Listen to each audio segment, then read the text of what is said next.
tribe at all, medieval, in brotherhood we stand. We are proud to serve that sovereign motherland.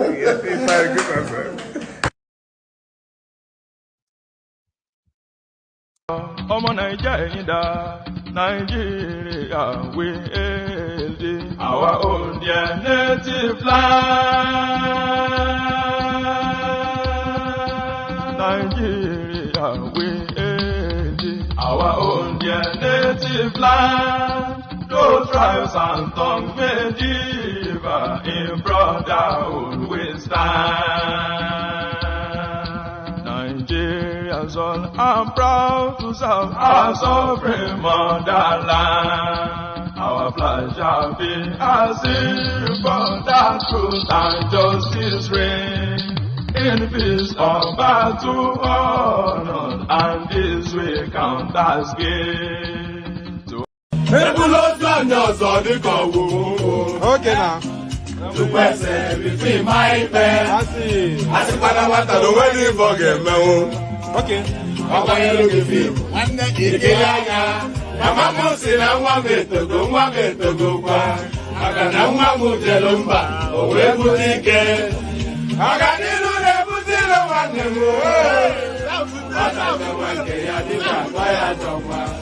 I would.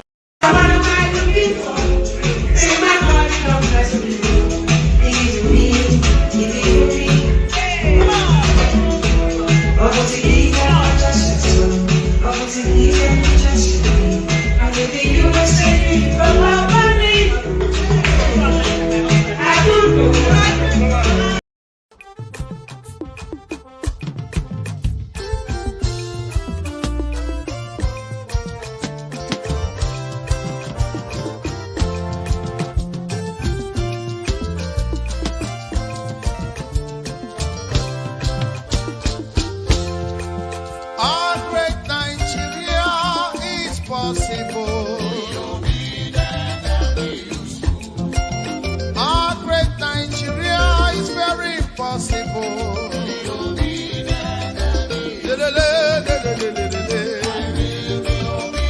And useful.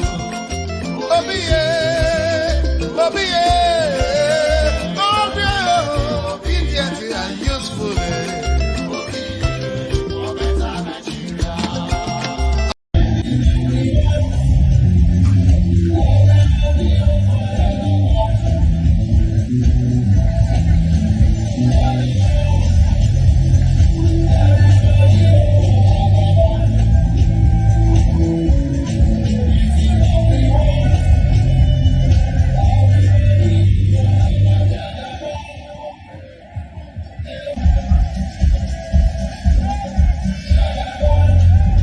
Ẹ̀jẹ̀ mi ni ẹ kí n gbọ́, àkànbí ewé ayò, ewé tún méje, ìtún ló ní ọ̀tún ẹ̀ ṣe, ìfà ló ní kan fà ẹ̀ mọ́ra, àìbínú gbogbo àtàrẹ, gbogbo méjì ọkà bàbà, gbogbo mẹ́ta ọkà wáṣẹ́, orí ló túmọ̀ ẹ̀dùn, gbogbo ọ̀nà ní túmọ̀ ẹsẹ̀.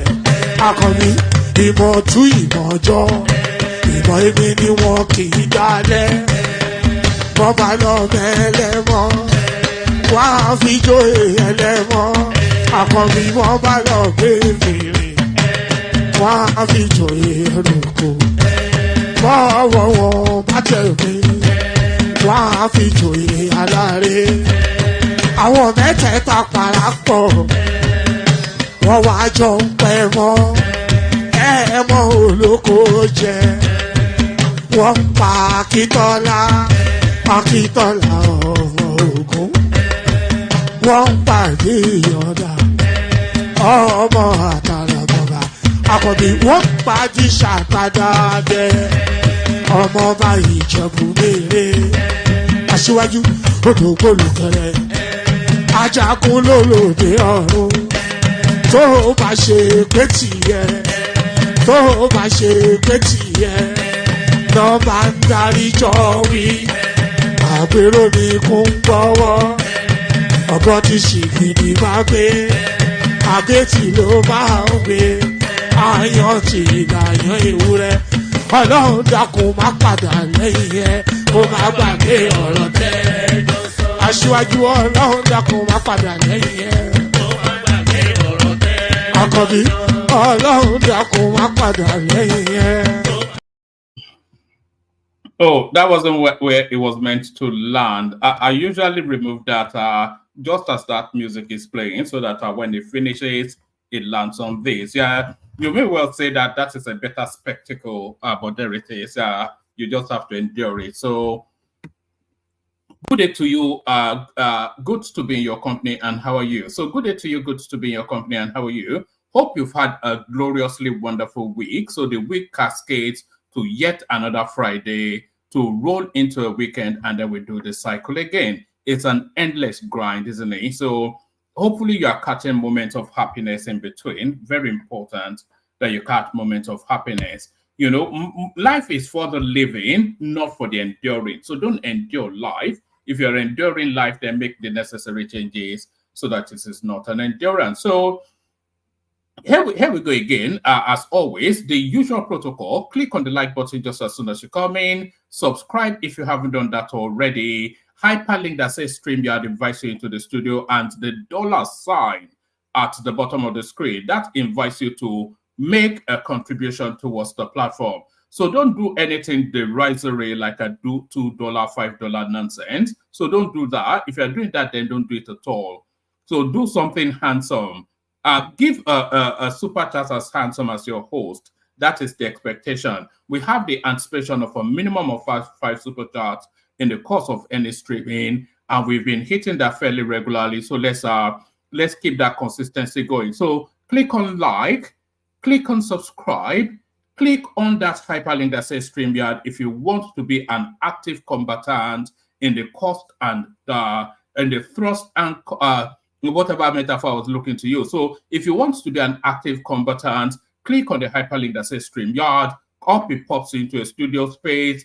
As soon as I finished fleshing out the body of the talking points, I'll let you onto the screen, invite your thoughts. Now, nothing complex, nothing complicated. It's as easy as wiping your behind once you finish using the, an unfortunate metaphor. But so here we go. So it's going to be a mix of readouts, video clips, a whole mesh of everything, because a lot has happened within the cycle of this day. And Antonio Kukwe has come out into the new cycle again, and he's continuing in that theme of that last interview he did a few weeks ago. Bode George, erstwhile I will move to Ghana if Tinubu becomes president, has now 360'd to now Tinubu is the best thing since sliced bread. So it is typical Nigerian politics, essentially. Awaloko, Emiloko, and all that. So they've sent anyway. Let me not preempt him, but clearly they've sent emissaries to him to tone down the rhetorics a little bit. So we'll be mixing and mashing with all of that, and then there are clips as well of Simon Ipa denouncing Biafra. Actually, if I have that now, let me just play that, get it out of the way. Mr. Ati Mrs. Odusanya. No, that's actually a jocular one, but there's a clip of us. I don't think I downloaded that, but there's a clip of Simon Ipa denouncing Biafra, with about 10-20 people sent in. So a lot to chew over. So just lean back, kick back, take it easy, relax, and surrender yourself to the session, and let me take you on weird and wonderful ride through the Nigerian political space. A weird and wonderful ride through the Nigerian political space. And we kick it off with this. So, fortuitously, if I can find that Simon Ipa, actually, I'll play you a clip because I feel you should see that Simon Ipa clip. So let me just play you a 1 minute clip so I just quickly go and grab it. Let me play you a 1 minute clip. I wish I go back to the old days when I used to be the kid in the 3rd grade, playing in the street with my homies all day. Cause we live so fast, now we can relate. We come a long way, money can't wait. And no worry about a thing, happy all days. This is how we live, we cannot complain. And nobody leave, keep the old plans. Hey, we don't better Omingarti. Min gari zude kari party. Ko ɗo min mawni ɗo min darti. Yo goto fone ɓorni boke as a party. And winam better o min garti. Min gari zude kari party. Ko ɗo min mawni ɗo min darti. Yo goto fone ɓorni boke as a party. Ay, cuwagam ne weli focus souvenir film. Hanki wana hande hanki jamma mbale sim. Min nyalla fije nange jamma lengi mbada tin. On saha kurang ala wura men ko jaro find. Sifti nammo ala chifti ala ind. Idi now wilde iwi. Oh, all right, there it is. Shifty Nama. I can't quite download it, so let me just play it. Let me play it from its original source, and then we get that out of the way. All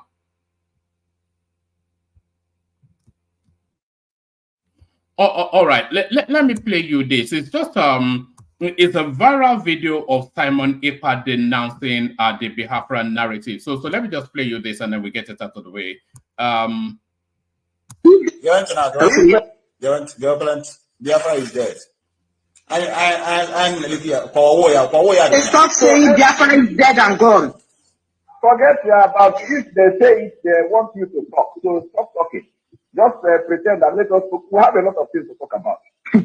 Okay? Okay. But it's difficult for me. Make it not be difficult. That is why the spirit is working for you. I want to deliver you and deliver other people. You see? So, use the talk. Please nail your. All right, so that's the clip. I feel somewhat that it was clipped out of context there, so I'm not quite sure that adds anything. So whoever sent that in, I'm not quite sure. I'm not buying that. But let's launch into what we're starting off with. Call IPOB terrorist organization again and get sued. Nnamdi Kanu's lawyers tell Nigerian presidency, army, police, media houses. So. I mean, the government of the, not government of the day, but the preceding government designated IPOB as a terror organization. So formally, legislatively, legally within the Nigerian state, IPOB is a terror organization. And I think it's internationally designated as that as well. The legal team of the detained leader of the indigenous people of Biafra, IPOB, Nnamdi Kanu, has called on Nigerians and all the media houses in Nigeria to desist from calling IPOB a terrorist group. This is contained in a legal notice dated the 7th of June 2024, addressed to all media / general public / government agencies, signed by Aloy Ejimako Esquire for Kanu's legal team. The team which said that the legal notice was issued on the authority and instructions, that should be on the authority and instructions of Nnamdi Kanu, but it didn't be tailed off. The team which said that the legal notice was issued on the authority and instructions of Nnamdi Kanu, that should say, one, that any persons, media houses, and government agency or agencies that continues to call IPOB a terrorist group will face litigation. So what will be the basis of that litigation? Because there is a legal designation that IPOB is a terror group, and it is a terror group. The team stated that those calling IPOB a terrorist organization have not adduced a scintilla of evidence that IPOB has ever engaged. Oh, goodness me. All right. I'm going to have to play you something now. Let me just let me pick something up. Just give me 1 microsecond. It's just these things that they say, you know, it leads you. Hold on 1 second. Hold on. I'm just going to play you a little something off the back of that. Just wait 1 second right there. Whoever sent me that, where is it? Somebody sent me an Nnamdi Kanu clip earlier on. Hold on. Anyway, let's leave that for a moment. I don't want to start too much, but let's take it from the top again. The legal team of the detained leader of the indigenous people of Biafra, IPOB, Nnamdi Kanu, has called on Nigerians and all the media houses in Nigeria to desist from calling IPOB a terrorist group. This was contained in a legal notice dated June the 7th, 2024, addressed to all media houses / general public / government agencies, signed by Aloy Ejimako Esquire for Kanu's legal team. The team, which said that the legal notice was issued on the authority and instruction of Nnamdi Kanu, warned that any persons, media houses, and government agencies that continue to call IPOB a terrorist group will face litigation. The team stated that those calling IPOB a terrorist organization have not adduced a scintilla of evidence that IPOB has ever engaged in any terrorist activity, more so when a high court has ruled that IPOB is not a terrorist organization. The statement partly reads, Mazi Nnamdi Kanu's legal team is under firm instructions from our clients to issue this final warning to all persons and institutions still referring to IPOB as a terrorist organization. Henceforth, any further reference to IPOB as a terrorist organization will be met and countervailed with muscular litigation and other lawful measures, regardless of who the entity is. This is because there is a subsisting judgment of a competent high court in Nigeria attached herewith, which rules that IPOB's proscription / declaration as a terrorist group by Buhari is illegal, discriminatory, and unconstitutional. Compliance with this legal judgment strictly demands that IPOB should no longer be referred to as a terrorist organization. So anyway, I don't quite know, but as far as I'm concerned, IPOB is a terror group, so sue me. So IPOB is a terror group. So that is to you, Imam Powerful. It's a very terrorist group indeed. Let me give you this only as the headline. Despite Tinubu's pronouncement, Nigerian government spent 3.6 trillion on subsidy in 2023. And by the way, the room needs filling up. So anybody that wants the conversation, jump on. And also, we want to see the signs of the super chats as well. We're not seeing any signs of super chats. Despite petrol subsidy removal, the Nigerian government said fuel subsidy is projected to reach 5.4 trillion by the end of 2024. This, it said, compares unfavorably with 3.6 trillion in 2023. So they're actually paying more in fuel subsidy than previously, even though they're telling us subsidy is removed. But of course, there's somewhat of a catch there. So they're paying 5.4 trillion now for this year, but in 2023 they paid 3.6 trillion, which is close to getting to half of what the previous year was. But then, of course, the naira devalued significantly in its value. So if you condense and metric it to what obtained previously, then they are paying marginally less.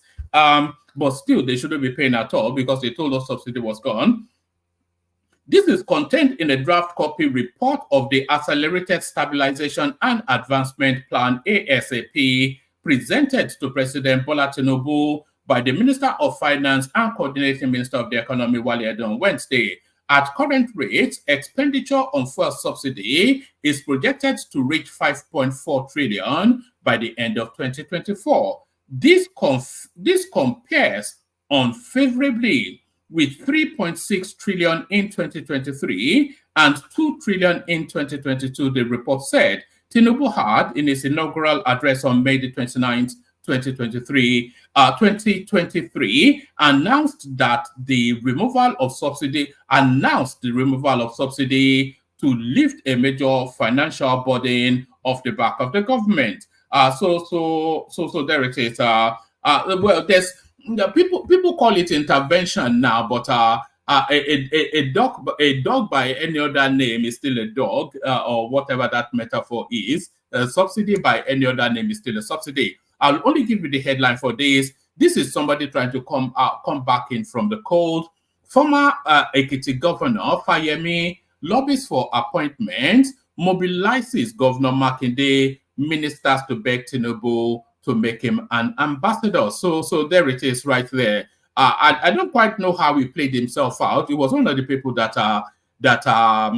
stood down to anoint Tinubu on that fateful day of nominating the flag bearer. So on to this then, Tinubu used first year in office to study Buhari's failures. So that is Bode George. Erstwhile, I will go to Ghana if Tinubu becomes president. So there's a clip that I'm going to play you on that. So we leave that for a moment. Our federal government relocates Ikoyi prison others. This is the interior minister. So you can, of course, see where that is going because, of course, there shouldn't really be, it's prime real estate that, let me actually see if I can bring it up. Let me see if I can see a clip of where it's located. Let me just, Ikoyi prison. It's prime real estate that prison is located on. So why should a prison be in Ikoyi? Is it Compton, or what's the prime area in America? It's like having a prison in Compton or something. So let them take them to a pair so that they can be eaten by roaches and whatnot. So that's what our prison should be. So this really is all about real estate. Federal government may relocate Ikoyi prison, others interior minister. So this is all about our prime estate real estate. The federal government said plans are underway to relocate Ikoyi prison and some other correctional centers from urban centers in the country to other areas. So they shouldn't really be at the peak of prime estate. One, as a security risk to the wealthy and the influential, and two, they shouldn't really occupy prime estates for reasons of being miscreants in society. Minister of Interior Olubunmi Tunji disclosed this on Channels Television's Politics Today on Thursday. The minister said urbanization has eaten into the setbacks that ought to be around correctional centers in the country. So the development has encroached into the breach that should secure that facility as a prison. So virtually people are living against the walls of the prison is essentially what they're saying. Tunji Ojo said, under this administration, we have not had any jail attack. What we have had was force majeure, which was Suleja, because that particular correctional center was built in 1914. It is about 110 years old. President Tinubu was not president 110 years ago. He inherited 256 correctional centers that needed attention. There is no way he would have completely overhauled it in 1 year. I must talk about urbanization. Look at Suleja, for example. The Suleja Correctional Center that came down was only 5 meters away from the next house. And that is what I'm saying. Development encroaching then into, so it has to be moved anyway. But I think they're only using that Suleja really to pad out the Koyi one that they're really targeting. So they'll move it to a pair of Badagry or something, demolish, clean it out, and then sell it to themselves as real estate. Instead of what the law says, which is a buffer space of 100 meters. So urbanization has eaten deep. Look at Ikoyi Correctional Center sharing a fence with another house. What's a correctional center doing in Ikoyi? And that is the real point. The whole policy is all wrapped around that land grab in Ikoyi. This administration is looking at being able to initiate the process of possibly relocating some of these correctional centers. So that's just about real estate. That's just the totality of that. So this now portends good news, and this is doubling down on positions. I have often said that Tinubu saying he wants to grow the Nigerian economy to a $1 trillion economy. I often said that that is under ambitious. That is lacking somewhat in ambition, and no loftier height than the IMF agree with me. Nigeria's economy will hit 1.85 trillion by 2029. So we're in 2024 now. So that just rests broadly within the Tinubu administration. But how do they justify this? The International Monetary Fund has predicted that Nigeria's economy will reach 1.85 trillion dollars. That is dollars, by the way. The International Monetary Fund has predicted that Nigeria's economy will reach 1.85 trillion by 2029 in purchasing power parity terms. So let's just, for the benefit of us not, let's say, purchasing power parity. So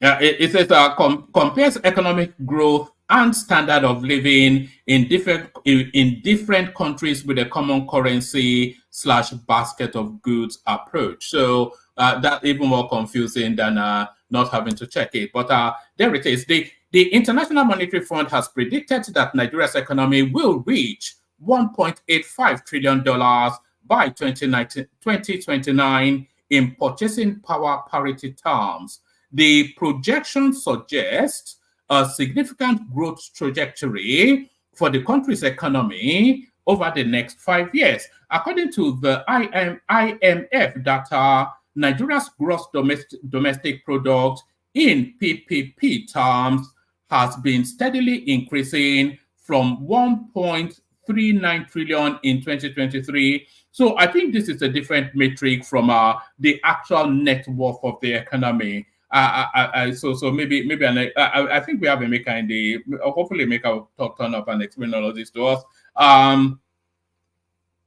Right, the projection suggests because when I saw the headline, I actually thought that they are anticipating, and this is my anticipation, by the way. I actually thought that they were anticipating that the Nigerian economy will hit 1.85 trillion by 2029 in its net worth. The International Monetary Fund has predicted that Nigeria's economy will reach $1.85 trillion by 2029 in purchasing power parity terms. The projections suggest a significant growth trajectory for the country's economy over the next 5 years. According to the IMF data, Nigeria's gross domestic product in PPP terms has been steadily increasing from 1.36 trillion in 2023 to 1.85 trillion in 2029. GDP is the most commonly used single measure of a country's overall economic activity. PPP is a theory that relates changes in exchange rates to changes in price levels between countries, allowing for more accurate international comparison of economic data. The data shows a consistent growth trend with a notable increase of 5.5% expected in 2029. The fund also predicted Nigeria's share of global GDP based on PPP to reach 0.78% by 2029. This represents a slight increase from 0.77. What's the slight increase? So by 2020, it's 0.77 in 2023. They are anticipating that it will go to 0.78 in 2029. So that's a 0.001 increment in what? It's 3 in 6 years. Is that cost? That's a nonsense. That's just a nonsense, isn't it? Really. The fund also predicted Nigeria's share of global GDP based on PPP to reach 0.78% by 2029. This represents a slight increase from 0.77% in 2023, indicating a steady growth trajectory for the country's economy. The data suggests that Nigeria's economy is gradually expanding, albeit slowly, and is expected to continue this trend over the next 5 years. The country's share of global GDP has remained relatively stable, fluctuating between 0.775% and 0.778% from 2024 to 2028. So it's not fluctuating. You can't. This is a projection to the future, isn't it? Because we're in 2024 now. Economists believe that this positive outlook is a testament to the country's effort to diversify its economy, invest in infrastructure, and promote foreign investment. Nigeria, Africa's largest economy, has faced significant challenges in recent years, including a recession in 2020 caused by the COVID-19 pandemic and a decline in oil prices. So there it is. Somewhat of a good news. If you know how to interpret it, then probably it is good news. But I can only guide that one. I'm not sure that I can give you a comprehensive. But no. Now we go to video clips now. And we kick it off with this one. So we kick it off with Bode George, who has this to say.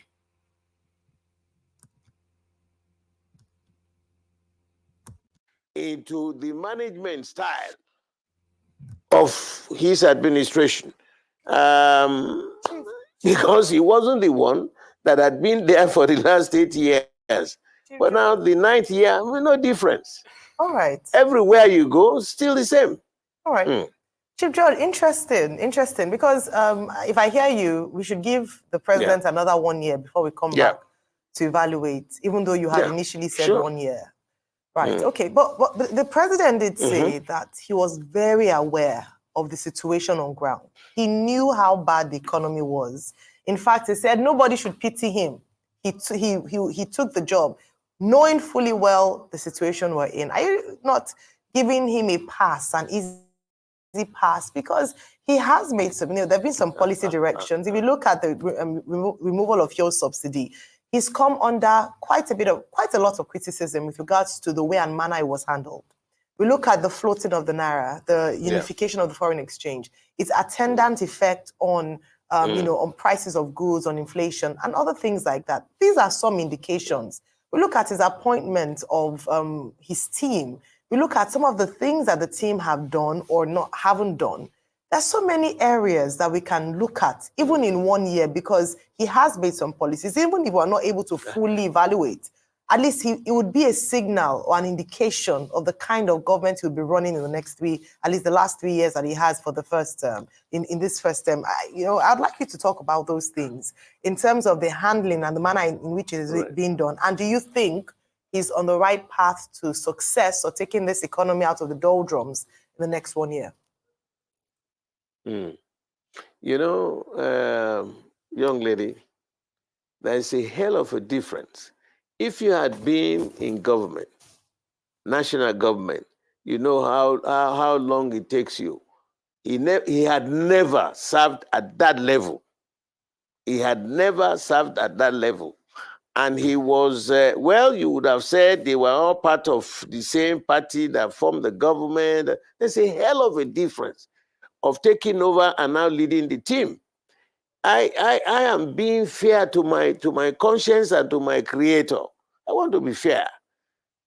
He has had that holiday 1 year of trying to study, of trying to know what happened, why did this happen, why didn't we were able to handle the oil sector, the gas sector, where are those leakages?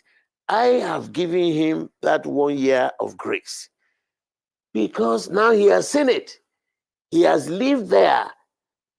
I expect all his ministers to have come back with a report in 1 year, those areas of lapses.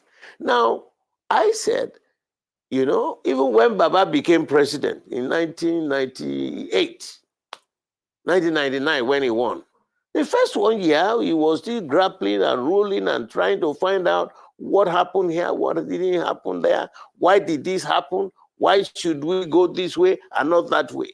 So by now, he would have collated all those areas because we can't see any serious impact in any sector. Somebody will give you this story today, another one will repeat. So what exactly, where are we? Look at the fuel subsidy. They said some will come up and say, oh, there was no oil subsidy. Some will come and tell you, yes, there was subsidy. Some said they have mortgaged the sale of our crude oil for 15 years. Some said 5 years. We don't know where we are. And I am not bringing a political attack now.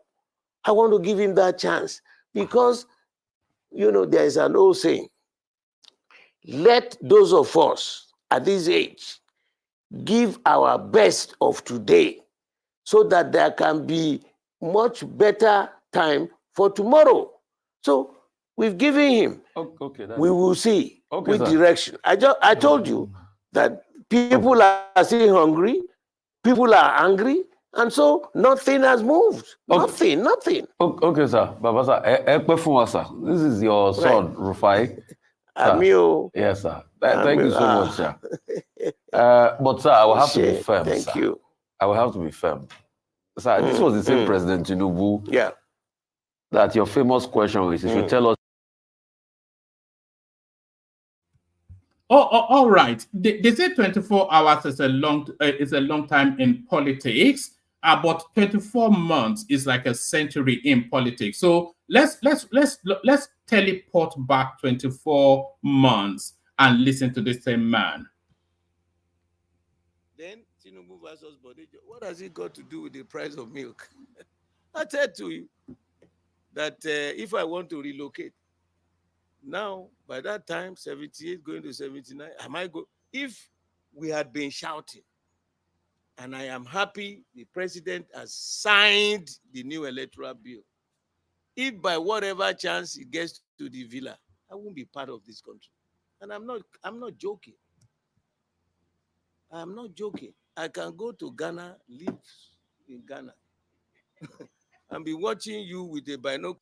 All right. So that is Bode George, and this was 2 years ago, roughly thereabout.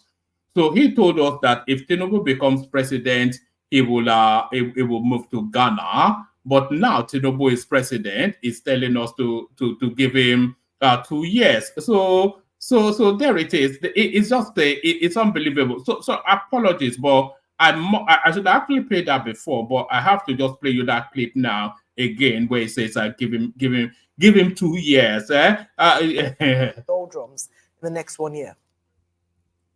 You know, young lady, there's a hell of a difference.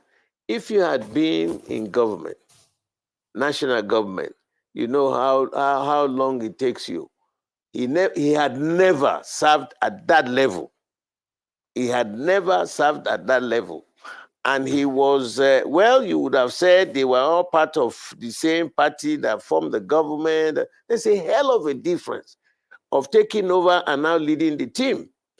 I am being fair to my conscience and to my creator. I want to be fair.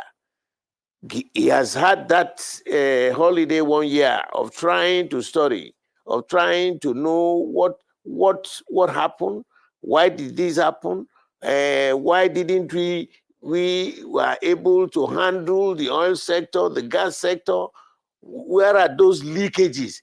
I have given him that 1 year of grace because now he has seen it. He has lived there.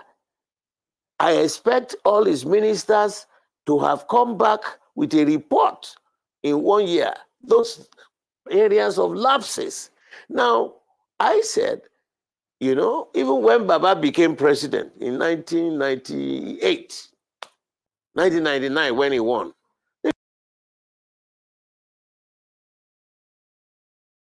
now, by that time, 78 going to 79, if we had been shouting. And I am happy the president has signed the new electoral bill. If by whatever chance it gets to the villa, I won't be part of this country. And I'm not joking. I'm not joking. I can go to Ghana, live in.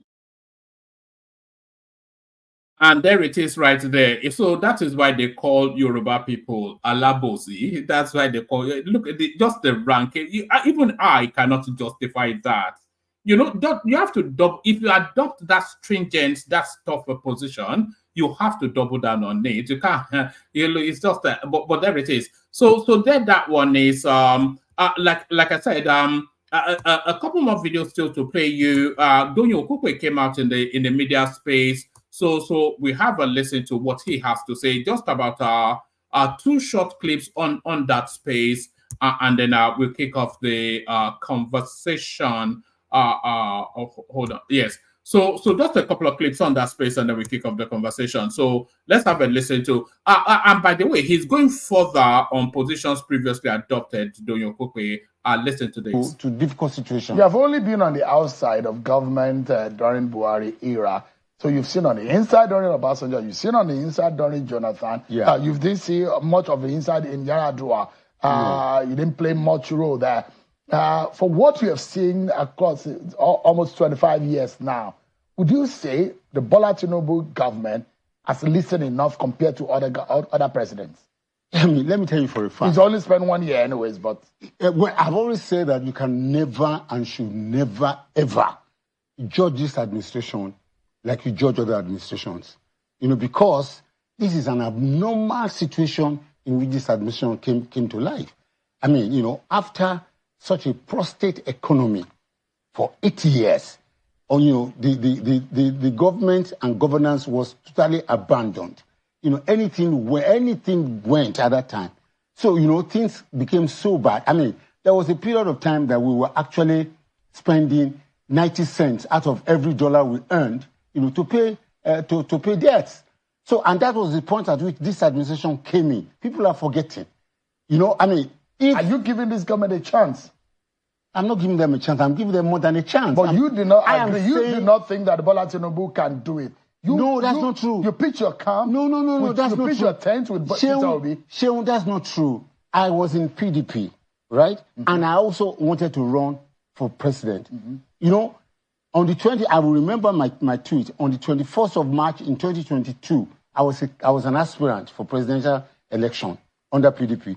I said that if Bola Tinubu wins the primary for APC, I said categorically that he would do well. I knew he would do it. You know, I mean, he has come into government at a very difficult time. I don't know why he decided to come at this time. This is a very bad time for anybody to come and administer this administration. But you campaigned for Peter Obi. I did. Because you think that Peter Obi wouldn't have done better or Atiku Abubakar would have done better? Let me tell you, of all the people that actually ran for president in 2023, you know, by benefit of hindsight, Bola Tinubu is the best. Even the Peter Obi you worked for. I'm telling you that from the benefit of the hindsight, you know, I've seen Peter Obi, you know, I've been with Atiku Abubakar. I also knew, many people are not aware, I knew Bola Tinubu so many years ago. You know, we have interacted. I've not seen him in the last 7, 8 years or whatever. That's not the point. But in terms of capacity, capability, and, you know, commitment and knowledge, you know, people keep underestimating what he did in Lagos. What he did in Lagos was a wonderful job. I went and I met and I sat with him, you know, for 3 hours, and he took me through what they were doing and what they will do. And I was, you know, even though I was in NRC or so at that time, I was impressed. I was heavily impressed. So, you know, I think that if this country will give this gentleman some time, you know, like I heard Bode George talk this morning, you know, and that's the truth. You know, you cannot judge this administration only, you know, just after 1 year in office. And even it's not even 1 year in office. And there it is right there. So that is Donyo Okukwe. ex-Estwa PDP chieftain, the topmost echelons of the PDP, who broke out of the PDP to run what he thought was a realistic assault on the presidency with Peter Obi. And there he is now saying that Tinubu is the best thing since sliced bread. So is this Yoruba Parapo? Is that what we are saying now? But they George Adonyo Okupe all rallying to the flag. They say blood is thicker than water, but there's something even thicker than blood, and that is the dollar. So dollar don't change hands. So here is another Adonyo Okupe, and then after this, we kick off the conversation. Top attention. Yeah. So I'm going to play a footage for you to listen to. And this one coming from the Secretary of the Government of the Federation. It got a lot of people talking, actually, about the capacity of government to pay. I'm going to come back to the NGFs and their position. Whether that those who disagree, that let state government not come with that argument of them not having capacity to pay, because they are supposed to have looked inwards and find monies other than FAC application, rather than relying on FAC, because they are saying a lot of the state government cannot just pay. But let me allow you to listen to everyone, remind you of what the Secretary to the Government of the Federation said. He said, even him, he has about 4 drivers. He cannot pay 100,000 naira. But let's listen to his explanation. 100,000. I can't afford to pay my driver 100,000 because they are 4. Then Homadwa and these other people, dependents. And so we came to speak to you, to explain our position, to let you know precisely. Labour started with 600. That moves the wage bill that's the federal loan, to 9.9 trillion. Where will we get that money from? Labour said 400, which moves it to 5.something trillion. Where will we get? We are saying no. Please, this is what we can afford. And there are housing schemes. By the time, in fact, a lot of the Federal Housing Authority are going around the state collecting land. And they have access to facility that will create housing for a huge number of the Nigerian people. That's on one part what he said about the affordability on the side of the federal government. There's this part that is also very interesting, which is one of the things that he said. In fact, he feels that it is a treasonable offense for you to shut down a national grid.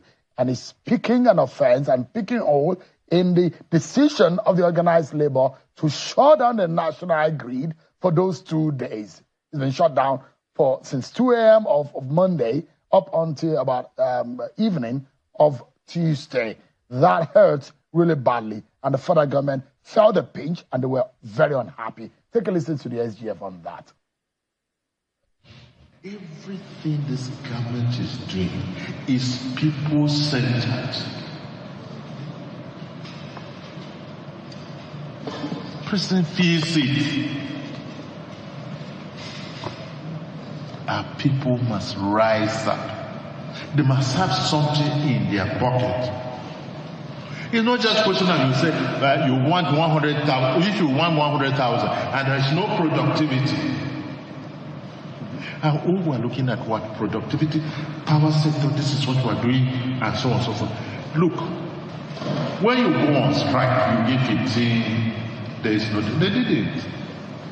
But nowhere in the world has labor tampered with the national grid. You don't, it's treason. Treasonable felony is economic sabotage. You don't do that. And normally, when you go on strike, just say yes. Don't go and beat people in the office. People who are in the office are beating them, they must go away. It is never done. I have a civil service background. I joined the service after I left the university, rose to become permanent secretary before I ventured into politics. Dr. Okupe, let me allow you to respond to what the SGF said. Do you agree that Labour, or you think that Labour went too far Certainly. You know, there's a problem. In Nigeria today, from my own experience, what I'm seeing, we seem to be losing it. People are losing the sense of right or wrong. You know, what he said is absolutely correct. You agree with the SGF? You can't go and switch off the national grid of a nation. That is highly, it's unacceptable. But, I do not blame Labour. The situation should never have arisen. We have a whole government in place. Where is the security? Where is the security? Where is intelligence? People are also taking politics too far. You want to grind, you have a point to make, but you don't have to grind the government to a halt. That's what I'm telling you. It is us versus them. Let's not lose focus at any given time. Labour went off course by going to shut off the national grid. That is evil. It's sinful. It is unacceptable and it's criminal. But I'm happy, that we have at this present time a man like Bola Tinubu at the saddle of affairs. And I'm sure he believes that being a Democrat, you should not be high-handed. It's fine. That's okay, fine. But, government at a point in time, sometimes, always have to draw the line. You have to draw the line. Otherwise, the Yoruba people say that if it was not that the snake had a poison, within its teeth, people will go to the farm and use it to tie firewood and bring home. So, it is good to be a Democrat. I appreciate that, and it is very nice. And because government did not do a repressor, that's why we're having all these discussions still going. All right. So there it is. So I'm playing you all these clips only really to signpost you to what is going on in the politics, and it's excellently highlighted by our boss' biggest comment right there. Peter Obi is slowly losing its grip. So what you are seeing are people slowly somewhat stripping away from opposition spaces. So we had Bode George, who told us he was on his way to Ghana, but apparently he's taking a detour via Aso Rock. So he's now a spokesperson for Tinubu, pleading for an additional year, but that he was on a familiarization tour for 1 year. So that's Bode, the same Bode George. So I played you the clip. You heard what he said 2 years ago. So that's one. And then you have people like Donyo Kupe. I've already described the CV, PDP chieftain, OBDG, now telling us that Tinubu is the best thing since sliced bread. You have Daniel Boala. So what you are seeing essentially is the opposition spaces being stripped back to its bare core.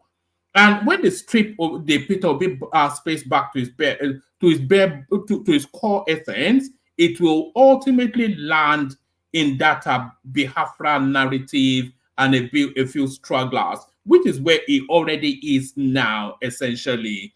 So Donyo Okukwe has jumped ship. Arabambi and Apapa there as a mole in the Labour Party. Somebody was saying in the comment section, the last two Mohicans standing are people like Obasanjo and Pa Adebanjo.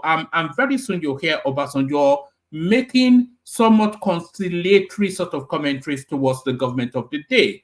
Because Obasanjo is not really an obedient, and he doesn't really believe in Peter Obi. The only person that will hold firm all the way through is probably Pa Adebanjo. So what you're seeing now essentially is the jettisoning of that Obi narrative, because they are surrendered. They know how Tinubu fought his way into power now, and having fought it, Bode George was one of his most vociferous oppositions. Donyo Okukwe called him all manners of names. How many names did not? He fought all that way through to land that post. So they know he's not giving it up in 2027. Come hell or high water, so they are surrendered already, that the next 8 years is documented and accounted for. So what these people are playing now is their survival for near a decade within the Nigerian paradigm, and their influence for the succession of the Tinubu space. So Daniel Bwala knows that Tinubu is there for 8 years, but he don't knows that if he wants to go and be in Ghana for a decade, he can. He doesn't want to. So they all know that it's fait accompli. It's an accomplished faith. It's a done deal. It's finished. The fat lady has sung. So they all know that. And all these conciliatory noises, all this corseted cotton wool narrative, all these velvety tones that you're hearing is all an admission that they know the jig is up. Jig, J-I-G, jig. The jig is up. The Palungo dance is over. That's what they are saying. No more Palungo dancing. That is what everybody knows. The jig is up. Nigeria is documented and accounted for the next 8 years. Look at what Tinubu did to get power, and then some rascally noise will come and remove him in 2020. You must be a joke. If you think that Tinubu is going to give up power in 2027, go to your nearest medical facility and get a checkup from the neck up. That is where your problem is. Get a checkup from the neck up. So they know. So there it is right there. Okupe, Bode, George, Bwala, all of them, they know it's fait accompli. So a fait accompli, an accomplished faith. So an accomplished faith, let me play you one last clip. It's only about a minute, but it's on a lighter note. Nothing at all to do with politics. Mr. Ati Mrs. Odusanya, Ayomi Polati Duro, Ni Ibi Leni Lati Soro, Ni Ibe Yawo Yi, Inumi Dunga Ni Wipe Ore, Mi Pate Omo Obering Yin, Moni Ibabo Iwipe Won Maba Ara Won Kale Pelu Idunu.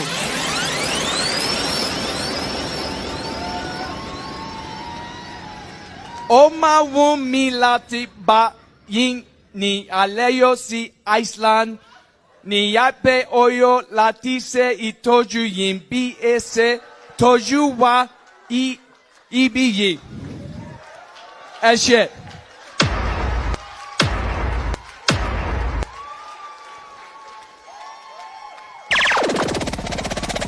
Marta og Ivar, kære vinner og fjölskylda. I was going to mock him, but his Yoruba is probably better than Kulata's. So his Yoruba better than Kulata. So anybody wants to hop on. Plenty of space in the studio still. So we play the Kegite music, kick off the conversation. But first, the Kegite. Only water, where they see my water.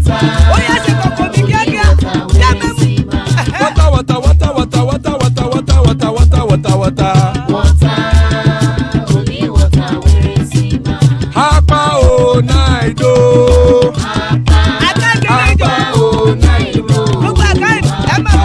Hapa you don't come o.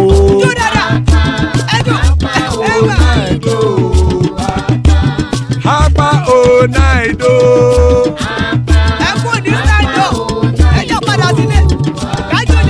Oro kẹ̀kẹ́ ẹlẹ́mù yé o. Ilé sọ́dí àkẹ́kẹ́ rẹ̀ ẹlẹ́mù rẹ o. Bobby Master kẹ̀kẹ́ rẹ̀ ẹlẹ́mù rẹ o. Chief Wáìlà tí kẹ̀kẹ́ rẹ̀ ẹlẹ́mù rẹ o. Eruku lẹ̀lẹ̀ ẹlẹ́mù dé. Eruku lẹ̀lẹ̀ ẹgbẹ́ ẹlẹ́mù dòde ojàre o. Eruku lẹ̀lẹ̀ Ghana ti dé ẹgbẹ́ bọ́ọ̀dì o. Ọmọ ẹlẹ́yẹ ẹyẹ o ó dilé o. Odúyẹ̀lá ẹyẹ o ó dilé o. Petrosonama ẹyẹ o ó dilé o. Petrosodúnkẹ́ ẹyẹ rẹ̀ ó dilé o. Ẹlẹ́kọ̀ ọ̀run mú ìní o.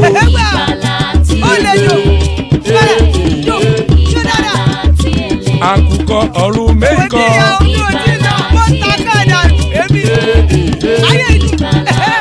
Ikú kò ní ríwà gbéṣe o.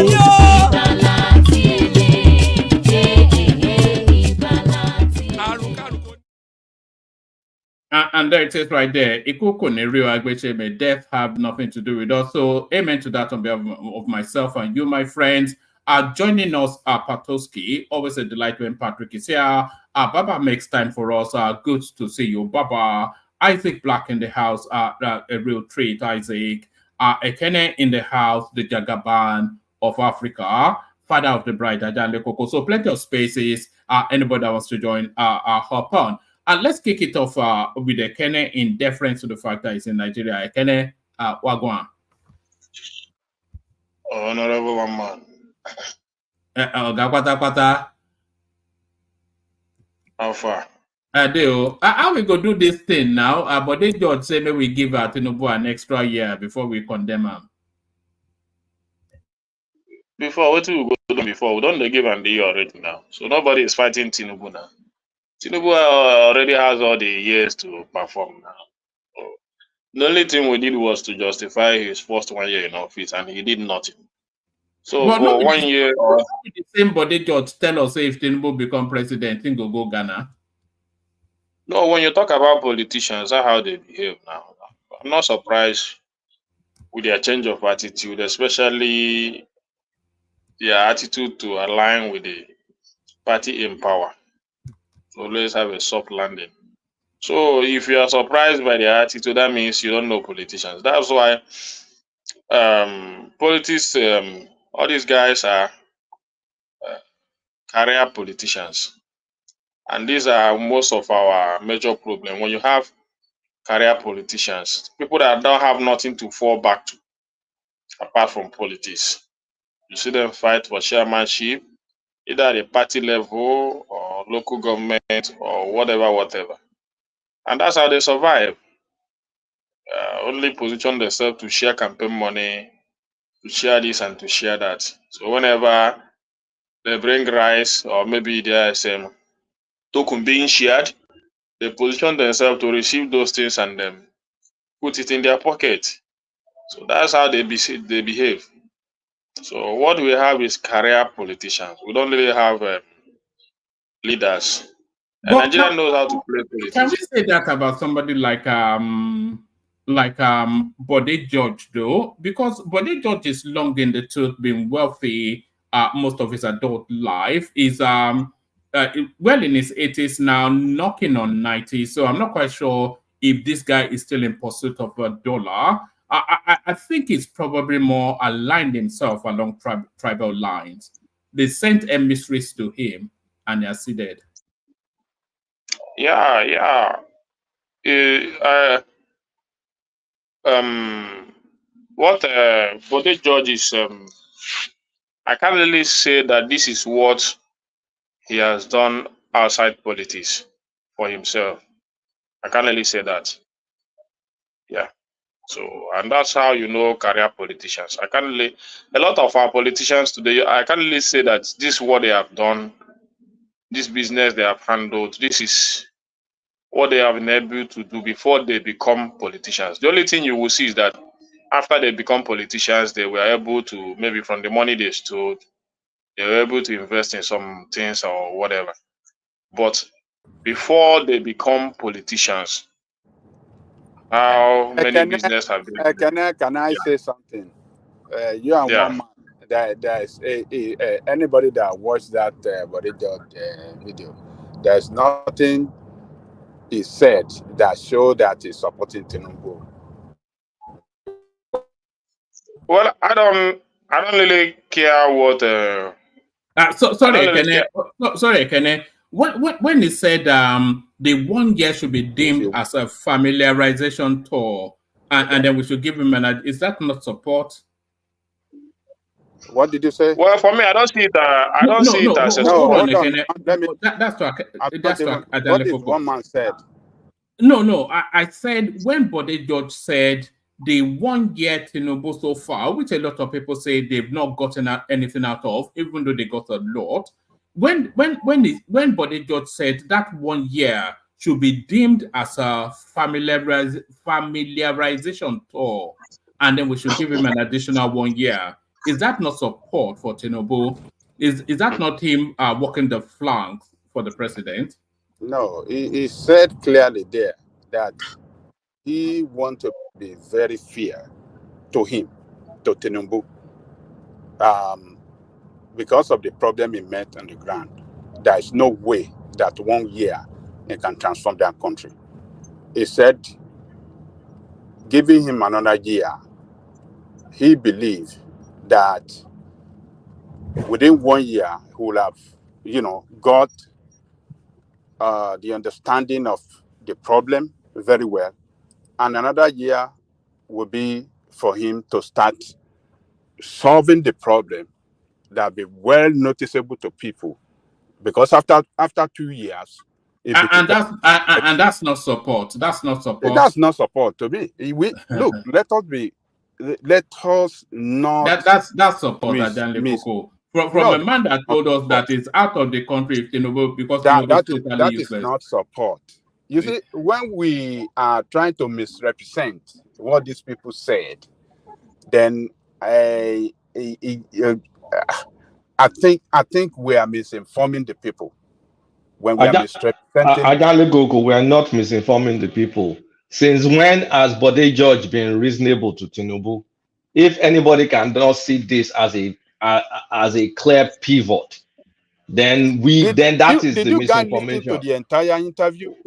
I listened to the entire interview. It's a somersault even. It's a 180 degrees compared to what Bode's position used to be about Tinubu.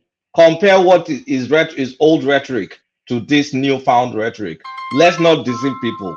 The man has shifted ground big time. Okay.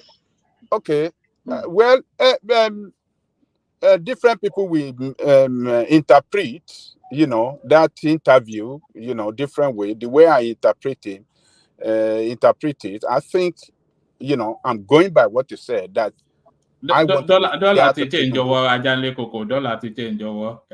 Okay.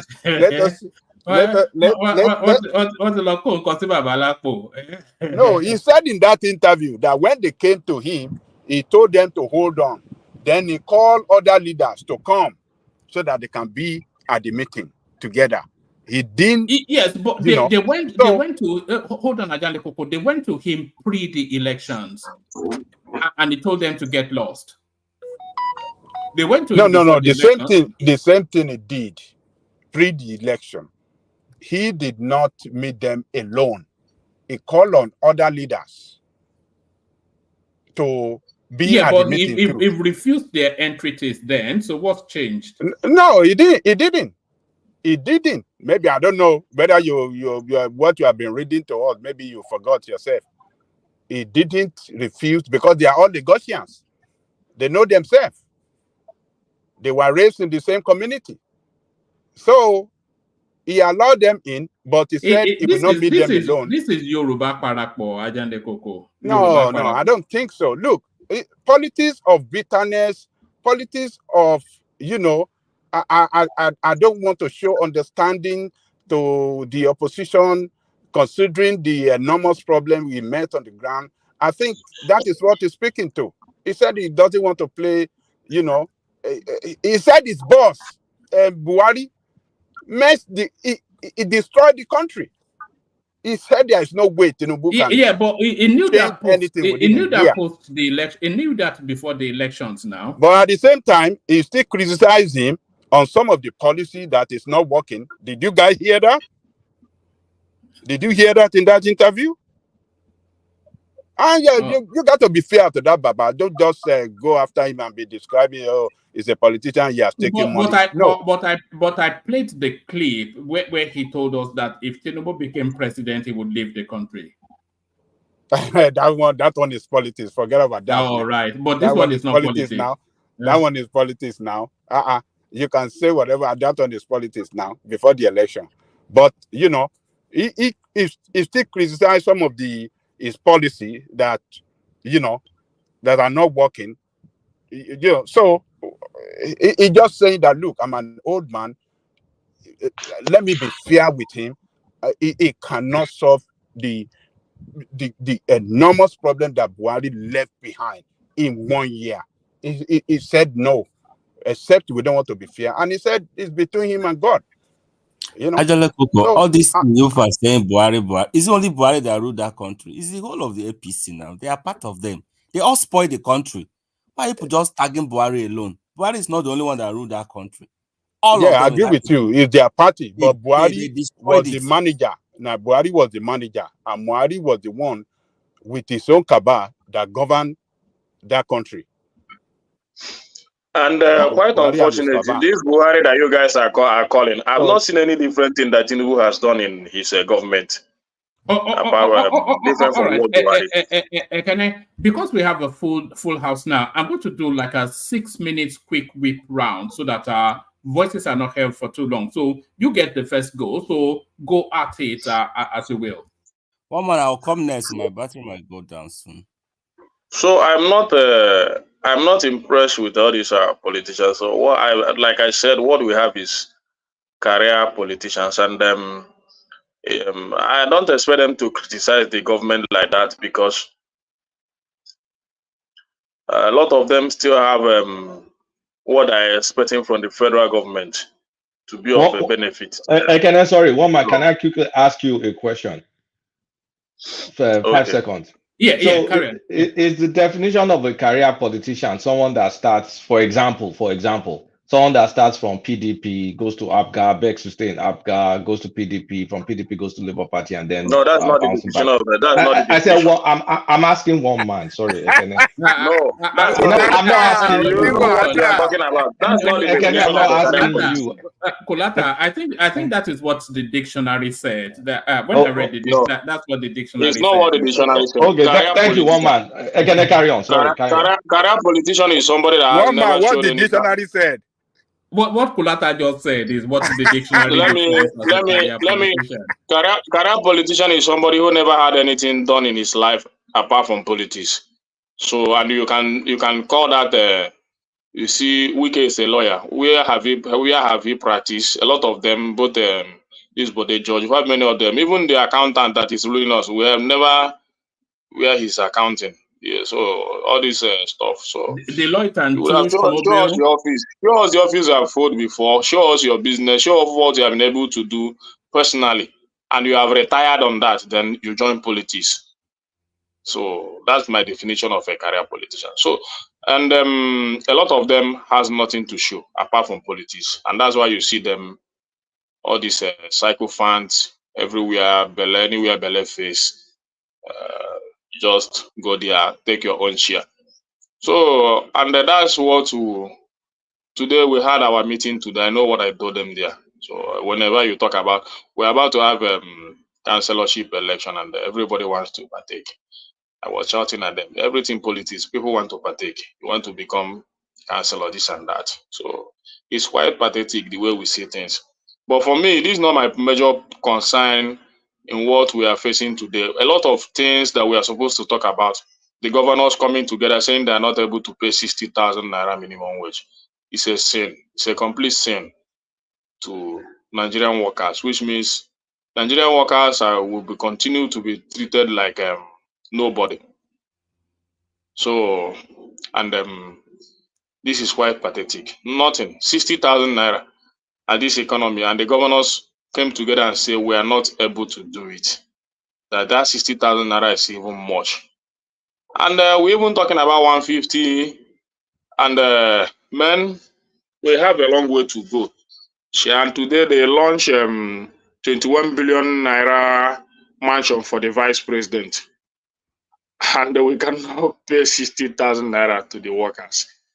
It's very ungodly, for God's sake. So this is Nigerian for the type of Nigeria we are witnessing, where the few political class are the one enjoying the wealth of Nigerians. Then the people that are supposed to be enjoying it are they languishing in penuries and poverty. I think leadership is all about the people. And when I heard that SGF talking, I was just laughing. All your policies are people centered. How?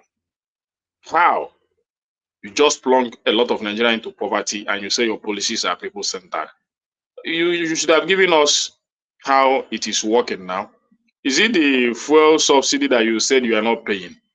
But this year alone, they are spending No, almost I 5 think he's talking about the student loan, the credit facilities, whatever. I beg, don't come to me. the removal of levy Don't from trading talk. Don't position. come to me in that direction. Which who have you received the loan? Even if it is the loan, how much did they put out for that student loan compared to what they have spent in jihad and the building of vice president lodge and all those stuff, and the money they've spent in their vehicle? Even the wife of the president, the budget that check her own budget alone, it's more than the money they are spending for they want to, not they have spent on that student loan, which Sorry, I have not seen can I anybody. interject you? So, Mr. and it's very pathetic when you look at. No, let him carry on so we can get around quicker. So, when I see all these things and you come to tell me that this is a people-centered government, then you are deceiving your children, not me. The only thing I know is that APC has destroyed Nigeria and they continue to destroy it. And the most annoying part of it is the lie they tell Nigerians. But Nigerians are so weak that they don't want to act. They leave them to live with these lies. And the next time they'll come back to say, ask for people's vote. See, this fuel subsidy of 18, they vex me. I cannot be buying petrol at the rate of 600 and something naira. You are subsidizing petrol at the towards the back door. 5.4 trillion is not 1 naira. I will continue to say that. How much is our budget for 2024? Then you did not capture fuel subsidy there. You go to the back, you spend 5.4 trillion on that subsidy. Is that not criminality? What are you guys doing? What are Nigerians doing? This is criminality at its peak. Very dangerous government. Very set of criminals in power. Very bad. If you remove 5.4 trillion out of 27 trillion of your 2024 budget remaining, and they are already preparing 6.6 trillion supplementary budget within the space of 6 months. That means you don't know what you are doing. If you know you cannot remove subsidy, just be paying subsidy so that we know that you are paying subsidy. At least let us be buying the petrol at the rate of 200, 250. Then go at least. Nobody force you to remove it. If you cannot maintain it, bring it back. Start paying subsidy. Don't go through the back door and be stealing from Nigeria. It's very bad. This is the worst. If you ask me, I would say this is even the Buharis you are trying to blame. This is the worst. I don't know what you guys are saying that Buhari did this, Buhari did this, Buhari did this. What has this government done different for what Buhari did? What have they did differently? Student loan. Which student loan? Now your papa collect them. Now your papa collect them. They are collecting it. Why did you collect it? Show me who collected it. Passport. You make too much noise. You make too much noise. Forget about that one. You make too much noise. This is the most criminal government that I've ever witnessed in my life. How can you be doing things secretly? How can you be as a government not capture subsidy in the budget, go at the back and be paying it trillions of naira, not even millions. Trillions. So that it will not kill you, and yet not even billion. If they have removed it now, you will not even be able to afford it. If they would have come out and tell us they cannot remove it, why can't they be hold on. Emeka, let me just allow him to talk now. What kind of thing is this? What kind of writing is this? I beg you. Is it here we are supposed to write? Emeka, it's his time. Allow him to talk. You always bully people here. Allow him to talk. The subsidy would have been fine. They sabotaged it by floating the currency. Hence, they needed to also back up this, go back to subsidy again. It was a mistake. It was clearly a mistake. We make mistake in life. Now they are trying to fix it. Have you not made? Wait. True Nigeria. Have you not made a mistake in your life? They are still lying. Are they believing that they are doing it? All right. Have you not made a mistake in your life? Can I back to you? 2 more minutes. Can I 2 more minutes? Complete. If they give you the power now, can you do anything? If they give you power now, would you do anything? Continue to defend your master. They are killing people in the allow this guy southeast. to talk now. They are killing people in the southeast. What have you said? The most annoying part of it is that most of the time I heard that this guy is at first class. I don't know where he got that first class from. I don't know. But that's very pathetic of him. That's very pathetic of him. They even give me a award that I think come out. Award of noise making now. Award of noise making. I collect award of noise making too. I collect that one joy. I will sleep. I will sleep tonight. Education without this thing. But for me, I will continue to speak the evil that I see in this government. This government is all right. Thank you, Emeka. Bring it home, Ekene, so we can move it on quicker. The evil in this current administration, not Buhari, this current administration is worse than Buhari administration. This government is killing Nigeria. They have reduced the purchasing power of the people to nothing. And at that same time, they cannot pay minimum wage of 60,000 naira. They cannot pay it. Is that not criminality when they have spent much for themselves and their wives and their mistress? Both the ones abroad and the ones at home. The billions they use to service their mistress and their wife and their families, the ones they have abroad and the ones they have at home. Allegedly, until you catch. What is all this? No, I don't want to interrupt you, but allegedly. What did Nigeria do to these politicians? What did Nigeria do to these politicians? The mistress train, okay, is it bad that when Nigerians are demanding for good government? Okay, what I'm trying to say is, don't allege something you've not seen about mistress. Come on to fight food inflation. They cannot. Go to the market today. 20,000 naira is nothing in your hand again. This guy, you complain too much. I'm tired. A pot of stew. I'm tired of hearing. Go and take the power. Go and take the power now. Go and take it and rule.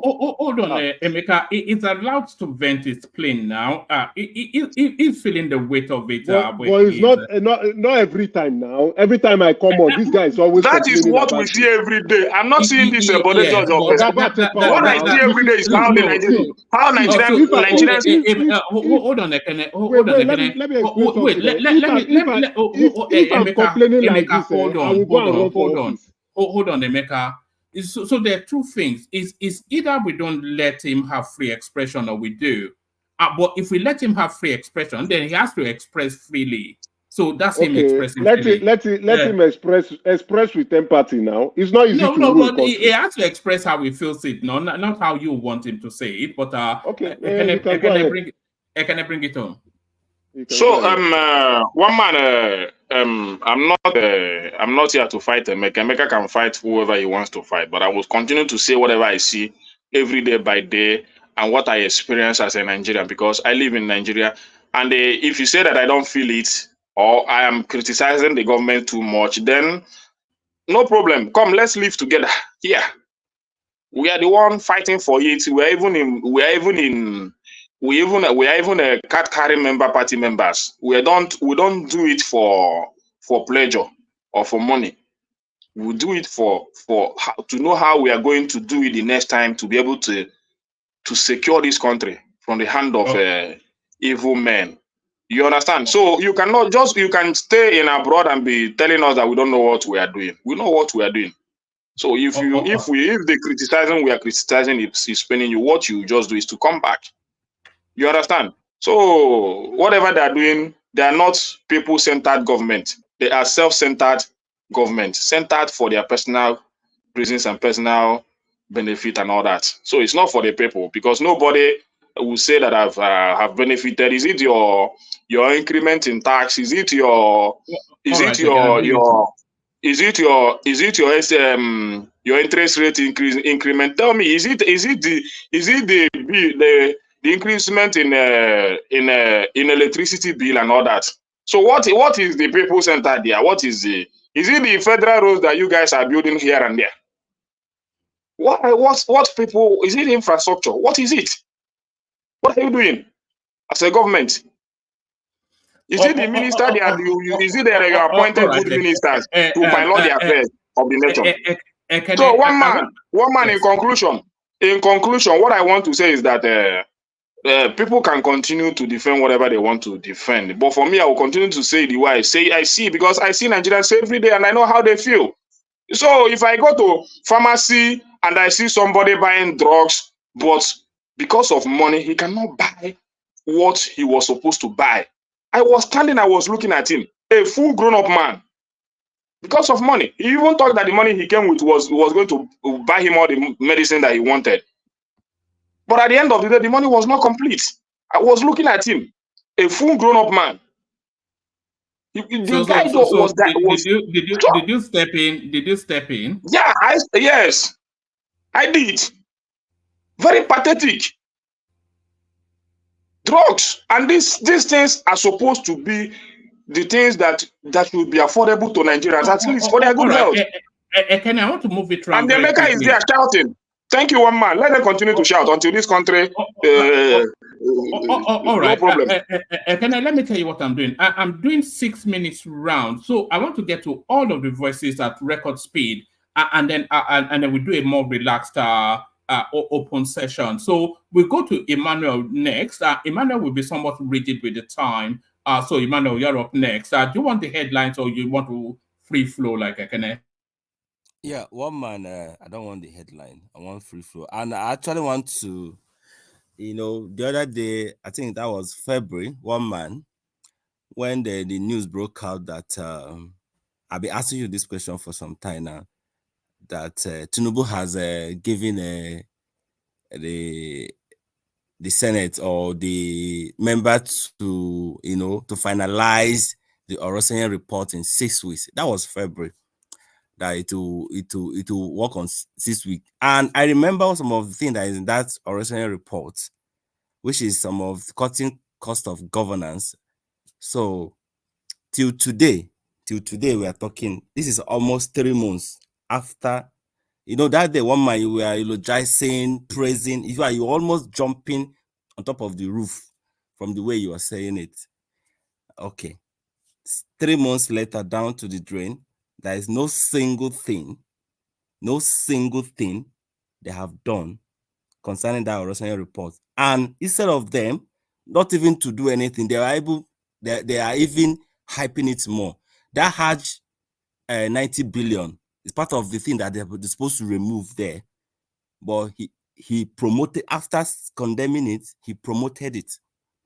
So the reason why I started with that was that you tend to believe what you're reading these people are putting out there. When they put out those things, you tend to believe on it, you jump on top of it and praise them, but they don't have the political will to do anything. They don't. They said that refinery will work December last year. We are already June. Nothing. They even said by February it will work. June. What kind of technical issue that they cannot put together that to make it work? We believe on them. Like I'm telling everybody here, you see this so-called coastal road, people are just eulogizing as well. We will come back here. We will discuss how government have abandoned this project. Another government has to complete it. Now, I want to talk about what Wike is doing in Abuja. I'm in Abuja here. So the route that I normally goes to work every day, yeah, there is that particular route. The end of it is the road that Goodluck, that's a bridge that was coming from the end of that road, and that is just some kilometer where Goodluck stopped it. Buhari did not complete it, and now they have not even started doing anything. But there is a kind of the way they did it, they carved it somehow, so you don't have to go down to the extreme end. So what Wike did was that, which I was asking everybody the day I was driving down to the office in my phone. So he went and hired this just happened Wednesday this week. He went and hired the media house, hire everybody, invite Tinubu. That was that road. package everything, and he said he's coming to commission the road that he has worked on. I said, which road are you commissioning? Is it this road that I passed to my house? You're coming to commission. One man, do you know what Wike did in that road? You see, when they are building road, they do this age, like there's an age lap. They put the age. So he was painting black and white on those age from the end to end. He come and paint black, white, black, white. So that is only different thing I saw. Since I'm passing that road, that's because where Goodluck stopped that road, that's where it has been, and that's where it is till today. He didn't even cross the other end of it. But he was busy coming to commission road that's already been existing for many years. Only for you to, because you painted it black and white, you hire all the media house and you are commissioning. What are you commissioning? I said, okay, fine. I have seen some of the road you're doing, on the express you're doing. Why not go and wait and finish that one? Why are you coming? Because you paint black and white, you come and anyway, one man, that is aside. So there is other things. So you're saying all these tons of roads that Wike is building all over Abuja is a ruse? No, not my name. I'm talking about. Listen, I'm talking about. The metro line is also the metro line is also gas. It's a bodu. Bodu is Badre. The metro line is Badre. You see, these people, what they need to do is to go into government. Hold on now, Emmanuel. There's a girl in Abuja that she gets like 100,000 views. One man, maybe you don't hear what I said. Just driving up and down those clearly, roads. you understand what I'm saying. Everybody acknowledges what he's doing in Abuja. I said that he would have gone came here and told us. Did you understand me? If you understand my point, you will not even argue what I'm saying. I say, what's the name of the road, Emmanuel? What's the name of the road? The name of the road is if you're coming from, I don't really know the name, but if you're coming from AYA. What's the name of the road? The name of the express. Whatever you call it, what's the name? I don't really know the name because it's you don't even know where you plow. You are driving on the road you don't know. People wicked. It's a short people route. wicked. You don't know the road. You don't even know the road you apply, and you are complaining on it. Emeka, hold on. Emmanuel, you have a credibility problem. Sorry. No, if you don't know the name of the road, you have a credibility. You don't know the road. You have a credibility problem. People here now, credibility problem. This is not a place to come and rant. We will hold you to tax. You can't come here to complain. You are trying a road. You don't know the name. Can I chip in something? Emeka. Can I? Keep quiet. Was it not Emmanuel that told us that the Yes Daddy tape was deep fake? He's the one that said it now. So that Emmanuel is not reliable. Emmanuel is not reliable. Because I'm saying what I'm saying, I'm not reliable. Abi. You are not reliable. If you don't just this so, this government that you don't come here, Oga, keep quiet first. Let me talk. Keep quiet. Oga, keep quiet. This is not a quiz. I say keep quiet. This is not a platform you come here to complain. Oga, keep quiet with your lies. Keep quiet with your lies. This is not a place to come and this is not a therapy session. Hold on. This is not therapy session. You're lying. We will pull you out. You don't prepare to come and lie. Hold on. I say keep quiet. You're telling me to shut up. Are you okay? Who the fuck are you? You're lying here on the platform. We will call you out when you're lying. You're very, very disgusting. No, hold on, Emmanuel. Oh God, settle down. If we do that, then we won't get the conversations round quicker. So just hold your fire, Emeka. I know it irritates when people are when you feel people are somewhat being fast and loose with the truth, but it's free speech, isn't it? So that's his lived experience, or that's his politics. It's free expression. I bring it to Emmanuel, and then shut up. Are you that disgusting? No, apologies. It's the heat of the conversation. God, don't call my name again, because I am listening to one man. Don't call my name again because you're a liar. Shut up. I say shut up. No, don't please, guys. When I say shut up, shut up. Shut up. Oh no, don't do that. My friend, get out and shut up, you bunch of liars there. Now, I beg now. No, I beg. This place is not therapy session for ranting. We'll call you out. If you don't have the facts, we'll call you out. Hold on. You don't come here to come and lie. Disgruntled element. You are the disgruntled one. You are here crying. You are the disgruntled one. You are crying. You are complaining. Emeka, you are holding the session to hostage now. Let him just Such a buffoon. No, don't call him names. Because then your father left lap. One man, please. Yes. Give me 30 seconds, please. One man, if you said something, people should keep quiet. If they don't keep quiet, kick them out. You are the organized. You should organize this platform, one man. People can be insulting themselves. You tell them it is enough. They don't listen. Kick them out. Kick them out, one man. We should have some decorum here. We are adults here. Adults. I said adults. Thank you. All right, thank you, Thomas. Yes, you are right, but I'm a bit reticent to kick people out. I expect people to self-moderate, but bring it up, Emmanuel, and then from you we go on to Baba. From One Baba man, to this your platform. I can't come to your platform and some disgruntled element will come and saying rubbish. No, just let it ride. It's politics now, and it gets heated. Let it ride. Apologies. Carry on. You should better fuck out of my way. No. Now, don't say that now, please. Now, just go back to what you were saying. You were talking about Wike's performance in Abuja. Emmanuel, cool down and carry your submission. Don't listen to. Just organize your mind. It's very tough to be here. They did not even hear what I said. I said that especially when Emeka is here, it's very tough to be here. Wike would have gone and commission because Wike would have gone to commission where I've seen him where he's doing a lot of work. Why coming to commission where he painted black and white? Did I say Wike is not working in Abuja? Some disgruntled element will come here and be talking bullshit.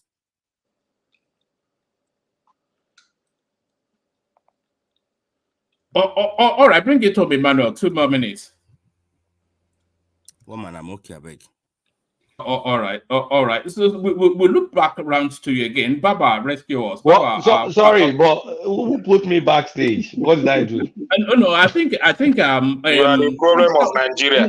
No, Thomas, you are Nigerian problem. And one man, let me say this. I'm not going to allow Emeka to say anything here today because I'm going to disrupt him. All right, don't worry. It's disgusting. No, it's not disgusting now. It's passionate. It's passionate is what it is. But Baba, rescue us. 5 minutes monologue, Baba. It's 5 minutes from 8 to 6 to 5.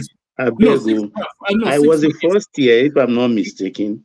Yes, 6 minutes more. It's only really to get it round quickly, and then we'll come round again for a more relaxed conversation. Baba, you're up next. All right, thank you, man. Happy session, panelists. I salute you all. If it's happy, I think we should all endeavor to be happy campers anytime we come here. People of the comment section, I salute you. And our esteemed viewers, watchers, people who participate with us in this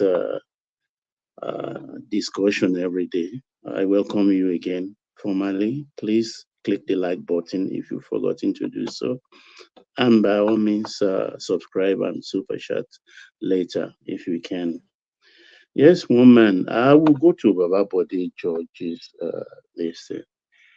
People, I like looking at the bigger issues on things like this because, like everybody, I have a very fertile mind and I like to kind of interrogate people's view and go into their head. Somehow. Oftentimes I'm right, oftentimes I'm also wrong. I look at everything in their proper perspective, and if possible, I go historical. But first, Baba Bode George retired as a Commodore. So he's not a true politician. He ruled Ondo State as a military governor. And as we speak today, he has a marine engineering company, which I know very well because he's a military trained marine engineer. So he is not hungry. He lives on Bodilon, not too far from Ashiwaju's house. So that's just for the correction of it. Yes, looking at this old man, absent Baba OBJ and Baba this one, out of the present topical issue concerning Tinubu's administration. What I see going to me, if you have an understanding, at the heart of our country today is the issue of restructuring. It's the burning issue. It is what we have to do. I listened to parts 1 to 4 of something I stumbled to on YouTube of Bola Ige addressing some communities in America. I think that will be 1999. I think a year after he was let out of prison. And I derive most of my analysis from him. So these people that are coming back, I think they are trying to make Tinubu pliable. Pliable in the sense that because if they disagree with him to their grave, he is a president. Whatever he wants to do is what he will do. But if they are close, look, keep your enemies closer. It's a doctrine. Keep your enemies closer. If they can make him, convince him to help us restructure the country, I think that will serve everybody very well. And I think at the heart of all of this, people may say they've made it, they are turning coat or they are turning around and things like that. No, they are on a mission. They are on a mission, and other people, they've seen it all. They know what power is. They've been there in the corridors of power. And what they are doing at the heart, because if we don't restructure, we are not going anywhere. No matter the economic expertise Ashiwaju may bring into governance, we are not going anywhere. An example is I talked here about the state governors when we are talking when the strike was ongoing. I said we've not asked them. It's a tripartite negotiation, which NLC is always working out of and coming in. You don't negotiate by just flinging your head. It's not a cowboy thing. It's grit. The governors have come out right now to tell us, oh, we can pay 60. Private sector said we can pay 60. Is 60 desirous? No. If we have to go by the present economic situation in our country, 60 is just small. Maybe 90, 100 will be more ideal. But when those governors whom we have left alone, I think the latest offer is 63 from the government. 63. We've left this governor for 13 months. They've been flowing. We told you guys they are the problem of the country. Nobody wants to listen. Just put it in their mouth and be devouring and shaking him, while the governors are the ones getting away with murder. Why can't they pay even 90? They can pay. They can pay. So we have myriads of problems in our country. Maybe, I don't know, we are just blinded by our parochial beliefs, which borders at times on I try to be very cautious of the word I use, because until I'm triggered, I'm always very mindful. If we believe in one Nigeria, which all the tripod and those that are not even the sub-tripod are working on as using Nigeria as a project, then let us look at everything from the same prism, not prism of parochialism, which people bring to bear on us all the time.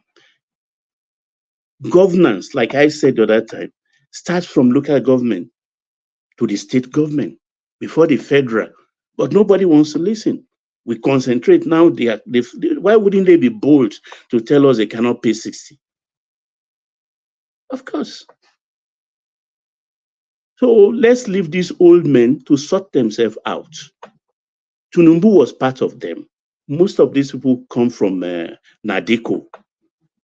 Some of them were on exile. Some of them were in jail.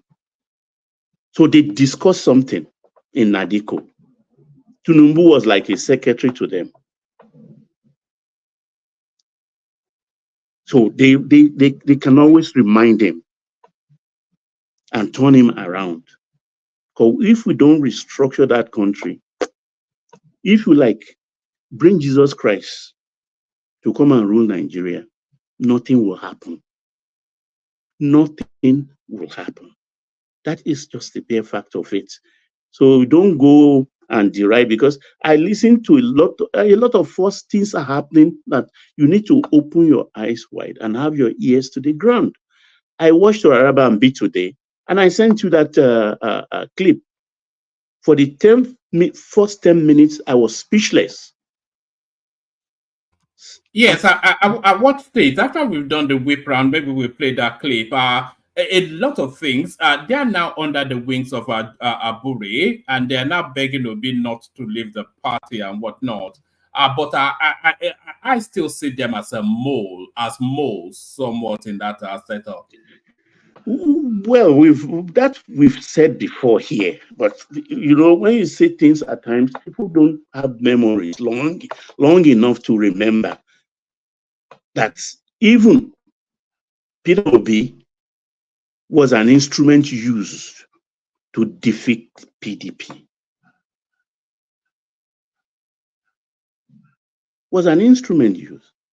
And if the power was to come to the south and defeat Atiku, then Obi has to be in a different camp entirely. That's what they did. And I'm not going to open my mouth and say some things I'm privy to about that arrangement. But these are politicians, and they are doing what politicians do. To them, it is a game. To us, it is about our lives and that of our offsprings. So we have to really, really hold these governors to ransom. And if we can support the old men, that okay, to put it in a raw form, most people put it now and say, oh, they are supporting Tinubu. Let's put it in that. They are on a mission. Let's fold our hands. Yes, let's fold our hands and let it go. So another topic, one man, for my 2 minutes remaining. All right. Did you want to speak to let me see. Let me find the Ikoyi prison. They're looking to relocate the Ikoyi prison, and I think the narrative is all about real estate. I dream that thing. I've been dreaming it since maybe 40 years, 20 years. You understand? When I see it, it's like, oh my God, this is property. What is the prison doing here? I've been talking, look, because it's priceless. It is priceless. That piece of land there, you see, they call it Ikoyi prison. It shouldn't be there. I don't know when. Look, do you know? And most people, I'm asking, I think Baba Aja will know. Opposite Methodist Boys High School and close to Western House, we had a prison there before. on Broad Street. Yes, there was a prison there before. That was where Awolowo started his prison journey, on Broad Street, close to Sheila Cinema in those days. That was where Awolowo started his prison. Ni Igboro, in Township Urban Center. Until that prison was cancelled out. I think that's where Terracotta stands today.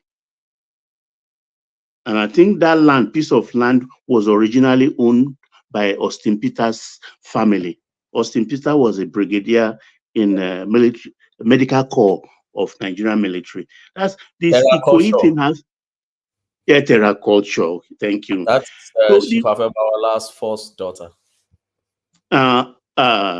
Thank you. That's what Benny writes. Yes. Okay, Cabo. You understand that Ikoyi thing? We should all open our eyes wide before the so-called owners start to share that place and take the prison elsewhere, because it's our money they will use to build under prison. So that place, either they should put in a first-class school, special school, technical school, something that will be there for a very long time, not piece of real estate people will now build skyrise, because that land, even $1 billion cannot. Because if you buy that, I think it's about, if my memory of that place serves me correctly, it's must be like 2 hectares, if I'm not wrong. But Baba, say again. Can you hear me? I'm pretty sure Tinubu will gobble it up. I'm thinking they are going to sell it to themselves, so don't worry about it. Baba, I'm thinking they could sell it to whoever they want to sell. But they should use the money to go and build a more modern and more functional correctional facility. The money belongs to... Don't give them that chance. No, that's what they should do now. Look, let me tell you. No. This minister, they have budget. Let them go build something from money. That place. They should not sell it to. You'll be surprised that that's part of. They must have factored this into the revenue they're going to make from their budget. To me, that money belongs to Nigerian Prison Service or Internal Affairs. They should sell it. Use the money to build modern correctional. They should come to Houston. I saw the prison at Houston. They should come and build that kind of a thing in Nigeria. The fact that they are in prison doesn't mean that they are not human beings now. They say they should use it to build school. Which school? There's money for school now. They should go and build school. I don't want them to sell it and build real estate or divide the money to build correct prison. Let Baba bring it home, and then after Baba Ogbeni Ajande Koko Kulata Patrick to Niger. So Baba, bring it. So that Ikoyi land, I beg, we should get appraisal of it. If we had to be in Lagos today, I will do that in Rano. Use my own money and let somebody remotely give me price that place for me. Those what they call them now, this thing, and let's just have an idea the cost of that land, because to me it's priceless. It's a dream place anybody will want to own. And even if they say 500 million, some people would drop it. We would drop that money before the arts they drop will touch the floor. Thank you, one man. All right, brilliant. So thank you, Baba. Stay with us, Baba. I want to move it around quickly so that we can open it up a bit more. Ogbeni, you're up next. A 6 minutes monologue. Either to the talking points. I don't like. We don't want all these APC sympathizers. Yes, give us Patoski. No, I said Ogbeni, Ajande Koko Patoski, and Patoski is we don't want APC sympathizers. We need APC. Woman, give us Patoski. They are converting your show to a ranting club now. They are not deciding who will speak and who will not speak. Yes, let's do it. Is that what we are not doing here? Yes. This high celebrate show is now. So we'll be here. I ran away from ranting to come here to come and be listening to people who want to be ranting. They should go and seek their therapists. Go and pay a session and cry with your therapist. This is not a place to rant. This is a place to analyze, deep thinking. No, but one man, what Tekene is saying is that we should have a balanced view. And the point is that one man, you agree with me. I'm sure I came in earlier than most people. Yes, you did. So, okay. Let me reverse the order then. Let's go Ogbeni. Then you then. But you can put me anytime. I'm okay. But I'm sure I came in earlier than most people. You know, yes. What I try to do is to curate it just along the lines that just along the lines I'm not bad for that. space. Anybody can speak. I'm okay. See this man, no, elderly statesman. All right. Let me hear Benny Abeg. I don't know what that guy was talking about. He should go and pay for a therapy session and cry that Tinubu wants to kill everybody. Why his own governor is not working in his own state? He doesn't want to look at his governor. He left his state, ran to another state in the west, now complaining about Abuja. And people be like this. All right, let's do this. This Emeka is the most foolish guy in this platform. No, the most foolish guy in this platform. No. I don't want us to do that again. We no, but one man did that. I lie. You are from Anambra State. You have not complained about your governor. You went to left. Wait now, one man. Let me land. You left Anambra State. You went to Lagos State. You are living in Lagos State. You are crying about Abuja. You have not looked at your governor. What is your governor doing in your home state? Your state of origin. You left your state. You do not develop anything in your state. You went to Lagos State to enjoy the resources in Lagos State. You wait now. Wait, one man, please. One man, follow my train of, follow my line of thought. You left your state of origin, your hometown. You went to Lagos State to enjoy what Lagos State has to offer, and still complaining about Abuja. No, this is too much. They need to examine some people. Emeka, you need to help us out a little bit here now. It's getting a bit much. Ogbeni, you're up next. Oh man. You see, this is why Ogbeni doesn't come here. He wants a cerebral conversation, but anytime he comes, he's always fighting. Benny, please give me something to enjoy tonight. I beg you. You're a delight. My brother, I don't understand though. You see, I've not even said anything. Ekene is already jittering. Yes. Please help me. More like off my. Oboni, you are my friend though. But it's quite unfortunate Are we going to hear from Ogbeni? Let's hear from Ogbeni. And if the interjections can be avoided, then let's avoid it. Only so we can get around the room quicker. Ogbeni, let's say from man, don't worry, I'll be so magnanimous with the obedience today.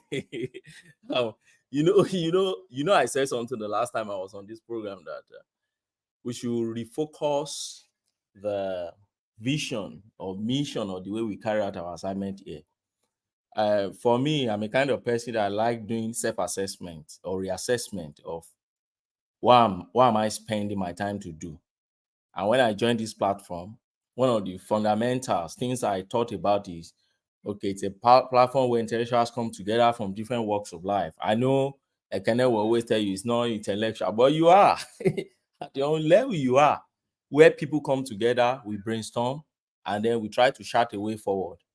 We may think they don't listen to us, but, with time, posterity will record about us, Social media will always keep record of what we are also contributing in terms of talking, even if we can't have the power, or the political power, or strength, or will. Or exactly.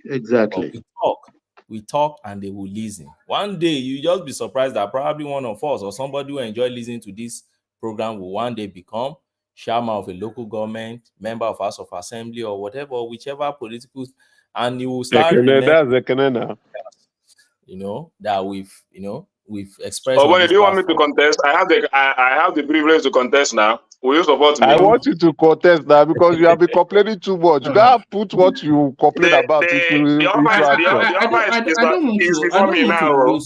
I don't want to lose this session to. No, Ekene is my brother. I'm not fighting Ekene. I'm just tired of him complaining. No. We want to hear Ogbeni now. If nobody objects, it's Ogbeni carry on. Yeah, who support Ekene is contesting. I contested in 2003. for councillorship in my local government, and I lost, and that was, I think, the last I did in terms of doing contesting. But I work as a special advisor to the governor of my state 8 years ago. So I've been a bit, to the corridor of power, and I understand what it takes to be a leader of a state. Sometimes when people criticize, I just look and laugh, because to govern a space, even a space like Ekiti alone, just that small state alone, for me, I know what it takes. Everybody comes with their own idea, different opinions come. There are some governors cannot even voice out. There are some governors cannot even tell you special advisor. They can't even tell their cabinets, but they have to carry out, duty. Let me give you an instance. Governor Ayodele Fayose, back then, wanted to, which for me to date, I still call him the architect of modern Ekiti. He wanted to create a double lane in a particular major way in Ado Ekiti. And there was one Iroko tree along that way. That Iroko tree, if you don't cut it down, then there was no way it could develop that area. And if you avoid that area, there's no way you will expand the main city. That's what you can call city center in Ado Ekiti. What did Ayodele Fayose do? Because the Obas and all those traditional rulers is saying, it's where all the witches and wizards used to do meeting, and all these things. You can't cut it. It's the foundation of Ado, is this and that. Ayodele Fayose got, was he Julius Berger, one of these construction companies. They mobilized to site late at night when nobody knew that they would be there. I knew how much Ayodele Fayose paid to ensure that he had everyone to be there on that, and he cut down the street to pieces.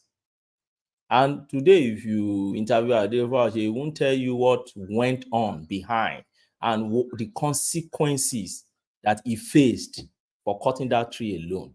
Why? Just to give a double carriageway for a particular town. Today, some people will still criticize him, but he put his life at stake to achieve that project. So I understand all this, in particular in a developing nation like Nigeria. And that's why sometimes when we come here, because of the little experience we've had too in the corridor of power, I think people who have not tasted that before, and you have always been on the side of people that they govern and see them afar off. Listen to us, even if you think we are just talking rubbish, but at least listen to us. We've been there. Okay, so that's for that. Omar, I would like to talk on Wike, because I saw somebody almost bashing Wike the other time. I don't know when the person got to Abuja. I don't know how many years he spent in Abuja. But for me, I spent almost 2 decades in Abuja. I arrived Abuja during, I used to go to Abuja during El-Rufai.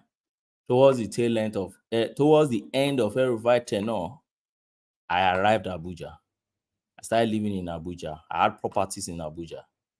And I left Abuja just 2019, and I am still going to, I was still in Abuja as of last year, November. I go home every 3 to 4 months. And I ensure I spend at least 1 month in Nigeria before returning, except the last time I spent just 5 days and return. So I'm abreast of what is Abuja, or what was Abuja, and what is Abuja now. And I think it will be a blatant falsehood if somebody comes up and say, oh, Wike is commissioning a decorated road. That's not true. It's not true. Wike clearly said it when he got to power. He said 3 major things he will be doing. First, completion of roads under construction. There were so many roads in Abuja under construction, as at when Buhari was living there. Whoever understands Abuja terrain very well will bear the witness to this. All those Yanya side, I'll mention some few that maybe if you have visited Abuja, you will know. If you're coming from Apo via ShopRite to Gudu Cemetery down to Gusampe, down to AYA, then you want to branch into Ayanya side and you are going to Nasarawa. That area, Buhari started it, but Buhari didn't finish it. Wike has completed it and is commissioning it. So what's wrong in that? The man said, we're going to complete roads under construction. And by the way, I remember the one that intersects from, where do you call this? From area 1 down to that area 3 junction, then veer off to SARS. I remember that road has been there for donkeys of years, particularly the one that should cut area 3 under bridge down into Nasarawa, not your side, down into Gidamagoro, Ronzo, all those areas. Osinbajo actually opened that place that few days in office when Buhari was away. Opened that place, and everybody were rejoicing back then that a new thing will come to that place because it's going to reduce the crowd and then the accident that always happen along the Yanyan side, that very slicky road. Now Wike is almost completing that place. Now, if you now go a bit after that SARS and you are entering Guzampe, that place where you have Kosa Church, Pastor Biodun. Inside that place, if you go inside, and you can link that place now back to Abacha. Wike is doing that. Now, if you leave that place and you come to Uye, the one he just commissioned, yes, Buhari started, in fact, Jonathan started that project, not even Buhari. He did his own bit. Buhari rushed it, but he couldn't complete it. This man has completed it. The flyover completed. So from that, what do you call this place? Road safety. You can fly that road safety hub and then land yourself in where Iyaoyo is. Then from that Iyaoyo, three more minutes, Ogbeni. Patoski, click on mute and unmute. Your device is not fully connected. Back to Ogbeni. Okay, so you can fly that. I'm just trying to explain. These are the roads that are there. Whoever is Abuja resident will know. And for somebody to now say, oh, I don't know the name of, is there any road in Abuja that is not named? There is none. Even if you can't name it, there are benchmarks to describe places in Abuja. Abuja is a modern city that is more beautiful than many cities in Europe. So, and Abuja is well planned, well named, and well labeled. I stayed there almost 2 decades. So Abuja is not a place that you just tell somebody, just borang some. No. So there are projects there. So and Wike is trying his best. Let's. I know, yes. And one thing I've now understood, and I've understood it for a while, maybe during student, politics, and also recently I've come to more realization of it is there are so many people in the society, and we are varieties of human beings in the society, right? And we all contribute also in one way or the other, whether positive or negative. There are warmongers, there are predators, there are gaslighters. They are only just to gaslight any issue, whether in the positive sense or there are propagandists, there are sadists, there are narcissists. There are so many people, Machiavellians, misanthropes, saboteurs, hypocrites, opportunists, driver by God, religious by. There are so many various types of people in our society. And so we always find several people also on any platform you find yourself. Okay? Expressing opinions too about government projects, about governance. Okay? So the perspective everybody will view things will differ. You won't expect somebody who is an unrepentant gaslighter. Well, it's every perspective not expressing a bias, though, Ogbeni. Every perspective expresses a bias, yes. Some perspective stands on facts. No, well, not really, no. It's a prejudice. Every perspective is somewhat of a prejudice, isn't it? Look at the way Ogbeni now call names of road, street, estate. Some people have low bar for tolerating BS. When you come on platform like this, Ogbeni is a very learned and a very clever guy. If he was opposed to the government, it was it smacks of mischief. And intellect. It smacks of mischief. You say it as it is, and we have listeners. They are deciphering. They will know because they can separate the chaff from the wheat. So this is what is at the heart of this panel. Don't come and sound like a broken record. Put your own perspective. If you want, put your slant, put it stylishly, because a lot of people don't suffer fools gladly. Thank you. All right, back to you when they bring it home. I saw tonight just in Abuja. The Abuja is I agree with you, by the way. I'm relatively traveled, and I concur that Abuja is more beautiful. The only place that I will concede, three places that I will consider are equal measure to Abuja, but differently beautiful: Prague, Paris, London, and maybe not even London, maybe just Prague, not even Paris. I wouldn't concede that London is more beautiful than Abuja. No. Yes, one man.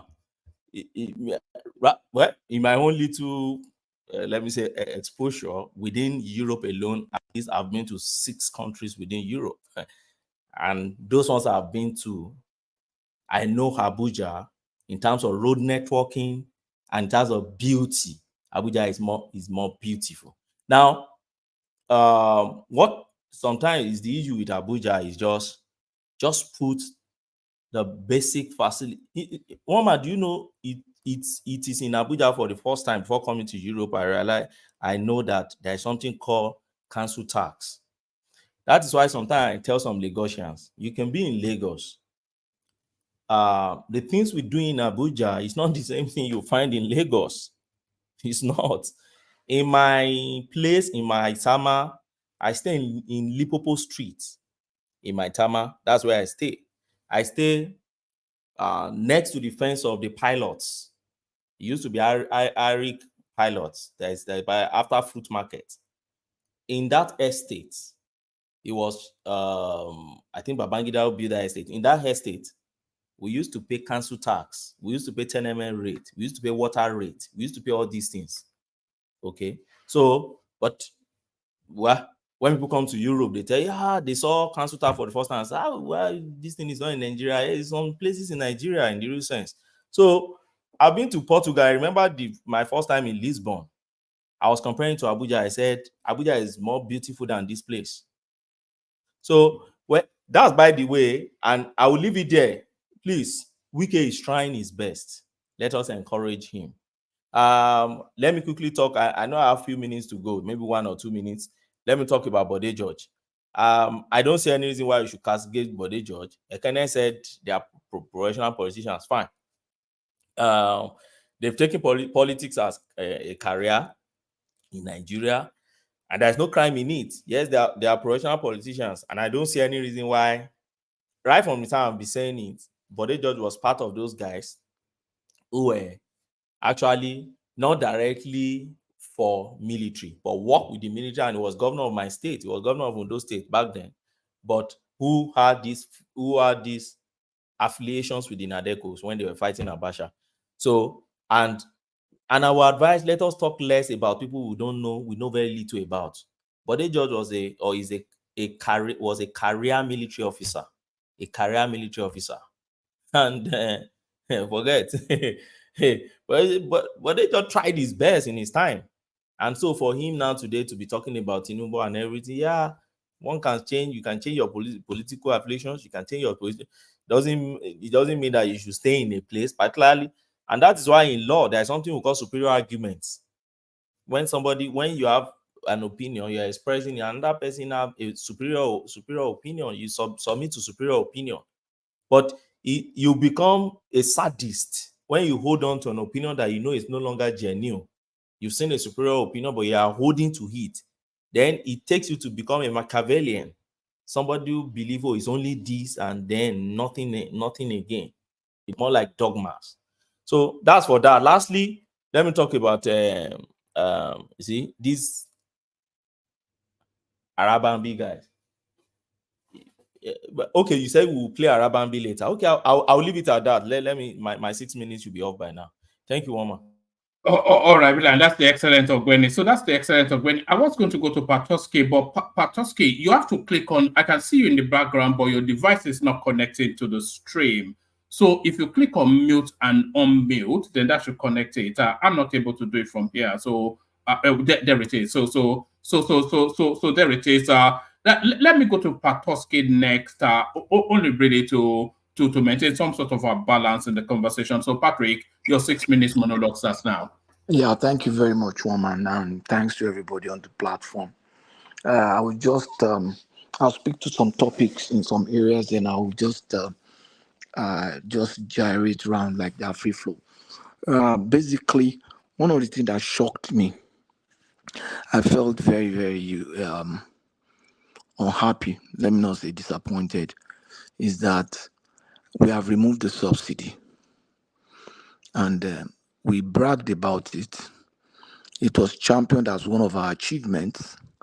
We went to international community. They commended us. I discovered that I remember when he went to Saudi Arabia, it was one of the things that the business community was praising him about, that he had the courage to do it. And he said it's a decision we have to take. And he was so proud of it, not knowing that we were deceiving the international community. We were deceiving the whole world because we were actually paying subsidy. As it is, we had even paid more than we used to pay during Jonathan, during Buhari. And everybody, even IMF, say, oh, this is government policy. It's very good. He addressed the nation on October 1st, talked about this is a top path we need to take. We have to stand our ground.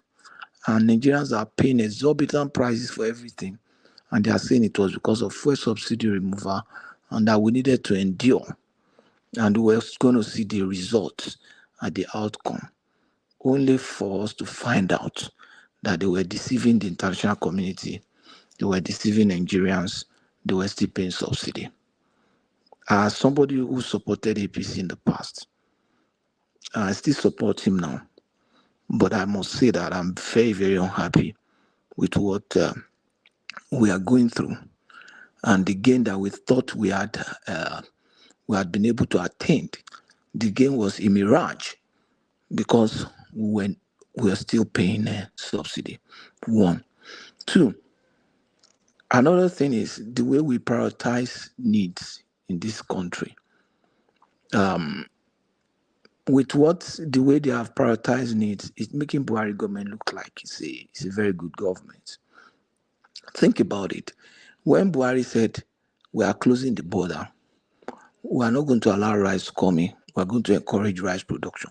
He went all out and did it.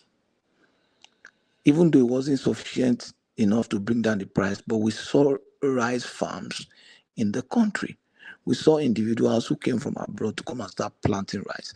We saw investors like Oscharis investing in rice mills.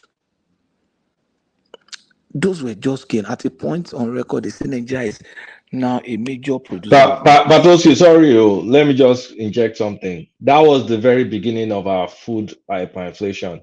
If you trace it back, you can draw a straight line back to that policy. But continue, okay, so what I'm saying is that we could see a policy, even though it might be a wrong policy, but we could see a policy that was backed with actions. It was not a policy that said, oh, we want to support rice production, and then the next thing is we are importing rice using our money and pretending we are not importing rice, but we are producing rice, and this is the rice. What do you want to achieve? What does the government achieve in deceiving its people, deceiving our people? Do you understand? So Buhari was, if he takes a position, he puts his power behind it, he puts his money there. The policy might be wrong, it might produce the wrong results, but you will see that this is where this government is going, and that's it. You understand? But with this government, it is not so. They say we are going to cause wastages, we are going to block leakages, and then you are putting 90-point-something billion into Hajj.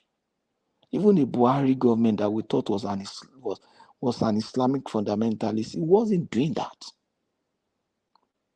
He wasn't doing that.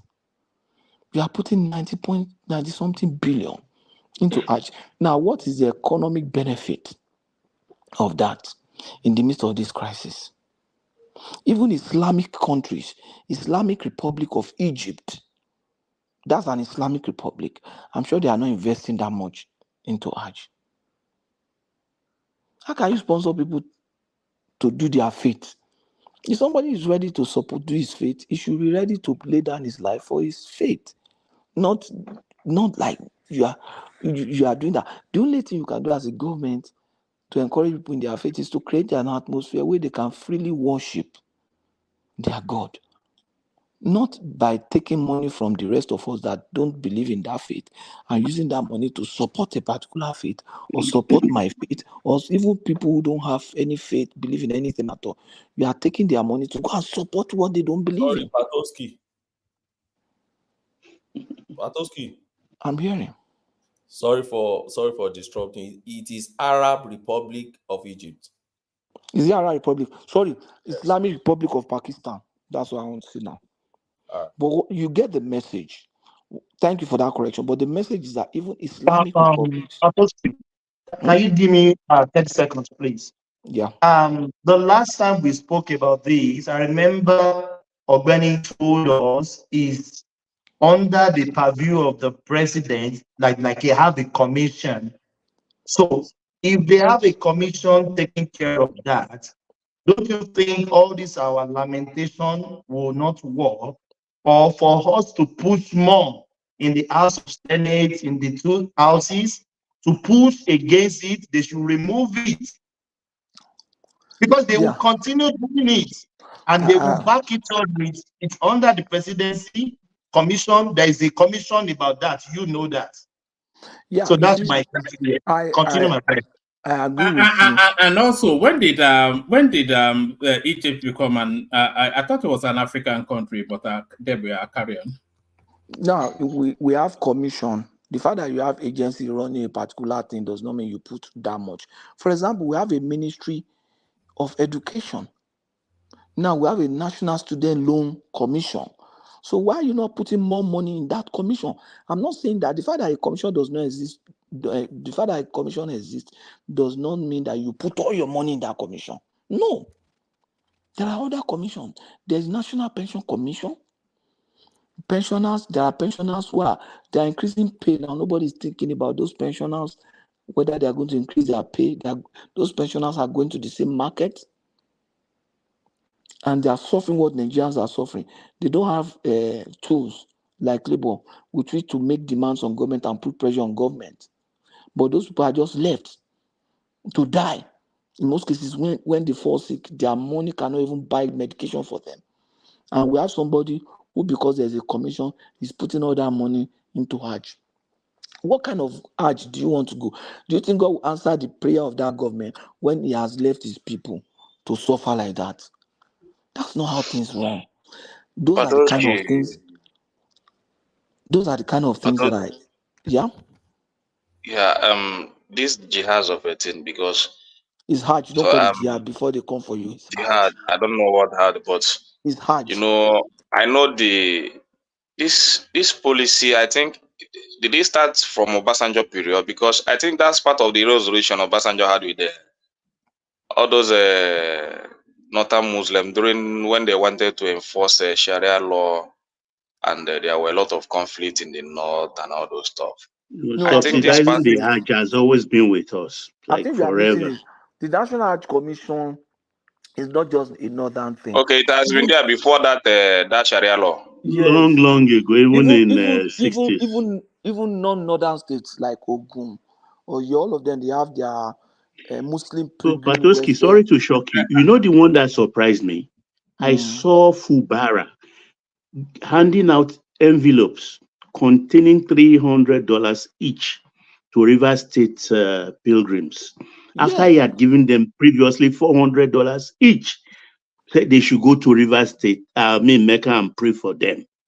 $700 each. The point is that all right, so 3 more minutes, Patowski, 3 more minutes. Even non-northern states have a Muslim Pilgrim Welfare Board, Christian Pilgrim Welfare Board. where they put money arms. But the fact is that if they want to do it for their citizens, okay, but we are at a critical stage in our national economy. There are certain things should take priority over the other. You understand? Those people, by the time they go to Hajj and come back now, they will come and starve now. They will come and starve because the economy is not doing well. The food inflation is coming. Last year, I will keep emphasizing it. I support Tinubu. I still support him. Just like Doyin Kupe said, it was the best of all the bunch. That was why. If we had somebody better, I would have supported the person. Not because he's from Lagos or from anywhere. No. The point is that I mentioned it last year that look, we need to start doing something about food inflation. And that if they need to start working on the land, they say that 1/3 of Nigerian arable lands are not put to use, that they are going to do it.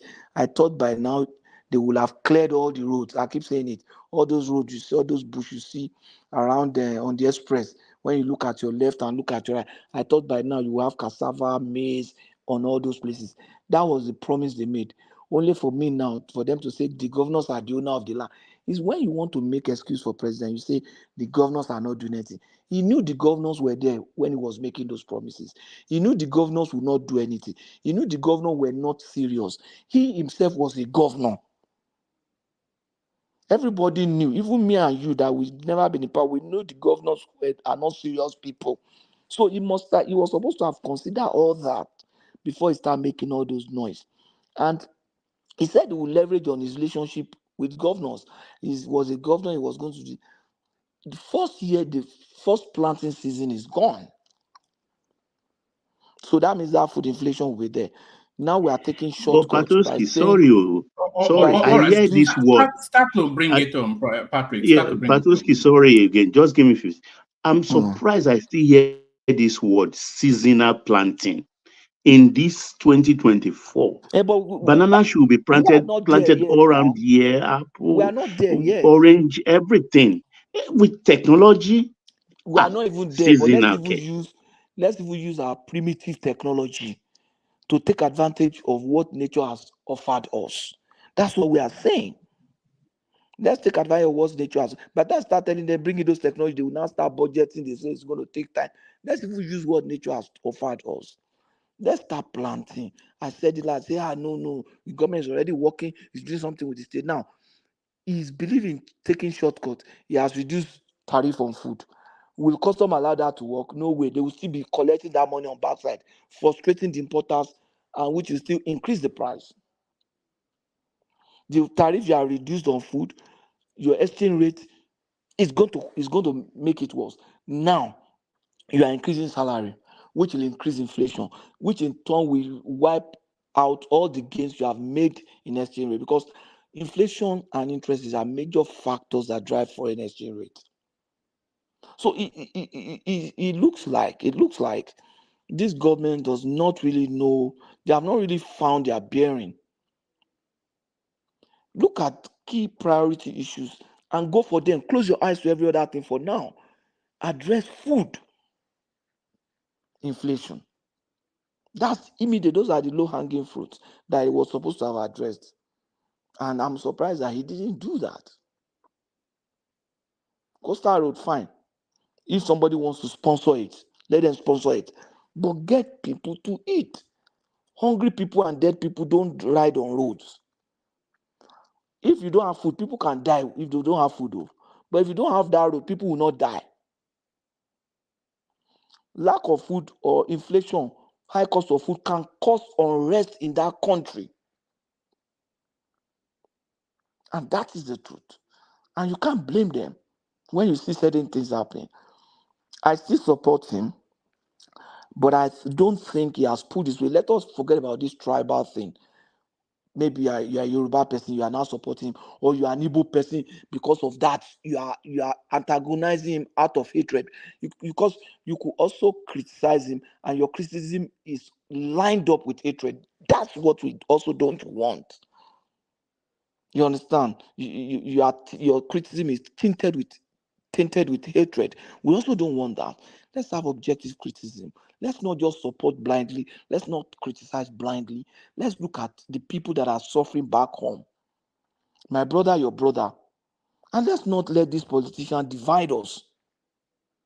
There are people like you, they don't have more stake in that country than you and I. Tinubu does not have more stake in that country than you and I. Some of us, if we were rascal and stubborn boy, some of us would have been governors. If we were rascal and we are like you, area boy, if people like Kulata, if Kulata, you can look at somebody, if you can put $200,000 on the ground and pour petrol and put fire. Patoski, I agree with. In fact, I agree with the entirety of your submission. But just that last piece you were saying there, people here, there are governors here. If we are willing to do the things that people do to become governors, there is a lot of people here could be governors, at least in terms of life experience, education, mental acuity. We have them. You just mentioned Kulata because you are too modest to mention yourself. Anybody can. Can't you dance more than that governor? If Adeleke can be a governor, what does Joshua Makinde know more than somebody like Babati? A lot of people here, or Benny can be a governor now easily. Intellectually, if you compare Babati's governors to Babati, short, you are being unfair to Babati. Babati governor is Dakwabiodun. But to be a governor is Tibon Ogun, so it's guns and roses, isn't it? Guns and roses. Are you ready to swallow that one, man? That's you are not ready, so you can't be governor. That's the impediment now. I could not at the cost of a human life. No, but Kulata, you and I, all of us, we can't afford to put $200,000 on the ground and put petrol and put fire and be looking at it and be smiling and be drinking beer without shaking and having high blood pressure. Those people can do that. That's the only difference between them and us. But the point is that let us all now be united. We have voted this man in.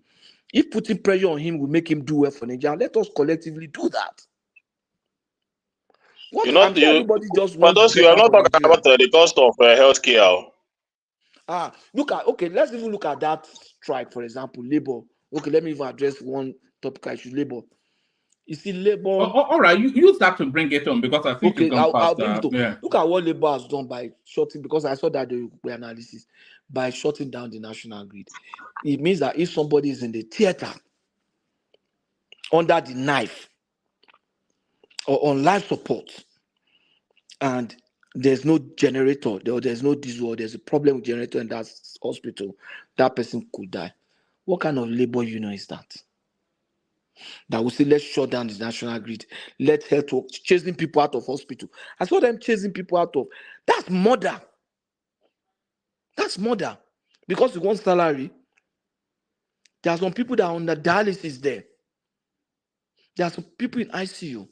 There are people that are in emergencies. And I saw these guys chasing doctors out. Because he's a school side that got a clerical job and got elected as a labor clerk or labor union leader. He's going there, chasing doctors out, chasing nurses and pharmacists, chasing people that are supporting life. This clerk that is maybe busy collecting bribe on his desk and not useless for purpose, he's just there. So these are the things that we need to say. I'll close this by this. I know Ekene wants the best for that country, even though it might be lined with hatred, but forget that one. Let's look at the best he wants. Emeka wants the best. I want the best for the country. Tinubu is not my interest. Nigeria is my interest. Let us collectively fight these people. If putting pressure on Akpabio will make him sit up and do the right thing, let us do that together. Thank you, one man. All right, brilliant. A virtual round of applause for I think of all of this. Thank you, Patoski. All right, a virtual round of applause for Pat. I think in a good while, that's probably one of the best. Nice one. Yes. Nice one. So I've done a running order here. So let's follow this running order. Ajanle Koko Kulata to Nigeria Emeka Prestige. But before we go to the running order, we did try to set up a debate between Ajanle Koko and Pansat, but of course Pansat chickened out as you know, that it does that all the time. I think Rudolph tried to bring him on, and he ran away from that as well. So he likes to bloviate in a small burst, but he doesn't like. He cannot take the pressure of it. But we want to open up that sort of debating format, and the two protagonists I want to sort of match with are Ogbeni and Two Niger. So if they are amenable, you don't have to respond immediately, but it's just an idea that, because I saw you going back and forth on Machiavelli right there. So if you can arrange a debate of a choice of a topic of both your agreement, I think that would be quite interesting. Ogbeni to Niger. Yes. I hope we won't bore you. No, we'll pick an exciting topic, and then we'll give you forewarning so that about something that will interest you both as well. Because something historical I would like. That's fine. Tonight, what says you? Historical, we could do historical, but personally, I would rather deal with some of the issues that are going on now, and if your economy, security stuff that are going on within the nation is. Yes, we won't do something yes, we won't do something that either of you have too much of a specialism in, so that it's not it's not weighted in anybody's direction. But I think the two of you have vast knowledge, so I'm sure you can tackle most subjects. One man, don't say that now. Yeah, that's not true. What's that? What's not true? Both of them have vast knowledge, so that's not true. Look at this one.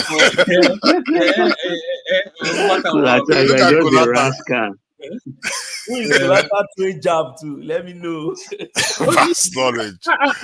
No. Yoruba says one day left for Kisheti Akiton. Talo bere lowe. Who is the first person challenging Kulata? But Kulata also, but who do we put Kulata up against? No, I'm not debating nobody. No, you are going to debate whether you like it or not. But we just don't have an opponent for you. That's just the thing. I think that would be good actually. But maybe even Baba will moderate or Ajan Lekoko. I will gladly do that. Yes. So yes. Up next, Ajan Lekoko. It's been very quiet, man. Maybe it's not fully with us. Ajan Lekoko, are you ready? Okay, I think Ajan Lekoko might be in the middle of duty. So we skip on to so Kulata, you're up next. 6 minutes monologue as you will, either to the subject matters or Well, I don't want to deal with the subject matter. There's some things that I'm kind of like wanting to track, but I've not really had time this week because of work commitment. But there's Ondo State is countering the federal government, the Attorney General, about local government autonomy. That interests me because I would like to see the situation where local governments get their autonomy and it is advocated in the Supreme Court. So on those states, they filed a counter suit. They're saying that the federal government should have nothing to do with local government, that it is not up to their discretion to kind of like weigh in. So I would like to see how that goes. I thought Ogbene would be able to talk about that. Maybe they said federal government doesn't have the locus, and because it's not they don't have local standing. I'm not the lawyer, and I can't even pretend like one. But I don't want to believe that that's the case. I mean, you can say both state and federal kind of.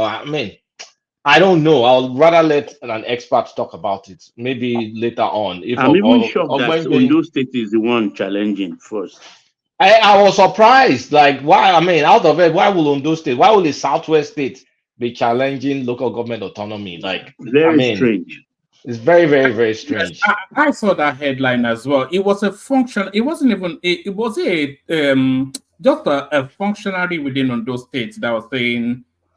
No, is the state itself are filing a counter suit. His name is the Attorney General, Kayode Ajulo. The name even sounds pretty familiar. I don't know if he went to Ife or something. But yeah, he's an activist now. he's an activist, yeah. So he's the one fine. I mean, I was pissed off when I saw it. I've not really read it, but I was hoping someone will understand it and break it down. And since Ogbeni is on the platform, maybe, I don't know, I know it's 6 minutes, we need to contain it. But if you can give a quick snapshot of who really has to say here, or what do we expect to happen? Okay. Quick one, Ogbeni. Yeah. Do I have the floor? Yeah, now, please. Okay. Yeah, thank you. So coincidentally, I know Fagbemisa and I know Kyle Ogbeni, yes, please. Ogbeni, please give me 30 seconds. One man, check your Instagram. I sent you a video which I wanted to share to everyone. Some people vandalizing the second Niger bridge in the east. One man, you have to share. We've already played it. We've already played it, but Okay. we can play it So, again. Yeah. Thomas, my battle pick me get to your love. No, sorry, I didn't. Sorry. I didn't know Let's that. talk about local government. Forget about rascals stealing in what's it called? So, Ogbeni, how it go take happen now? Yes, so it's like this. First and foremost, Kulata, I don't know why you are surprised that the pushback is coming from Ondo State. Don't forget, and I think we've explained it here also before, that or we've discussed this before. When Buhari tried this autonomy, Buhari really tried on this local government autonomy before he left office, but I think he didn't have the will to push that through. So I think he kept talking about it, and at a point in time when he realized that the governors were not ready, then he rolled out his executive order. I think number 28 or something. Can't remember that number. But he rolled out an executive order to give the local government their autonomy. Yeah, but forget the executive order because they may challenge that. What I'm saying is, can we get a ruling from the Supreme Court to say what the states are doing is illegal? I'm just giving you a background to this, why you should not be surprised. Because back then, the governor that led the team that pushed back against Buhari was Governor Akeredolu, if you remember. Late Governor Akeredolu of blessed memory. It was the one who led the team that pushed back, particularly on judiciary, that's financial autonomy for judiciary, and local government autonomy. He led other governors to push back. Even though he wasn't the chairman of governors forum, he led the governors to push back on it. So, and that was from Ondo State. So if you've seen this one also coming from Ondo State, don't be surprised. I don't know what was so special to Ondo State in terms of this local government thing. Maybe that's where the bulk of their money is coming from. I don't know. I know they are all producing. They belong to NDDC and all this. So they collect oil money too. So I don't know why they are so fixated about this local government autonomy thing. But that's by the way. Now, what does the law say? What I see Kawada Julos-San pushing here is strictly not the substance of the matter. They will still get to the substance. What Kawada Julos is pushing, what Ondo State, let me put it that way, is pushing here is the legality of the case itself. Now, when you bring a case to a court, the first thing you have to deal with is whether the court have the virus, whether the court have the power to determine that case. That's what we call jurisdiction in law. Now, jurisdiction can be in many ways. You can have territorial jurisdiction. For instance, if there is a crime committed in Ekiti State, you can't go to Ondo State to go and try that crime. Even though Ondo State judge is a judge as part of judiciary too, but he cannot try a crime committed in Ondo State. That's territorial jurisdiction. Each state has its own territorial jurisdiction or powers. So that's an example of that. For instance, we have what we call subject matter jurisdiction. That's a subject matter you can't take to a particular court. For instance, in the Kano State, what they are fighting presently in Kano, and that the reason why you are finding different order from different courts in Kano is because some people believe, which is the law, that chieftaincy matter should not go to federal high court. So why injunctions were coming out from federal high court, some went to the proper court, which was supposed to be high court of the state, to go and get injunction. The simple truth is, chieftaincy matter, by virtue of that subject, should not get to the federal court. which is Federal High Court. If you have to get to Federal Court at all, it must be an appeal from High Court that is going to Court of Appeal. Although, well, that's by the way, because some people still argue that the case they took to Federal Court was not a chieftaincy matter. It was the administrative decision of the governor or the executive.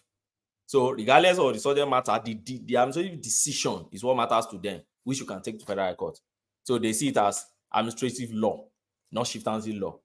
That's for the lawyers and judges to clear that anyway.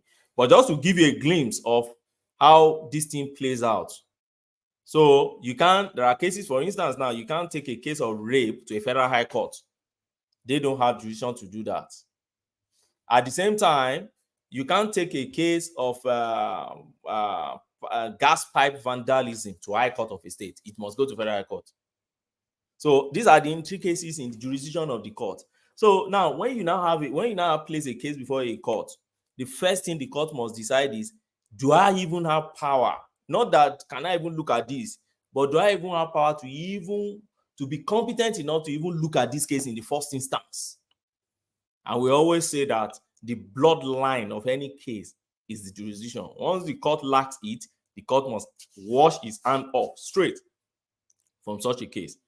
And that is where Kayode Law is hinging his own case. What he's saying is simple. He's only saying that, look, if you look at the provision of the Constitution and provision of the Supreme Court Act, don't forget there's an act that established our Supreme Court too. Apart from the fact that it's created by the Constitution, Section 230, there is an act that established it.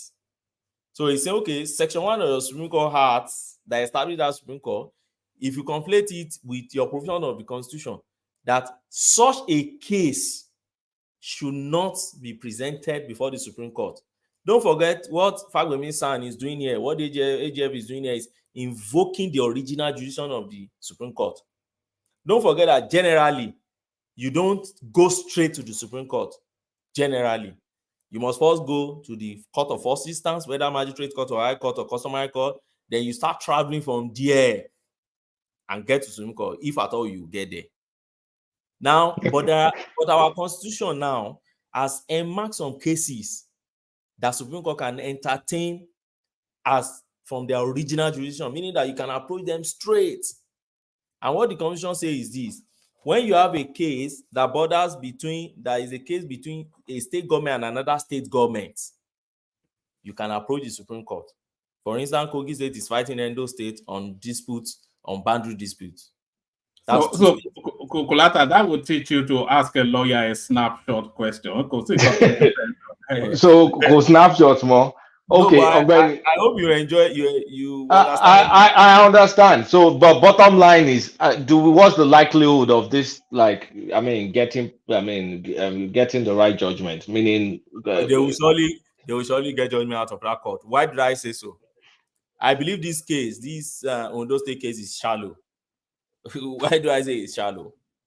The Supreme Court, if you remember, in the case between the governors of Kaduna State, AG Kaduna State and others against the FGN and CBN. You remember the case of Emefiele when they changed money and all these issues. There was an objection in that case that says, if it is not between two states or state and federal governments, you cannot approach the Supreme Court. But in that decision, the Supreme Court said, yes, it is true that the Constitution says so, but by way of, what do you call this? There's a way they put it. It's more of by implication. Okay? If the dispute in issue has something to do with state versus federal government, but not explicitly, then you can still approach them. Just like that CBN thing. You can argue in that CBN case that the case was just simply between CBN and some state governors. But the federal government, the Supreme Court said no. The policy that is being carried out by the CBN was a policy of the federal government. So CBN, though autonomous, but was more or less a private agent. Therefore, then the law that says state against federal can come to them can also fall. This case can also fall under it. So I narrow it on this case. As far as I'm concerned, don't forget there's an executive order. If you still go to that their case, you still find the executive order there. The federal government has made an executive order. The constitution is clear that our local government should have autonomy. But unfortunately, the practice over time is that there's a jack account that the state government. Yeah, I mean, the judgment just needs to say that that practice is illegal, and that ends it. What they are expecting from the judgment is to say that this practice contradicts the provision of the constitution and should be nullified. All those accounts should be closed. Let money move directly from the federal government to each local government. 774 local government. Okay. That is all that the AGF is expecting from that judgment. And I think they will get this. Okay. Thank you. I hope so too. Can I ask Obeni one question, please? Okay. Yeah, thank you very much. Hi, Obeni. I have you've been a lawyer in Nigeria, very familiar with Nigerian lawyers. Sometimes, I mean, I took some of the word is said to be, correct. You may have your own sentiment, but when reading of the law, I think it comes from an unbiased angle. So my question is that we heritage our law, from the colonial British, and their rule, is undoubtable, the way it's structured. But what happened when it comes to ours? There's no clear demarcation, when they are interpreting the law. Where is that? Where do we have that problem? That's Kulata, give me 15 seconds. Let me add my own question so that you can take it all together. I beg. Okay. Yes, Ogbeni. Yes, sir. The local government authority is in our constitution, right? Yes. Now, Tinubu started creating LCDAs. The quarrel Obasanjo had was that it's not a function of the constitution, so it is not recognized by law. And that has been the excuse why the governors take the money so that they can distribute it to constitutionally recognized local government and the LCDA. Now, if FG wins in court, wouldn't it be an illegality for federal government to start disbursing money to LCDAs also? Which is, to me, an illegality. What's your take on that? With what Man of Prestige asked you? Okay. Do you understand my question? Yes, your question is that will it not be illegal for the federal government to disburse directly to LCDAs? For the federal government to pay directly to the LCDAs? Okay. Yes, apart from the local government one that's recognized by our constitution, because LCDAs are not recognized. Now I will tell you my opinion, but let me start with Man of Prestige, because the question Man of Prestige asked would shed light also into this LCDA thing. Okay, so let me start from that. One man, please just give me some time, maybe 5 minutes plus to do this, to do justice to the question, so that I don't lose my thoughts along the way. No worries. Nobody will interject. Very important question that we should know. Now, nobody will Man of interject. Prestige asked, why the complexities in our case, in our legal system? Didn't we inherit our legal system from the British legal system, and they are still enjoying their own to date? See, my answer to it is the complexity we brought into our system ourselves because of our military intervention, and then post-military intervention, and the madness that came after. Why did I say this? Don't forget that the system of government that you implement in a country determines your law and how you arrange your law, which you call legal system. Okay, your legal system talk about hierarchies of your laws, which one should take priority, hierarchy of your court, which one you take priority, appointment of your judges, how do you appoint? There are a whole lot. Your police system, how do you prosecute your case in court? What are crimes? What are not crimes? What's the civil matter? What are not civil matters? What are compensations you should get? What are your human rights? What are the things that are not human rights? And a whole lot that make up what you call legal system. So every society has its own legal system. In Nigeria, you have what they call Nigerian legal system. In UK, you have what they call English legal system, Scottish legal system, Welsh, and others. Now, what's the problem with our home? When the British, I won't call them master, colonialists, were leaving us, running down to 1960, they left up with a system, parliamentary system and regionalism. Don't forget, they left with parliamentary system and regionalism. And when they were going, they left what we call independent constitution. Now, with that independent constitution and regionalism, each region was more like autonomous on its own. And then they make their own laws. Don't be surprised that at a point in time we have what we call Supreme Court of the Western region. The Western region has more like their own apex court. Supreme Court of Eastern region, Supreme Court of Northern region. If we check the hierarchies of our courts back then, you find all this. Our legal system was not the way you see today. Our legal system was more balanced, more simple, not much complexities that we put ourselves today.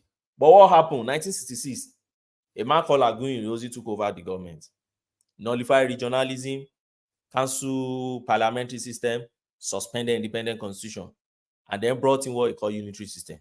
Now, by the time we brought in unitary system, we started changing laws. Don't forget, okay, laws that apply only to Western region. Now, you put Western region under you. Laws that apply only to Eastern region, you put Eastern region under you. Law that applies to only Northern region, you put under Northern region By under decree. you. Yes. So through decree now, you will now be ruling from Lagos in your Dondon Barrack. You'll be ruling somebody who is in Katangura or somebody who is in Agwani or somebody who is in. So where do we come from that? So because of that, we now started test running different laws because we've abandoned those ones that they gave to us. And don't forget, the militaries are not lawyers. The militaries don't have all this legal sense. All that matters to the military is that just get money and go and then hold on to power. That's all they need. So whatever is a relic of your law or laws that should favor the public, favor the commercial industry, favor trade and industry, they don't care. So they started repealing all those laws, started bringing out edit at the state level, and then at the federal level, decree. So that was the beginning of them destabilizing the legal system. Okay. Now, when they destabilize our legal system, wind it up to 1999, because a lot of things happen. In fact, let's pause at 1970. Let's do a bust up at 1979. By 1979, when we were returning to civilian government, instead of us to revert back to where they paused our development, including our legal system in 1976, in 1966, what did we do? Major General Obasanjo just simply went straight to America and imported American system into our system. Now, while importing American system to our system, they didn't purge the system of all the British relics that are still in the system. So now, what did you now have in 1979? You now have the decrees of the military, now renamed to become Act of National Assembly. You now have American system and their laws also coming into the system. And at the same time, you still have some relics of the British system in our system. You see the complications in our problem now. So we now started having all these laws scattering everywhere around. Oh, is this we must do? Is this we shouldn't do? And then we started creating institutions to achieve the interest of one man, just one man, one person. Let me give you an instance. Federal High Court. Why did you have Federal High Court? We have Federal High Court because Abacha wanted to create Federal High Court for a purpose. So they felt, okay, now that you have started having state this thing, and then if you go to the state level, you want to be talking about revenue of the federal government. That's how they started this Federal High Court. It started as a revenue tribunal. It was a federal revenue tribunal where you can go and trash your revenue of oil and gas. So they felt if you take this thing to the state level, They call them, I think, commercial courts. Yes, the secrets of Mr. Head of State will be exposed at that level, and oil and gas is something very important. Let us bring it to federal judge. Let's create something. They created those ones, and now appointed some judges and say, okay, these are the judges that will be at the. By the time we now move to 1999, we now say, okay, let's rename it. We now rename it Federal High Court. And that's why today We have federal high court in almost in every state in Nigeria. But what do? Now, when EFCC wants to try you, they say EFCC should take you to federal high court. Why the Attorney General of the state can also try you for that same offense, using the laws at the state level to take you to another place. You see the issue now. So we have all these laws now scattered everywhere because we borrowed it from different jurisdictions, imported into our system, and we'll keep using them. And that is where we have complexities in our law. Until today, unless we now sit down and start amending those provisions, if it's American style, we want to fashion our destiny after, let us do it purely. If it's a British system, let's do it purely. And if it is our own, we want to have our own system that is so peculiar to our system, original, people sitting down and draft and amend all these provisions and say, okay, so that we can have our own. Let us amend our constitution to reflect those values only. But you see all this cut and paste, put everything together in one bundle of documents. We will continue to be having conflicting decisions of the court. We continue to have conflict of laws everywhere. You can ask yourself, why is it that we have Sharia laws in the northern part of Nigeria and Sharia courts in the northern part of Nigeria, and you don't get it in some southern part of Nigeria? There are historical underpinnings to these things, because at a point in time, all those Sharia things, they suspended them in 1960. Military governments, some of them brought it back for their own selfish interest. And then, while it was dying off in 1999, some governors, the Samara guy, brought it again. And Obasanjo allowed it to fester. And today, we have it spread across 19 other states again. And here we are today. So, that is the point. And so, until we amend, we will continue to have those complexities. Just to give you a historical background to why we have all these complexities. Let me go to the one on LCDA. This is my understanding. I will just tell you my understanding. My understanding is this. See, the reason why Obasanjo fought Tinubu back then was this. Obasanjo was looking at the ripple effects of the creation of local governments. If you allow Lagos to create local governments, Kano will wake up and wants to create. Bayelsa will tell you they want to create. Everybody will start creating.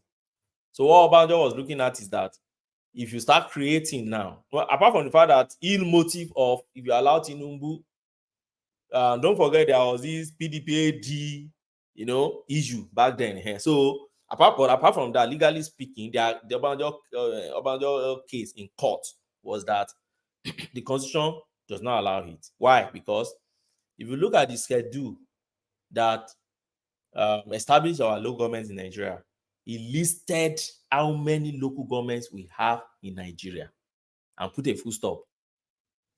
And then it listed how we can amend the constitution. So the argument was that if you have to create a local government, it's more than just you as a governor creating local government. It will amount to amendment of the constitution. And a governor cannot amend the constitution. Because if you create a local government at your own state level, we now have to collect the names of those local governments and now add it to the constitution, where constitution listed the local governments that revenue mobilization should be sending money to. So if you add to it, we have to collect it from you and add.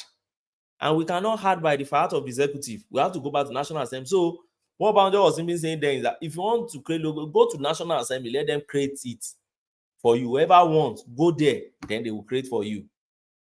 But you can't. Tinubu cannot do that. So what Tinubu did eventually after that Supreme Court decision, okay, let's create LCDA. LCDA will be some zoom on that local government, but it will allow governance to spread more to the people. Pending when we can change the constitution and then add more local government, which I don't. That remains a dream in Nigeria.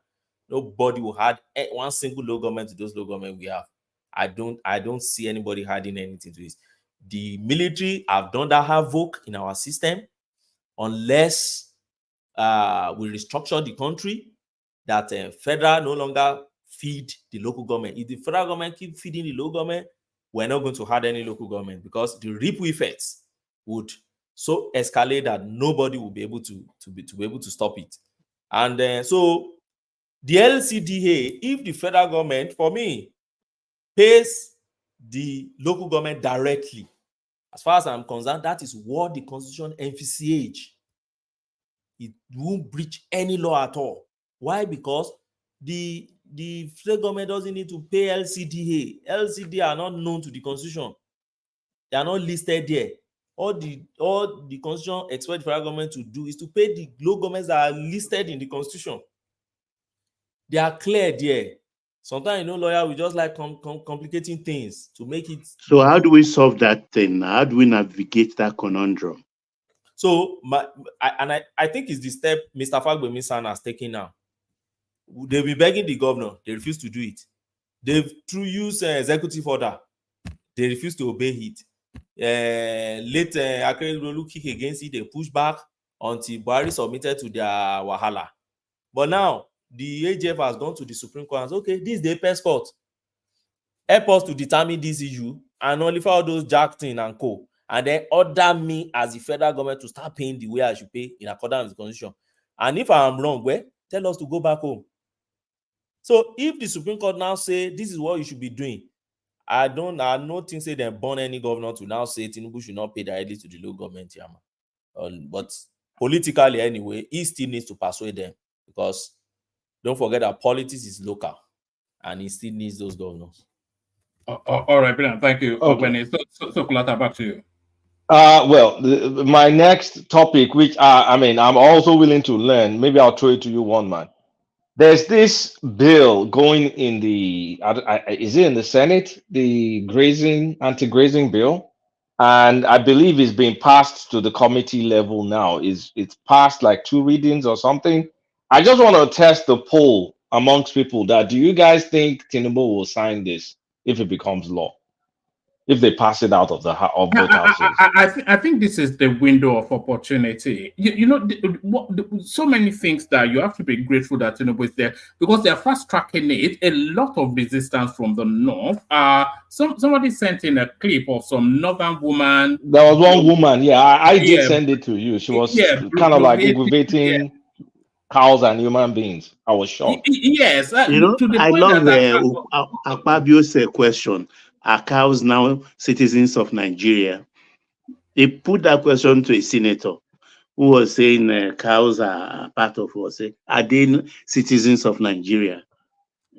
Because what I'm looking at, if the North Central, the North Central to an extent, some of the people in the Northeast, like Kulata, if they can pass that bill, it will be a quantum leap towards solving insecurity in that country, because a lot of it is wrapped around that grazing, those grazing things. That's what I was just praying that, okay, if they pass the bill, does Tinubu have the guts to now sign it into law? We will sign it. Okay, can we take a vote then? Everybody has their opinion. Yeah. Actually, you will sign it without thinking. Okay, my vote is it will sign it in his second term. He will sign it in his first term. Okay. I doubt if that will scare the huddle, to the extent that it's going to go to the president's desk. But if you ask me, definitely he's not going to sign it, because I don't think he has the political weight to do it. Not in the first term. Maybe in the second term, but definitely because re-election is very paramount to him. So he's not going to sign it. We are talking about first term. So it's just my opinion. I said that man will sign it. His 2027 election is confirmed. He's the kind of person that the opposition respects. He will sign it. He will double sign that thing properly. Yeah, your father, stop. The way you look at him. So everybody thinks he's going to sign it. He will sign it overnight. I'm telling you. I say he's not going to sign it. We're talking about first time. He's not going to sign it. He will not sign it overnight. He will sign it daytime. Okay. He will sign it up to the I think it's the most important bill going through Parliament. We have to stop. Yeah, but what about his support base in the Northwest? That's why I'm saying he will sign it in the second time. Yeah. No, don't forget, this thing concerns only the Fulanis. They are just about the Fulanis. Okay, his main man is in the APC chairman that will coordinate the governors, and any governor that does not want to agree to support his re-election. That is a problem. They have to conform. And we are forgetting that this man is a master negotiator. You understand? Okay. He's somebody that will bring out a fight. That's an illusion from Lagos. It doesn't translate to the federal. Kulaka, look at the political gains and losses of signing that bill. If he signs that bill, he gets the middle belt, he gets Plateau, he gets Benue, he gets the southern region. What does it lose? So it consolidates the southwest. Okay, so what does it give the Fulanis that kind of like the feudal lords up north? What does it give them? They are just 6%. No, but they're the lords. They control the politics there. But can I say something? If I'm looking at the number right now, because of the north central area, the Benue and everything, the way they are being ravaged right now, I think they'll be in line with the south. So he may have the number, but the problem before you get to that area, before you get to that that form, I don't think he's going to be able to scale. That's where I'm having, and that's where I think he may not scale, because if they bring it, it's at the second reading at the Senate. Or if it goes through that second reading, then it goes to his desk. Okay, we see, but it's just an opinion now because of what the way I see, this government. So, but by what we have been saying, their re-election depends on the north. Well, okay, let me tell you what I think. What I think is when this thing gets into the agricultural committee, they're going to modify it and weaken it, and then it will sign it. Good point. So it may not come in as strong as it currently reads. I think they're going to douse it down, temper it down. I don't think my governor is going to sign it. I don't think my governor is going to sign it. So it's not down to the governors; it's down to the president. Do you think they're going to? Wait a minute. Who's the man going to cover his the senator? He's not a governor. He's not a legislator. Nothing to do with it. No. He's not a legislator, but he has power over the legislator when it comes to Imo State. I know how that. Okay.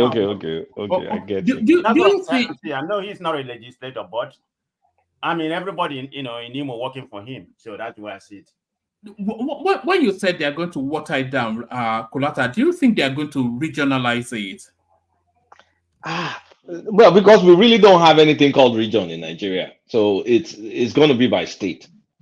Like for instance, you can't open grazing in certain parts of the country, but you can open grazing in other sort of that sort of. Or it may be open grading default off, except maybe you you opt in. If a state's opting, you can say, okay, I ban open grazing, but any state that wants to opt in for open grazing are allowed to opt in, and then when you opt in, you can set up Ruga in your state. It may look like that. So what's the purpose? If the water down, it's politics now. Like it still needs a support base. So it allows the states that are against it to keep being against it. Then it allows the states that are open to it, like Gombe, like okay, set up the Ruga for your state if you want it. Set up the apparatus. I think eventually that's what's going to end. But so, Gorman, that's all I wanted to discuss today. Nothing major. All right, brilliant. Okay. No, I just want to draw your attention to something that, or to people that think Tinubu may not sign. I'm thinking Tinubu may sign it. And the reason why I'm thinking so is if you observe Tinubu's disposition, particularly on Miyetti Allah, you know that. That guy! I was going to say that. I forgot. That guy that they locked up. That guy. They've released him now. I think they not released him. They released him now on bail or something. But they are trying him. Yeah, he's just on bail. They've charged him to court and they are trying that guy. And and it took so many months in prison, in detention. So I think Tinubu is not finding it funny. No, I think he's on noli prosecute. And they came back a week later, or his secretary singing Tinubu praise and things like that. I think it's noli prosecute. Oh, the Miyetti Allah guy. Yeah, Bode. Oh. That means my knowledge is very rusty right now. Okay, that's right. So that's it, woman. Yeah, thank you for the all right, brilliant. So that's the mighty Kulata. So thank you, Kulata. To Nigeria, you're up next. They make after that Prestige. To Niger. So sorry for the long wait. I'm here now, one man. You called me earlier. Yes, I called you earlier. Yes. Yes. So I you got went to the at phone. war. You went at war. Ajali Koko, your time has elapsed, so you don't have any No. opportunity anymore. All right, let me speak. One man. All right. So Niger, let Ajale Koko go first. So Ajale Koko, we're doing 6 minutes monologue to rally to sweep it around people quickly. So you are next. So Ajale Koko, to Niger, Emeka, Prestige. Ajale Koko, good to hear from you. Okay, what am I speaking on now? Just so many topics. The double dutch that we're hearing from Bode George, Tinubu's double dutch around the fuel subsidy that was no longer but still is. So some convolution there. Ikoyi prison being turned into real estate, and Donyo Okukwe trying to make his way back to daddy. Well, greetings to our listeners around the world. Click on the like button. Share and subscribe if you haven't done so. Well, let me. Colata said something earlier. I would like to do some correction a little bit. That we are not in the region. We are not structured in the region. As a matter of fact, we are still structured regionally, which is the north and the south. And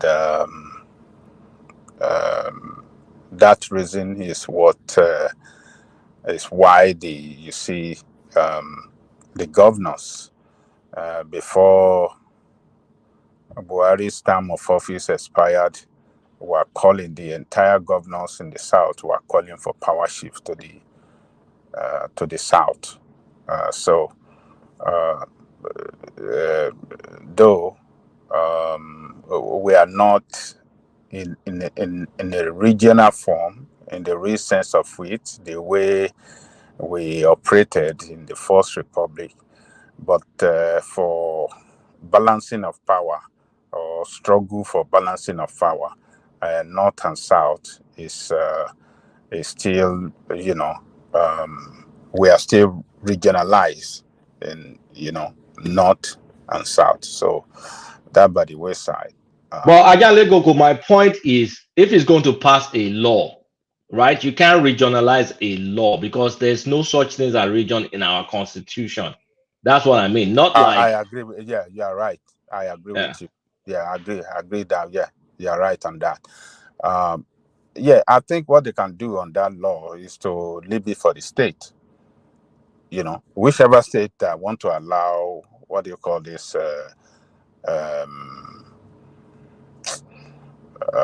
what do you call that thing? open grazing. Open grazing. Yes, they can allow open grazing in their state.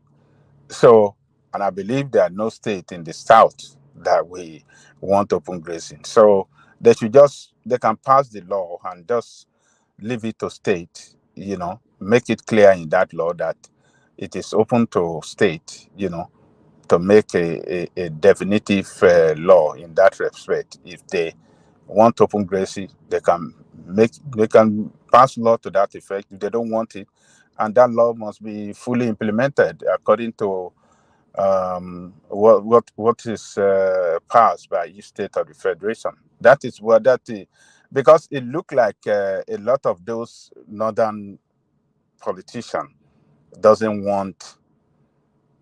I mean, they still want that open grazing, whereas a lot of the governors doesn't even want open grazing. Ganduje, Ganduje, when he was governor, didn't want open grazing, and that is why he set up a ranch rather, for herdsmen, to settle their cow in, and he provided every facility for that ranch to operate successfully. He had water there. Yeah, good evening. Sorry. Yeah. If they want open grazing on that side, good. But do they have anything to grace? Are they targeting the South? Do you understand what I mean? So that's my question to you. Thank you. It's less for them now. I mean, left for them. I don't know, because all these politicians, they are speaking the way when they are speaking in the parliament. We watch it. A lot of the northerners. So this is very sensitive issue. We have to be careful the way we handle it. They are pushing for open grazing. They are pushing for it that we don't need to pass law against it. So, and even the what do you call it? The former governor of Katsina State, I think it was during his own time in office, he was supposed to open grazing. I'm not sure. I can't remember whether they passed law against open grazing there, but he spoke against these herdsmen that they should look for that they are ready to help them with ranching, So and the middle belt state, I'm not sure those ones will not go for open grazing. Never.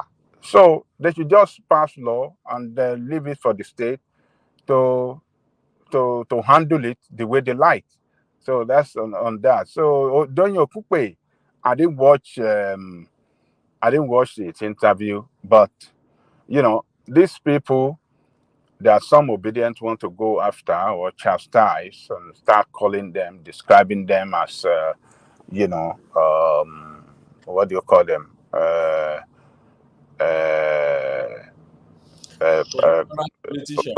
What did they call them? Professional politician. Professional politician that maybe they've been settled and that's why they are moving in support of Tinubu. I don't want to see it that way. A lot of situation is going on in Nigeria now that call for negotiation and dialogue and understanding and things like that. So, and we saw what Buhari did. Buhari bankrupted that country. If Buhari had spent another 6 months in that country, even back what do you call? What's the general manager of NNPC? Abba Kyari, yeah, I think it's Abba Kyari, his name. He said, Mele. Huh? Mele Kyari. Okay. Yeah.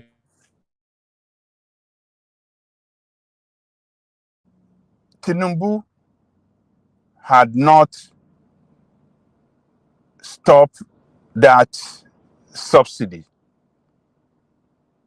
He said, and particularly if Tinubu had not stopped it, as at the time he came in, and they continue running it the way they were doing, he said NNPC would have gone into bankruptcy. He said NNPC would have not lasted 6 months after Tinubu came in. He said they would have lasted 6 months. He said they would have gone into bankruptcy. They would have collapsed. He said because the way what they were doing back then, he said it wasn't normal at all. I didn't listen to the whole of interview, but I clearly, heard him said they will have run into bankruptcy. He said they are moving towards that. He said because the balance sheet was in red, everything was financially was turning upside down against NNPC. He said the balance sheet of the NNPC was not looking good at all. He said they wouldn't have lasted another 6 months when Tinubu came in. I mean, when he assumed office, if he had not stopped it, and if they have not, do some restructuring or taking some measures, that keep them in business today. It said it's that petroleum subsidy that Tinubu stopped that keep NNPC going today. And he mentioned, I can hear him said they are making good money now. They are, making profit. He said, but before he came, he said they were running at loss. He said they were running at loss. Seriously. He mentioned how many years that they've been running at loss. He said, but since he came in and he stopped that thing, he said they've been making profits. They've been have their account book has been looking good, positive. So when we look at these politicians, some of these Okupe or Baba Babaiko, Body George. Bode George, when you listen to them, they were talking about, look, let us be fair, let us look at the problem we met on the ground, and let us look at some little things that he has done positive. Are we heading the right direction? Is it time? Is 1 year enough to, conclude in totality? Is the direction is taken on? They said no. So I'm not happy with what is going on, but I can see it's still good, to listen to when some people are saying, well, this is the way I'm looking at it. I don't want to totally condemn him now. I mean, can't we show reason with those people too? Can't we just try to listen to their own side of argument why they are saying what they are saying? Yes, situation is still bad, but can we just listen to them and show some reason with them for the reason why they say, well, we still want to give him some time and see what's going to happen.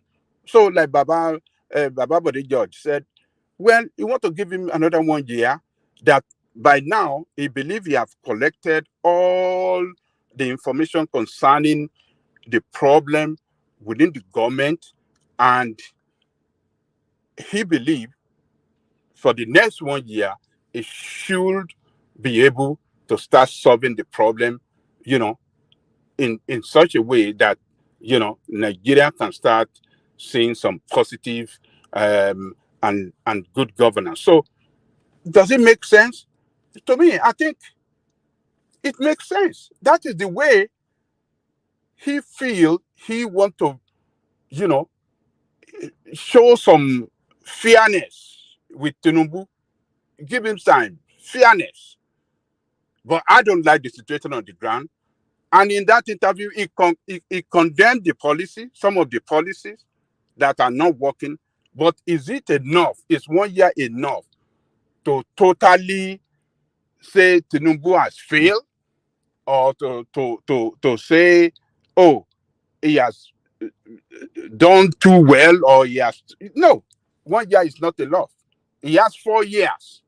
We have 4 years for him. If at the second, third year, yes, we'll be able to say confidently whether it's on the right track or on the wrong track. And that is what given what he has come into, and you cite military, so many people to be cited that an economy that was already based on a total falsehood, Buhari just came in and it decimated. I think it was actually, there was a period I actually thought Buhari was trying to end that country, that let's just steal everything and then let it collapse. That's how I viewed it. So do you not think 6 years is a more reasonable assessment of Tinubu? At least a good 6 years. His first term is just stabilization, and then the progression of that then maybe halfway into his second term is when we can really form a judgment on him. No, it shouldn't get to second term. We should be able to see some positive measures and positive. We should be able to see, the direction positive direction that is taking us at the end of the second year, going into third year, we should be able to start seeing, a positive impact, positive direction is taking us. If as at then we still have the situation we find ourselves today, or worse off in the next 1 year, going to 2 years, then we can describe him as a failure, because he has 4 years to solve the problem, if not all the problem, at least considerable. I mean, to some considerable level, we should be able to see that. Yes, insecurity. How far has it gone on insecurity? We should be able to see some positive steps taken on food insecurity. We should be able to see some positive steps taken on, revenue. We should be able to. So all this, I mean, we should be able to see some positive impact in the next 1-2 years in so many areas of that borders our life: security, economy, food security, and some other things. Even the foreign investment that he has traveled so much to attract investors to come in. We should be able to see positivity in the response of the foreign investors and job creation as well. We should be able to see it. So if you can't see it, then we should be able to say, man, this man failed 4 years to do something different, and you can't do anything different. We are not saying that you have to solve all the problem, but what direction, positive direction that you are taking us that is making good impact in our life, we should be able to see. So I'm not saying I'm not going to wait till his second year. It's the success of his 4 year that should determine him, the vote of people to, bring him back for the second time. So we cannot do that stupidity that we did during the time of Buhari. Buhari failed in his first time, but yet the second time, well, he rigged himself in anyway. Atiku won the election, but they rigged him. But what can we do on that? So the stupidity that some of our people did back then, there's some people still vote for him, and he was able to, use his power at the federal level, to manipulate the election too. So we don't want such thing to happen. Second year, going to third year, we should be able to see some difference in the life of with stability in our currency value, security. We want to see improvement on our the level of insecurity must come down, and then we should be able to see even food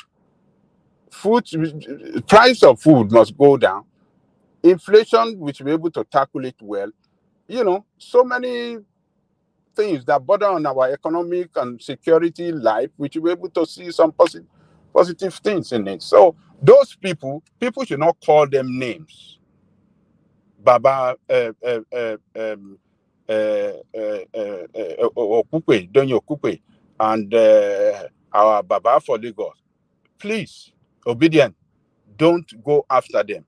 Don't call them name, and don't see them as if they are playing Yoruba politics. They are not Yoruba politics. They are not doing Omowani Ejeoshi, but they are just trying to be reasonable. They're trying to be fair, and they're trying to, give room for, negotiation, dialogue, and see how we all can join hands to make things work in Nigeria. So don't go after them. It'd be very stupid of any one of you to go after these people, because when Obi was doing it, they were with him, the campaign, they support him, and this is the time to govern, and they are trying to show, fairness and understanding with the situation to say, okay, let us give it time. Let us see how you can do. Can you give me a second, please? Yes. I was waiting for Janle Koko to land, but put that question, a brief response, and then we go, okay, because there's still so many people waiting. Yes. Stupid, I think you are wrong on that case, because everybody has their opinion. This is partisan politics. They have a right. You might advise them not to go after them, but if they do that, I don't see anything stupid in it. You calling them, stupid. I think you are wrong in that.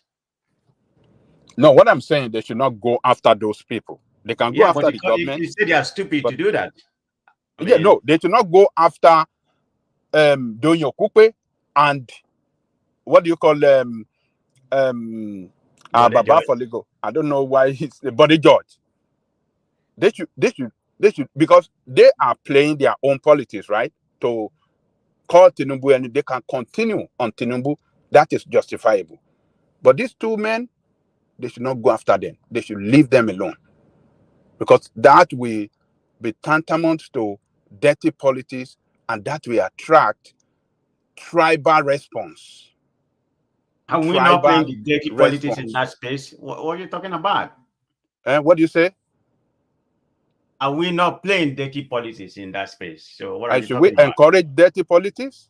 Well, I don't play it, but if people want to because if you obedient that are Igbo now go after these people, you think the Yoruba people will lie low and start looking to start calling their elders names and describing them, with that kind of... You have to earn the respect. I don't care what you are. So, everybody has... I'm not going to do it. But if people want to do that, so fine. I'm not going to come here and call them stupid. Why don't you want to do it? Tell me, why don't you want to do it? That's not my personality. My character is okay, so you don't want them to emulate your personality, right? No, you don't emulate my personality. Emulate your own personality. No, you see the contradiction you are trying to do now. You see the way you are contradicting yourself. Your personality. I'm not a role model to anybody. I can only be a role model to my family. So no, don't use that as a role model, please. No, I don't do that. You don't want to be role model to others, but only to your family. Yes. So look, we don't want this tribal something. We should stop it. Those two men are just, trying to be fair. The way I see them, I don't like the way the situation is in Nigeria. But when you listen to them, we should try to respect each other and respect our position sometimes. So this their position is not a support to Tinubu. The way is not. They are not giving up. They are not saying they have abandoned their Ajale Koko, can I ask you a very quick question? Yes. Don't you think, in all honesty, don't you think there's a bit of a tribal solidarity here? Because if this was Buhari or some northerner that's in this position, inherited a bad mess, trying to fix it and all, and opposition politicians not of the same tribe, they won't be this magnanimous or this, they won't give this kind of like grace. Because they are opposition politicians. Because in this place, these people suspended their politics for governance. But then you can say, well, it's convenient for you. Your Yoruba is Yoruba. But if Tinubu was not Yoruba and it was from Benue State or Nasarawa or some state, I don't think they will give him this grace as opposition politicians. Just my 2 cents. I agree with you, Bolata. But what I'm just suggesting is that this dirty name calling and all the rest, I think it should stop, and we should be able to advise some of these young people that is not the way. It is not when you abuse elders for expressing their own opinion on issue, and because it does not align with you, then you want to start calling them names or calling them dirty. They have collected bribe. Or they are practical politician, and that's the way they do. Yes. Sorry, Kulata. So why do you call Donyo Kukwe opposition politician? Well, it was with Labour Party, and Labour Party was one of the top people against the APC. He's no longer with Labour Party. Yeah, but it's no longer with Labour Party, but it's So still kind of like that's it's not. no It's still the obedience. aligned with OB or whatever. That No, still is public. that's whatever. No, that means Kunata, you got it wrong. you've not listened to his I, interview recently. He's no I longer listened to his last interview. I didn't listen to this last one. I listened to the one. That's his political family. And that's his. I mean, that's where it aligns with now. I mean, No, he's look, no longer it can't. with OB. Okay, if it's no longer there, but don't you see a jump? Because I don't see it as being I don't ideologically see consistent. I don't see it as Kunata, being ideologically consistent. I don't say John because of the treatment OB and his obedient guys are receiving. That's personal now. I don't want to go into the personal It's the realm. personal that translates to your When what treatment did they make to him? Very- What are you talking about? It was the Obedience are government wild. that- Obedience are that wild. muffled him, out of the party. So what are you? No, they didn't treat him well. They didn't treat him well. When he left, at a point in time, he tried to correct them at a point in time. So And it's then- going against them. It's like a payback now. I mean, No, come no, on now. no. So let's he be has factual. resigned from Labour now, so it's not about payback. He has resigned from Labour. He's no longer part of Labour. And when he resigned, Ogbeni, but even if he resigned and did this, what he did is what Oyimbos call an about face. That's what he's doing. Because from an ideological standpoint, he has no reason to support Tinubu. which ideology in Nigeria? Which of them has ideology? That's why we kuku The embrace ideology he Yoruba. campaigned on in the last election now, he had an ideological position that aligned with that. What are ideology? This is a New country Nigeria. where ideology is very expensive. New Nigeria is the This is a ideology. country where ideology is very The expensive. obedient A new Nigeria is possible. Let's get rid of the old APC, PDP, That's blah just blah a blah blah cliche blah. now. I know now, but he did an about face.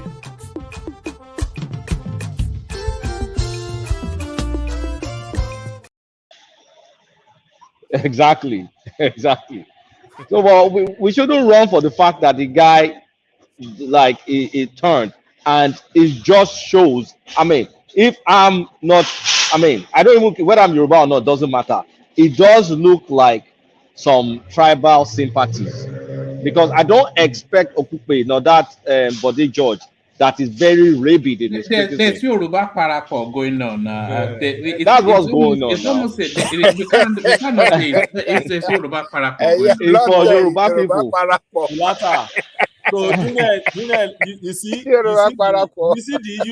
the issue I see here, and I'll use an analogy. When Wole Soyinka was on the side of Biafra in the 60s, he was not a tribalist. But now that he's supporting Tinubu, he's a tribalist. When Doyin Okupe was all out on Tinubu's neck throughout the election, I was godifying Obi, giving him all the heroic accolades, can give him in life.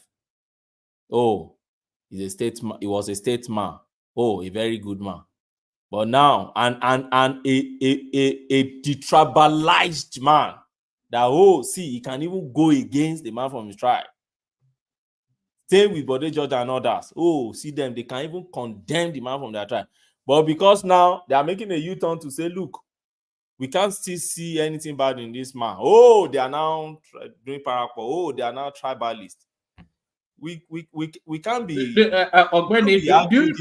you know the number one song at weddings, Yoruba weddings? Yeah. Orukati Dowono de Oloruferemu. This is it now. Once they've gotten what they want, Yoruba Parapol now. Yoruba Parapol. Anyway, it's Ashwebi politics is what it was. Ogbeni, what will you say if Tinubu writes Tony Okupe a pardon? If he writes him a pardon for his convictions, what will you say?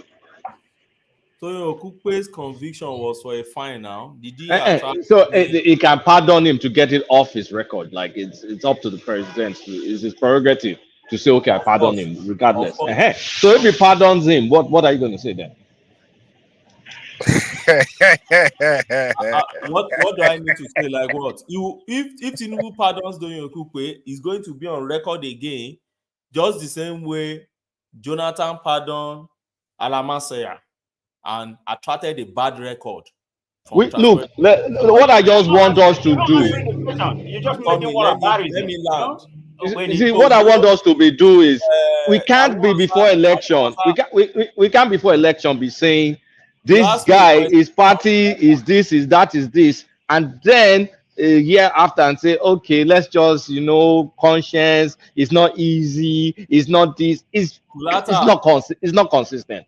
Kulata, Sorry. you see the issue. The issue here is that you want Doyin Okupe and Bode George to still keep doing gbas even after election. You still want Bode George to still stick in his neck for the obedient and Obi who were so ungrateful to him. As a human being, you will naturally not doing that again for a constituency that never appreciated you.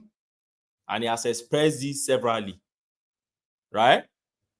Somebody like Kenneth Okonkwo has also, I think, resigned from Labour. If tomorrow Kenneth Okonkwo has stuck his neck all this while for a particular candidate or a particular constituency, feel like, no, how to understand what is happening in this terrain. You can't, because somebody maintain another stand in after 365 days, when you have already formed a government, then use one big brush to explain why that person has changed.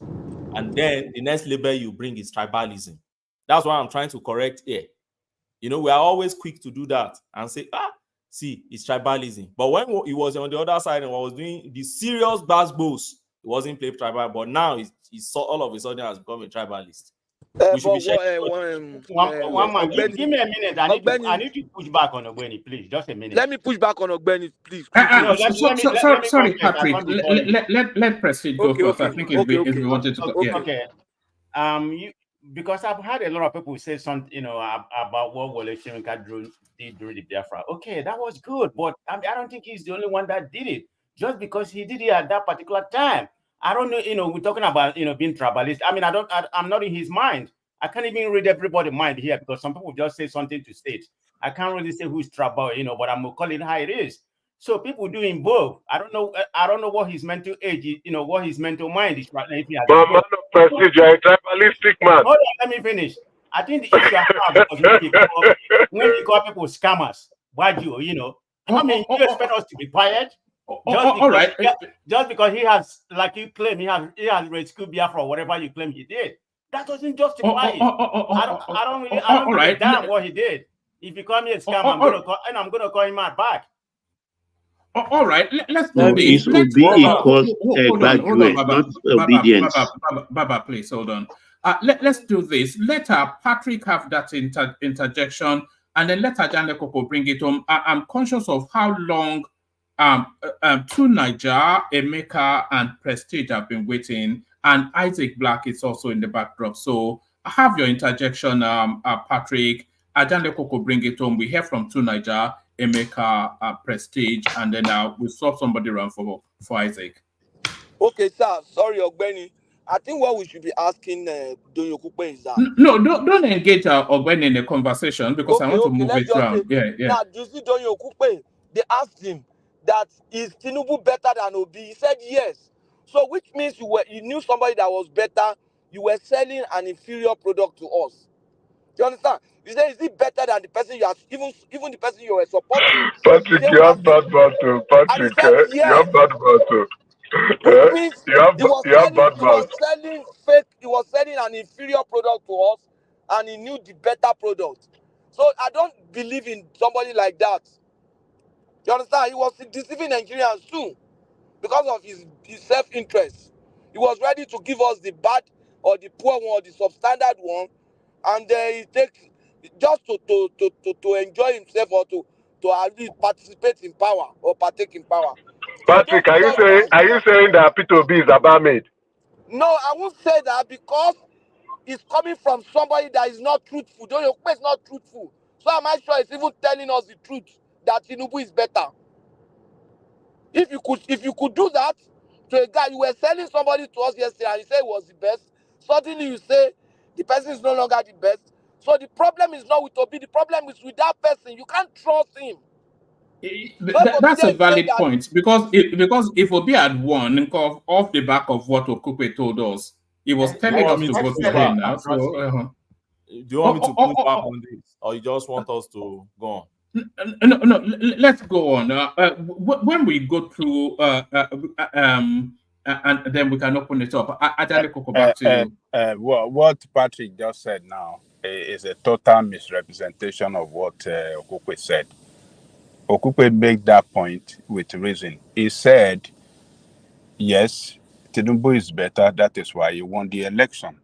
If it's not better, if Nigerian people have not seen him better than Obi, they wouldn't have voted him. So he didn't just make a blanket statement like that. Oh, he's better than Obi. No, so you are wrong, Patrick.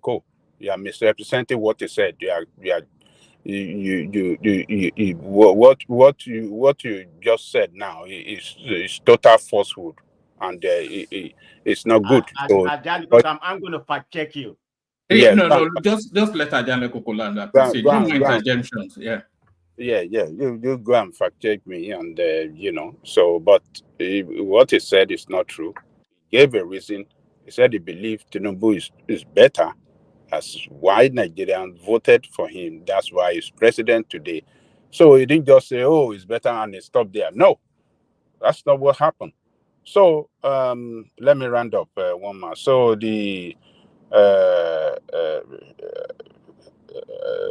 Donyo Okupe and the Baba Bode George, like I said earlier, they should leave them alone. It's their own opinion.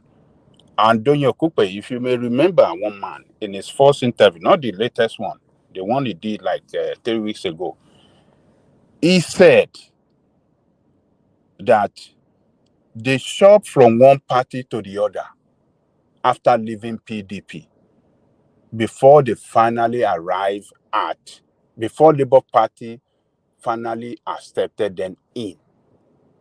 He said it was special purpose vehicle just to contest and win.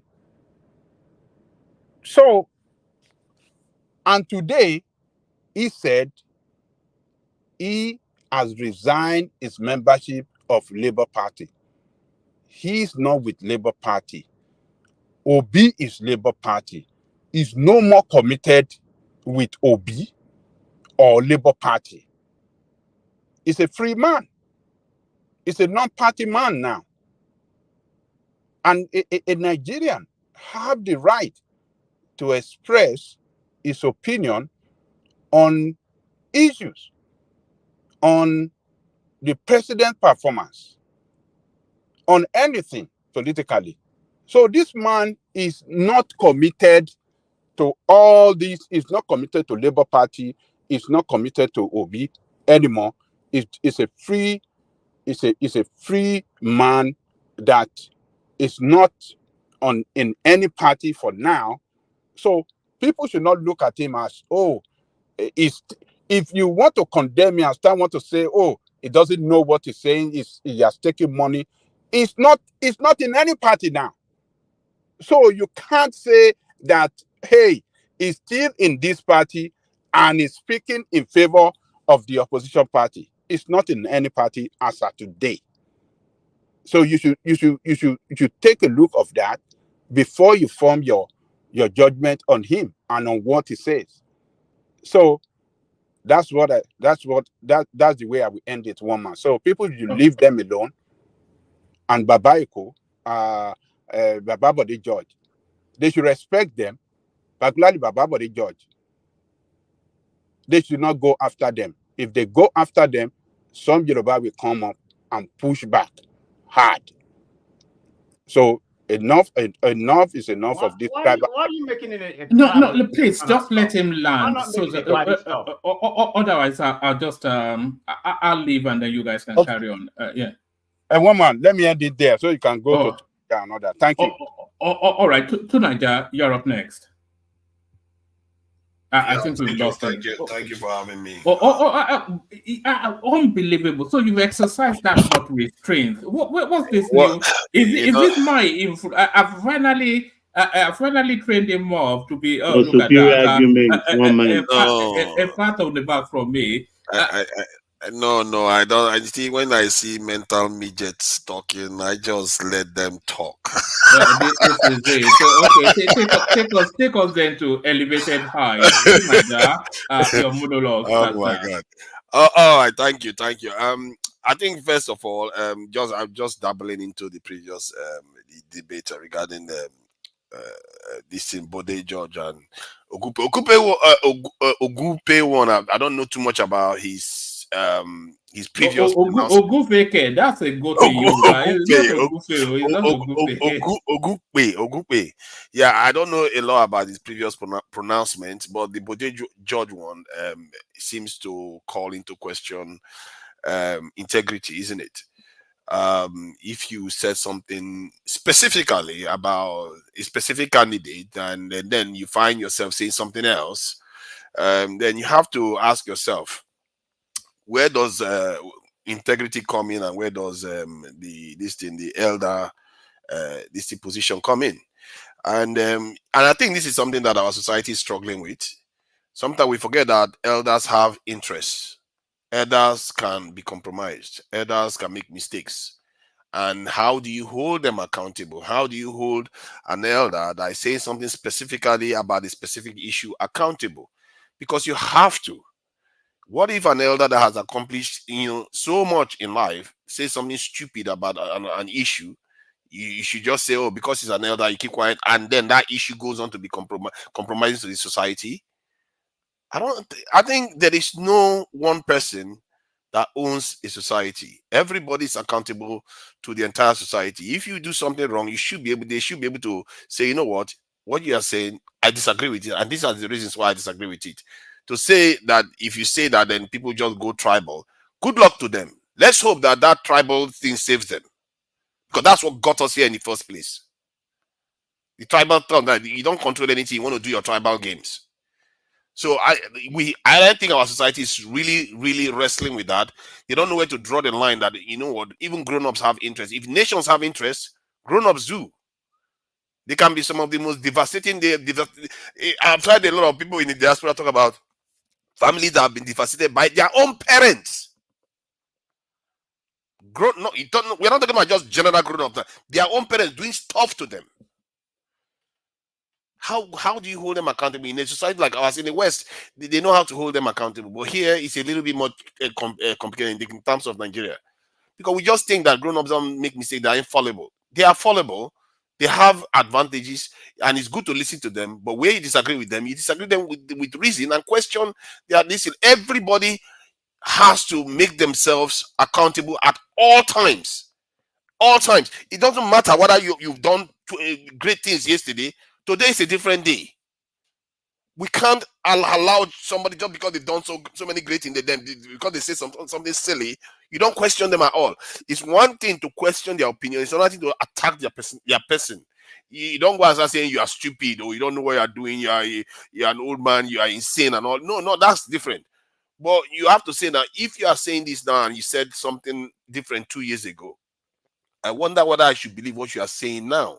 You don't have credibility. That is a valid argument. Any law court will understand that if somebody is speaking from both sides of their mouth on the same issue without any qualification of why they changed their position, and almost impossible to even change your position based on that, because he said he was going to even contemplating leaving the country. Can you imagine that? So I will leave it at that on that issue. The IMF one is quite important. What they stated there is very, very diabolical, actually. Actually, it's not a good thing.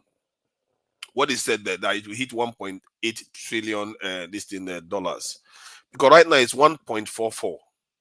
And that is the weird thing about what these people play. They play games with us. If after, how many years from now, 5 years, we get $400 billion on top of this, that is not an improvement. That is basically population increase and GDP expansion based on that. It's nothing. And given our inflation rate right now, I don't know where we are going to be then. And this kind of stuff is, personally, I believe that Tinubu, if he ran his government very well, the way he was supposed to, he could have doubled the GDP of Nigeria in these 4 years. But he didn't do that. He didn't do that. What he did was went on, removed the subsidy, which was the right thing to do because our Nigerian sovereign debt was getting a little bit out of control. And the fact that we are paying so much money to fuel subsidy was damaging the country because, one, some of the fuel was being sold to the neighboring countries anyway. So the demand for fuel was higher than what the nation required. So it meant that we are paying more into it. So it's important that they removed it. Fine. Then what did he do next? He went and floated the currency, making it necessary to now bring the subsidies back again. So we are talking about digging a hole and covering it up, or in the case of, in this case, covering a hole and digging it back open again, opening the gap, digging a hole again. Are we supposed to thank him for that? For the life of me, I have been saying this. The strategy of these leaders is to keep Nigeria strong enough not to collapse and weak enough never to progress. And it's been consistent in the last year. The same behavior has been exhibited, and people don't pick up on this. And that's why I wonder how easy we are to con. We can't see when somebody is conning us because these are experts. You know what I thought when the government said that they were going to harmonize the currency, flow the currency? I was thinking that the black market value is going to come down, and then the official value is going to go up. So they are going to meet somewhere in the middle. Not all of them going north. And that's exactly what he has managed to do. Now, necessitating return to fuel subsidies, and IMF is praising him. Of course, these are the people that are advising to do all those things. Why would they 1.38 trillion this thing in PPP? It's a bad thing, really bad, and we don't even know it when we read it. If GDP should be heading in this direction at that time, because we have Dangote refinery coming on stream. If they were truthful to themselves and our Nigerian refinery came online, which is a mystery to me, because the Nigerian Tinubu spokesman came on TV last October or so, or even sorry to interject. You said you expected parallel markets to come down and official to go up. How does government make parallel market come down? Because how I say how, not because how do they make parallel market come down? Yes, easy now, by reducing demand. How? That one is easy. There are many ways to reduce demand, from tariff, from buying locally made goods, from all kinds of different ways to, and they're going after these speculators like they've done. You see, so wait, are we short of tariffs right now? They can tariffs on what? They can only reduce the gap. We are still importing a lot. They can only reduce the gap between parallel market and you don't have to. You see, sometimes you don't have to overthink this. You just have to look at the imports. Wait, hold on. So you say stop. What's the biggest thing we import? Petrol. That's okay. So have we fixed that problem? I mean, since Tinubu entered and now, will they snap a finger and fix that problem just like that, and then demand goes down? No, he couldn't. He didn't. So, hold on now. Don't over talk. I'm not over talking. I'm questioning your logic. No, because you have to let me answer. Don't say something and say another one on top of it. Because if they went on to reduce, because there are other things we import, plastic, cereal, all kinds of stuff we import that we can manufacture in Nigeria. You can remove those. You can say, okay, you know what? Okay. For this period of time, we want to reduce the demand for the dollar. The foreign currency speculators, we want to reduce their power. The bureau de change, which all these things they manage to do it now. Wait. So what about the fiscal position we're in, where we were under the hole? Like we had, we had 7 billion backlog, and we had money, that's in our reserves that is being used to back up contracts and obligations. So we really didn't have anything to work with.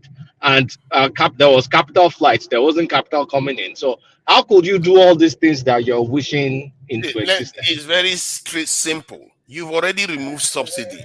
You've got billions coming in now. There is no With need. you are borrowing to pay for subsidy, so you don't have billions coming in now. No. You And now have that what you space. are borrowing, no, He's not see, listening. no, you are borrowing to pay subsidy. I You're also understand that. you're also using your crude as a to securitize some of your borrowing. So even your crude for years now is paid for. Not paid for. That It's has already nothing to do taken with off. where we are. No, it's part of where we are. It's It part of doesn't. our financial Hold on. situation. You It can't doesn't talk have around the any. financial situation if you don't understand it. Sorry. See, what you are talking about doesn't have any impact on why It the way. does. Hold on. Okay, now I will make you explain that, because now everybody heard him say that it does. He will have to It explain it. does.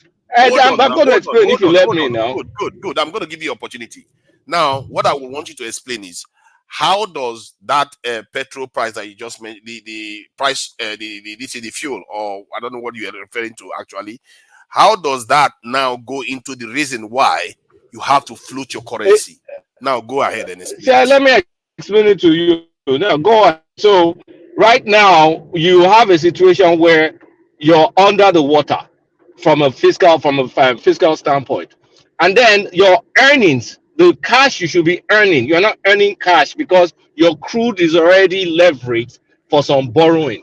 So there's not. What at that point in time, what leverage do you have? You don't have you don't have reserves. You owe money, and you're not even attracting you're not attracting money from portfolio investors.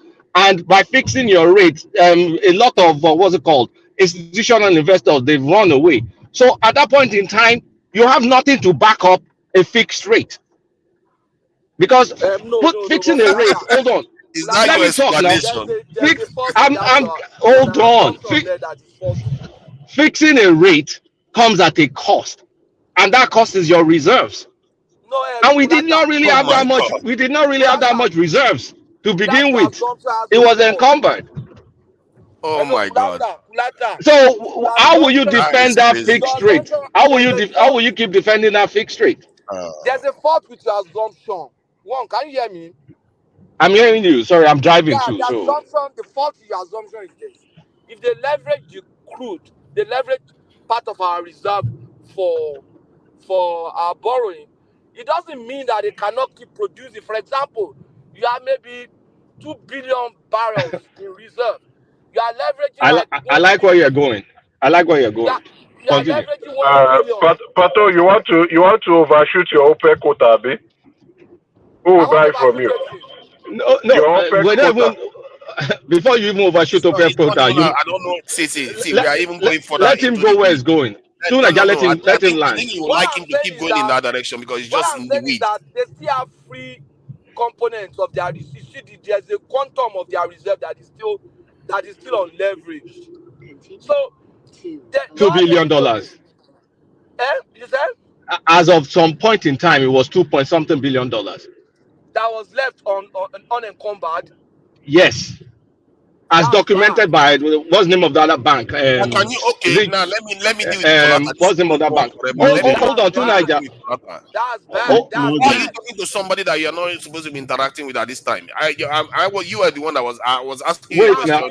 You're supposed to answer it. Now you are okay, going so let me answer now. So Patrick, your assumption that we can keep producing is a flat out what's it called fallacy. Because why?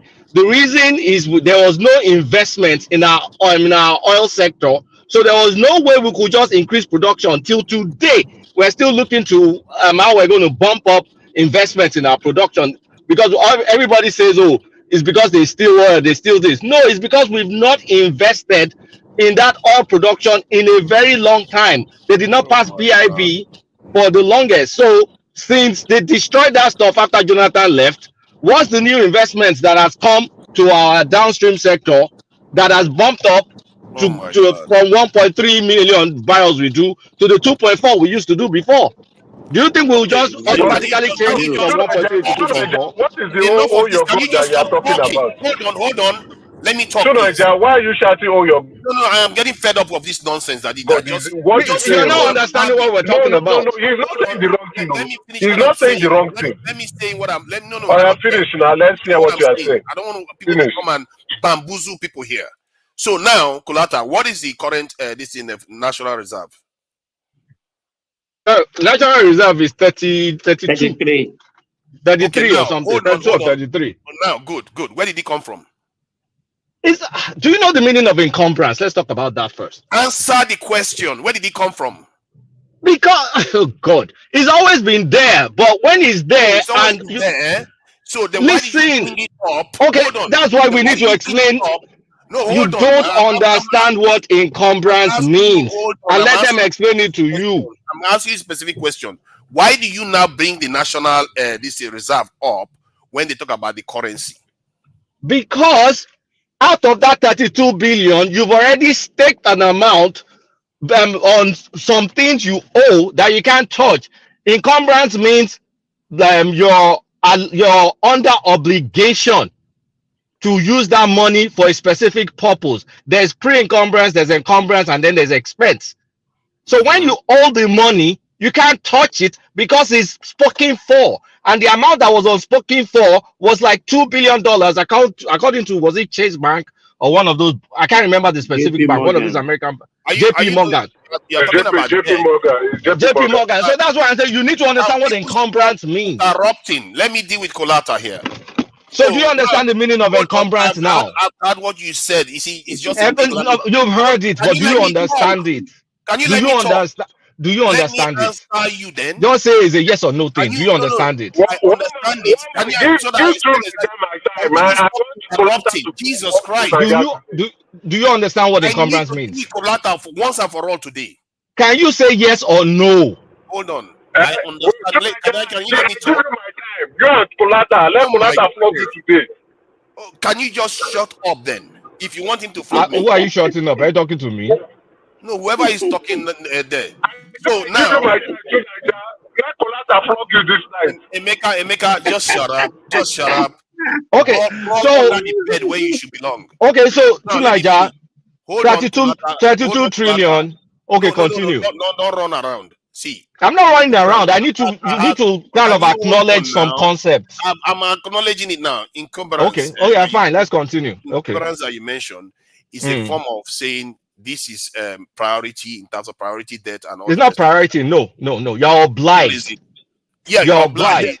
Like, okay, let me explain it in a simple way. Hold on now. Let's stop. Let me use everyday. Let me use everyday terminology. Hold on. Can you just stop waffling all over the place? What if you don't pay it? What happens? You're obligated.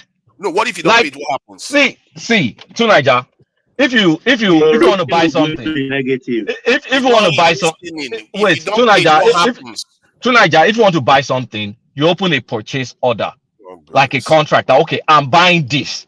So you've already, part of that, your money now is encumbered towards that purchase. And when you make that purchase, you've expensed it. So that money is spoken for. So if you break it, I mean, there are many complex financial arrangements. If you break it, there are many, I mean, you have reputation at stake. You have, I mean, for other investors, you have many things that are at stake. That's it, isn't it? That's all. Okay, good. So it means nations have flexibility on who they pay first, and that's how people settle invoices. They decide who they pay first and who they don't pay first. So that argument doesn't hold for the reasons why you float a currency. How now? I want you to explain to me. Okay, let me see. So the currency the way okay, so wait. You now say they break whatever contract they were in or whatever arrangement they were in to keep a peg. Is that what you're saying? No, I didn't say that they have to do that. No, you're saying why did they float the currency? No, I'm asking you. I asked you a specific question based on this your own this thing, something that is not necessary. like you said now, that because you are going to lose reputation here and there, and now, but yet It's not government just that. Also, you are yourself. You're also owing all sorts of people $7 billion. You had a $7 billion backlog, and people were not even honoring your financial obligations anymore. See, in the end, you already stated it. It's about No, no, reputation. That's all. it's Let's not move just on. reputation. Look, Okay, we're what dealing in the other thing? financial Okay, world. give us one other thing then. Well, so you can't honor your financial obligations. So you are not even technically bankrupt, but you're acting bankrupt. No, you are deciding how to release your fund for based on cash flow. Okay, so That is now, how okay, business. fine. I like where you're going. Okay, continue. So you now keep a fixed rate. You now keep a fixed rate that people will be accessing and also going into the market and selling in black market. You continue with that with the little money you have. You see what you have just done now. There's a background noise somewhere. You now walked into the point I've been Someone making. needs to mute somewhere. Like I'm hearing some background stuff. Now the area you were hogging all this while has no merit in terms of whether you decide what direction That's you're to going to you now because go. It has of the no merit. limited of your Secondly, limits. of course, we all know any business, any nation can decide how to pay off their debt. Not in terms of sovereign debt is a different thing. Sovereign debt is different. That one you have to. But these other encumbrances, as you call them, is different. Encumbrance is one part, backlog is another part. Sovereign debt is different. Now let's go towards the point about this in round tripping that you just made. Point.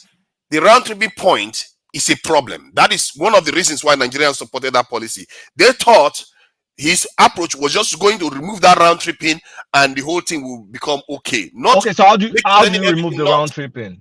How do you remove the round tripping? They've just done it. They've just done it. How did they do it? Sorry, to Niger, before you explain how to remove that round tripping, let me bail out Kulata, Isaac Ojo, Bosun, there he is right there. Bosun again, so that's Bosun still. Jaja, so that's Jaja and Man of Prestige. So Thomas, the running order, Emeka next, Man of Prestige, Isaac Black, who I'm going to swap with now. Thank everyone. See you tomorrow. Carry on now. Yeah. Okay, so how do you remove the round tripping? Now, like they've done now, they went after the Bureau de change. How did they? No, they didn't do that by going after the Bureau de change alone. Can you let me finish talking? I just said one sentence and you just shot me. See, they went after and they limited the amount of profit that the whatever you call it, you want to call it black market or alternative market. Spread is the spread, the trading. They limited their ability to make profits from that area. So if you do that, you are breaking the law now. So now that is how you go after it. And I know this president is very capable of doing that. And he did it. It's a lot more. Look, hold on. It's a lot more. Because the reason they could do what they're doing is because they were doing a managed float. They were the source. The CBN was giving the source of dollars to the Bureau de change, and they could kind of like put some guardrails. But when you have this fixed peg, if we had a huge reserves, yes, you can fix it because you have something to back it up over a while. If our reserves used to be like the time we had $62 billion during what's it called, Yaradua, we probably could afford some sort of peg and try and do more things. But when we're in the situation where this is there's when we're in the situation, no, listen now.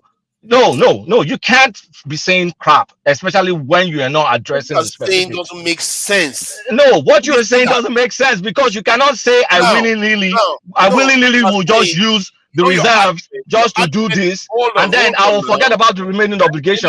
Let me deal with the point you just raised. You said because you don't have the funds to defend your dollar, your currency. I hope you doesn't fall. No, I found it. I found my key. I already packed, so don't worry about it. Perfect. You said that because you cannot defend this thing, the dollar, we don't have the money, so you don't do anything. No. It's not you don't do anything. You float it. You float it. Okay, good. You float it to be able to build. Wait, now let me just complete the sentence. You float it to be able to build a reserve. Good. Now, what I say to you about that is that one, you forget that we have things that we can do to reduce the demand for the dollar. He never, and this government never bothered to do it at first. They floated the Say currency who? first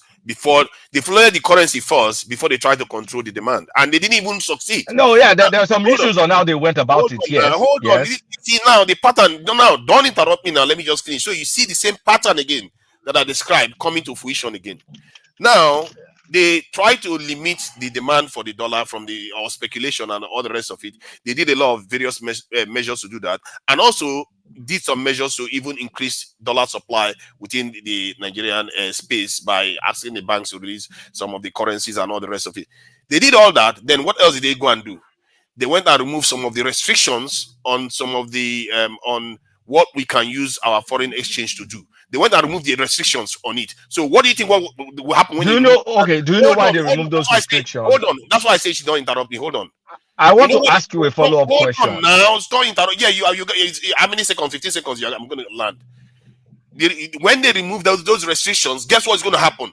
More demand for the dollars, and you wonder why the Nigerian currency. Okay, so why do you think they removed the restrictions based on where we were? Tell me why they removed the restrictions. Okay, the reason why they removed the restrictions because those restrictions was driving the black market because they were not able to control the demand for those goods because we're not under military, and those goods were driving demand from black market. So people were sourcing black market to get those things in. So if you're trying to kind of like streamline everything and streamline everything and try and get both the parallel and whatever together, you need to try and channel your demand into the legal areas, and which was what they did by removing the restrictions. So if I want to get stuff, I don't have to go to True Niger under the carpet. I can go to Patrick, that's a banker.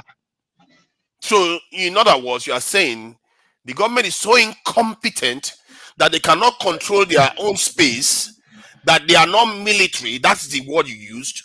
That they have to go and hold on now. You just finished talking. Yeah, continue. Hold on. That they go and release the floodgates so that criminals don't steal. You're not understanding.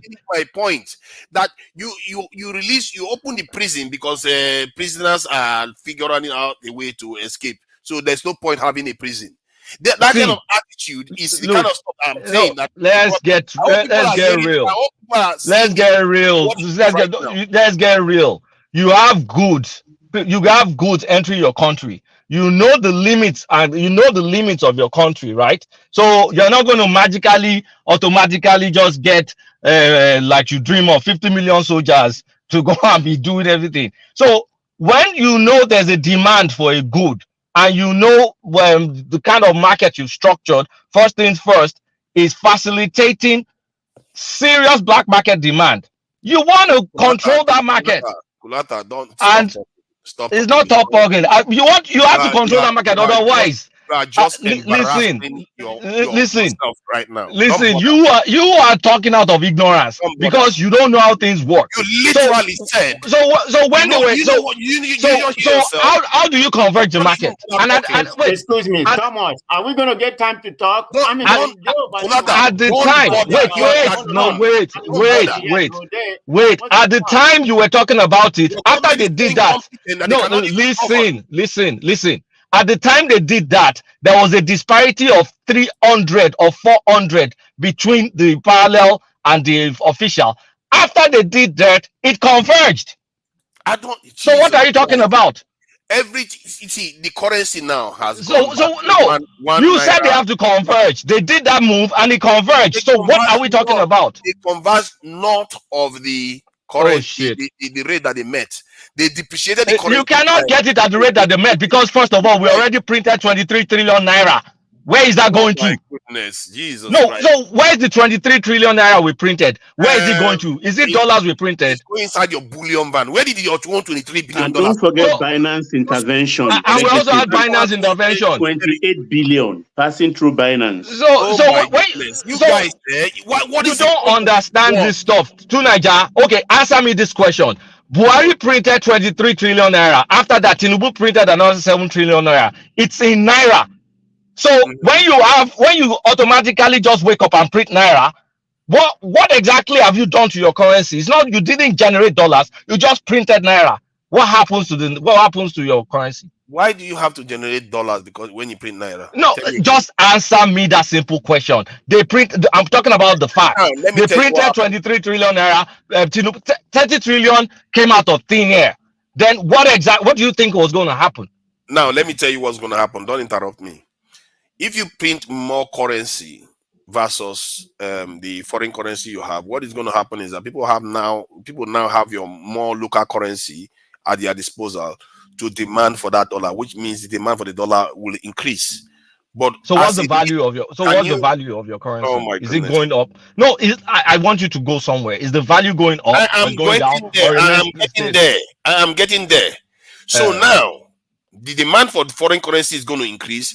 The job of a government after doing that is to now create these policies to limit it so it doesn't damage what is the economy of that country. The demand for the foreign currency. You have But to what have you? But what have you done? Because you're just speaking grammar. You increased not your even grammar. naira I and just said dollar is the same. What have you technically done? And how does it reflect? No, like I just made it clear to you. If you have more currency, like you said, they printed in the Okay, to Nigerian Nigeria, so other people can speak. That's a devaluation if you're not going to be able to acknowledge No, it. it's not. Because See, your you problem, just artificially bumped your your problem is, naira you see with what limited dollars. What exactly do you think that is? Don't let me talk. See, what you are doing is Because you are saying nonsense. That's why I want to lead you to the right place. Your problem is that the way you understand economy seems to be half. You It's not. don't Look, understand the part the government plays. any layman, a trained dog can understand that if you put too much dog food in front of the dog, you just devalued that dog food. Okay, now let me give you a common sense example that anybody here will understand, even viewers will understand.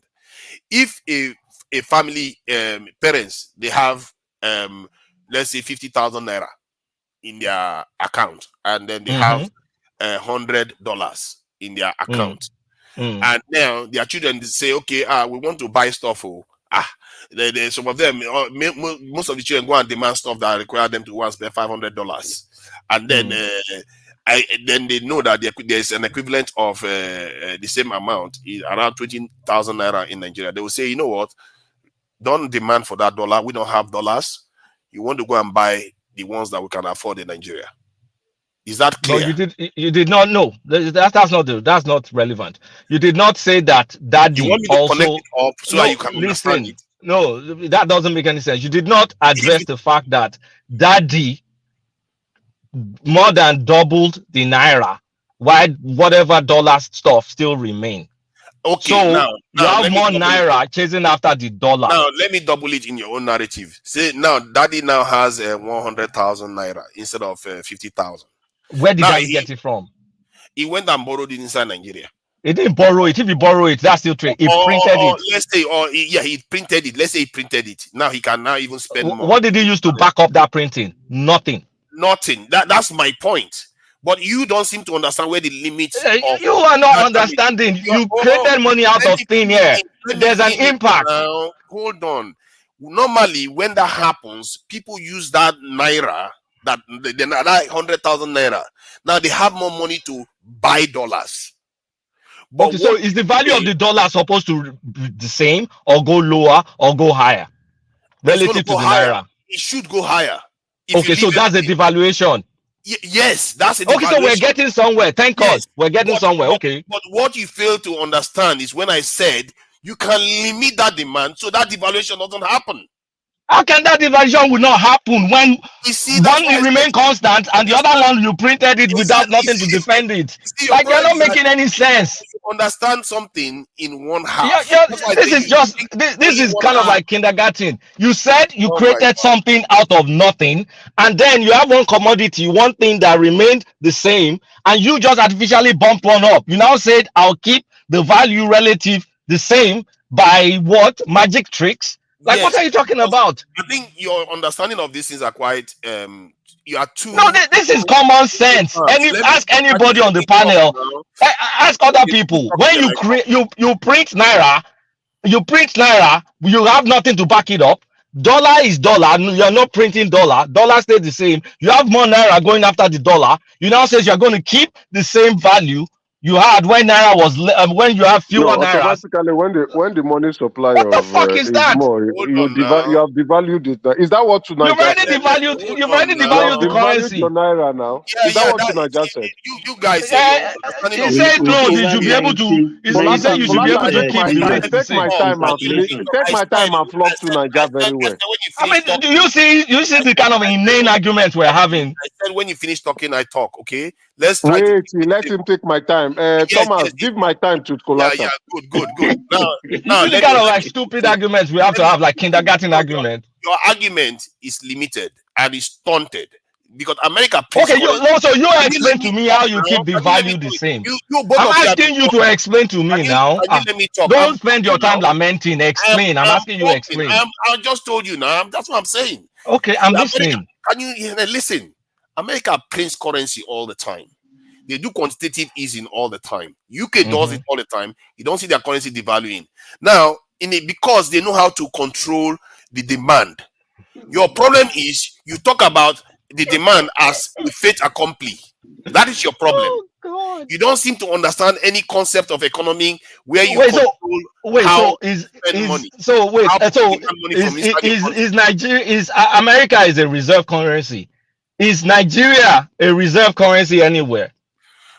Okay, now let me do. Okay, now you know what I'm gonna do. I'm gonna do one. So you're comparing American quantitative easing. You don't even know what quantitative easing is. Let me do 101 education of Kulata here. Kulata. 101. No, Kulata. Ajale Koko, hold on here. Leave this guy alone with his mommy and daddy economic theory now. Let this guy leave him claims alone. to be the expert. You guys don't want you guys I'm don't not expert to Nigeria. This is common sense. This is not expert. Ajale, stop. Nobody Leave him alone. Kulata, leave him alone with his daddy and mommy economic theory and let us So America does quantitative easing. Nigeria can print money endlessly and keep the value of the dollar the same. Look at them. They are trying to save him now. They are trying to save him. Who is trying to save who? To Nigeria, you are fooling yourself. They should not come and save you. To Nigeria, you are fooling yourself. Let me To the whole world. If that's the case, then you are going to. They are flogging you here. They are flogging you. Okay. Explain the magic for me using quantitative easing.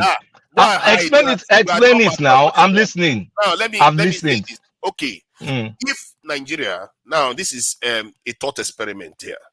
If Nigeria doesn't buy anything from overseas, not one thing, everything we have it inside Nigeria, what would be the value of our currency? Would any amount we print in currency affect what the dollar demand will be? The naira we still have is still more than the dollar we have that we can generate. Now, so it doesn't matter. Wait. At the point in time, look, one expanded artificially, you printed it. One is based on your trade. Mostly, not just that, of course, interest rate and blah blah blah. It's based on that.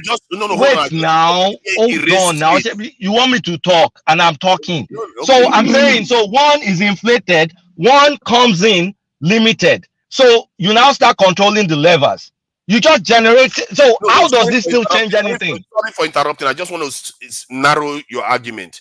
There is no trade. Nigeria has everything it needs inside Nigeria. Okay, so zero trade. Okay, fine. Okay, let's play that mental gymnastic. So zero. Let's just say Nigeria becomes North Korea one way. I mean zero trade. Zero trade. Then, zero trade. Then we have a shitload. We still have a shitload of naira. And then what are we going to do to now start? I mean, keep the economy going. So things we need. Machines, petrol, because we still at this point in time we're still not producing anything.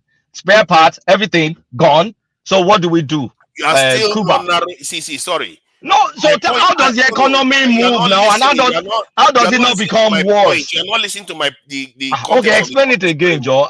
Explain it again. The question is, we don't need anything. We have all the machineries we need. Everything inside. Oh, so you are creating a phantom environment. Even if you don't need anything. Even if you don't need anything, then why will you have dollars technically? Because you are not trading. Why will you even need dollars?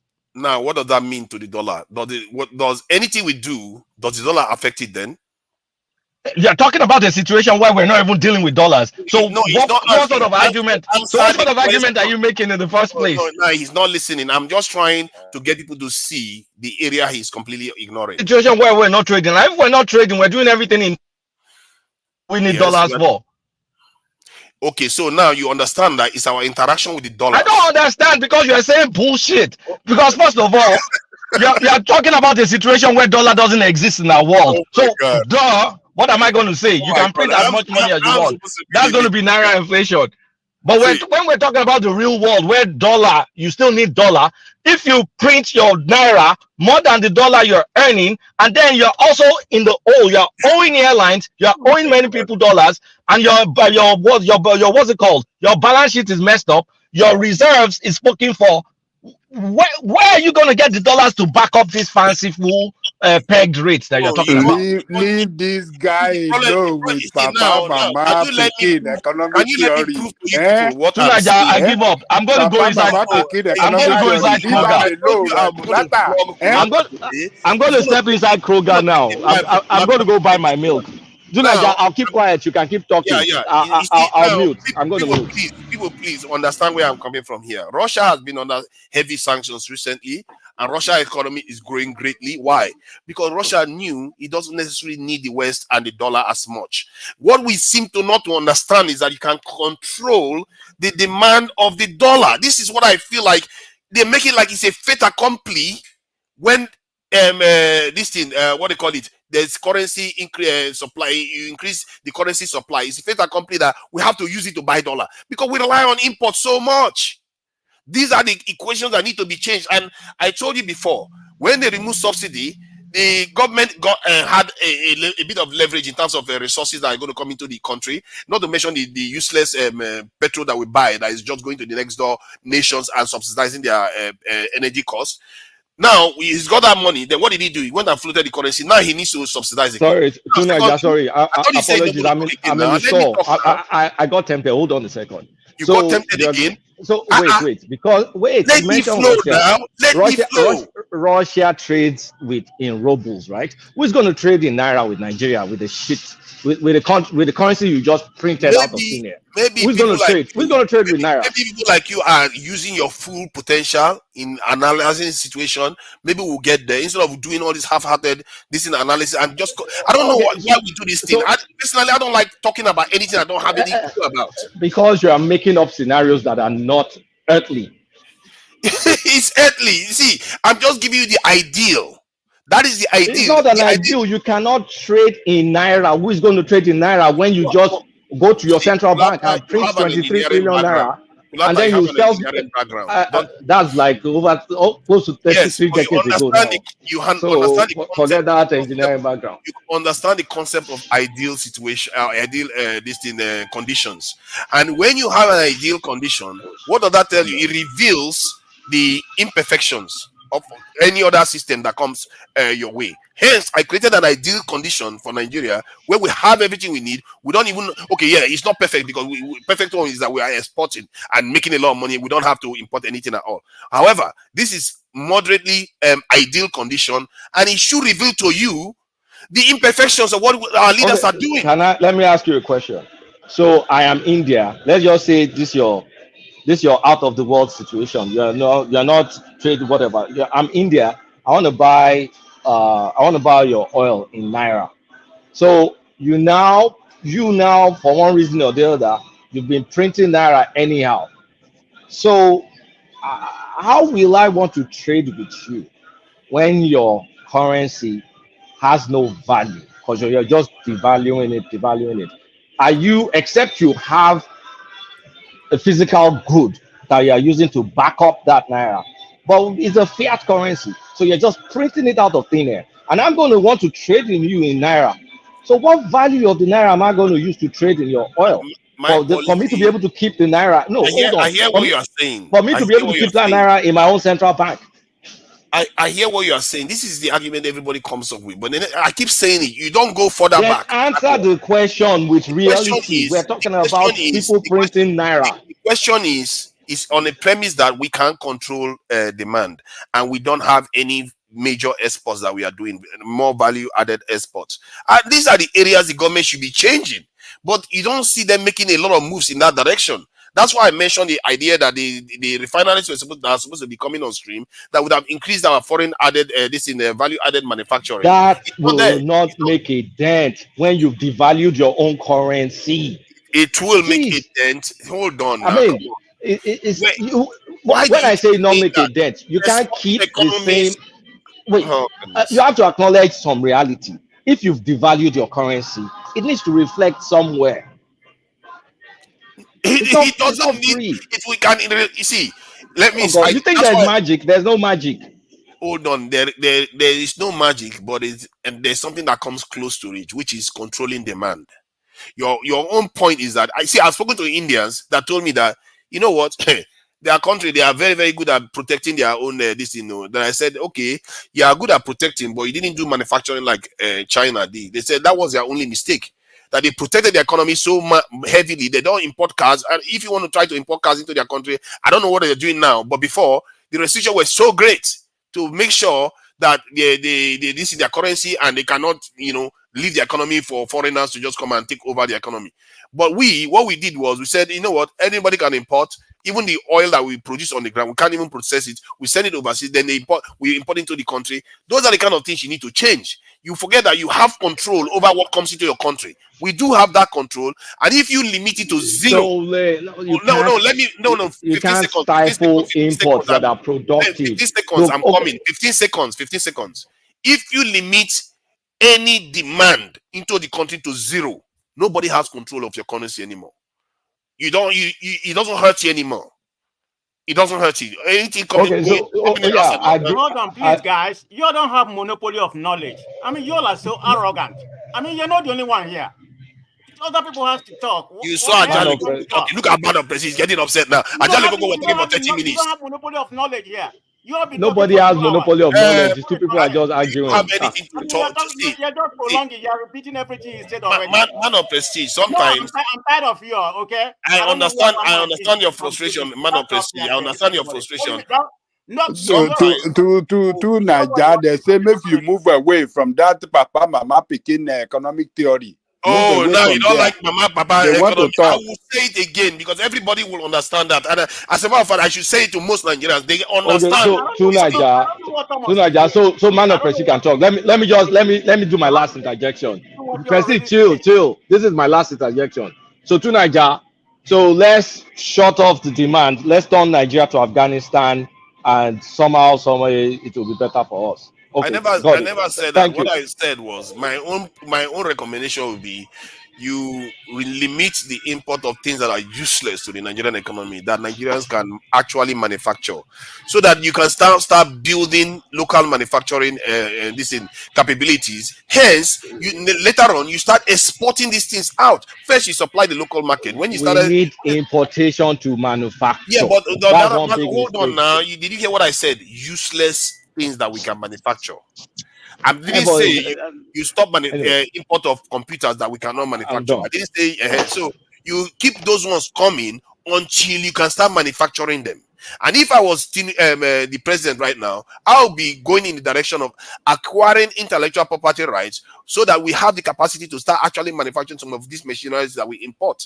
So you acquire it, start manufacturing it heavily in the country that you acquire. You can be making profit there, and the same time transfer the technology to Nigeria, so that Nigeria can start making those things and exporting overseas. But no, where is this creative thinking? Instead, they depreciated the currency. Now you require this is subsidies again, and Nigerians' lives have gotten a lot harder. What is the gain? It's like we're just standing still, and sometimes even going backwards. This is my concern. And all the improvements we are talking about, trace and all the rest of it, we forget what is happening in other parts of the world. The other parts of the world, they are leaving us. The idea, you see, the thing about nations is that it's not about whether our lives are not getting richer or not. It's in comparison to others. What we are not seeing is that we are falling further behind in comparison to others. So in other words, we are actually getting poorer, even if things are improving on the ground. And we really need to start thinking a bit more holistically. When I say something, I don't think only in one direction. I think, okay, how does this one apply to this? How does this apply geopolitically? How does it? You will have to link all those things to reach proper analysis of this thing. This idea that you just limit your this thing, that's the way they cheat us. They make us think that, oh, if you just follow economics without looking at security and all those things, oh, it's okay. No, it's not. You have to look at how everything fits together. Then sometimes when they try to this kind of mislead you, you can be able to detect it very quickly. Imagine the statement that the IMF released on Nigerian economy is going to be 1.8 trillion dollars this in PPP in 2029, and it sounds very good, doesn't it? People will think that it's GDP, but it's not GDP is referring to. The actual value right now as we speak is 1.44 trillion. So what is the difference between that and 1.8 in 5 years time? That is ridiculous. We should be somewhere around 2.53 at that time. If Tinubu gets, see, personally, I don't understand it. I said this before. Tinubu had everything working for him. He had everything working for him. 3 refineries are supposed to be coming on stream. Dangote refinery is coming on stream on top of it. On top of that, the infrastructure that the other government has put in place is already there. The fuel subsidy bill has already been passed. All those things were on in his gift to do whatever he likes with. And what has he done with it so far? What has he done with it so far? 2 weeks ago, I gave an analysis here. I said, if an election was held today, Tinubu could win. Because people have not final. That's why, from a point of view, I would say maybe Bode George, from that point of view, he's correct, but he's wrong in terms of integrity, because he changed his position without justifying it. From nowhere, he just started saying what he's saying now. But people are not going to judge Tinubu now. But from next year, it's going to be different. If the Nigerian economy is like this next year, then views are will start hardening against him. And if he doesn't change it in the 3rd year, he should forget it in 2027. This idea that this thing, he's just going to win it. You see, when he's performing worse and worse, what happens is that the rivals are going to get stronger and stronger. That's what tends to happen when government performs well, because the rivals now see that there's blood in the water. They are more likely to unite and make sacrifices to defeat him then. But all can still be changed if the refineries comes on stream. All the 3 refineries, if they come on stream, I don't care what the other political parties do. Tinubu is going to win, because if those 3 refineries come on stream, it's going to be a game changer for Nigeria. That is a massive reduction in demand for dollars, and now Nigeria now has a lot of money to spend extra. But I'm not going to hold my breath that this government is not going to find a way to sabotage it, because the last 1 year, they've repeated that same pattern over and over again, from the value, floating the currency to releasing the restrictions of this import. You know, you just create demand for that dollar. You are supposed to be reducing demand for dollar, not creating further demand for it. And the excuse our friend here, Kulata, gave was that because they couldn't manage the system. Isn't that a problem? If you cannot manage the system, why did you run for office? I'm not here to just be critical of Tinubu and this government for the sake of it. I'm just trying to be a kind of say, why? Why do our leaders do this? And why is our country where it is? This is why we can't function. And our people keep making excuses for these leaders that are behaving like this. Why do we keep making excuses for them? Oh, we cannot do it. You are talking too much. You act as if you know too much. And no, it has nothing to do with that. It has something to do with the fact that your nation, your own country, your own father's land is the way it is right now because some leaders are playing you guys. They are playing you guys, and you are just backing them because either you're a tribesman or the rest of it. What good is it? If I go to Nigeria, it's the same Nigeria you're all going to. Is it not? Are you experiencing a different Nigeria from the one I do? It's all, if it's good for all of us. If it's bad for us. So when we criticize, it's not about saying we are trying to badmouth the nation. I want people to do well. But the problem is, he had a gift in his hand to do as he likes with it. By now, his numbers should be like in the favor that they will be supporting him. His support will be going up. But instead, what has he done? He has done things let others come in. Will be going I think down. they're getting bored. I think let others coming at this moment. Thomas is not Oh, yeah, around. others, One man is not others are around. going. Yeah, So who others is next? can go in. All right, I don't know. enough, I think they enough said we is can my relax son. it now. They Yeah, said we can is it relax man it. of prestige You or Nigeria, please just Emeka? zip it, Who is please. there? Just Eh? zip it. It's enough of you. Who is there? Oh, I mean, stop let it, man Thomas. of prestige. Thomas, hold on. If Thomas is listening, he need to be demoted even to the maybe Thomas is not around. One man is not around. That's why I intervened. He need to be a sergeant or corporal. So I don't What know. is wrong with you people? See, man of prayer, I don't know why you're getting upset, you know. You just zip your mouth, man. You talking I'm too not much. zipping my mouth. I'm not. Why should I zip it? When I zipped it for 1 hour, you didn't say anything. Don't you get tired of use of what? I mean, what you have in your brain? Words. You just want to talk and make yourself feel happy. But how many It's times have okay, you man of prestige. Carry on. You have the floor. Talk then, man of prestige. Man of prestige. Carry on. You have the Shut floor. up, man. I will talk. Thank you. I mean, I don't even know what to say again. So Well, you know the topic already. I'm gonna modify my time because I'm just tired of this. I'm gonna talk maybe 2 or 3 minutes for that in the politics area. So I'm gonna deviate from what you're talking about because they just lost me. To Nigeria and the Kulata just lost people here. A lot of people has left because of YouTube. Stop it! If they let them leave, if they cannot, with economic discussion. You see, this discussion is not always about let's just talk about tribe. Let's just talk about tribe. Let's just talk about Bedu, Agbado, and that's one you want to talk about. Agbado and Agbado. Where has he gotten us, Mr. Agbado? Okay, can you just zip? Can you just zip, please? Let me talk. Don't give me that nonsense that when people are talking about high level stuff that they are talking nonsense. High level stuff. You think you have monopoly of knowledge? This is arrogant. No, it's better than playing tribalistic games. You don't have what do you mean high level? Is nobody here? It's better than playing tribalistic games. I'm talking about this thing, obedience, Agbado, Yoruba, Southeast. Then the next thing he went up Biafra, Nnamdi Kanu. You know what? Wherever you are in British, we need to deport you. I don't know where you are. But, don't worry. Something wrong with you. You need to get examined. Something is seriously wrong with you. If you think this is a problem. You see, I don't have any problem with what you're discussing. Tunaja, let Prestige talk now. Let's Prestige talk. Yeah, but I don't like when people say that our discourse should be always this low-level discourse. Exactly. You don't have to speak for 2 hours. It's the length, not your discourse. The length. It doesn't take minutes to speak for 3 or 4 Okay, now go ahead. It's not your discourse. It's the length of time. I'm going to check the length so that we confirm. I'm telling you the length is about 2 hours, few minutes. You and your coconut head, I'm looking from here. But anyway, like I said, I'm going to modify. Who did you call coconut head? Man of prestige. Who did you call coconut head? Eh? Did you call me coconut head, man of prestige? Head. The one you put on your feet. Are you serious? Yes, I'm serious. I'm gonna. You know what? May you live forever, man of prestige. Carry on. Thank you. But anyway, I'm going to deviate from this. Like I said, I need a little bit of modification to get away from this political space. I mean, cool my tempo. So I'm only going to talk about Bode George and the Okupo. Just briefly on that. But let me start from sports. Okay.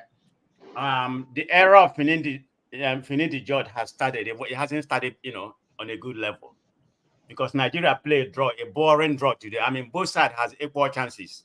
So I wasn't impressed by the some of the playing was. Were we playing at home or in South Africa?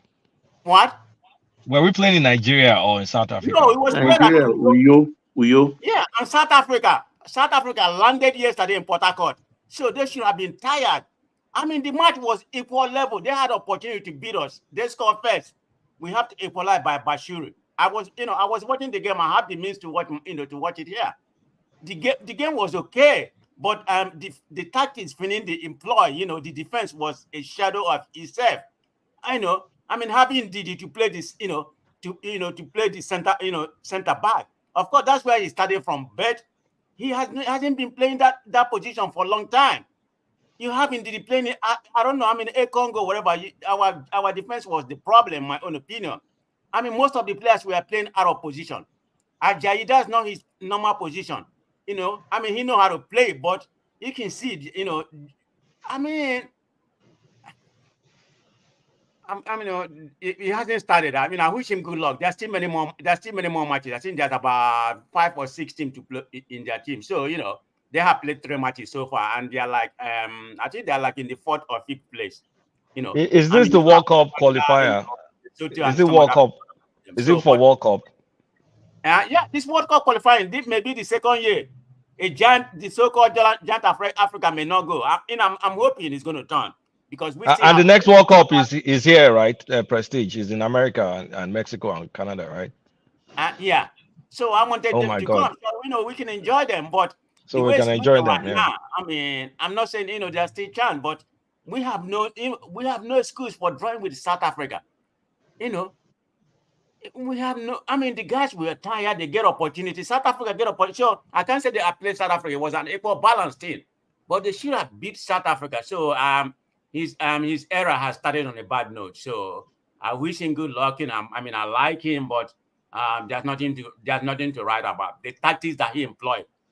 I mean, what is what's his name? What is he doing there? I mean, Boniface didn't play. You know, you use Onoha, you know, the tall, lanky guy. You know, I mean, the guy was like missing in action. Why are you using him? I mean, you have Boniface. Boniface didn't even play. You know, Murphy came in like a few minutes before the end of, you know, before the end of the game. And this guy, what's his name of this guy? The one that played for Leicester City. What's his name? The smaller guy. I lost my thought. I blame you, Niger. Can somebody remind me, Baba, what's the name that played for Leicester? I'm not talking about the teammate. Iheanacho. Yeah, Iheanacho has no reason playing. Iheanacho shouldn't have been playing. I don't know why they put him there, whether it's love for Finidi have a love for him. Because this is the 2nd game, you know, he put him against Mali. Iheanacho is not the right place, you know, he didn't play his supporting role good. So, but anyway, I just want to rant on that because I'm disappointed, you know, because we're still 2nd to the bottom. So having said that, there's still chance for us to do, but he hasn't started, you know, his era hasn't begun in a bright note by no means. Shouldn't we just know our level and go and bring Oyinbo coach? I don't know. I don't want to flog on this particular, this particular topic so much because I have other things to talk. So I will use my time wisely before I can leave. You know, I have other things to do. I'm not like you, Kulata and Najaman. You're like to talk for 3 now or 5 you brought hours. me up again. We spoke for 57 minutes, while Agenda Gogo spoke for about 43 minutes. So and you didn't complain once. Okay, let me continue. Let me continue. I don't know the people in Nigeria. If you are watching, I don't know if Obeni here. You know, I think I saw his name here. You know, there's a story making head in Nigeria. I was just wondering, you know, if you're following the story. The name of the guy. I'm trying to deviate away from this politics because, you know, I mean, you've been speaking for 64 years. Nothing has improved in that country. But anyway, so I like to talk on that topic. If I'm the only one, if I'm the only odd out, let it be. There's a case going on in Nigeria about a guy named Andrew. You know, from London. I think he was born in London. I mean, he was born in London. Then he committed a lot of crime. You know, so the crime is debatable or whatever. So we don't really know. Yeah, Andrew, right? So he went back to Nigeria, making, you know, harvesting, committing crime or something like that. But the process that, you know, he should be held accountable. There's no doubt about it. But the way he was killed, I mean, that's get to show about Nigerian justice system. How police wobble things. It doesn't even make sense. I think he was based in Aba. So the problem. I don't know how he managed to call 2 girls. One of them live in Port Harcourt, and the other one is married. According to what they say, she's married. She's from Ghana. To come and meet him in Aba, and I think it was the husband claimed that the lady has a lot of businesses, has a master's degree, you know, and and Andrew decided to post something. I mean, but you know how Nigerian media is. We don't really know what to believe. You know, invite them to come, and it's going to give them less than $500,000 naira. And this lady leave her place from Ghana to come and meet him. So now 2 of them are missing, with one lady from Port Harcourt. You know, nobody know where they are. But that's not even the story. The story that this Andrew I'm talking about that committed a lot of crime in USA. You know, I mean, they say he's an engineer or whatever. He was a very smart. He's dead right now. He was a very smart guy. He owned a lot of companies, but we don't know the means how he owned all those companies. You know, so they want after he served his 2 years in prison, they were supposed to be arresting him for some other fraud. He ran away and came back to Nigeria in 2021 and decided to, continue the same crime. I mean, he's from the Southeast, to begin with, but he hasn't been in there in a long time or whatever. He was born in England. I don't know if you have ever been to Nigeria, but he decided to find a refugee, in Nigeria where, where there's no law, and continue perpetuating his crime. But when they caught him and everything, so the problem right now is about our judicial system, the way the police handle crime. He's dead right now. I mean, when he was locked up, according to what I heard, about 2 weeks, now they decided to take him to Abuja. But when you're taking somebody to Abuja, I mean, for whatever reason they're taking him to Abuja, why are you taking his car? Is it for forensic purposes? Why can't you get the forensic? He was driving. According to the last information, he wired about 100 million naira to the police. It was in record because it was in his phone. He tells somebody that he's wired. I think there's a track of it. But after that, they quiet him. They quiet him around Benue State. Why are you driving? It take them about 4 days. I'm serious. You don't need to go there. I think one man know about the case I'm talking about. It took them about 4 days, to get to Abuja. Abuja, that's about, you can go from there to Benue. I have not traveled by road, but according to what some people said, you can get there, maybe about 10 hours or whatever. But these people about 4 days before they begin to find out, and his car was badly damaged, badly damaged. So, but anyway, the bottom line, people thinking that the police kill him, and wire that 100 million, to their account. So that's where the story lie right now. I mean, he perpetrated those crimes. He needs to face justice, but it's the corporate when it comes to Nigerian police. So this, the problem is they're not saying anything. They're not talking. As we are talking, you don't need to go listen to Daddy Freeze. I don't know. Maybe you are not a fan, but sometimes he has a very interesting topic. He's not the only one I heard it from. So it's a very, very interesting thing. Just to deviate from that. So let me go to politics. I'm not going to spend all my time here like tuna, just spending 2 hours. Man of Prestige, you heard somebody say that you like to gossip. You keep attacking me. Politics is not my life. I don't live my life on politics. The little that I know about politics, I have many interests in, so it's not politics. Do you like Linda Ikeji? 100% of your life in politics. Do you like Linda Ikeji? In life. Prestige, do you like Linda Ikeji? Huh? Linda Ikeji, do you like her? I've never really. It's what people reposted. I've never been to his. I've never been to his space at all. Not even one time. Now, woman, no be. You like women?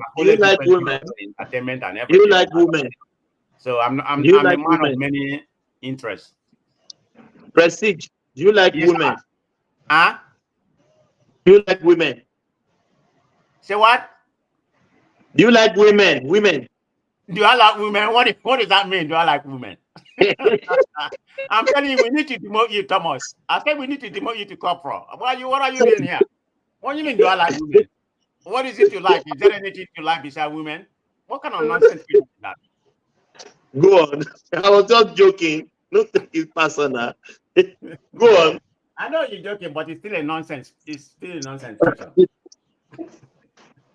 But anyway, let me just speak 2 minutes, and I'm not going to prolong it because everybody already flogged it. I don't like repeating what people already said about Bode George and the. So the point, if I may come to from a conspiracy theory, angle. So how come both of them are, singing the same music simultaneously? Is that any underlining tone to that? Now we have to give, I'm not saying what they say is right, but how come they are all, speaking the same, song at the same time? Did somebody go and make them to do that? In Nigerian politics, we know how things go. Do they have a right to say what they say? Yeah, they do have a right. But if I may come on conspiracy angle, right? Why all of a sudden, like simultaneously, one day after the other, or maybe the same day? I don't know when they made that. I think, yeah, maybe one day after the other. That should be, we should give Tinubu a grace period. This is a grace period. Yeah, there's some value to that argument. I'm not going to hear, and cause them out or whatever. They have the opinion, but I have an opinion to say maybe something is going there. Have they been bribed? I mean, call me whatever you want. I mean, that's just my sense. I don't have any fact to back up what I'm saying. But they are saying this, they're singing the same thing. I mean, the 1 year should be, a grace period, that Tinubu should use it to study, to correct the failure of Buhari government. Okay, to correct the failure of Buhari government. Is it not the same APC? I mean, 9 years. Or just like America, are you telling me, Republican? Let me just add something quickly. 10 seconds. Come back. I'm gonna be just 10 seconds. 10 seconds. 10 seconds. Man of prestige. It's a failure. Nothing has happened. Can you hear me, man of prestige? Watch out for whether they name Bode George street or something. It might happen anytime soon. Bode George, they could name a street after him. You know how our professor. Don't bother me. They can name whatever they want after him. No, because sometimes they do these things for other reasons. You saw how Wole Soyinka, they named him after him. I don't care. It don't bother me. They can name anything they want. It's part of politics. It don't bother me. I mean, I respect Wole Soyinka, but I don't agree with when he call us scammers. I cannot be leaning. The point I'm making is that when they make such statements, it seems so to Nigeria. So Wole Soyinka doesn't deserve street to be named after him. That's not my point at all. The point I'm making is that it seems like is it by coincidence that he was going after? Well, you can see what happening. Like I'm thinking right now. I mean, like I said, I don't have any fact to back up. We can say about the conspiracy theory that I'm coming with. Donyoku one day, him singing the same song at the same time, a grace period of 1 year. I mean, which is legitimate. There's nothing wrong with that assessment. But for now, we have to call it what it is. There hasn't been any progress. We're not in the right trajectory. I mean, just very tangible thing. Maybe that we can say, okay, maybe something is going on, but everything has been a failure. This is just my opinion. I mean, people's life are in peril. I mean, all these things they are trying to revise. I hope they revise it, but particularly when it comes to the medical part of it. I mean, drug has increased 300 to 400%. People can't even afford malaria stuff. So those are probably the most empowerment thing. Vital is not just something important. People can drink water and survive, but when it comes to medicine, it's vital for you to sustain life. If you don't have medicine, common medicine to cure your malaria, I mean, are you going to be thinking about tomorrow? So those kind of things, need to be correct. So yeah, like you said, yeah. I mean, I don't like what has transpired, in the first year, but grace period, let it be. So we see what happens from now on. But going for the fourth year, like going for the second, I think for the second time, like 1 month stated. No, I completely disagree. I don't. Sometimes when one man speak, I don't know if he believes whatever he's saying. I hope he's listening. Sometimes one man, you don't believe what he's saying. I think he just throw it up. He just throw something here for people to analyze, and throw some red meat. So sometimes you don't believe, I like it a lot, but sometimes you don't believe in what you're saying. That's my own opinion. But it's all media. That's the way you narrate media. So hello everyone. Let me just say one thing one man said today that made me laugh about that Ikoyi land. That they should remove the prison from there. Put it I don't know where he said it. That's one man for you. They get beaten by pop. No, I mean, I like the way one man put his subject together. When I get into politics earlier, I used to get mad, but I think I've grown. I've been involved. I'm not in that space anymore. So everything is good for me. Everybody has the opinion, but I'm gonna push back. I'm not gonna wait a minute, whether you like it or not. And you can push back. You can call me whatever you want. It don't bother me. But anyway, thank you, brothers. I'm done. That's one thing that I think I admire about the man of prestige. He doesn't take things personal. Yeah, please go ahead. Man of prestige, you got your panties up in a bunch. Anyway, continue. I just want to ask you tonight. I'm done. I don't know what you're talking about. I'm done.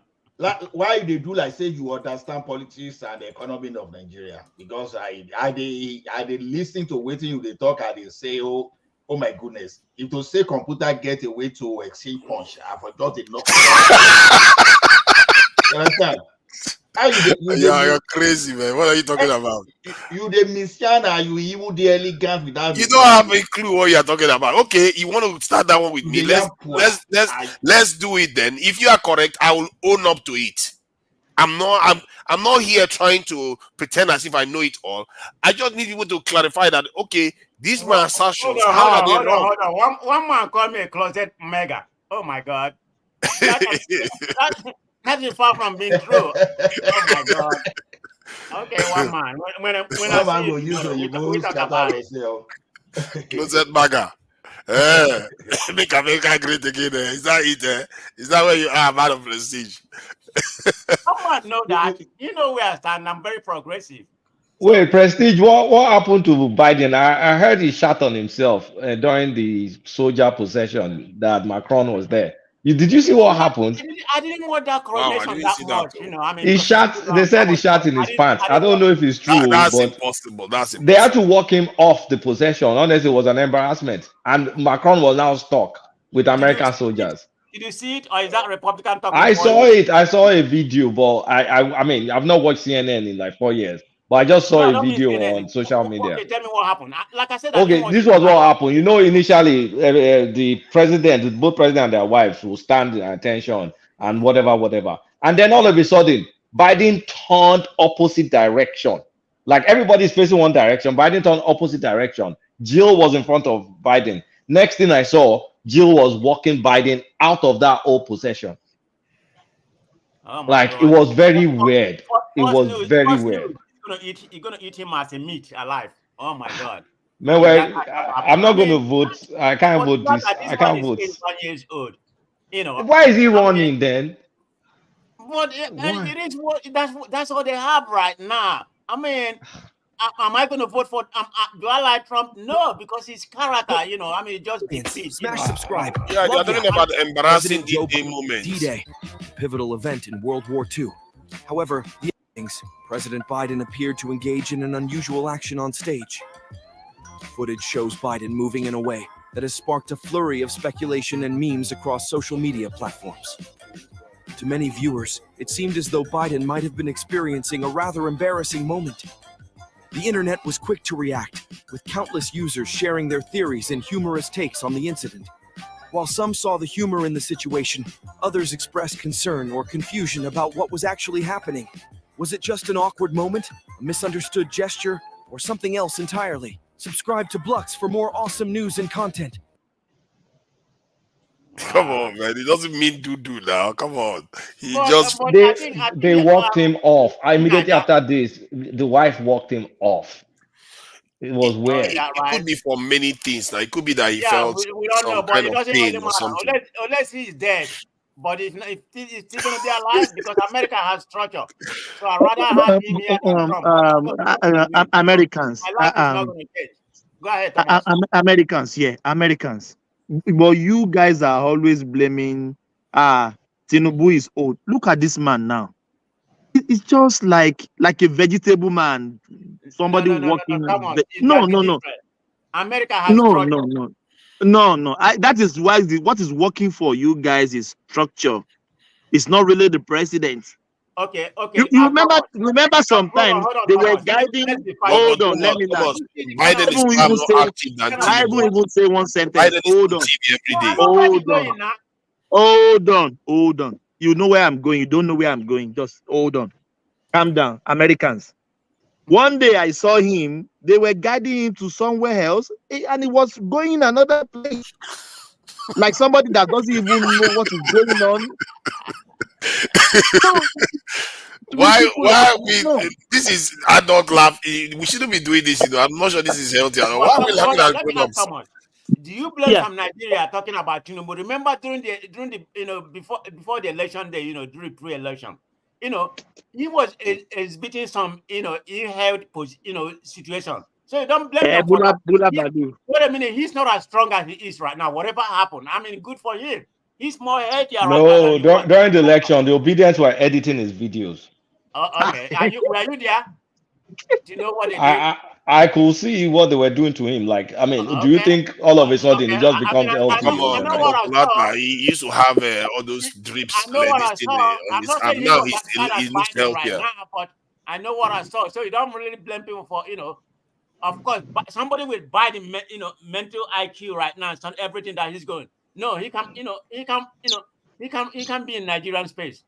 He can't rule Nigeria. Man of President Paul said something I found a little bit worrying. He said he has seen Tinubu now, and Tinubu reminds him of his dad before his dad passed away. That Who is Paul? Paul is an American. He's in says, Nigeria, right? No, he's in America. He says because that's how his dad was before his dad passed. That he feared that Tinubu's condition is quite bad based on what he's seeing. Oh my God! I don't know what Let's is stop this correct. speculation, please. The fact that he It's linked to not his healthy. dad, that's what concerned me. That he linked. Kulata, he look Prestige. He look healthier now. Even how it works, it's a little bit sharp. He has Remember that gait. time he was He's That's moving what around. I'm saying. He look healthier than before the election. Yes, of course, you are right. You are right. He Look at that. speculate such a thing. So I mean, Yeah, but he does disappear now and again still. it doesn't matter about him. He must be taking care of his health now. I mean, but when he comes back, he looks healthier. Like he walks with a gait. Is kind of like he's upright more. I don't have no problem with that. We're gonna be old. I don't know why people tend to baptize him. No. Thomas, hold on. Election time. You guys are not talking like this. Oh, election time. I don't know who you guys are not talking like this. I don't want Shetima as president. Let me talk to these three old age things. You see, Actually, maybe I should want Shetima as president. You see this thing about one old age disease. So sometimes we are ignorant of the change in our even old life. The question is this. Hold on. Let me say this. Nobody is ignorant of old age, unless you want to fool yourself. No one is ignorant. We have fathers, we have mothers that are aged. Some of our fathers have passed away. We know how they are. Let me say this. My grandmother, when he gets old, it was dementia. But we ourselves, grandma will say he's sick, he saw cat. But we were thinking, is this woman process? But it was dementia. But we were young, we don't even know what is dementia is. Tomo, this is what I'm even saying. You see, one Yoruba we say papamparai, ono mpaja. You see, when the parasite, is trying to pie himself, he'll be claiming, okay, I'm trying to pie my host. The thing is this. When you campaign against age, you don't know that you are setting a bad precedence for yourself, because you may not necessarily need to become the political leader, but there will be some aspect of life too that you, as an aging person, you want to take that position. Already, by using some sentiments to go against older people, you are already diminishing yourself for the future, because it's going to become the norms. See, yeah, but if you are looking at it from let me talk. No, you are going to talk. I know you're going to talk. 15 seconds. 15 seconds. I'm not going to go beyond that. I'm not even landed now. We are saying 15 seconds. I just want to insert something to what you said, that if that is the case, you are looking at it from the point of view that people that say that are being selfish. Sometimes they are saying it because of the greater good. It's not about whether they go on to become. I hear you. Thank you. Those people that brought us to where we are today, that crashed our first republic, that we find ourselves in this mess, they are youth. Yaya Bello is a young person. Fayose went in his own power, very young. Niyi Adebayo, we can't see his footprint. They are in their 40s and 30s. 40s and 30s. So what I'm trying to tell you is this. The thing should always be your capacity. Age has nothing to do with your capacity. You can be as young as anything and be as strong as stallion, and yet you don't have capacity for leadership position. And you can be as old as Methuselah. And you can be as old as Methuselah, and maybe they are even spoon-feeding you that yes, you still have that capacity for leadership. You understand? So leadership has nothing to do with age. It has nothing to do. Your age has nothing to do with your competence. So this sentiment that we are being young, and some people will even insert funny thing. Oh, those computer age people. Look, my brother, there are some people today that they are younger than you and myself that they don't know 1/100 of that thing that you can do on computer. So the thing is, oh, computer. You see, the way we try to play our sentiment in that country when it comes to politics, we play it dangerously without even thinking that, okay, what are the consequences of this thing that I'm even preaching on myself? I bet you, Obasanjo, Yakubu Gowon, they all got their PhD, I think, at a very old age. I'm sure some of us today, if they put us in the same class, we cannot even make it beyond 6 months. You understand? And we will be claiming that we are young. So your capacity, it has nothing to do with age. So let's just, all this nonsense of saying, oh, what this person is old. Ola, can I respectfully disagree? Depending on how you are blessed by God, but when your age, when your cognitive faculties, when it begins to decline, especially when you're in advanced age, it's better you step out, regardless of your capacity. If you cannot cope, if you cannot fully function with your cognitive capabilities, I think you should step aside. Cognition is part of your capacity. You understand? Yes. So that's what I'm saying, that even if you are 100, okay, look at Professor Wole Soyinka now. Is an exception. He's still fully intact. No, I'm saying, no, we have people like that too. People that will become the president of your country too, and they are exception, because how many people can even become the chairman of local government in their lifetime? Because when you see someone among how many, what's the population of the entire world? Maybe we are about 7 billion population, and you see a leader, that's an exception. That's something that is very rare. So to me, when we want to look at those people that will lead us, we should look beyond age, because if we use age as sentiment, then we will lose the best. I will just give them mediocre. I think sometimes, I sympathize with Kolata's point of view, but sometimes the younger ones should earn their stripe. They can't just expect the elders to give way. And I think that aspect is something that the younger ones need to understand. Okay, it be like say, now. I agree with you on that. Yeah, let's hear from who hasn't spoken before. Yeah, let's Isaac. Let's hear from Isaac. Isaac. He's not responding. Yeah, let's hear from Akin. Is Akin there? Yeah, Thomas, I'm here. How's everyone doing? We good. I'm excellent. Yeah, go on. Right. Yeah, let's hear from you. Yeah, do you want to free flow? What are we talking about? Yeah. Oh, there are many people that know. Nigeria wahala no dey. Nigeria problem na bicycle. You know they finish, Abby. All right. You know they finish. Now continuous. Yeah, continuously. We were talking about some soldier that was spying in Habia. They are talking about Supreme Court granted acceleration hearing on suit of autonomy to the local government, which I think that's still nonsense. I think they've passed one before. I don't know, maybe that one is still tenable or not. 40 director fail permanent secretary. They failed their their qualification exam. Supreme Court, yes, that's what we are trained on. You want to start it from anywhere you want to start it from. Let me take it from the last one you just talked about. So the 40 directors failed their. No. I'm sorry. I think I made a mistake. I went to the previous days. Yeah.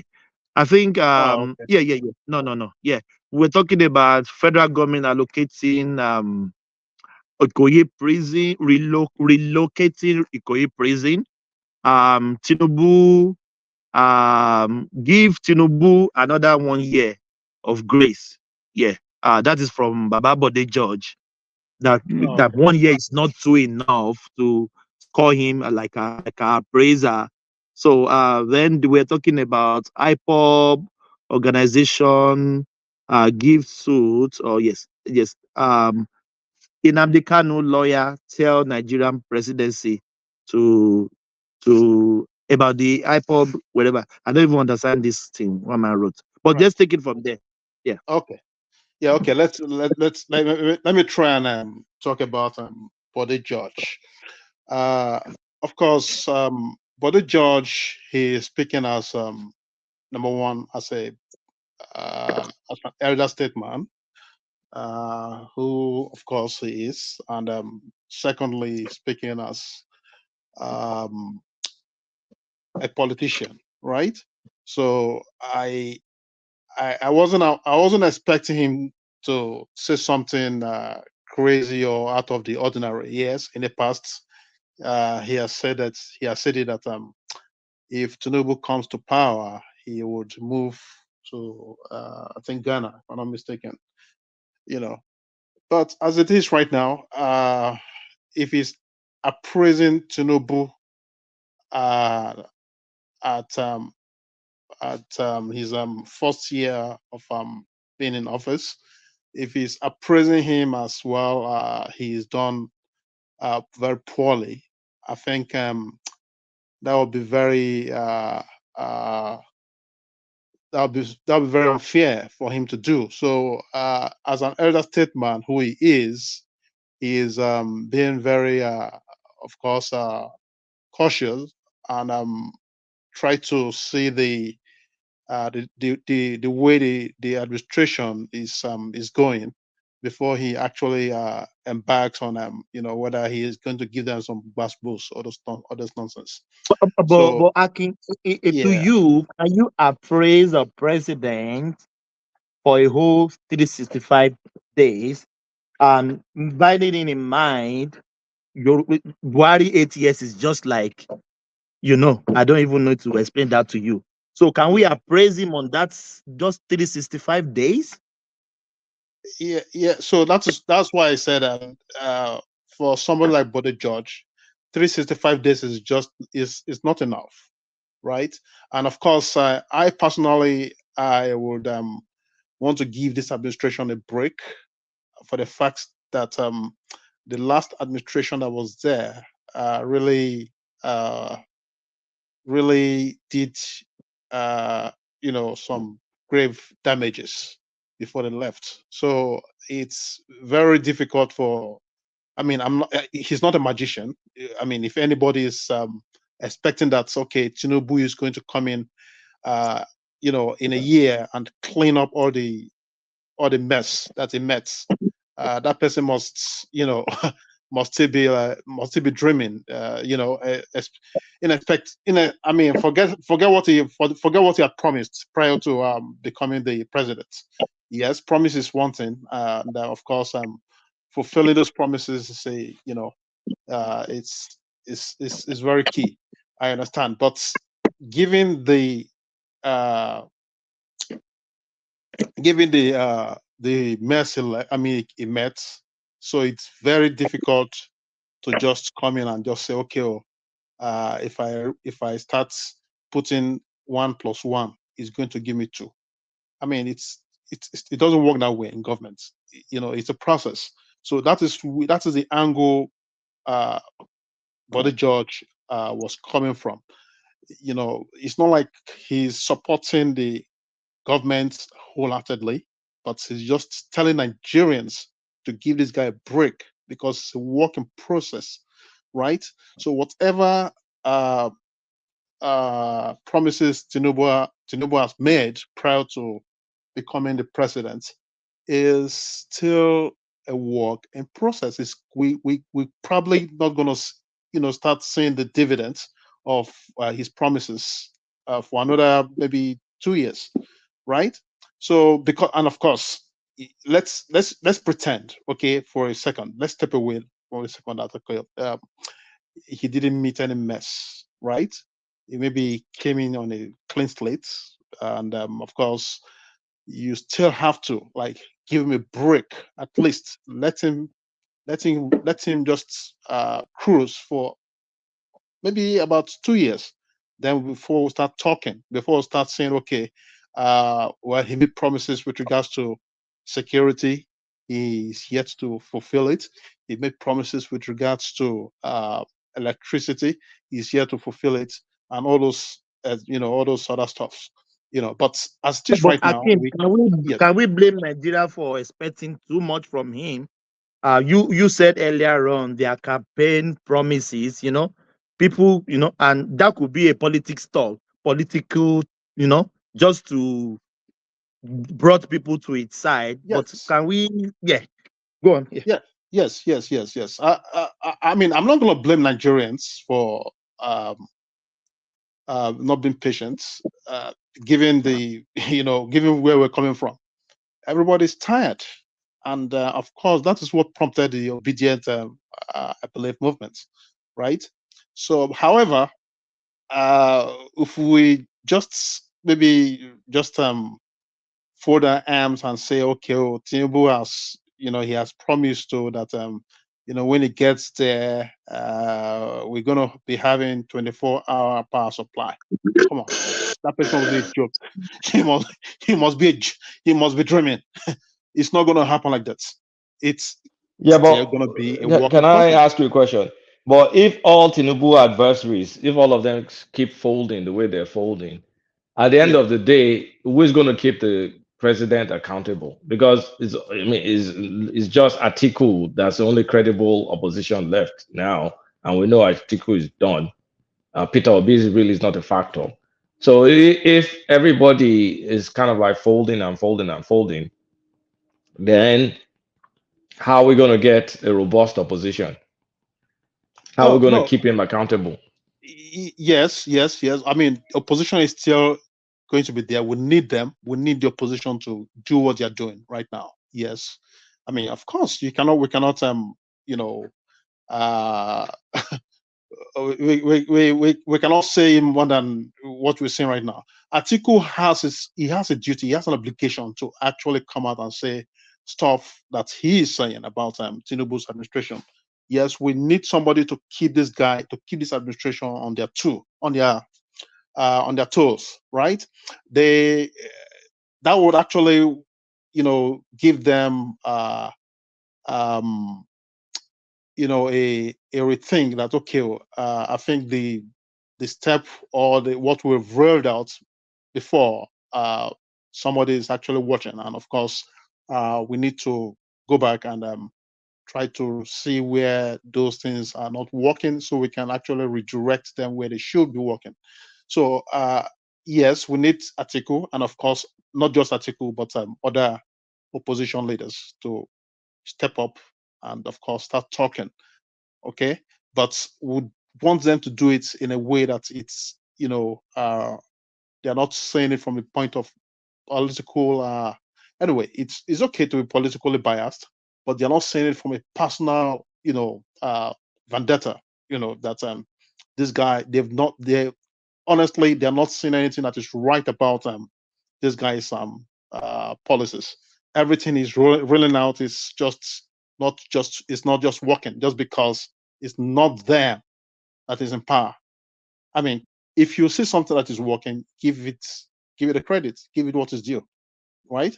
But you don't just come in and say, okay, this is not working. Okay, if it's not working, tell us what is working. Tell us how it should be done. Than for you to, pretend like, well, no matter what they rail out, it's not going to work. We could see when Obama came in, what he inherited, how he actually saved GM from going down the drain. Right now, did everybody back then? I mean, we saw what's transpired between the Republican Party and of course the Democratic Party. But I believe at some points they actually agreed. They they they saw what he was doing and they supported him 100%. And GM today, it's he's doing great, even though some people are still probably having some kind of biases, about what Obama did to help GM to where they were at that time. So Nigeria or Nigerians, especially the opposition leaders, they should be able to give Tinubu his flowers where he deserves it. They should be able to say, okay, these policies he has rolled out, though it's not working at the moment, but it's a work in process. And we believe that in 2 years or 3 years' time, these policies will be bringing or will be yielding positive results, than for them to be saying otherwise, like Peter Obi goes around saying nonsense, about Like, what policies are you referring to?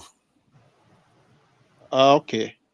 For example, we are looking at the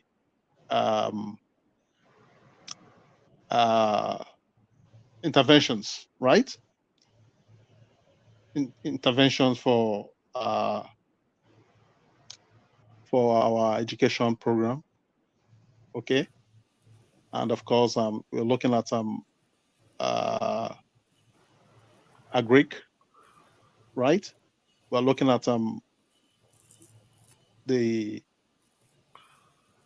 projects that is going on right now from Lagos, okay. So I think the student loans one. Nobody's as the only criticism for the students loan was the amount and the access rate. I don't think anybody went after Tinubu on that, the government on that at all.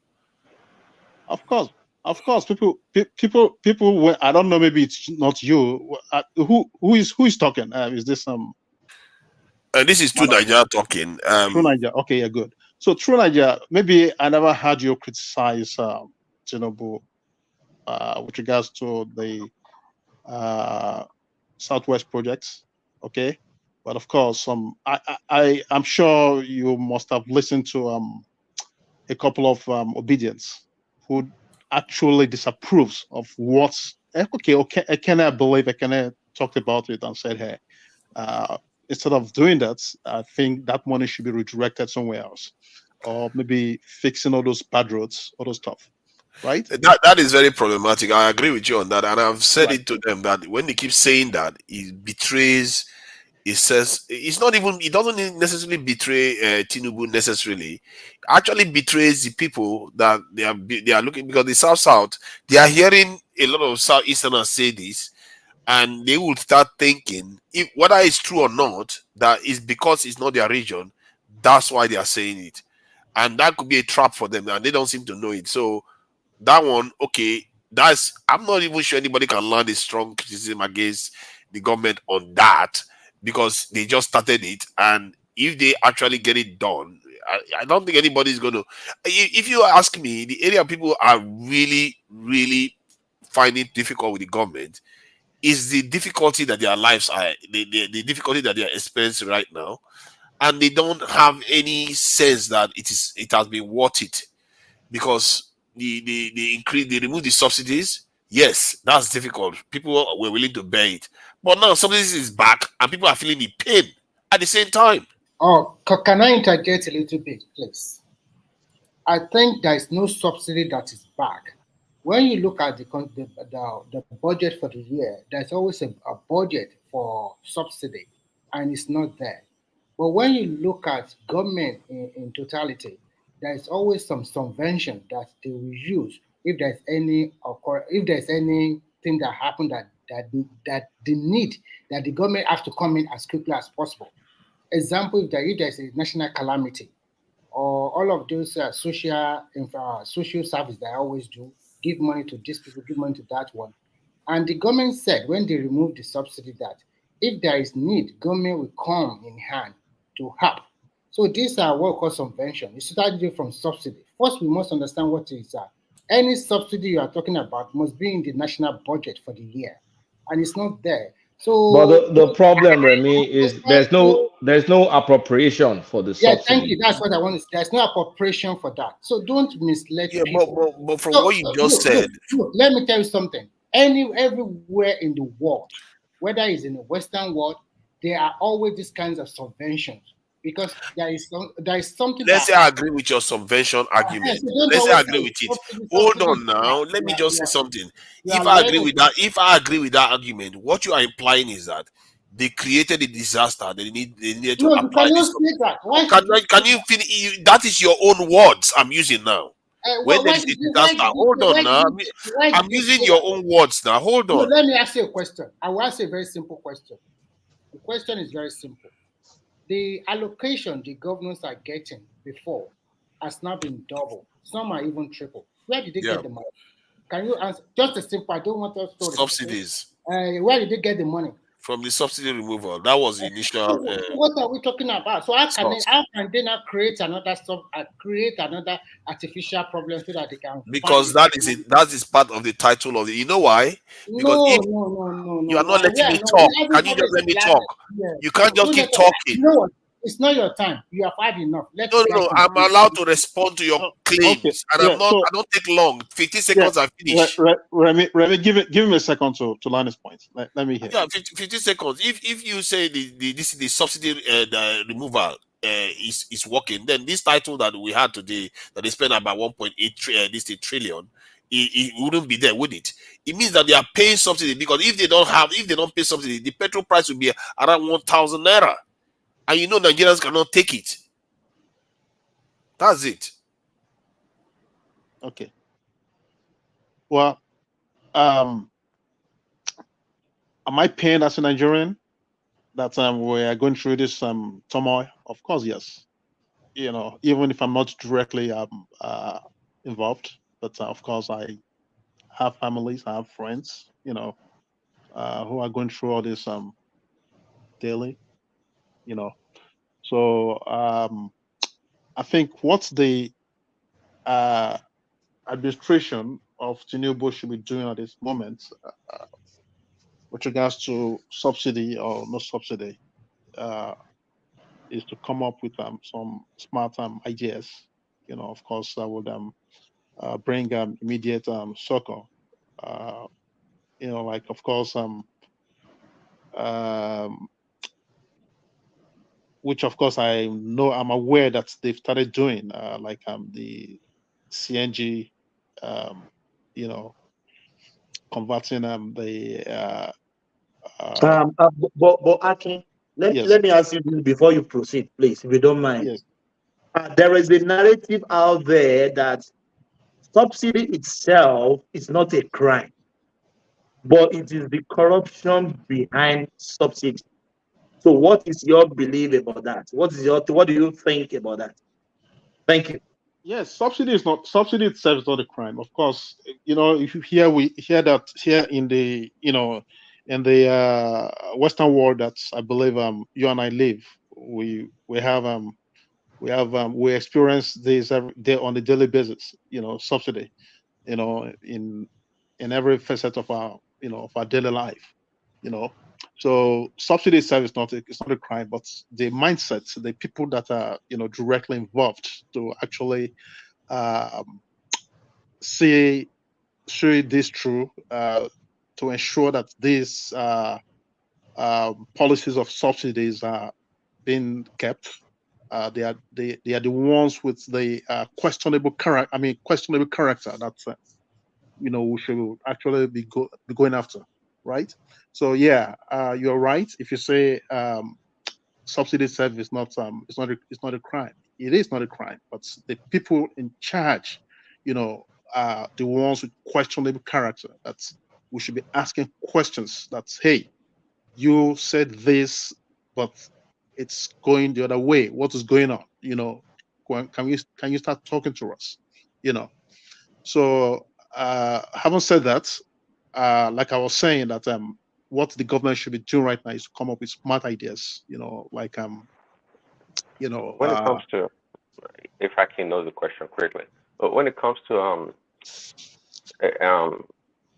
private slash commercial vehicles, what percentage of Nigerian automobile or the vehicles on the road consume the most fuel at the pump? I would say maybe 40%, you know.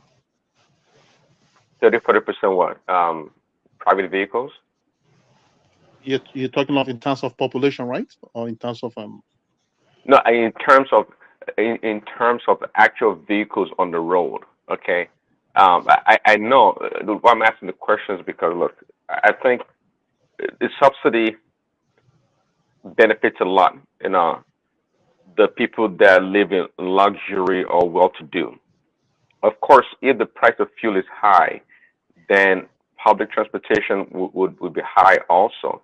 So if the government can find a way to subsidize public transportation or make transportation more affordable to the people, I think that would be great. Okay, maybe commercial vehicles also for agriculture and other stuff can get a break, and let normal citizens that have cars pay the normal price at the pump. I think that should be the case.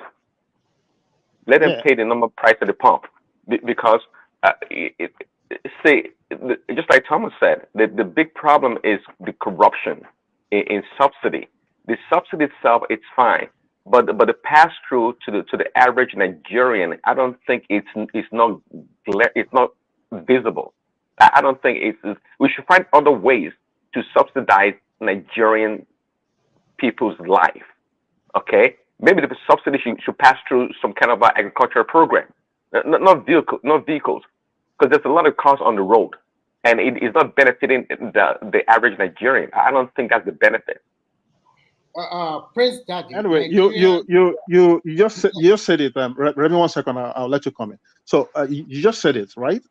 Government should, subsidize commercial vehicles and and the rest. Yes, that is one way to, that is one smart way they can actually help to ameliorate all these problems. Okay, but on the other hand, with regards to normal citizens paying what they are paying at the pump, I don't see that happening because it's like we'll be going through the same cycle every time you turn around. You understand? Because it's just like Tinubu when he came in, he says subsidy is removed, right? And now, in the other hand, you are hearing subsidies back, right? So I think instead of giving us all these subsidies here or no, subsidies either here or there, right? Just say subsidies still stays the way it is. You understand? The way it is, the way everybody had it before it came. Yeah, but don't you think that would be devastating? I don't think so. I don't think it's good. Putting Nigerians through this hardship to tell them that they are still in one place. No. Before he made that proclamation about subsidy being removed, how was the economy? Yeah, it wasn't very good, but now you see the feeling of the people is that cost has gone up. All this has happened, all for what? They expected that the benefits should be there, but there are no benefits.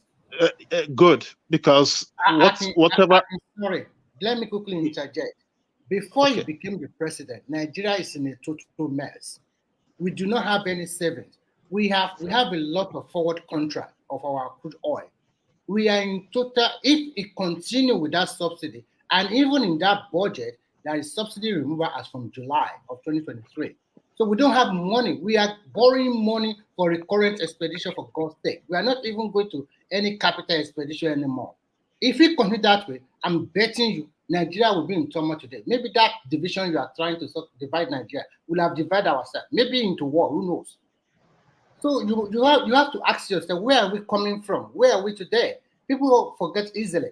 Is it not during that time that people were unable to withdraw their cash from the bank? People were buying all over the world, all over Nigeria. Banks were being set on fire. Remy, do you know that just yesterday I saw a Cameroonian come on this YouTube to testify her experience in Nigeria. And one of the points she raised was that Nigeria was almost practically a cashless society. That is something that Cameroon is not even close to achieving.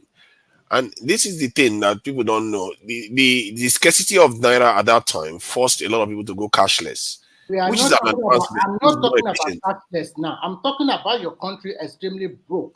I'm talking about a country that does not have enough reserve.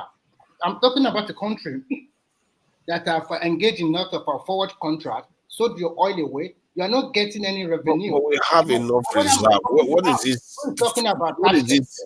What is this thing that we keep saying that we don't have enough reserve? Where do you think the reserve came from that we have now? The problem with you is this. For me, I'm not saying that Tinubu has performed 100% wonder. I'm not expecting him to even perform up to whatever. What I expect him is just to lay a good foundation again. To me, it's like we are starting afresh again. To me personally, we are starting afresh again. Because you cannot tell me something that has been a mess for 40 years or more than that, and you expect somebody to turn it around in 1 year. It didn't start afresh. It started from where Buhari left off, and at the same time, where does Buhari left you? Do you know? No, he didn't stop. He didn't. Okay, he didn't start where Buhari left off. I just want to have a reflection. Did he reverse the Dangote refinery? Did he not remove the subsidy? Because if it started where Buhari left off, no, did he not go ahead with the subsidy removal? What do you mean he started? He took some of the stuff Buhari, most of the stuff he's done actually, some of the actually responsible economic decisions that were made. Most of those things were from Buhari's term, from subsidies, Dangote refinery, fixing of the refineries.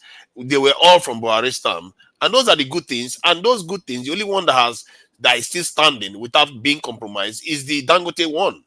The rest have been compromised, and that's how you score people. Sorry, let's go back to Akin. There's a way I'm going to respond to that. Akin, yes. Let me ask you this, joining with what you want to say. Okay. We know we have three people that is very known. The last election, Tinubu won the election, so to say, by the INEC. But do you think the other two, which is Atiku and Obi, could have done something better than what Tinubu is doing now? Thank you. Yeah. So, if Atiku or Obi were to be the president today, I'm sure economy will have fallen back. 2023 will have gone in. I mean, what I'm saying is that the economy could have been worse than what we're experiencing currently in Nigeria. So, I mean, we're even lucky. Nigerians are lucky that it's Tinubu that is in power. That is why I said in my earlier statements that whatever promise he had made before he came to office is still work in progress. So we do not expect magic to happen on the first year. And of course, even let's say 2 years. Well, magic has happened in the first year already. Why do you say magic has already happened in the first year? He accomplished something that Buhari didn't accomplish in 8 years in less than a year. He devalued the Nigerian currency twice over in less than 6 months. Something that Buhari didn't achieve in 8 years. Okay, that's magic. It's performance. It's performance. And actually, we are talking about positive magic. Okay, fine. It's called performance, not magic. The magic Nigerians are expecting, right, is that he's going to turn earth to heaven. You understand? He's going to turn black to white. The moment he gets there. I mean, it's not going to happen now. Do you know my standard? Do you know the standard I set for him? I just said, leave everything the way it was and make sure the refinery. Sorry, I can't. It's very simple. It shows 15 seconds. Get the refineries to come on stream, and you will watch and remove the subsidies the way he did. You watch the Nigerian economy start bouncing back by itself. But instead of focusing on those things, you start running around everywhere. True Nigeria is you're saying it as if it's like reading a textbook. Okay. So well, thank you for saying that. You know, It's yeah. common sense. It's No, common no. sense. Of course, it's common sense too, Okay, Nigeria. now hold on. Hold on. Tell Your me, let me idea of economic idea of managing the economy that is you are doing so going to in the stand on laboratory. why you are going to say to me. You're not serious. You're not. See, So if you say I'm reading from a textbook, now tell me what I said there about the refinery coming on stream. If you had focused on getting those things on stream right now, our imports will reduce and our exports will increase. and you're absolutely right. But here's the thing. See, when people like you talk in isolation about the reality of things, it becomes comical. You know very well the challenge behind removing the subsidy. Now, see, there's one thing to address the economy. But hold on, there's one thing to address the economy, and I was happy also with the removal of the subsidies. there's the one thing to address the economy, and it's one thing also to have to address the politics and the human elements of running the economy. Okay, see, and that's what people like myself. When I'm quick to acknowledge when I don't know something and kind of defer to the people, not necessarily experts, but people that are there doing the work. You just a talking head. You're a talker. Or tonight, I hear you all the time. See, you talk so perfectly how things should be done. How if they do this and that, it's going to turn out exactly the way you're talking about it, and it's just funny. It's as funny as those people grading Tinubu the first year. It's like grading a brilliant student, like let's say Colata, for example, taking an exam of 50 questions that's supposed to take an hour, and after him answering 15 questions in like 12 minutes, you took his paper away, exam paper, and graded it. What do you think his score is going to be? No matter, let's assume that he actually got the first 15 questions correctly, but you went ahead and graded his paper, his exam paper. What grade do you think he's going to get? So you shouldn't. You think that nobody should grade any government in the first year? No. I'm saying that it's not about grading. It's about is the lazy approach to just like Akin said. I think he just said it. Listen, the fact that you get expecting magic really bothers me. Not even in America. Not even in America. You don't. No, I'm sorry. You either grade people in 1 year or you don't. You don't try to waffle all over the place. No, because it's like tonight. It's like planting a seed. There's time you plant it. So there's time for planting. There's time for growth, and it's time for harvest. It's just a natural phenomenon of life or nature, right? So the notion is that I'd rather look at Tinubu and say, hey. Tinubu, what are your principal objectives? What do you have laid down for the next 4 years? Of course, I'm not expecting to address everything from day one. It's just unreasonable. Okay, now, brilliant. You've just said something very interesting. Now, tell us his vision in the next 4 years and very good question. That's a very good question. Now, how what he has done now will lead to that. Go ahead. See, I wish I knew. I was contemplating that. I wish I knew that answer. I think it's out there. I just don't know. Maybe some people do know, but I wish it's out there. But I don't want to go by. Hold on. I don't want to go by his manifesto, for example, because to me it's just a mumbo jumbo. You don't have any insight in what direction they are going. Hold on now. But we are seeing certain things unfold. Hold on. We're seeing certain things unfold. But I wish I have a robust or a complete understanding of what is he plans to do in the next year and the years to come. But that'll be like, okay, now then I can accurately or more poignantly try to evaluate him at the end of his first term and see what he has done, his proposal and his approach, more like his process to accomplishing his goals. But trying to be just flippant about. Please, Daddy, are you serious? As I would like to think that you are quite professional. You are supporting something you don't have any idea that their current action, the direction of travel, you don't have any idea. That is a problem. You know when they say blind leading the blind, this is not blind leading the blind. This is somebody leading the blind. You are not even seeing anything, and you just I support him. How would you say he has not seen anything? No, I asked him a question. I asked him a clear question. Well, which he is has answered fair. the question. He has responded well now. He has No, he responded that he doesn't know. No. Then why are you supporting them when you don't know the parts that No, they're I said I wish I knew all the its items delineated clearly to the public. What you should ask Prince Daddy, because when you ask the general question, if we want to dissect everything you have asked today, it will take us more than 10 hours because we have to look at it from various industry, maybe agri, health, education, and so many other stuff. So the question you ask is too voluminous. I mean, when we look at it in the right perspective, we don't expect you just to give you 1 or 2 or 3 statements for that. You have to look at what is the government is doing in the field of education, in the field of health, in agriculture. What is still expected them to do? What are they going to do? The problem I have with you is this: because of I see that a lot of people, they have not really moved on from the last election. I want people that will tell me this government is not doing. This is what the government said they are going to do in agriculture. This is what they have done, and this is the position they are now. This is what they should have done. This is what they should have improved upon. Not everybody just criticizing negatively every time. See, Ola, I don't care about election. I never did. The election aspect No. is just to select somebody I Your prefer. But the point I'm making to you, I'm going to make your own point to you.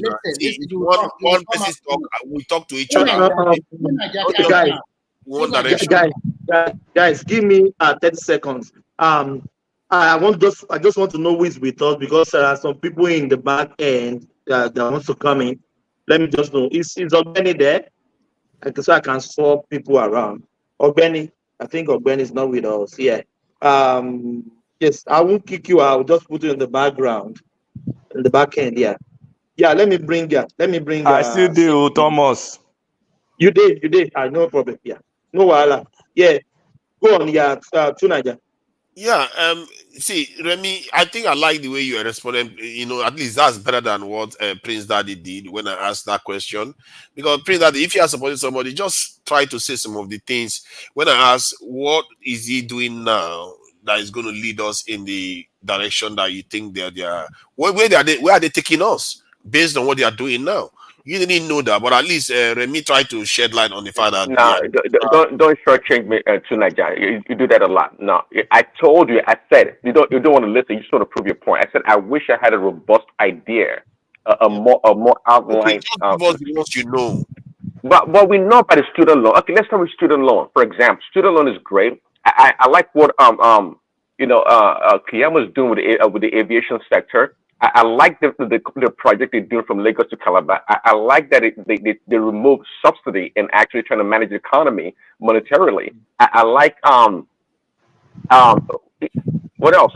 Agriculture. I mean, that was not full blown yet. I don't have a clear understanding of the agriculture, but I know the interaction with the governor of Niger State, for example, and what they're trying to do. I wish that can be replicated more across the country. I like what the interior minister is doing. Now we can and what is the direction with the agricultural work? Listen to Niger, because be careful.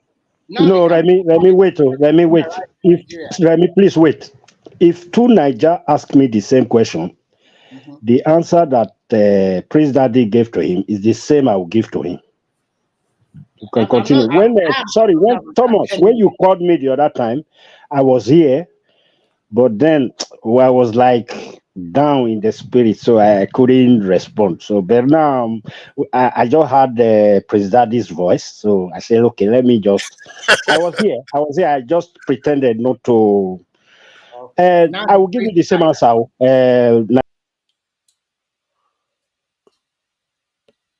happened? So I will give you the same. What I'm trying to say is that interior minister. Is it because of Tunaja you didn't want to talk? Because not really Tunaja.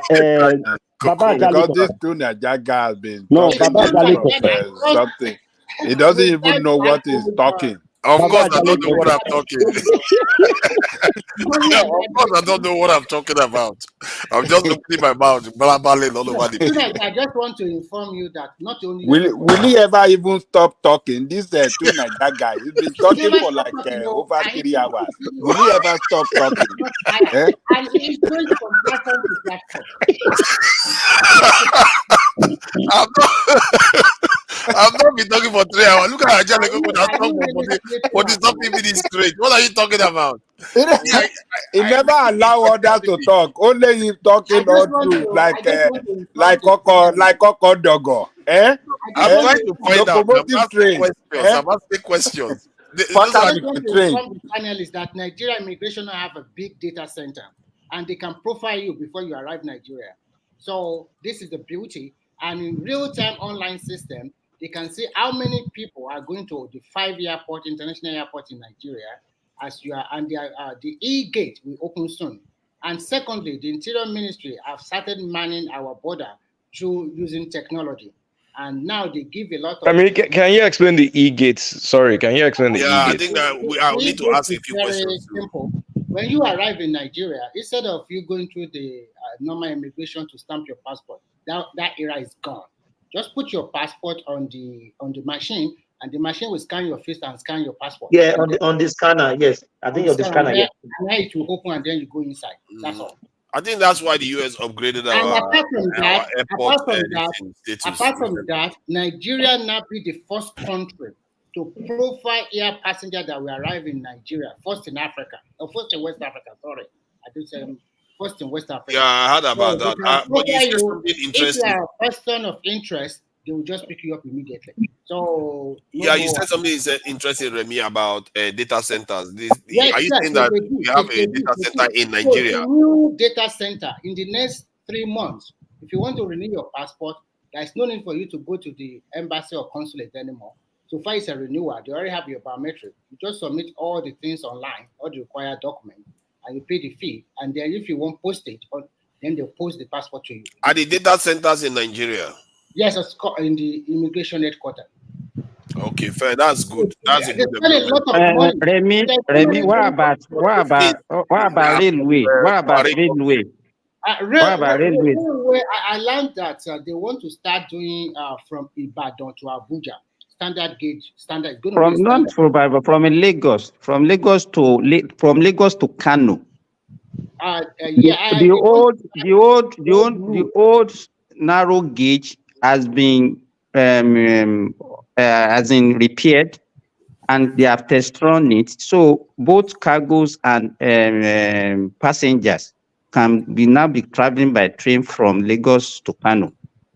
And then in the north, I think there is another one between Kano. I've forgotten the city. That one is also Maradi. No Maradi. It's Buhari that really pushed most of this. We are talking about Buhari. Buhari is still working now. I don't even know your argument. The way you talk sometimes is bad to my brain. I see. Okay. Let me give you this. To Niger.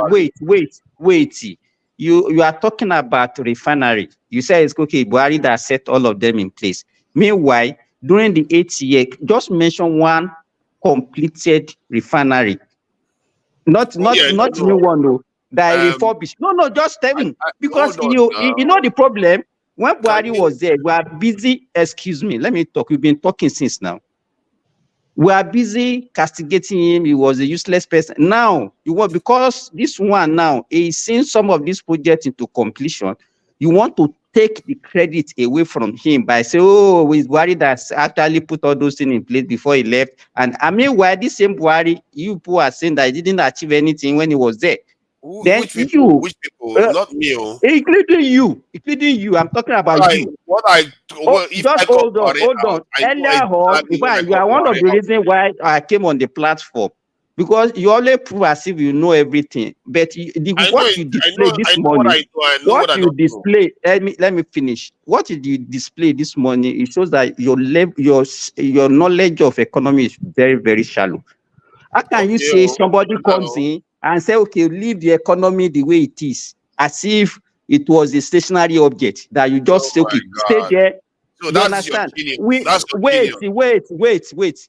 We knew what was happening even a year before Buhari left.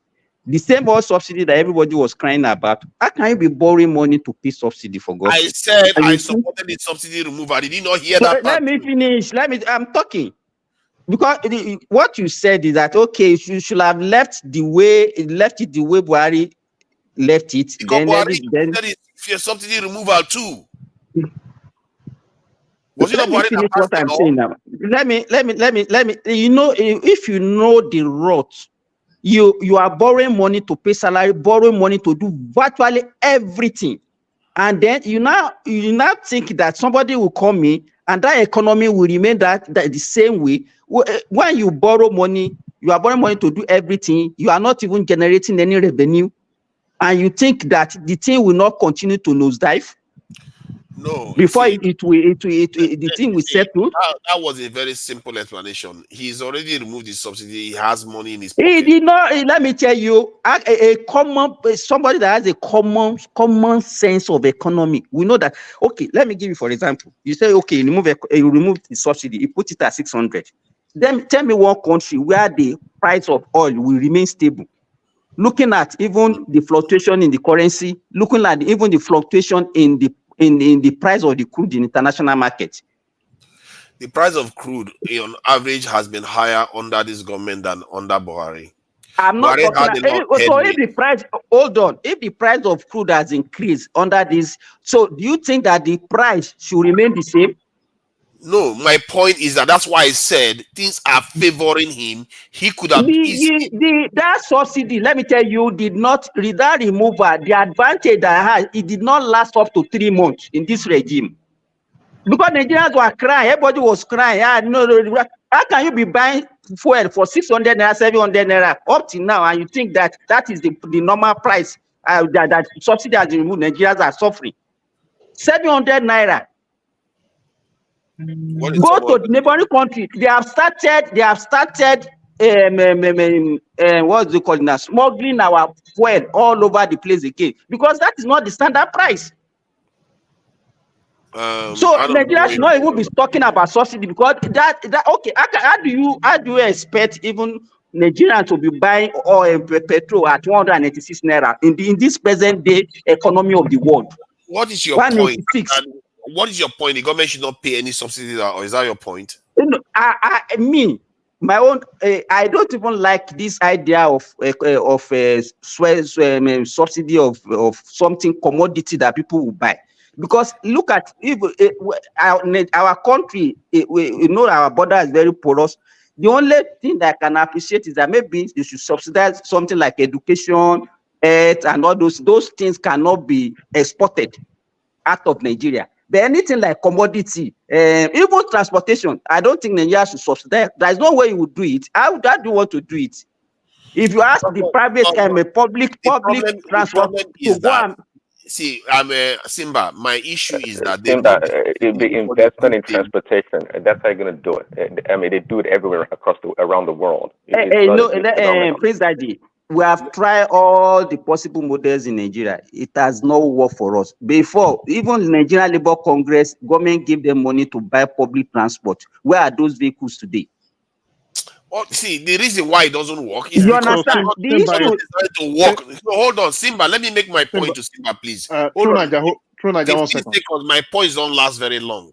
15 seconds. The point I was making regarding the subsidy is that taking the subsidy is good, taking it off, but then when you go and devalue it was never. Let me tell you, as far as I'm concerned, subsidy was never removed in Nigeria. Yes, it was never removed. It was just an increase. Let me tell you, even the previous government that we have, is there any government that does not increase the pump price of petrol? See, that is not my problem. Me, I just see it as a. Let me tell you, I just see that one, that 600 movement to that 600 as just an increase in pump price. It's not in that subsidy was never removed in Nigeria. Simba and Tronaja. Like, okay, so let's even say they did remove the subsidy, okay, but the area I want to talk about is how do we want to sustain the let's say, okay, government comes up with intervention, like bring in enough electric vehicles, for example, and phasing out all the fuel vehicles. Akin, Right? Akin. Yes. Akin. One Sorry. second, Simba. One second. Okay. I'm phasing out all the full vehicle on the road. You understand? So the point I'm trying to make here is not about they doing it, bringing up all these different ideas or policies. The people that are supposed to monitor this or engage on this day-to-day thing, they are the ones that government should actually get involved with. And look, leadership starts from you. It starts from yourself.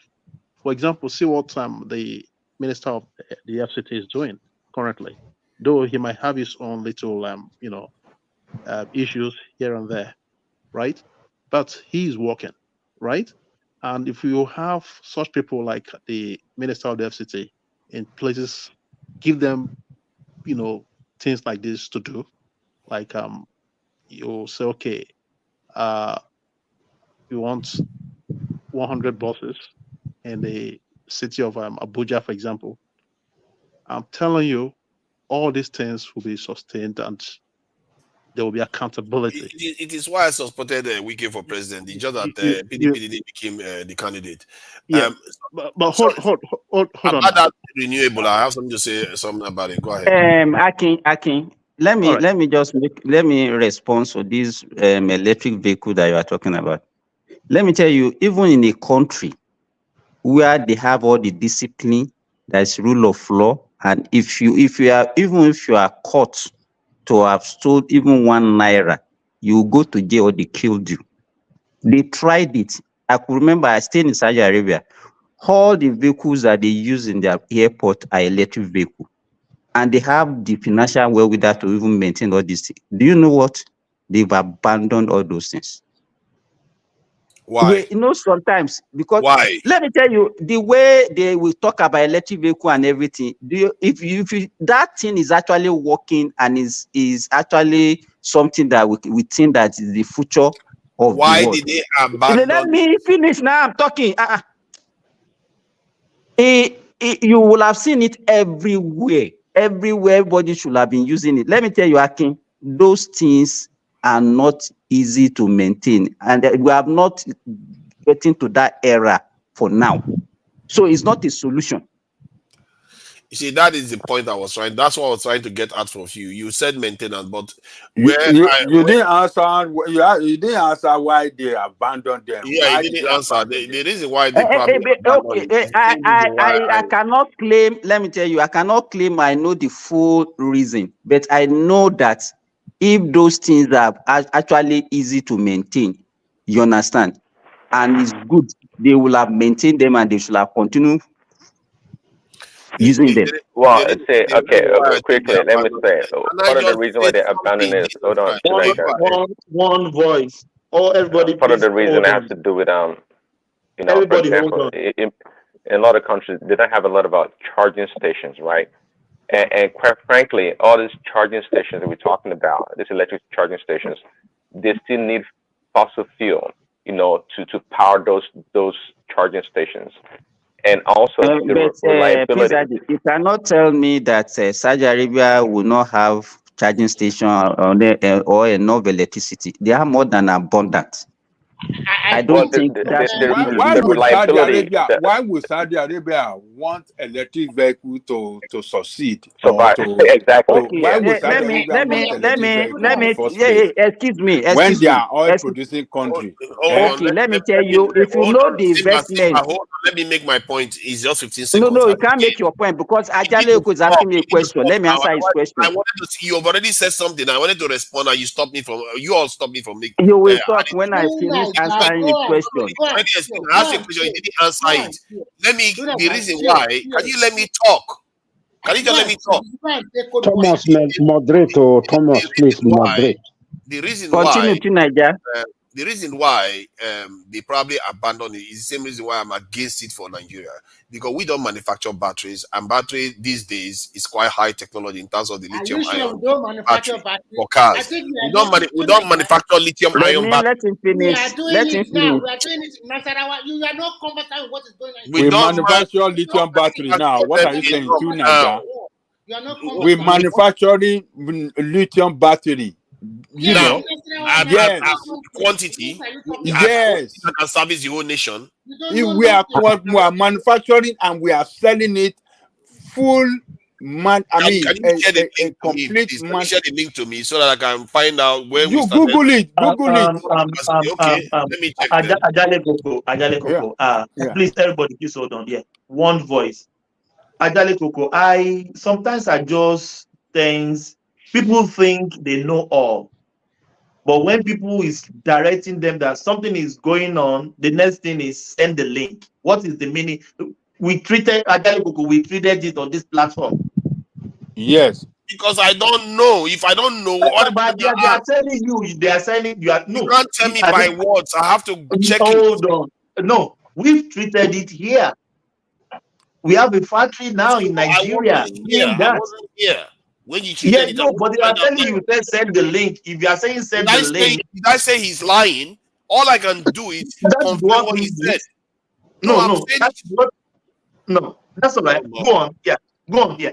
I never said he was lying. I just No, wanted no, to I know said more about it. go on. Don't let us dwell in that. Just go on. Yeah, go on, please. Yeah, my point was that if you cannot manufacture it at a scale that we can support our own economy and the vehicles in our country, it means that we have to order it from somewhere where they do the value added manufacturing, which means it's just the same as Wahala again. We send our lithium raw materials away, so other person processes it, and we start buying a battery from them again. No, we are not sending it away. We are manufacturing, we are processing it, and we are making the real lithium battery.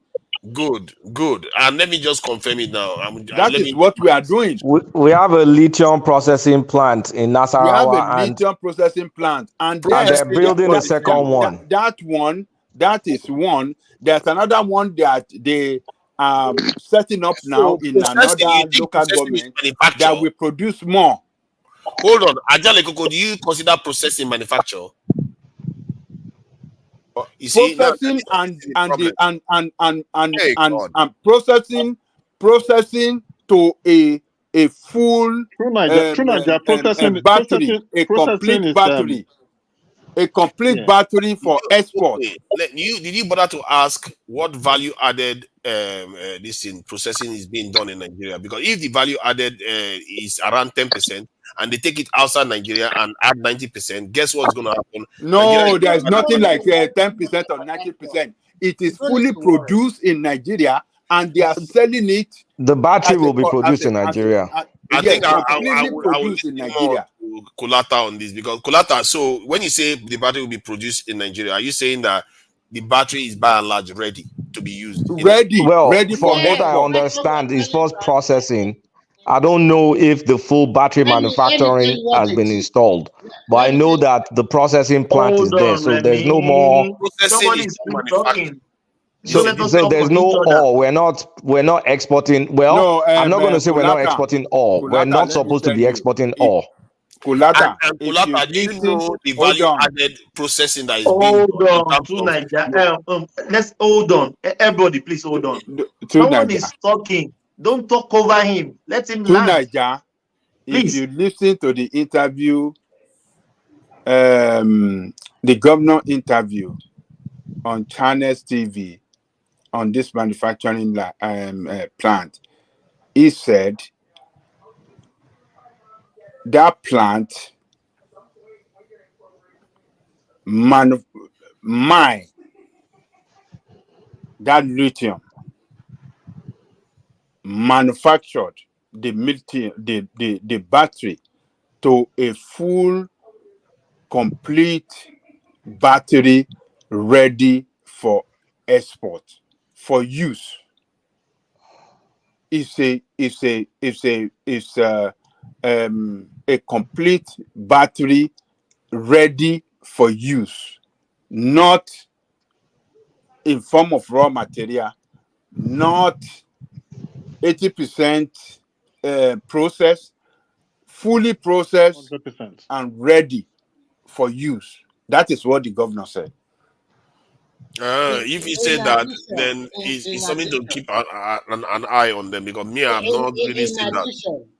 True, Naija, go verify. In addition, there's I would like to actually. already. But let me clarify Just Google though. It's not certain. Nasarawa State Governor interview with Channels TV on, what do you call it? Lithium lithium battery processing plant. Interview. You will get it. Kolata wants to say something. I wanted to say something. I cannot say for sure that the plant at this point in time can make batteries, but I know it definitely, we won't be selling raw metal ore.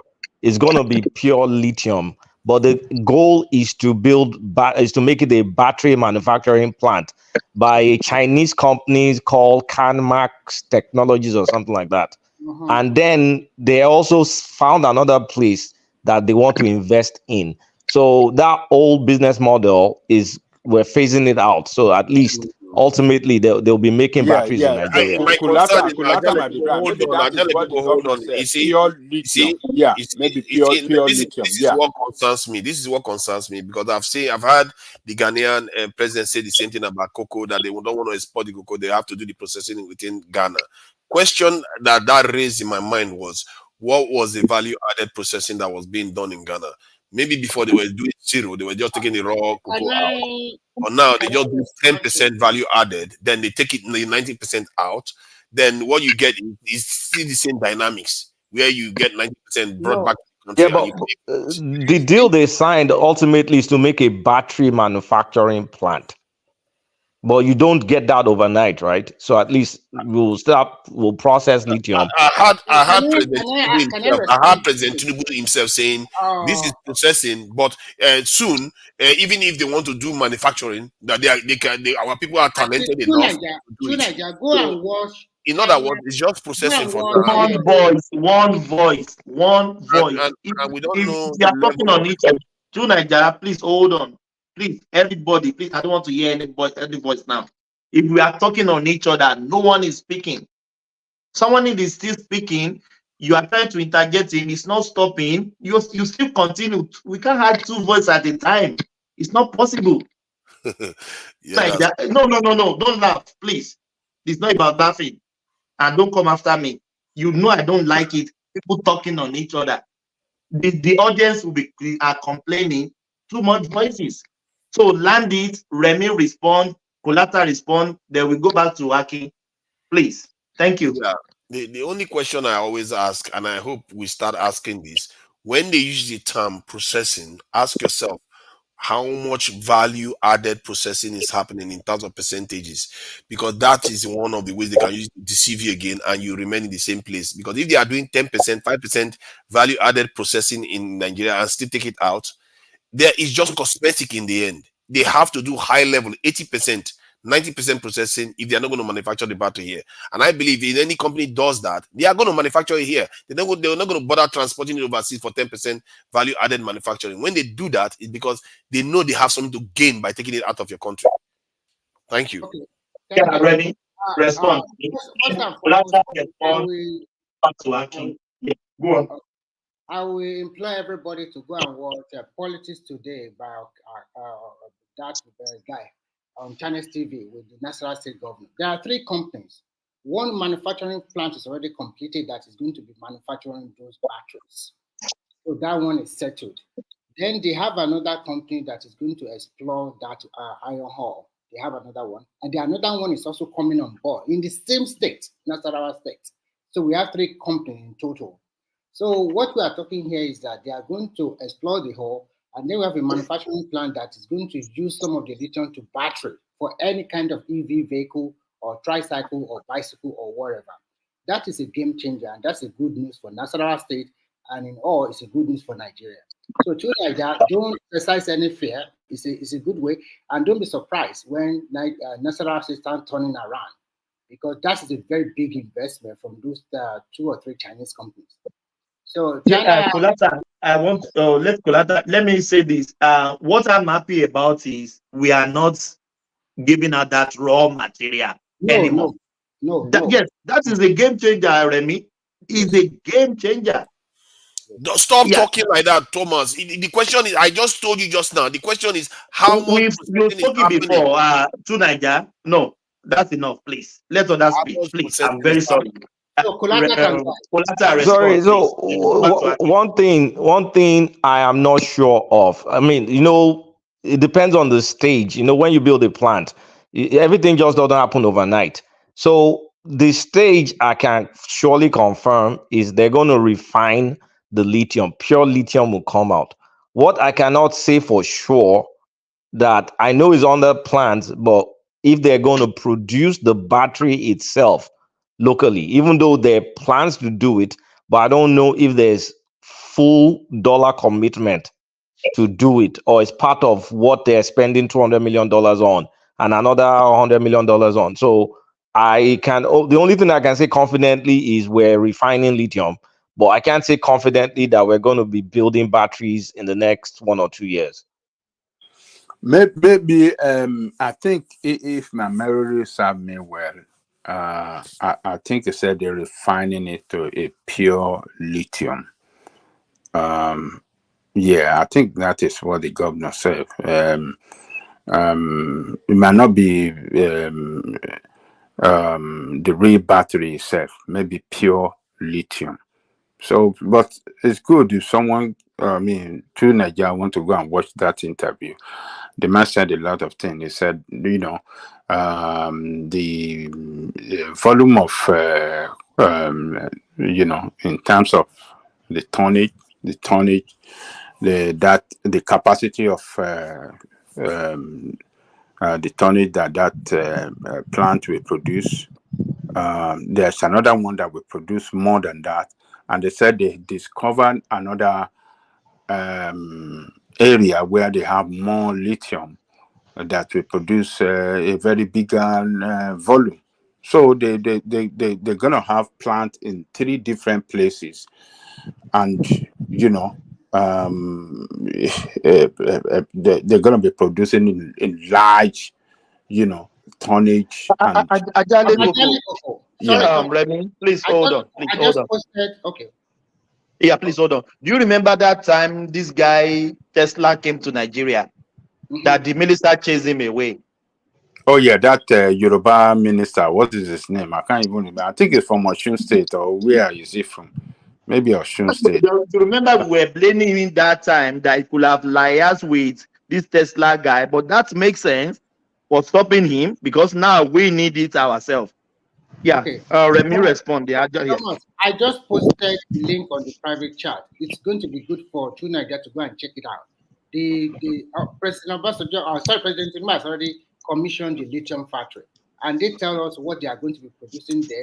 It's owned by a Chinese company, and they are going to process battery and other things there. So you can go and check the factory. The pictures are there, everything are there. Yeah, so you can read it. So anybody can buy it. It's easy. No. Oh, can I say something to Thomas? Yeah, who is that? Yes, Simba. Then we go back to Aki. Simba. Yeah. Okay, I just want to answer Ajale Kuku the question I asked earlier, that why should Saudi Arabia invest in renewable energy when they are the highest producer of the fossil fuel? If you check it, the amount of, in fact, what Saudi Arabia is generating from renewable energy is even more than what Nigeria is generating now. And they are investing. In fact, their target is to generate 10 megawatts of electricity by 2030 for a population of 27 million people. 10 megawatts of renewable energy, not the one that they have. Now they have more than 100 megawatts of electricity for 27 million population. But they are investing, they have more than 50 kilometers of solar panel already installed. and they're also investing. They have a new city that they are building now that is costing them about $500 billion NEOM, and is going to be totally powered by renewable energy. So I don't know why you are thinking that those are the countries that are looking at the future, and they're investing in it. Well, the question we are asking is that, okay, you said they have what do you call it? Electric vehicles. Electric vehicle in the that they abandoned. And now they abandoned it. Why did they abandon it? What's the reason? What is responsible for that? You cannot tell us. I cannot, because if it is working for them, if it is actually, I don't know the full reason. Yeah, but if it's actually working, if they abandon it, then let us agree that it is deliberate. It's a deliberate action. It's not deliberate. You can't just assume that it's deliberate, because why did they why did they invested in it in the first place? Do you think no? Look at the way you are reasoning, Ajale Koko. These are the people that are investing billions. Large number of vehicles. They are investing billions. You want to tell me it's a technical problem, or what is responsible for it? If it's not deliberate, maybe that is what we're supposed to go and look at the reason. It's deliberate now. It wasn't deliberate. They cannot be. It wasn't deliberate. They invested in this. Tell us why. Tell us what's responsible for their damage. And if they are investing in other form of renewable energy, they are building new cities. They are powering renewable energy. You can't tell me that they are against this renewable energy now. So what are you talking about? The battery-run vehicle, they abandon it and go back. Even in America, how many of them do you have on your road? How many if it's actually working? How many of those renewable electric vehicles do you have on your road? It's only logical. If petrol is losing and petroleum is losing its value in the world, that the smart nation would diversify and move somewhere else. And if that Saudi Arabia is doing it, why are you surprised? They will do it.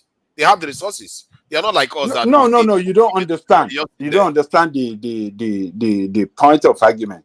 The point of argument is that, according to him, they have electric vehicle in their airport, running the transportation in their airport. Now all the electric vehicles are packed up. All of them suddenly disappear, or they are no more functioning. What is responsible for the technical problem that is responsible for not functioning of those vehicles? He doesn't know. Then arm of the argument that it is deliberate, that in what benefit does it serve for them when they produces fossil fuel that they sell to the world to make revenue to run their state? Why must they encourage battery run vehicles that is against what they produces to make to that generate revenue for them? So you can't tell. People are using I have friends that are using this electric vehicle, and they've been using it for years, and nothing happened to the vehicle. You still running good. So you can't tell me that electric vehicle is not good, it's not technically good, and it's not reliable. No, it's a reliable vehicle. If it is very reliable, it is just a waste of money where you don't manufacture. You have to be buying stuff, and sometimes they have issues with other nations. So they could just say, you know what, this is what too much trouble right now. Let's go and do something else. I think the problem with electric vehicle. Can I come in here? I think Simba. Hello, Ajale Koko. I think Simba has already answered responded to that. He said he doesn't know. So I'm sure if he has the answer, Remy, if that link you sent me was having to do with the point we were making regarding manufacturing in Nigeria, it doesn't clarify that it's manufacturing batteries. Go and do more research by yourself then. I've done more research. It's processing, and that's why Kolata is correct. And what I'm trying to tell you, do not get it. That is one part of the research. Go and listen to that state governor telling you that they have free company for it. You cannot just one position and then you lay your claim. Yeah, he said it by mouth, but I would have been good to have it in writing. So let's leave that one because it's immaterial now. Well, at least we have something going. We have something going on now. Something is going on state by state. We will get there. Each time they mention something, Tunaja always shift the goalpost. Now it will be shifting the goalpost. No. an antagonist now. Because you have to be skeptical. Contrarian. See, can you have to, I don't know, I'm not trying to be difficult. I'm just saying you have to be skeptical because these are leaders. They are very good at playing us. See, my point is that they are very good at playing us to make us think that there is progress happening. We all see the gap between ourselves and other people. Why? I want to say something. Sorry, Tunaja. I want to quickly say two things about that electric vehicle. The major problem is the battery, because my friend is driving one here, and we often go and do some look around. Sometimes it depends on the power of the battery. Now, the guarantee they have for most of the batteries within 5 years, and some of them, when it's winter here, it's very difficult for them to start. And here, if you want an electric vehicle, sometimes some of the apartments they don't have electric charger. So if you want it, that means you have to pay for electric pole. So they will install it in your parking area, which is a little bit. It's not too expensive, but you can charge anywhere. But what I want to say is that in extreme weather, the vehicle is very difficult to work. So if you have a high capacity battery, and that means the vehicle will be expensive. So some people that are driving like maybe Remy, one of the even it's not something that can even drive over a long distance. You understand? Simba, that's the Chinese ones, the one BYD just released can drive close to 2,000 miles. The home of electric vehicle is China. So China is gone bonkers with electric vehicles, though. The reason why people are using it in China, I will tell you the reason. First and foremost, if you buy electric vehicle in China, Remy, please give me 1 sec. Kolata, please unmute yourself. What do they mean by processing? If they are processing it, that means not battery. So what are they processing? What are they selling? Normally, Thomas, if you are into solid minerals business in Nigeria, you go and carry the dirt. The dirt will have the iron ore inside. Then there's a company called is it SPG or whatever. They'll measure how much ore is there. I think some standard is lead is like 30% or 35%. They'll measure whatever. So if it's above one threshold, they will allow you to export it. So it's like you're exporting dirt, and then they will now start processing it, separating the lithium or lead, whatever is from it. So right now, rather than doing that, you'll be separating that lithium in Nigeria, and it's the pure lithium that you now export. At least for now, until they say they're going to make batteries. Until they make the battery. But the thing is, up till now, they're still exporting. Chinese guys are still in Nigeria, all over Nigeria, including your own state, including actually your own area where you come from in Oyo State. They're carrying lithium, the ore, and exporting it illegally from Oyo State. We have to handle the Osun State governor now. He knows about it. That is so everybody is pouring. If you see their state house now, you will see the family member pouring in every time, enjoying their life. All their videos are all over TikTok. That means that governor have a hand. But Remy, what's wrong with your governors? They will be going around dancing. It's just party. I'm not from Osun State now. Why are you saying? No, I'm talking of Kolata. I'm accusing Kolata. Free me from my governor. Free me. I want to get back at it just because you mentioned your state. What is your problem? Yeah, you want to get back to him now. No, Simba is from Osun too. Simba is from Osun. They are from Osun now. Their government had a hand in what is going on. We are talking about your state. We are not talking about Osun. It's Oyo State that has lithium. Osun doesn't have lithium. Ibarapa area. Okay, Ogun side. Okay, Ogun, yeah. Look at Remy saying that they're going to tackle. Remy saying that they're going to tackle the state governor. When have anybody tackled the state governor? With the kind of culture you have, everybody's respecting Oga all the time. What I'm trying to say is that the governor have a hand in it. So let me go back to what Chinese did. If you buy an electric vehicle in China, first and foremost, they give you a special plate number, which is green like this in color.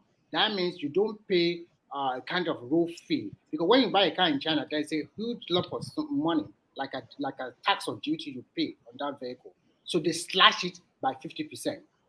Just like you're supposed to pay like 10,000, now you are paying 5,000. And then secondly, you also have opportunity to drive your car all over the major business, central business area, or especially in big city like Shanghai, Beijing, Guangzhou, and the rest. That is a big plus for those people using that vehicle. So a lot of people rush into it because it But gives them. let us even think about it deeply. Okay, we are talking about, okay, we said it's renewable. Okay, the lithium that they use in manufacturing the battery, is it renewable? No, that's what I've been thinking about. See, one day won't lithium supplies go down? I wonder. I said all these. Crude oil I've will said never it go that away, this no all matter what happens. Remijo. I've said it before that all this jargon we are talking about is just about creating opportunities. Okay, let's say Europe started a invention now and they're making money. Immediately the thing starts spreading and they are losing again. They will come with another innovative idea. Now, someone is telling you renewable energy and you are destroying your environment. That's what you are destroying. Now, look at the pits. There are some pits in all those mining sites that if water feed that place, if like a 5-story, 10-story building enter that place, they feel no see am. Allah may God bless you. I So- have visited one in Kwara where they used to excavate marble. In fact, those areas, there's nothing you can put that area into. You can't use it for anything again. I have It's a destroyed. contrary opinion. So that's what we are saying. Just imagine now. I don't like. I have a contrary opinion, and I'll quickly state it. Look at Nigeria. We have dearth of electricity. People doesn't have power. Now you can see people are using solar panel to generate electricity, and then they have a battery to step it down. So you can't blame people when you don't have enough. We are not blaming people. We are just looking at the sustainability of the something. It's not a blame. I understand you. Even if you are talking about what about crude oil? What are they doing for the Niger Delta? They have to leave. Their water has been polluted. So many, all these oil companies, they operate in a not very comfortable, very friendly way. If you are looking at it that way, I don't understand you Nigerians. You said you want employment, you want development. And then we are not talking about Nigeria. Remy, you are getting this. You cannot say because of what is going to happen environmentally, then we should not move ahead. Remy Farabale, go dada. Wait now, the earth we have has existed for 4.5 billion years, right? Just imagine if those people before us, if they destroy this earth, it won't be funny. We are still telling you that, okay, look at the situation now where they turn every state in Nigeria to mining sites, to mines.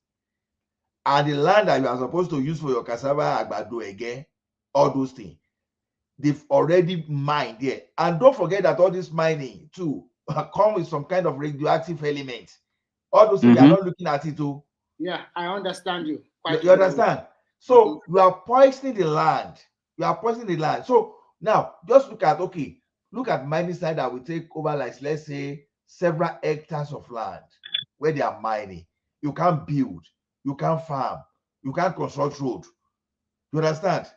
So you look at it from that point. So now I've said something about this Chinese people. Ola, before you move past, is the waterways that's the problem. I mean, one of the biggest problems.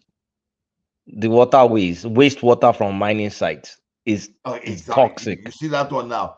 Ulata, did you see the Osun River when you traveled the last time? That's what exactly I was alluding to, because of what they're doing from my hometown is getting to Osun River in Osogbo. Okay. So what solution do you offer? See, Remy, we don't even know why there's no life in Jupiter. Apart from maybe they will tell you the temperature there, we don't even know why there's no life in other. I know. We don't know. So not only when some people are saying this is what we have, we come to an end. Are we not doing something that will make the world? No, I believe in that too, because I know the resources on this earth is not increasing. The demand is increasing. So, and that is what is happening now. We are fighting for the little resources that is available. It's not sustainable. This earth too, if there is no other planet we can go, it's not sustainable. Good question. The question is in twofold. I say the earth is very sustainable it just depends on how you use your resources, really. It's in twofold. You are claiming that it's not good for the environment because of toxicity and so many other stuff. What solution do you have that if we do not extract them, what other things can we do? Because when you say this is a problem or an issue, I would like you to offer solution. If we stop this, what other mining resources can we tap that is friendly to the environment? I don't believe in. I've told you, I believe in. Can we not believe in mining? Why must we mine? I've told you, I believe in human capital, human resources than mining. I think every industrialized nation goes through this process where you have almost decimation of the environment. The beauty is that the environment can bounce back if you stop. However, the question you have to ask is it very important for us to go into lithium ion? What is the window for using lithium ion? Because from what I gather, there are other forms of battery technology that are on the horizon that may be more effective than lithium ion, or totally from like this. Lithium ion is a stopgap. It's not the destination. Hydrogen is the destination. That's the only thing that's actually renewable. But they did say that there is a salt-based kind of battery that they are working on right now. There are so many different other ones that are easier to access. Be sure that Europeans will want to go in that direction. Let me tell you the honest truth. The honest truth is, if everybody in the United States, as a so-called advanced country, goes on electric, our power grid cannot support it. So it's just a liberal fallacy at this point. Why do you think you cannot afford it? They've done the research. The power grid will not sustain it. You need extensive investment beyond normal capacity. And everybody is just now realizing that. If you want to invest in that now, you want to extend. So, what type of fuel are you going to use to generate that power? Is it not same fossil? We can use nuclear now. You can use wind. You can use. We can use nuclear. Hey, wind. Nuclear too. How much can wind generate? Nuclear is clean. When you talk of wind, sometimes when you talk of wind, are you not looking at your ecosystem? All the small, the little bird, birds don't migrate from Nigeria finish. The little one where they there, you could just pie them without windmill. So windmill what kind of talk is that? You are talking as if you just put the wind turbines everywhere. That's how it is now. See, the solar, from what I gather, the energy coming from the sun every year, every day, can power the earth how many years or so. So it's quite a lot of energy that we are not having. I will ask you another question. The battery they used to step down the power of solar, where did they get it from? But they did not use lithium for the battery. You need a battery, that's true. Yeah, so what are you talking about? Exactly. No. The thing is, there are different forms of energy storage now that are coming on stream. It doesn't have to be lithium, because they know they have to be relying on. What are you going to use to even manufacture the solar panel itself? Sand, silicon. Yeah, silicon is everywhere. Salt is everywhere. So that is the future. If they find that they cannot rely on other, faraway nations to get this raw material, they might shift in this direction. Do you know the problem we have? We fought for all these Oyibo gimmicks. I'll tell you something now. In less than 9 years, actually even up to 9 years, maybe I will have to go and back. Okay. In less than 20, let me just be liberal. In less than 20 years, Nigeria lost almost 1 million hectares of tree. Area covered by tree. Now, the thing is this: who are mostly responsible apart from our local people? The Chinese people. The same Chinese, in less than how many years, they've planted 78 billion trees. Yes. They are cutting our tree. Do you know how they export our tree? They will cut it, and they will cut it like a 2 inch, and they put the thing into container and they ship it out of the country and go and process it. So they are cutting our own tree and they are planting in their own country. See, who gave them that? It's not their fault now. It's not the same leaders we are questioning now. They are the ones that are giving them all these things now, because we are not making good decisions for ourselves. That is the problem. I could agree with you. But so the thing is this: if Oyibo want to do their own electric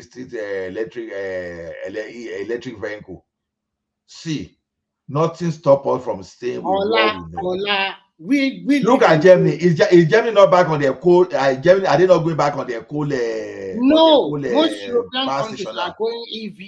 Most European countries are using electric vehicle. They are going more EV.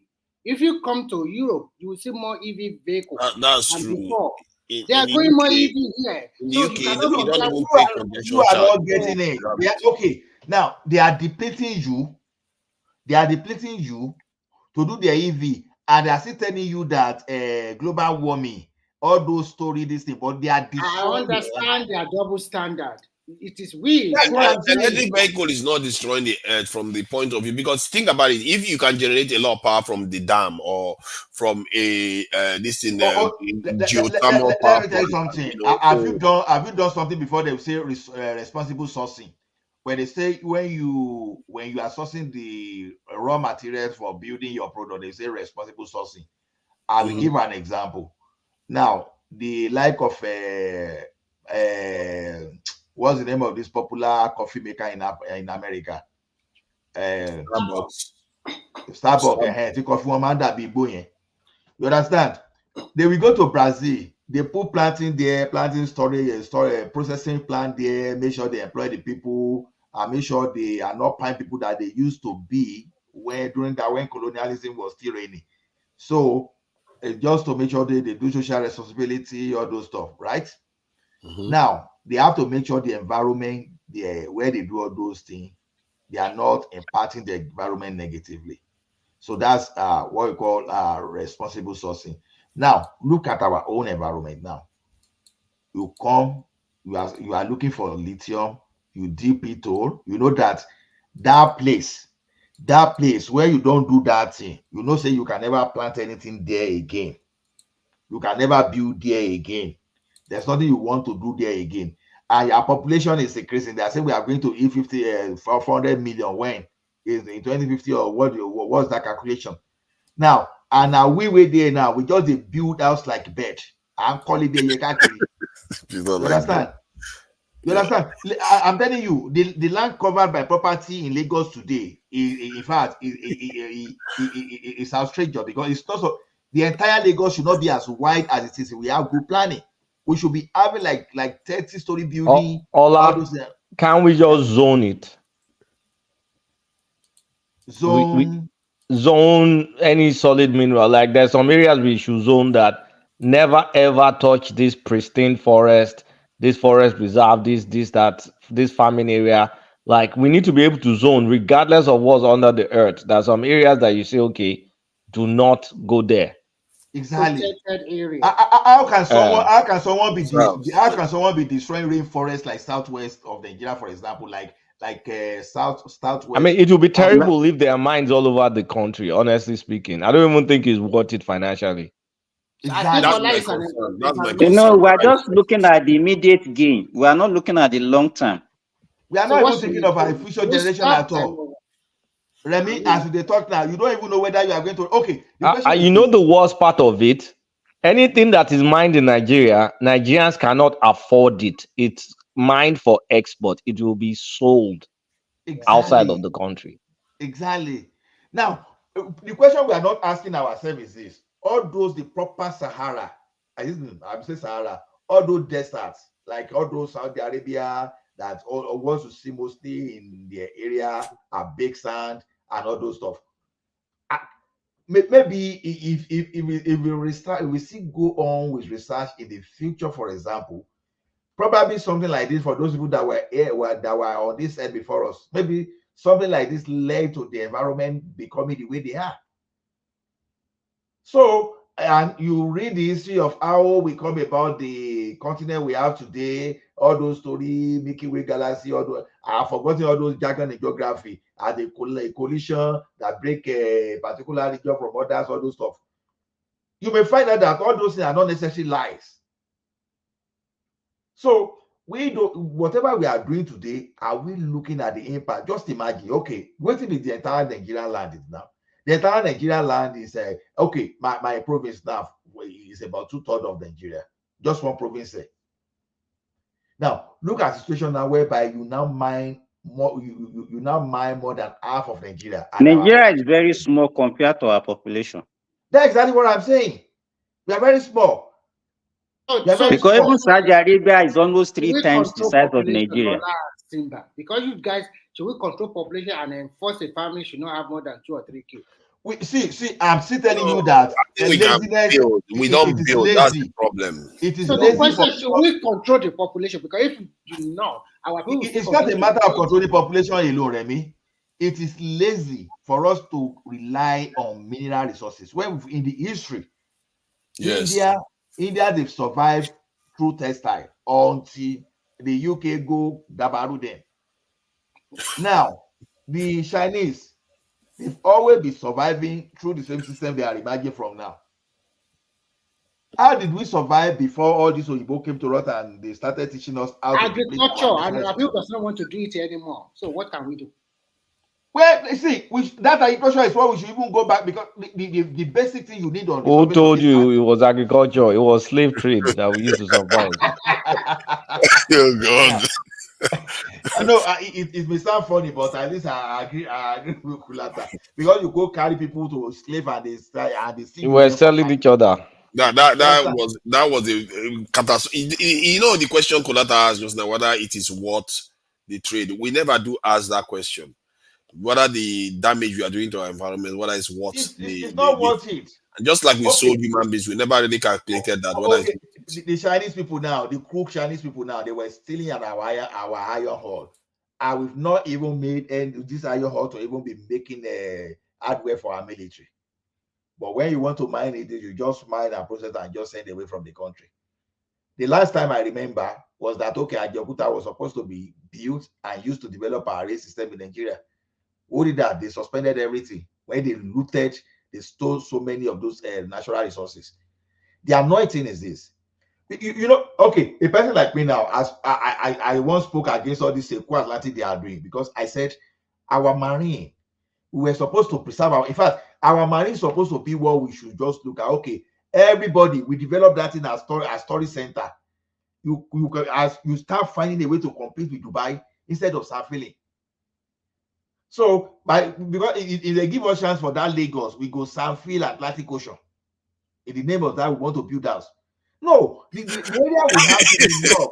Can you just stop with all this thing? Like, we are building houses like birds, see, come. No, we can build. Have you been to Shangchi in China? Those guys can build. You can build and sustain a massive population. No, you are not getting it. You are not getting it.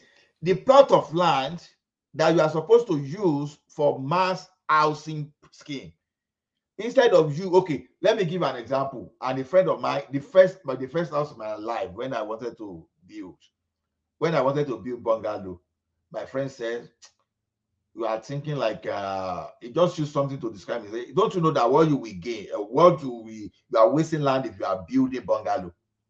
Why can't you build at least duplex and use your land? And that guy said it says something reasonable.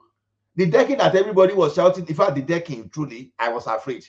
But when I monitor everything, I calculated what I used to do the normal slab on the floor, and the one I used to do the overhead slab, which was my decking. The difference was not that much. The only difference, high-rise building, for apartment high-rise building, where is the electricity to power the water that from the first floor to the 8th floor? People that are living in 1004 are not those high rising in. I'm talking all over Nigeria. Wait now, true. Even when you go to 1000, wait now. Where what's all this building the on VI? Sorry, most of Nigeria doesn't need high rise. Maybe the only area in Nigeria that may need high rise is maybe the Igbo area, the southeast, because they're densely populated. But the rest of us, Lagos. Lagos. Apart, Igbo area and Lagos. Apart from that, there's some space. But what I'm afraid, maybe I'm paranoid. He's just saying that we should preserve that space. That's what he's talking about. I'm even thinking on the long run, our population is going to be a detriment because of artificial intelligence. The longer, at some point in time, the world will run on universal income, meaning people, it's not going to be worth it working anymore. And like I mean, it's just going to be a few rich people and maybe the government, and we'll give everybody stipend. At that point in time, our population is going to be a massive detriment. And if we've not figured out our shit together, we're going to cannibalize ourselves because nobody will need the population anymore. It's a liability. We're already cannibalizing on ourselves now. Yeah. I think it's a mistake to think that you are not going to, the population will become a liability. It's going to become I'm going to tell you why. Manpower is becoming more useless. There are many things that I'm useless at. I mean, that nobody will need me for now because you can get it done with Gen AI faster, more accurate. I mean, a lot of work we do, we should spend months doing. Look at automobile company now. How many people are there? We do it in a couple of days nowadays. And this is just the beginning. So at some point in time, like really, the human things are the paradigm shift. But at the end of the day, capitalist world, the owners of the world will use things that are less costly for them to generate their productivity, and the rest of the population will have to figure out what to do. And the way to sustain them is going to be universal income. I've been reading about universal income a lot over a decade ago. I thought it was a joke, like I was watching Terminator, one of those sci-fi stuff. But it is going to happen. The more we do stuff like that at work every day, the more I'm worried about the next 5 years and 10 years. I think it's not going to happen. Let me respond to it because I think this is an interesting point Colata just raised just now. I think the subject matter is very interesting, and then the approach. I used to have the similar approach, and from my perspective right now, it's more of a reactionary approach instead of a more reflective one. The truth is that human society would never change its shape. It's just that recently we begin to mangle it a little bit. We will always have threats. We will always have things that we need to do. AI will always have gaps, just like machines have gaps. And sooner or later, there will be a kind of new areas that will be created or niches for human beings to flow into. New paradigm, yes. Yes.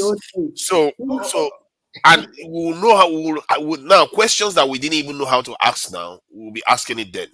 Things that we didn't talk about now, we'll be talking. There are so many things that are unresolved. You are living in the old age. I implore you to go to Asia, where they use AI technology to do most of the things. Have you ever been to a factory, a Foscom, that have over 500 workers there? And before you can even close your eye, they are downsizing because they are using robotic machine to meet the large quantity production. But they are expanding to other areas. To Nigeria, I'm interested in this topic. You see, one thing is this. Let's start it from this way. We are still far away from artificial general intelligence, because what artificial general intelligence simply means that they are as good as human beings. You understand? And I can tell you, if they are as good as human beings, if they grant access to natural resources, it simply means that they are going to procreate themselves. They are going to recreate themselves. And start, I once stated in a forum that how are we so sure that we are not just like artificial general intelligence? Ola, I will give you 2 examples very quick. Let me land, Joe. You will give me an example. Let me land. Let me land. I need your feed, but okay, go ahead. So now the thing now is this. It has been proven over time that when human beings are afraid of new technology that will take their job, that it ends up creating more problem, but totally a new problem that people will have to get used to, and we employ people. An example is this: our information technology. Information technology, I use it instead of using computers, right? Information technology was supposed to replace human being, right? But then, it has ended up creating more problem that we are now solving today. Because people believe, they believe that artificial just you type everything and correct everything. It is today, you will need someone that knows about server, You will need someone that will do the cage for the server. You will need someone that will build the networking for the server. You need someone that will build software. You need a lot. Exactly. So They don't even have enough manpower. Ola, I want to ask you. Ola, that is a fast losing paradigm. Things are, well, I can't say a lot of what I've seen my eyes that we've been able to do at work. I can't. No, I know you are in that field too, but Things are moving fast. Ola and I understand that. living in the old age. Ola is Okay, more carry on now. Keep thinking that things are going to change Look, drastically. guys, things are changing very fast at alarming rate. Okay, let me give you an example. For example, here, I've seen something here that I really like. For example, when you go to a supermarket, like all those ones that they use a control AI machine to bring those goods to your doorstep. And that thing can stop at the road, see that the program to say that it works like a human being and it will bring you all those stuff. If they mass produce this kind of thing, do you think they will need delivery guy to bring something for you in the future? Yeah, but you don't have to have delivery guy. Some other person will come and replace them. Ola said something just now that we need people that man the server, man this. What about the people working in the factory? Why you don't need them? Oh my God! Hold on. Now let's go back in time since I belong there. You remember when they used to use horses? And within a very, very short period of time, it was replaced by vehicles. But does that mean that the need I get all that too, Niger. I get it. Look, there's a massive productivity boost right now. Right now, we're super productive, but it's getting to the point where those things are self-learning, right? They're self-learning. I could, in less than 5 minutes, I wrote an Android app.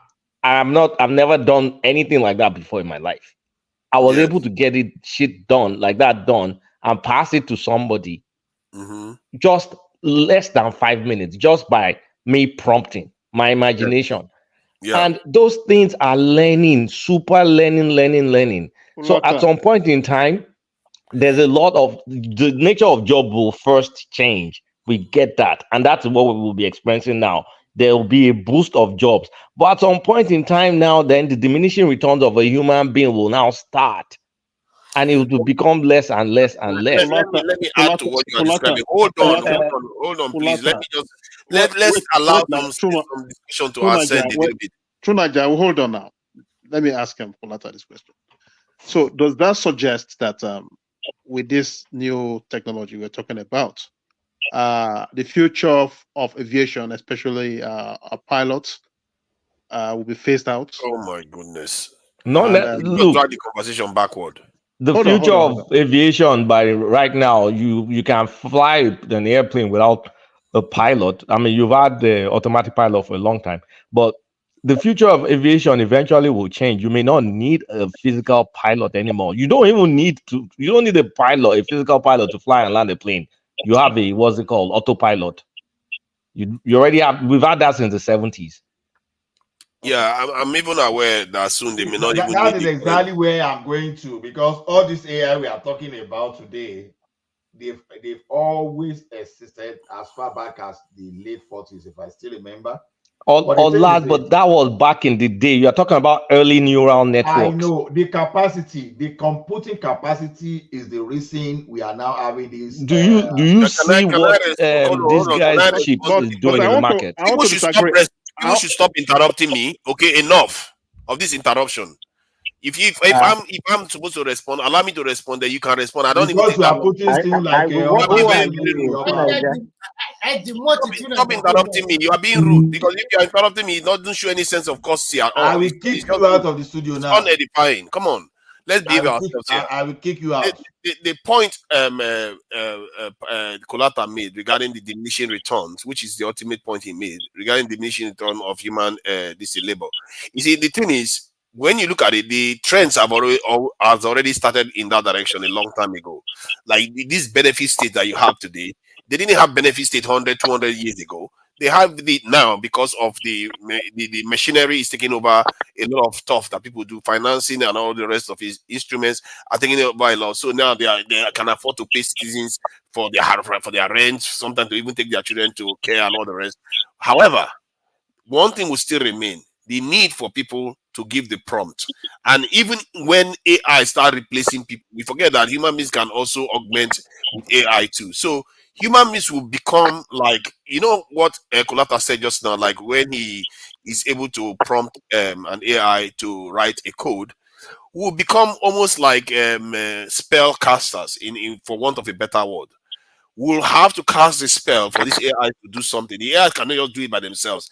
And I can assure you there are infinite amount of things to do with our lives that still requires human beings. That's all. For how long? Example, Because it is self-learning. AI performing surgery. You know, a Human doctor. being. Okay, I can talk. I will talk after you. No, I'm just inserting that. I mean, have we thought about AI Okay. performing it? See, what one thing is this, human being will always be human being. The day human being realize that AI will be a threat to their existence, they will put policy. See, all this thing we are talking about now, tomorrow, human being can wake up and criminalize anything AI if they think it's going to threaten their existence. That is one thing we underrate about human being. Look, you see, the more you talk, Ola, sorry, I'm so sorry. The more you talk, the more my brain goes to Terminator and Matrix. I know. Matrix. No, we thought that it was not real that time. It was true because people. It's possible. That shit is possible. Ah, okay. Ola, let me quickly say this. Kolata, but Allah is making what a are great we going difference. to do? Yeah, what are we going to do about manpower again? There's a restaurant here, Kolata. They don't have waiter. Robots will bring food from the kitchen, deliver on your table. You take your food from the robot. You return back to the kitchen. They don't have waiters. No waiters at all. Mr. Thomas, robotic factory, they've always existed, even as far back as late 40s. It's not the only reason now is that there's Ola, stop going to late 40s. Processing power is different. Please. I know. That's what I'm just talking about. Now, it's just because we have more capacity and processing power now. That's why all this story is talking. But I want to tell you something. Look at it this way. The reason for difference between China and India was that when China embraced technology, the Indian people said, no, technology will send our people out of job. They rely on the old way of doing things just to help their people. Look at the way they were listening now. They know that, okay, technology can be a threat to us. No, we can't let technology take over. So they made policy then that, okay, we were not going at the rate of China. Now, what I'm saying is this AI you are seeing is a response to a threat.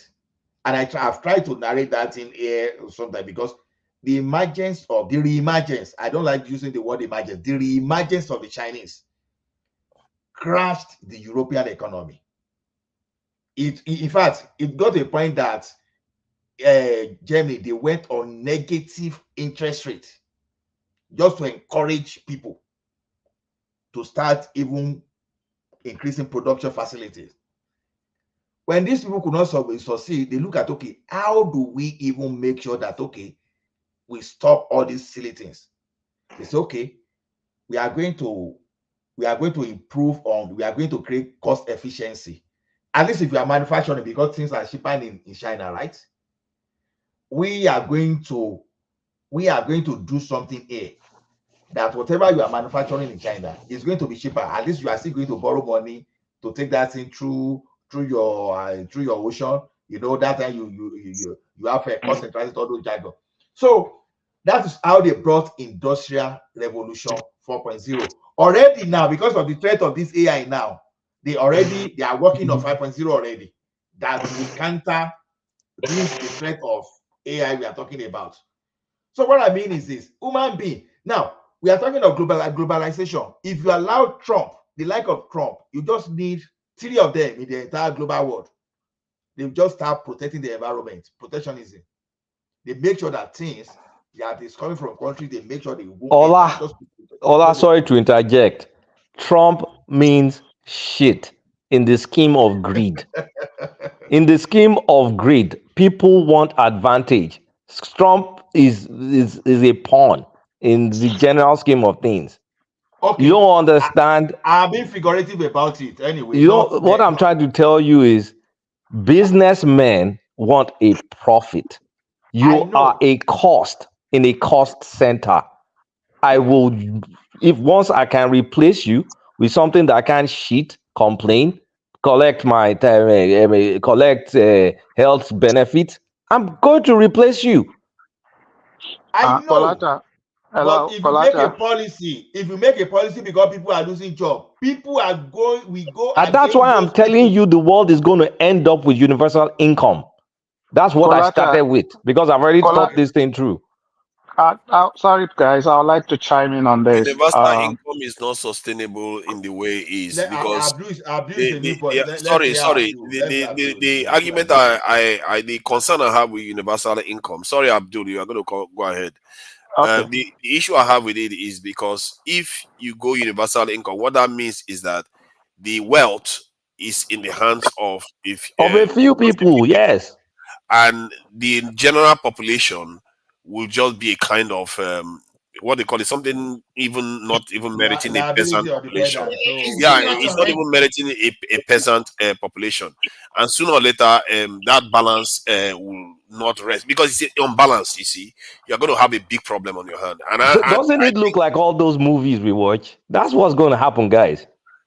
Yeah, Kolata, you are right about the universal basic income.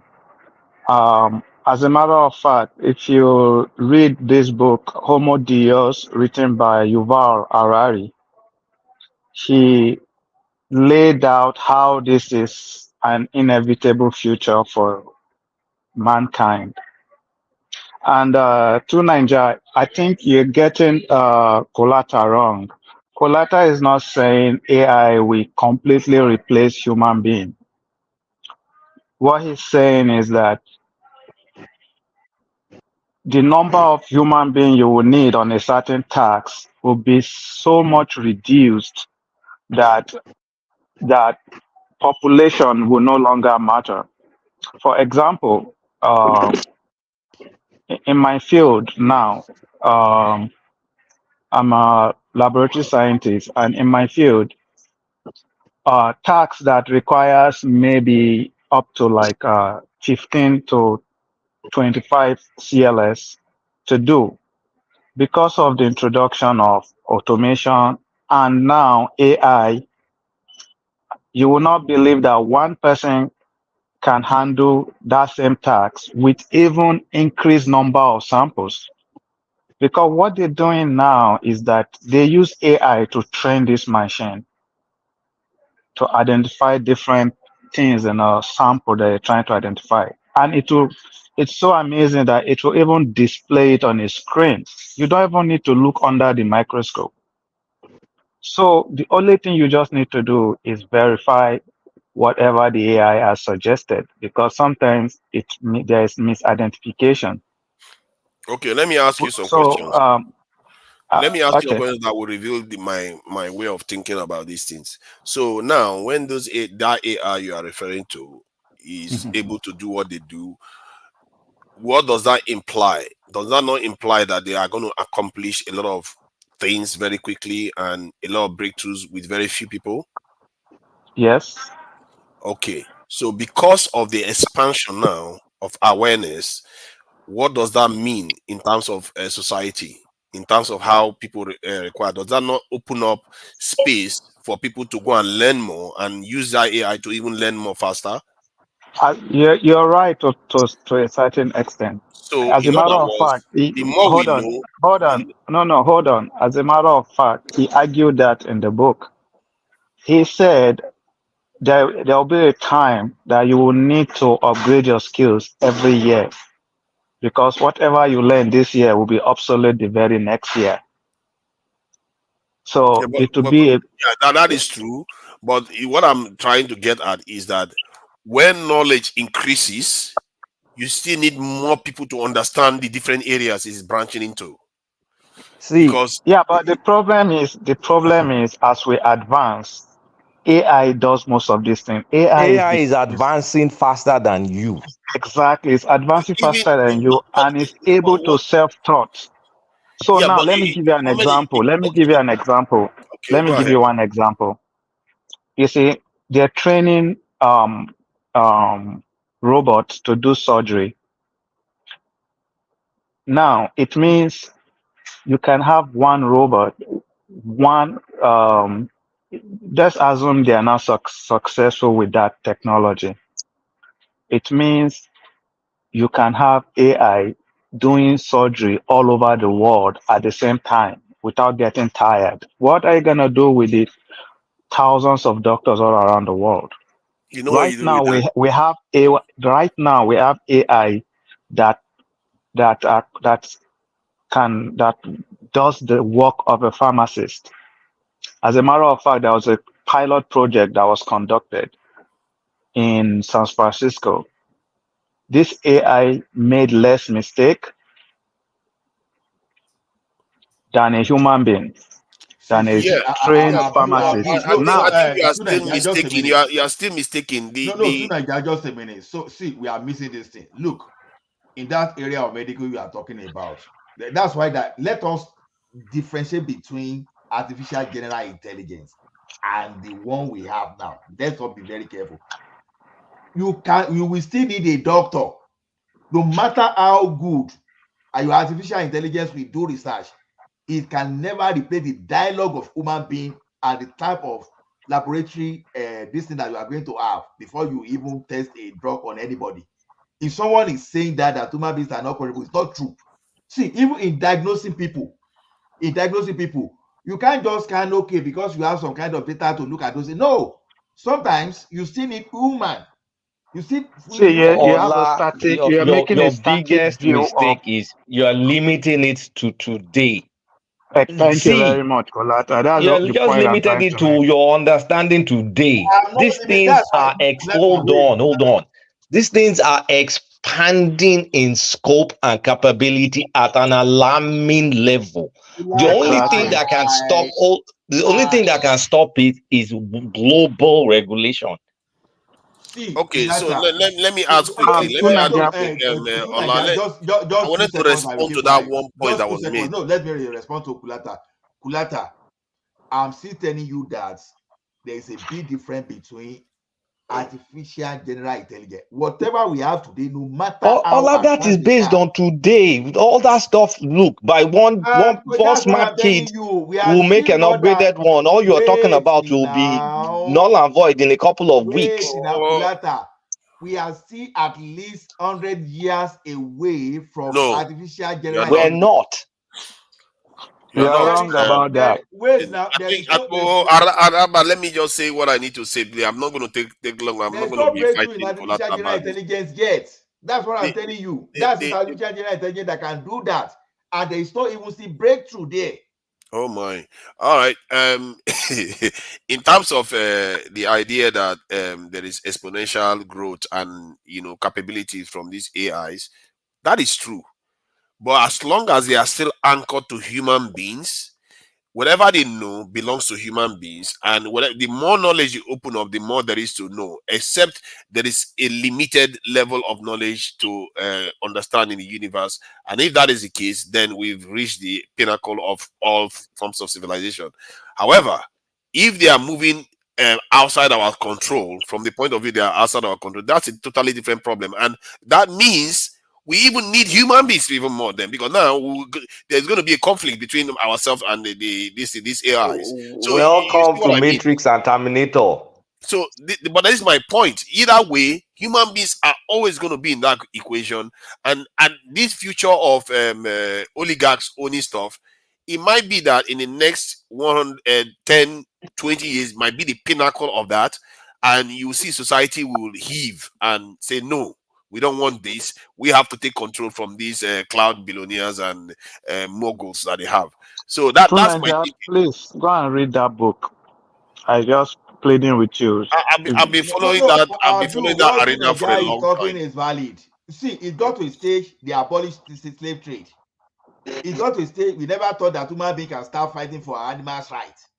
Human being will always be human being. Once something becomes, see, because Sukulata, why I was talking of artificial general intelligence the other time is this: they've already picked a day that 2040, they are giving 50% chance that okay, and they are going to try to test the first artificial general intelligence by that time.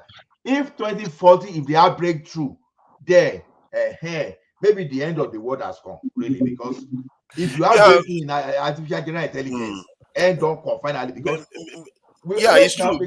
Based on what Kulata is saying, he's saying that we are heading to the do conflict more with than human AI. being, because you will reason, you'll be able to converse like we are conversing now. We'll be talking policy, and they'll come here and be talking policy without quoting. That's artificial general, because if we have emotion, if we just Or talk, say is what you are saying is okay. There's a gap. What I'm telling you is that gap will be filled in no time. I don't. By That's what I'm AI. saying. I say that's why we are saying. The best way is I don't know, but it's still 50% chance now. Any day AI has emotion. Any day AI can just reason on its own and respond See, without when researching. AI becomes self-aware, we're in shit. No, I agree. That's exactly what I'm talking about.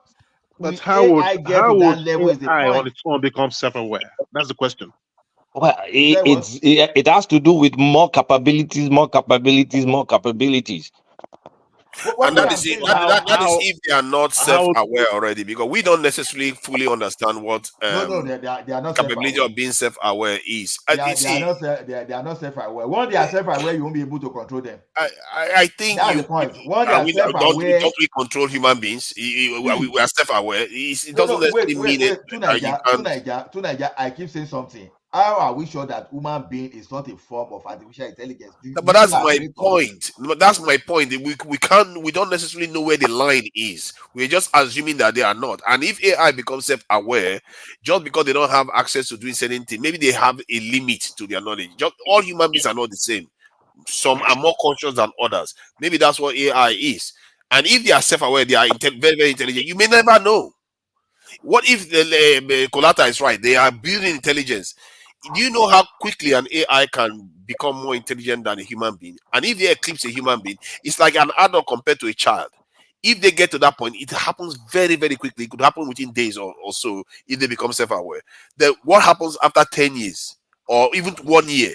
That the way they will be thinking, it will be so far ahead of us that the way they look at the world is not the way you look at the world. They can look at the world in 100 years' time, and you are looking at it like to them is yesterday. To you, it's 100 years in the future. They can outlast you. So an AI my own view of the future is that computer and human being would have to merge. Will be like cyborgs.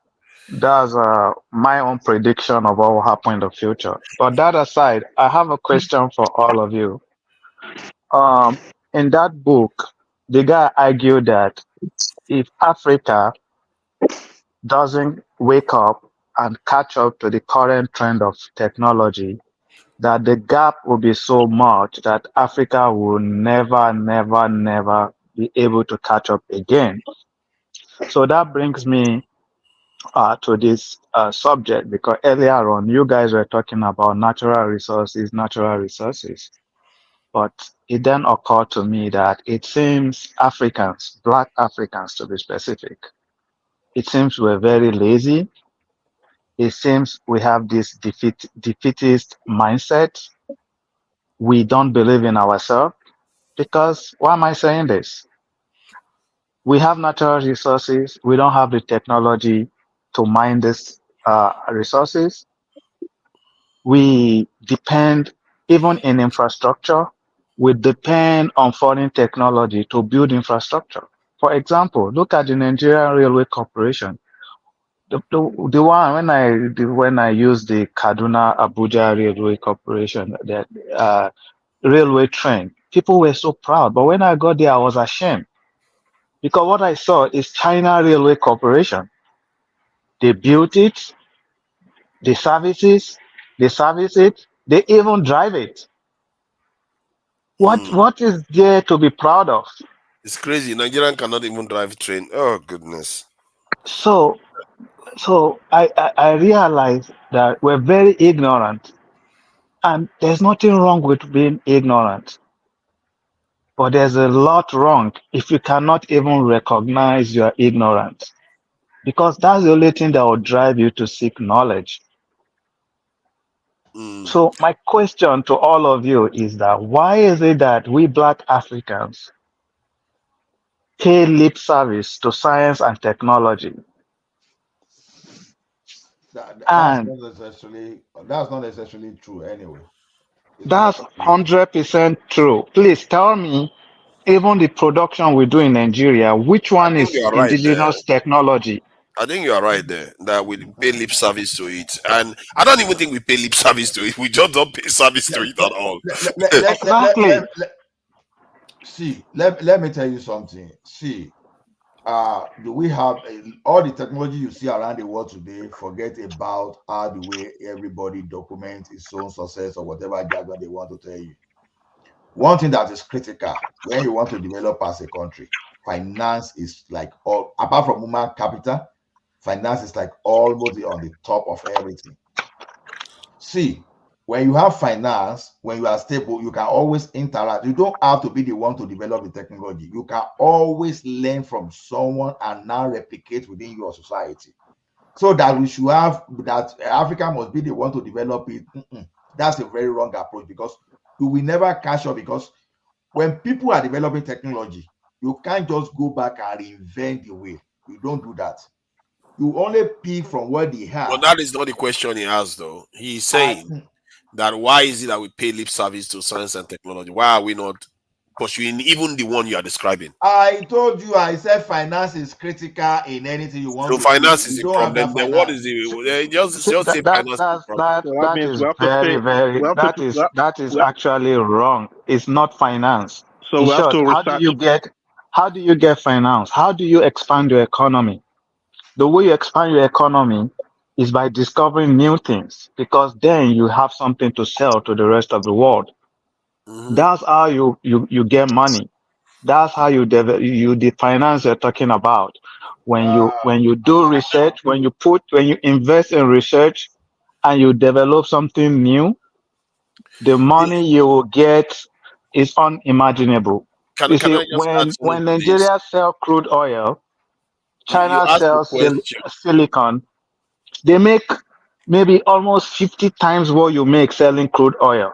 Yeah, but And that is even still if you tied. talk about But finance, that is the still little tied finance to you have, finance too, in how a way. much do you direct towards research? How much of that little you have do you direct towards research?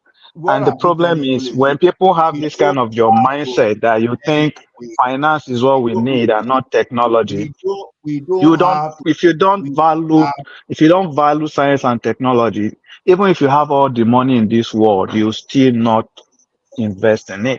That is the point. I think what Ola is actually saying here is that yes, there's research, but of course, the engine to power that research is finance, right?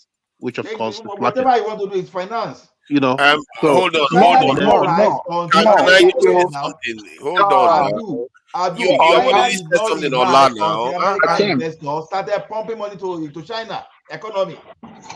Because America went to China to develop and be importing back to their country. Otherwise, China will still be where they are. Allah, hold on. See, money is good, but you need more than money because other people have more than you do. Nigeria spends over. Can I finish what I'm saying, please? Nigeria spends over $1 billion in research every year. I don't know how many people know about that, but it doesn't amount to anything. Why?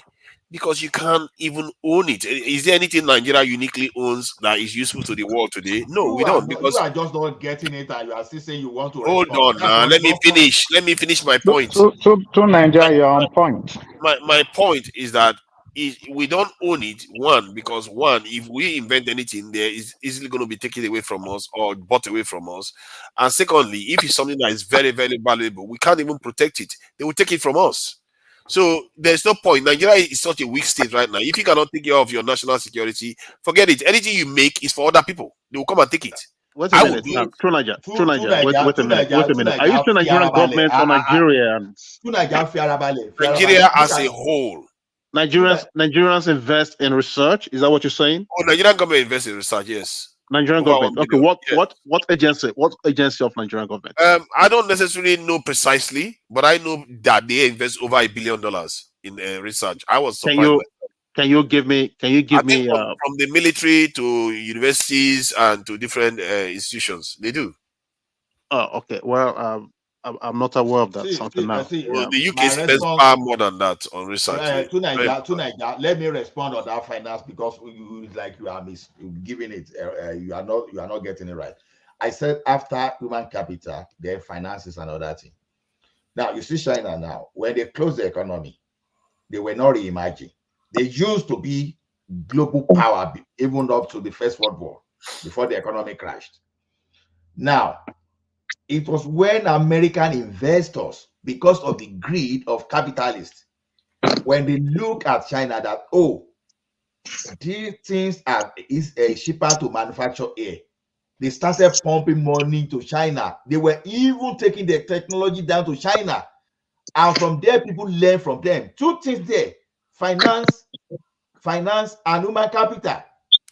Exactly. You understand? Yeah, well, let me explain to you what you missed again. You won't even answer one topic, you'll be explaining. You just finished talking. What did I just say now? Did I say I finished? Okay, carry on talking then. No, Go ahead. Continue.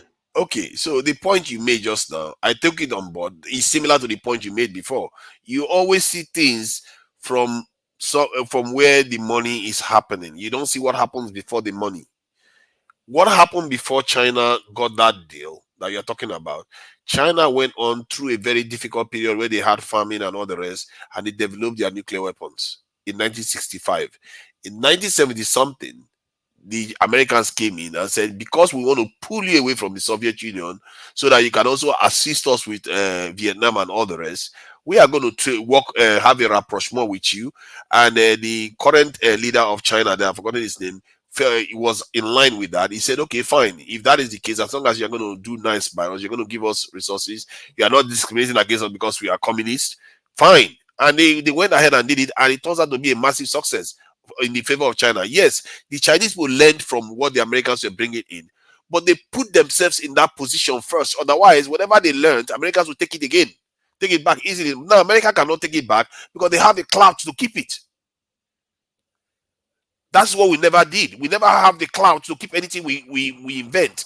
Anything you make in this world, if you don't have a way of protecting it and owning it, they will take it from you. So, Niger, you have a point there. I honestly agree with you. But in addition to that, the problem with Nigeria is that we don't even value science and technology. That's the problem. Talk less of even trying to develop this technology. That is our biggest problem. We don't value it. We don't. Did you arrive at this Nigeria is not valuing? Okay, I will give an example. Okay, now. give me one indigenous technology. Wait now. Now, Innocent Motor now, Innocent Venco Motors now started from a motorcycle repairer. He graduated to selling car parts, and suddenly he started manufacturing. He started manufacturing keke and motorcycle. Later, he graduated to car manufacturing locally. He did everything, but up till now, do you know what Nigeria will do just to just stand him down? They say, oh, it's just an assembly plant. Whereas this guy. So you're making my point. Then you're making my point. I'm not making your point. You are, because if the Nigerian government value indigenous technology, they will do anything to protect him. Who is telling you that they are not protecting? They are buying. The SUVs the Nigerian senator bought, why didn't they buy from Innocent Motor? It's building for Nigerian military. It's building for Nigerian military. Innocent. This innocent you are talking about. Yeah, but they are not. So what are you talking? I'm just telling you, there are some like that in Nigeria that are not well known like like Nod. innocent. And so, see, the point we are getting wrong sometimes is this. Like, We believe that Sage, do you hardware. understand what I mean by indigenous technology? The engine in innocent motors, are they made in Nigeria? Are they designed in It Nigeria? doesn't have to be. That's not the point we are talking about. And you believe that, okay, it is only when Nigeria can now manufacture. Okay, Ola, this is where I agree with you to an extent. This is why I agree with you to an extent. Abdul, see, when you are starting out at first, it doesn't necessarily have to be based on the indigenously developed technology. It is true that you could, exactly, because you could leapfrog to an extent, and this is why I always say it. I will, if anybody is close to the government, advise them to acquire intellectual property rights from overseas, acquire companies from overseas, and transfer the technology to Nigeria. They are always Nice, that's beautiful. I agree with you. so you can use that to leapfrog to start encouraging this thing local this thing product, because when we start manufacturing it, guess what happens naturally? Fellow Nigerians will be looking at it and thinking, okay, we can improve this way. They will start developing their own from there and build on top of it. And I think that's one of the ways we can actually advance this in development in the country. I agree with you, but does Nigeria have a policy towards that?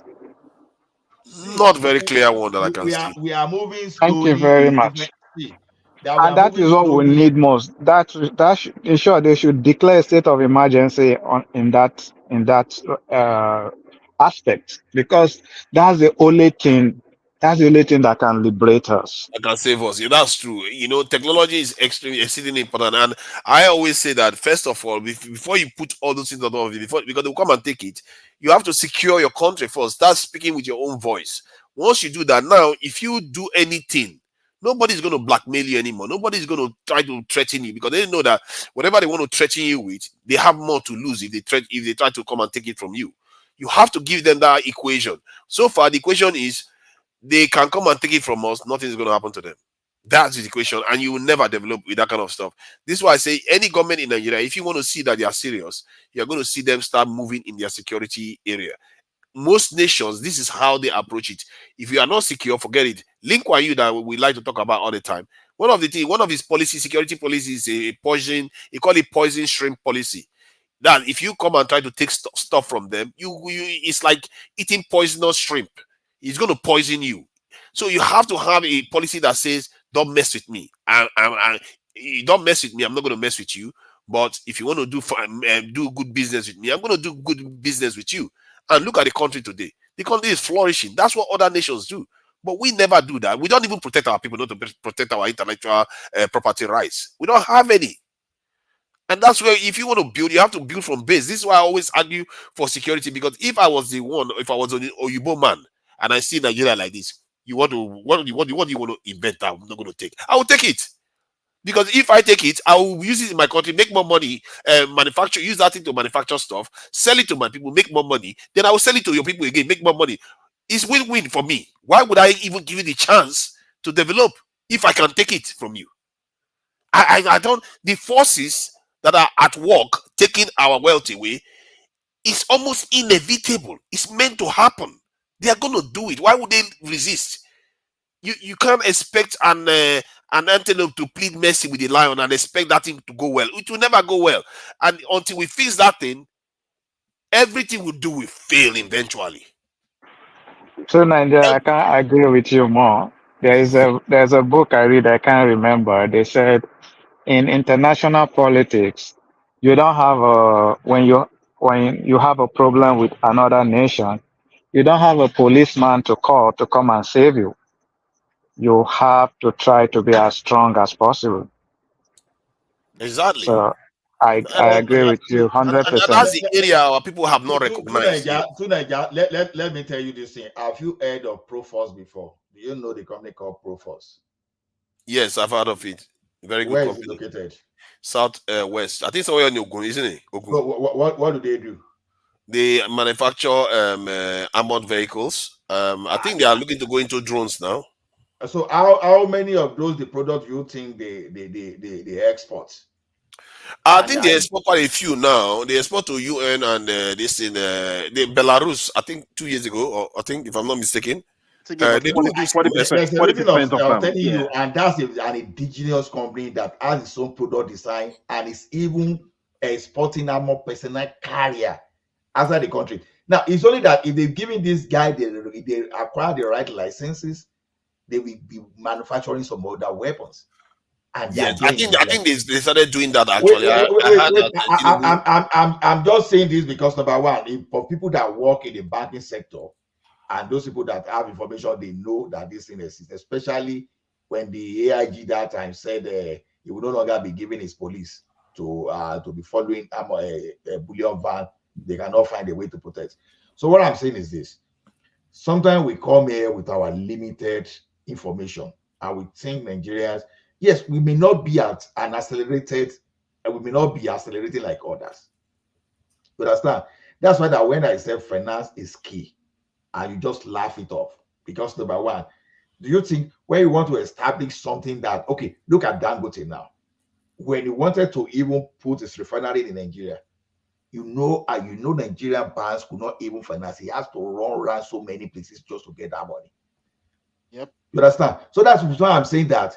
Now, you now look at what Dangote is saying, he's doing. If you now have a way to now replicate that on through foreign investors, where they will have that in Nigeria, and Nigeria will learn over time. But what we want to do in Nigeria is that, okay, all of us should just go and sleep and come up with our own technology and design it tomorrow. It never works that way. Okay, we are talking of AI today. The AI we are talking is learning from the bank of knowledge. It's not as if it's creating anything. You are learning from the bank of knowledge, and over time you are improving. That's where you're making the wrong argument. Nobody is saying Nigeria we don't produce anything. Do you understand what I mean by indigenous technology? Because that company you're talking about, I'm very sure that the engine in that's the kind of language that I'm seeking. Hold on. Nobody is saying Nigeria we don't produce anything. We're saying most of what we use are foreign technology.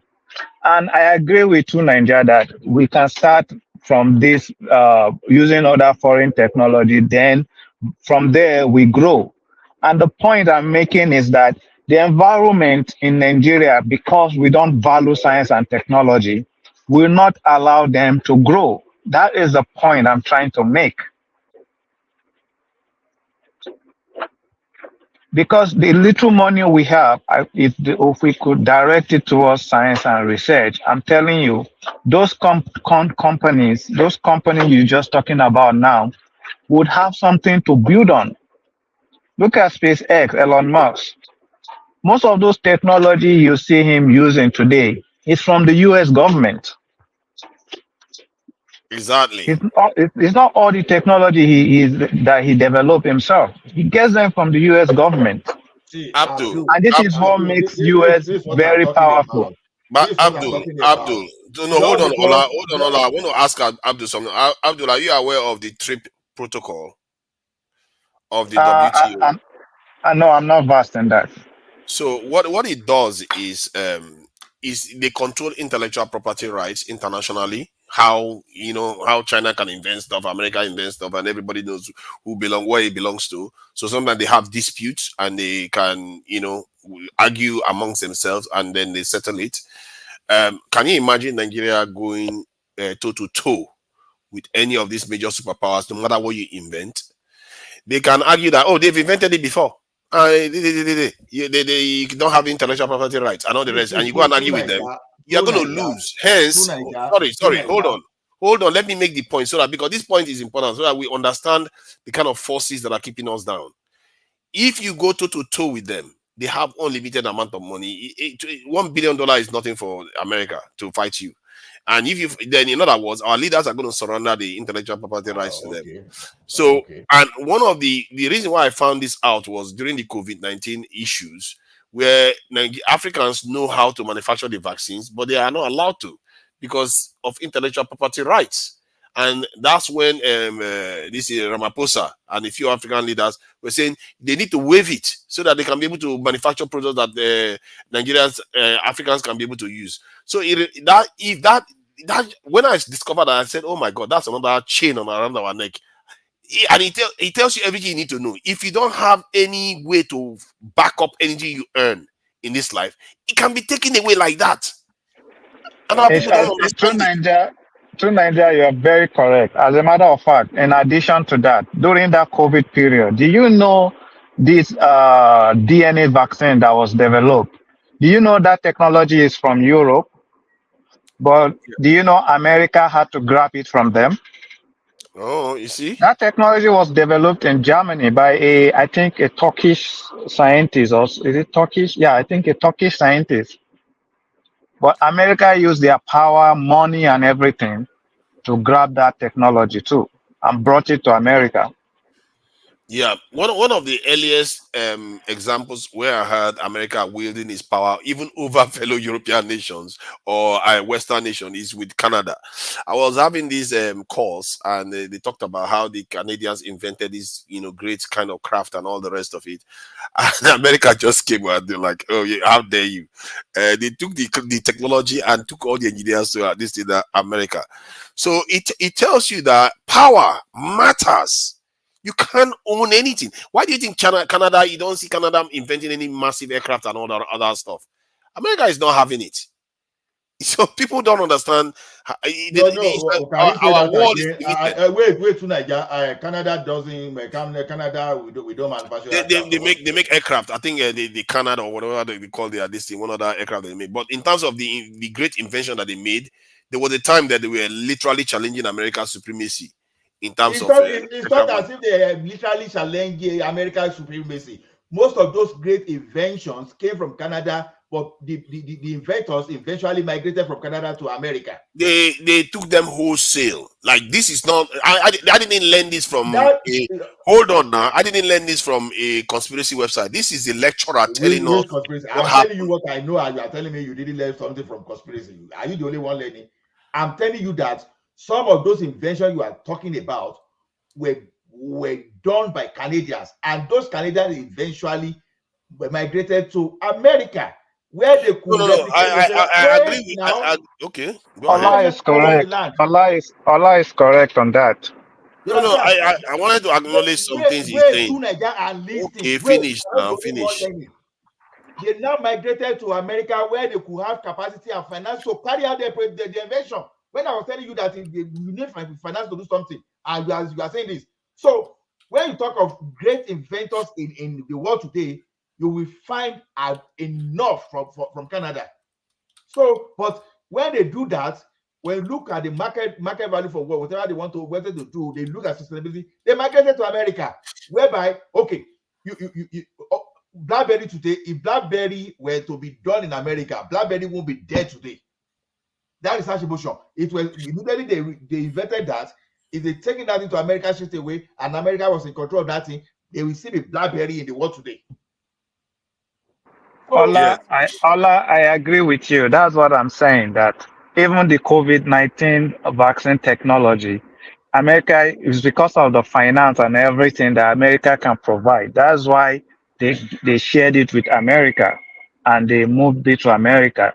So I agree with you. But the point I'm making now is back to Nigeria, is that we don't value science and technology enough to even invest the little money we have.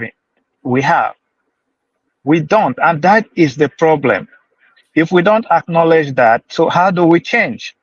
No, see, okay. Or do you think? Let me hold on now before we start going into. I think we've taken that point on board, and it depends on. I agree with you. Is Ola the Noko Draga you have to worry about.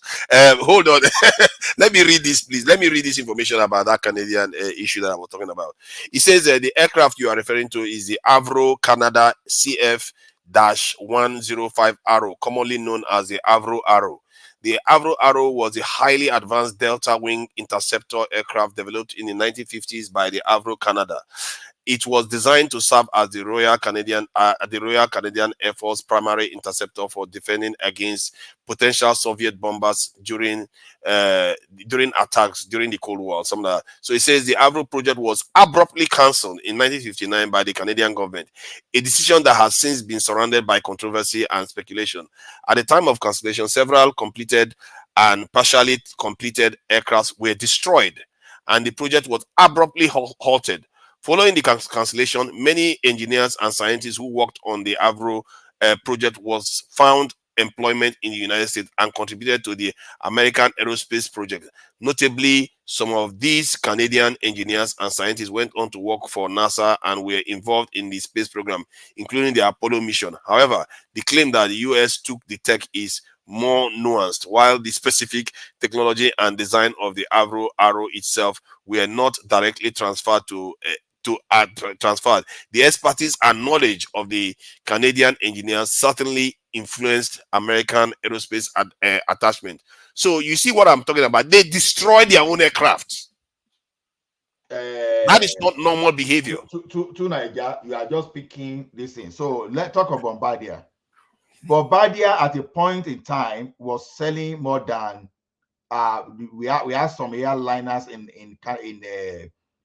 the US that started substituting their fleet with Bombardier until Trump came, and Trump now introduced some kind of policy that to impose every tariff on those that will buy Bombardier. So the thing is this: in this global world we are talking about, you understand, everybody has his own advantage. That's what I'm saying. Nigeria, we are looking at Nigeria from the point of hardware alone. Hardware is not only what they call technology. It's not about hardware. It can even be messing with that Tado, or it can be any other thing. You understand? So that we don't have our own. It's not that we don't have, but we are not marketing all those things. Today, this one may be funny. This one may be funny. When you talk of religion today, if Nigeria really build economy, serious economy around religion, you will know that you will just find that that's the product that Nigeria will sell globally. Just like Saudi Arabia, they are selling us Hajj, and Jerusalem, they are selling. You know, Nigeria, if they advance, before you know, everybody will want to see where Apostle Babalola live, the shoe, that. So the thing is how you market yourself. But do we actually have our own indigenous product that you can push to the world? That's where my argument is in general, because I don't really want to restrict myself to hardware of technology only, to be honest. The only indigenous products we manufacture and send overseas right now is music and movies. We haven't started doing a lot of strategic product development. Nigerian military, I have to give it to them. They are beginning to nudge in the direction of manufacturing ships, which is a very, very important aspect. If Nigeria is to become something, we have to move. But my true concern with everything Nigeria does is that we don't seem to have a foundation for anything. All of them seems shifting in the sands, and any progress we make now can easily be reversed. That is my main concern. To Nigeria, see, that's it. You know, poverty and development, they are inversely correlated. You understand? When there's a poverty, development will be stagnated. So now, but when you have money, it is only when you have abundance of money you think of investment. Now look at the United Arab Emirates. When they have money coupled with the good government, see what they are turning United Arab Emirates to today, to the extent that you have Americans, you have Nigerians, and they are consuming Dubai product by traveling to Dubai. Some will go and celebrate birthday, some will go and do agbere, anything. Some will even go for religious thing. Anything you want to do, whether good or immoral, whatever. You say people still go to Dubai to go and do all those things. So to me, every area can have their own advantage. Look at China. China are one of the biggest ships that, okay, even when UK, I think they discovered their own iron around their 14 something, whereas China, they were like almost 500 years ahead of them in terms of iron technology, that they were building big ships. The day the British people just got to know iron, that was when they started creating problem everywhere. You know, why the Chinese people, they were doing their own JJ, they were not causing problem globally. All they wanted to do was just to trade. They were not harassing people with their military.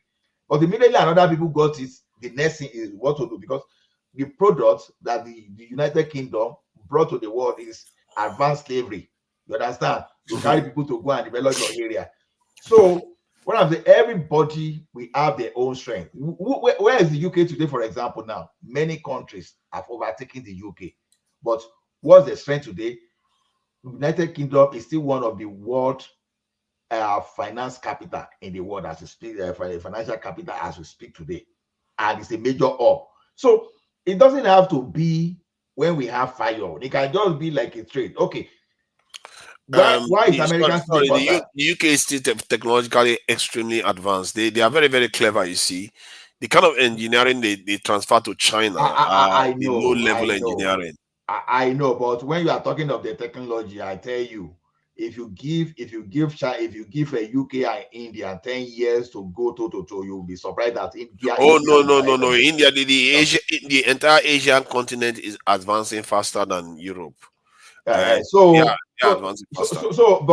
how did these people advance? Okay, now India, now they are overtaking. Okay, you know, China and India, they have different products of the United States they've hijacked. Now, when you are talking of the commodity and consumer products and other things, the Chinese people, they have hijacked it from America to the extent that they've turned America to consumer nation. Yes. But when you look at the technology, information technology aspect of America now, the India, they've hijacked it. That's why you'll be seeing India, they will become the CEO of their major company. And when you see some major service providers in America today, you will see that they are India. They will even be bringing the general manager, everybody from India. So how did they get that? Because those people, they went to their country in the name of trying to sell their product to. From there, they learn. And they learn faster. Because that's what I'm saying. If you want to start learning how China started building their own iron, then we are going like almost 1,200 years backward just to learn. Whereas you have that technology today now, and you can know, okay, how do we improve on this thing? That's exactly what I'm saying now. No, I agree with you. I agree with you that we have to build on what they already have now. You can't start from beginning again. Exactly. That's been my point. Now, but we now need money to finance all those stuff. Because look, why would you want to finance those things when you can protect it? No. Look at it this way. I went through polytechnic system before university. And in my early days, right, we built things. Now, those people in the mechanical engineering department, they fabricated all this pepper grinding, this different, fabricated in that workshop from the beginning to the end. From the beginning to the end. They did a lot of things they were fabricated, different from the one you will see. Cassava grader, those guys, they were doing it. You understand? Now, what I'm saying is this. Now, why is it that they are not doing that now today? It's just because there's no money to do. Okay, my boy, I mean my son now, you understand, already in the high school. The high school is going to, they have like about 6 automobile that those people that want to learn mechanic from high school. I'm not even saying not the specialized school now, high school, just an equivalent of our senior secondary school in Nigeria. Now, so you learn automobile. If you want to learn computer, you learn programming as part of your minor. You learn mechanic, you learn electrical right from high school. So what I'm saying is this: if you don't have money to finance all those stuff, how will you get? So alternative is that when you allow foreign investors to come to your country, all you just need to do is this: make sure you implement your minimum of 70% indigenous input. Look at what I asked. I asked how many Iranian scientists and engineers have been lost due to working in sensitive technologies. And look at the list. We have one, Masood Ali Mohammadi, a physics professor of the University of Tehran. He was killed by a car bomb attached to a motorcycle outside his home. Majid, a prominent nuclear scientist, was killed when motorcyclists attached a bomb. They really do like their motorcycles. Ferendom Abbasi Davani, another nuclear scientist, he survived an assassination attempt on the same day Shiarika was killed. A bomb was attached to his car, and okay, Daria, this thing, an electrical engineer involved in the nuclear research, killed too. Mustafa. So it just goes on and on. The point I'm making is that people think this world is like you just invest stuff and it's okay. That's not how it works. If anybody is gaining from you before, they will not want it to stop, would they? And we all say Nigerian leaders do this all the time, or Nigerian politicians, whenever you threaten their source of income, they will go drastic and cause chaos with Agberos and kill people. What makes you think people and foreigners don't do it, or Chinese and India? They do the same thing. If they feel like you're about to take something from them, they're going to react. They're going to try to stop you. And if you don't do anything to stop that, no matter how much money you have, it's not going to matter. See to Nigeria, that is why you first of all find a way to eliminate poverty in your district. So when people want to stop you, it's your people they will use against you. It's not that they are not going to use someone somewhere to work against you. And the way these people work against you, it's not as if they now go and they will introduce corruption through your people. So whatever facility, whatever money you are supposed to use for that development, you will see some people, they will just start investing. And now, how is that investment possible? They will help them warehouse the looted fund in their country. Sometimes, because I keep saying it, why do you think our politicians are unable to talk when it's time for them to talk and take a stand? Because number one, they are keeping their money in the UK, they are keeping in America, they are keeping in France, all those areas. So that's why they cannot talk and speak and be bold. Right. So that's how they use our people against us. You understand? They stifle the economy with the right, the right financial instrument. The right financial capacity to develop. See, the thing is this: any day Nigeria level of poverty is reduced to the reasonable amount, people's brain will work. That is why, because it's not a coincidence that when the economy is booming, when the economy is booming, that you see people opening businesses. The same way it will go around technology or whatever you want to do. You understand? Let me share a potential insight with you to let you know that poverty is on a sliding scale to an extent. Some other thing can account for it. And I will say this, that to let you know, I'm going to say something that maybe some people may not like, that the reason why we are where we are right now is not our fault. Why I say that is because what determines what gets you to a point where you can actually develop and do some of the things you are talking about is what I call collective intelligence. And this collective intelligence is something we don't have now because of our history. So it can't be our fault because our environment and our history and the way we have interacted and other people have interacted with us has not given us an opportunity to grow our collective intelligence. What I mean by that is, if you're in a room now with about 5 people and you all are fighting each other, quarreling like the way we quarrel on this panel, but suddenly you see that people are coming from the outside, want to come and attack all of you there, all 5 of you. What is going to happen? Suddenly, people that are fighting each other, which have low collective intelligence at that moment as a group, that's the collective intelligence. Because they are fighting each other, that's not intelligent, is it? But the moment they see a threat, they start acting as one. They stand that they confront that threat. Money cannot solve that problem then, because the weight of money doesn't make them turn against their partner. Then it could be there, but it's very low because all 5 of them will perceive the outsiders as a threat. Now, this is why you see a nation like China that was extremely poor. People were dying out of hunger and all the rest of it. But most of them didn't betray their country. They still went on to develop their nuclear technology and move on. So even if you try to use their people against them, because their collective intelligence is so high and their alertness is so high from the point of view that they believe that they are under threat, other people want to kill them, they are combining together, they come together to build something, even if they fight among themselves. But when it comes to the outside, you can't it's harder to compromise them. That's my point. You can worry about money all you want in terms of whether they are going to be able to compromise us, which they can't compromise us. And the reason that is because our collective intelligence is not high. That is why I think we are where we are. And that one is more consequential than no matter how many professors you have, it's not going to matter. if that collective intelligence doesn't increase, if we don't have any idea that we are facing a threat from a bigger group, our people are not going to get it. They are not going to get it, and they will betray each other all the time. And I agree with you. They will sell us. And in other words, we are doomed either way until that collective intelligence rises. You still want? Okay, I do want to speak. Yes. I have question for both of you. To Nigeria, my question is: so, how do we get this collective intelligence you're talking about?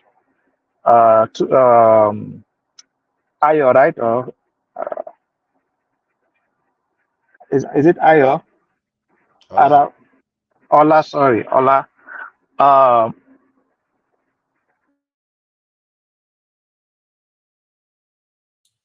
Your audio is not. Your audio is gone. So, if I'm to answer how to build your collective intelligence, an one of them. opinion. Do you think we can raise that money? Repeat the Then question. the second question We to missed you, it. Ola. For Ask who, again. Ola or you?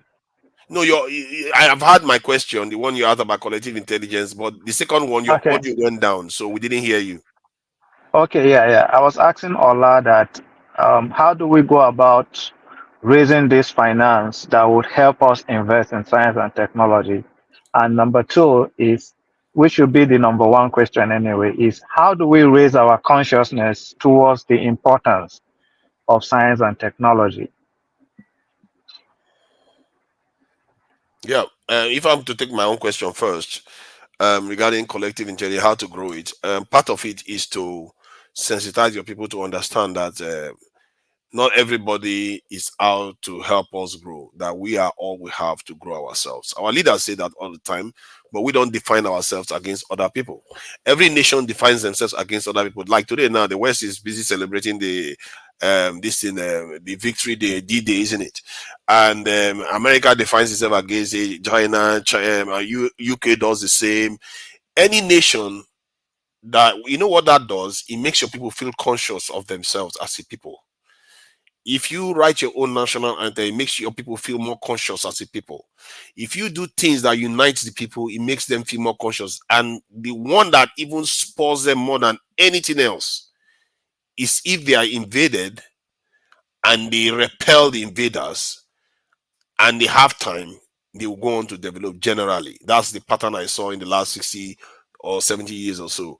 If you look at all the nations that lost the Second World War, almost all of them are more developed than us right now, including the ones that were nuked, are all developed. China was invaded by the Japanese. Look at how developed they are. Vietnam has overtaken us. We are the one that even gave Vietnam palm oil. So what that tells you is that you need a way of defining, or in other words, the essential ingredient is unity. Unity, and that unity tends to go beyond words. It's not the kind of unity that you have to convince people about. They know themselves. They know they've learned a lesson that taught them that, you know what, this is no time to argue. Let's focus on getting our act together. That is the kind of unity we are talking about. Okay. See, this is my take. Like I said, anything you want to do in this world, like all this AI we've heard about all the other time, a single policy from all these European countries and America will stop those trend of AI. If you want to, you can stop just it. Now back in Nigeria, what is causing our problem in Nigeria today? Our policies, because we don't have some kind of policies that support growth. I've said this thing over and over and over. Look at our electricity now. You know, when I was talking of telecom the other time, people say, oh, it's a global phenomenon, it will have come. I keep asking people, why didn't electricity, if the electricity too is a global phenomenon, why didn't electricity grow in Nigeria? It's just because anything government put on and as an enterprise in Nigeria, it will never prosper. The only exception to tomorrow that I've seen, although it's not because the federal government is controlling, they just have a major share there, but still being run by foreigner, is that LNG. Other than that, tell me anything. So, what you see everywhere where government has losing its grip and allow the private sector to do their things, they've come up with their things. Let me give you this thing. While in the banking sector, before before the merger and they started buying foreign. You know, most banks in Nigeria, they develop their own local software, accounting software. And you find it funny that it does not even take so much to even develop a software to run banking application. You understand? So I'm just telling you, but just because some people they have this mind of saying they want to shop money, want to do this, so they will rather give it to a company and start foreign and start quoting, oh, this one can support a multi-trade up to this kind of parallel. They will just quote all those jargons. But today, when you look at the microfinances banks in Nigeria, many, in fact, I can tell you that more than 50% of them are using locally developed apps for their banking for their banking. Now, we have the potentials already. We have the potential to acquire the right finance to develop whatever I want to develop in Nigeria. We are not just turning them to kinetics. That's me. To me, it's but my general belief that it is easier to make money in Nigeria than Canada, where I am now. I can easily become a billionaire in Nigeria than in Canada. How do I mean? This economy is saturated. I will have to be even better than Elon Musk for me to create something that will shake them in this country, that will give me accelerated money like the type of Elon Musk.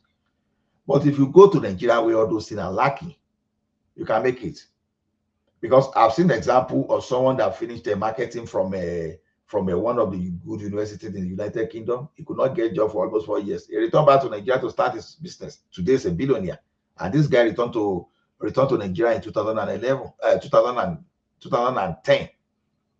And he's a billionaire too. And the guy even has some subsidiaries in West Africa countries. So where all this jargon that I'm talking about, we already have well-educated, well-versed people that they know this science and technology we are talking about. Not only that they know this, they even have money to back it up. They even have access to even get money to even back it up if they decide to invest in Nigeria. But what? Why are they not moving there? Insecurity, inconsistent policy. You in Nigeria that you could sell refinery to Dangote in 2007, and in 2007 another person go to that person and reverse it. So when you take care of your policy, because everybody want to know that I don't want to go and waste my resources in Nigeria. Some of us we invested in Nigeria, and when we look at our investment today, maybe someone that, let me give an example, maybe someone that invested 100 million, you look at your investment today, it's not worth more than 7.7 million. You don't want to go back there the next time. So the first thing I will tell is our policies are really matter. When you get our policies, all those you two Nigeria that you are here now, you'll be shocked that what you can do in Nigeria, all of a sudden we get our policy right. You'll be shocked. You can go to Nigeria and introduce something that you never, because the policy will already just kick in and just make your brain, oh, so I can do this. Oh, I agree with you on that. Because if you see a nation that gets their act together, the rate of development, my goodness, Nigeria is so behind that the rate of development, I'm telling you, it will be blinding. Nigerians will not believe this is possible. Because we just haven't experienced how quickly nations can develop. We already learned the technology here. It's just for us to just go and do copycats in Nigeria.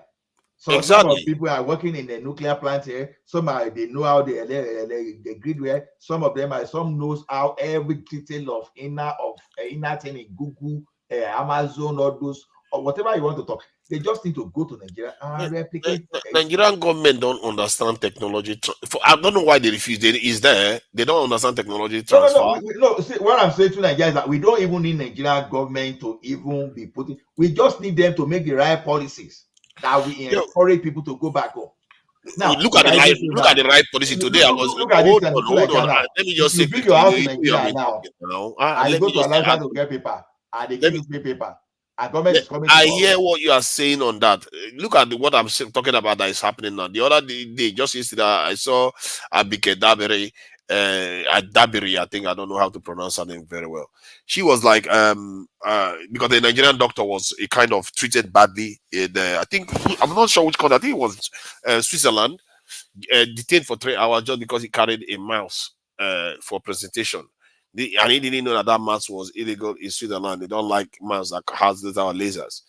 So for that, they delayed it for 3 hours. And her recommendation was, Switzerland, you should put more adverts for our people to see and all the rest. It's not to say, if that was a white guy, would you hold that person like that? Why did he treat our doctor like that, make him look like he was a suspect for just a mask? You know, he came for presentation. So, but they don't do that. And my problem is that if your leaders are not in the right space of the space in their mind is not where it's supposed to be, they are not going to think about technology transfer. They are not going to think about how to protect this technology that they are going to invent.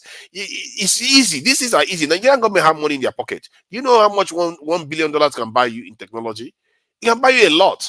If you have $5 billion this in dollars, you can transfer more than 20 different key companies down to Nigeria, or even own them in the Western countries, and then start transferring technology over to Nigeria.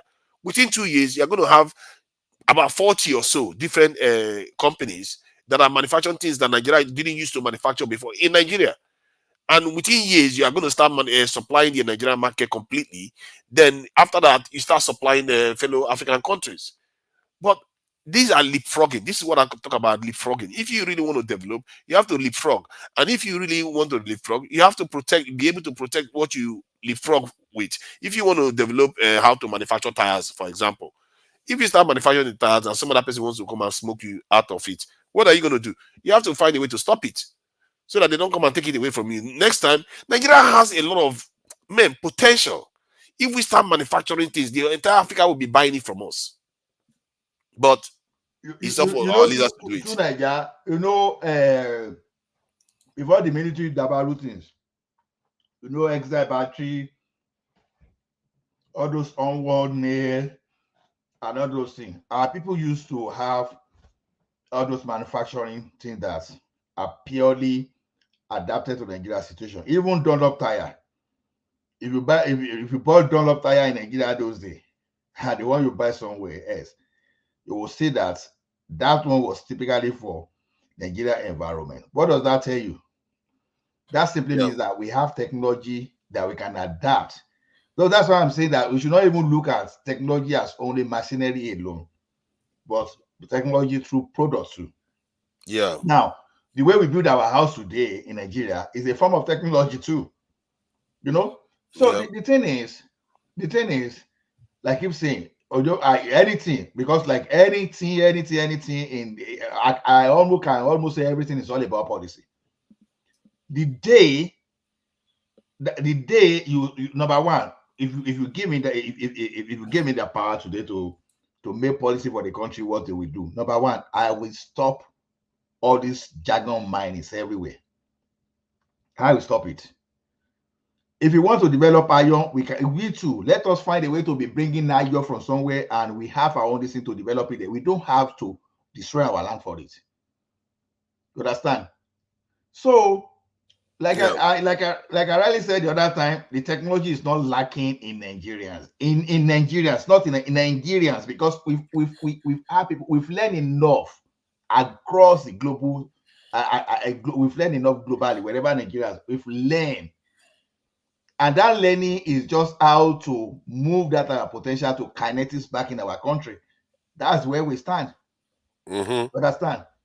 So that's why you see me fighting that Nigerians, we are not lacking. The problem is our leadership.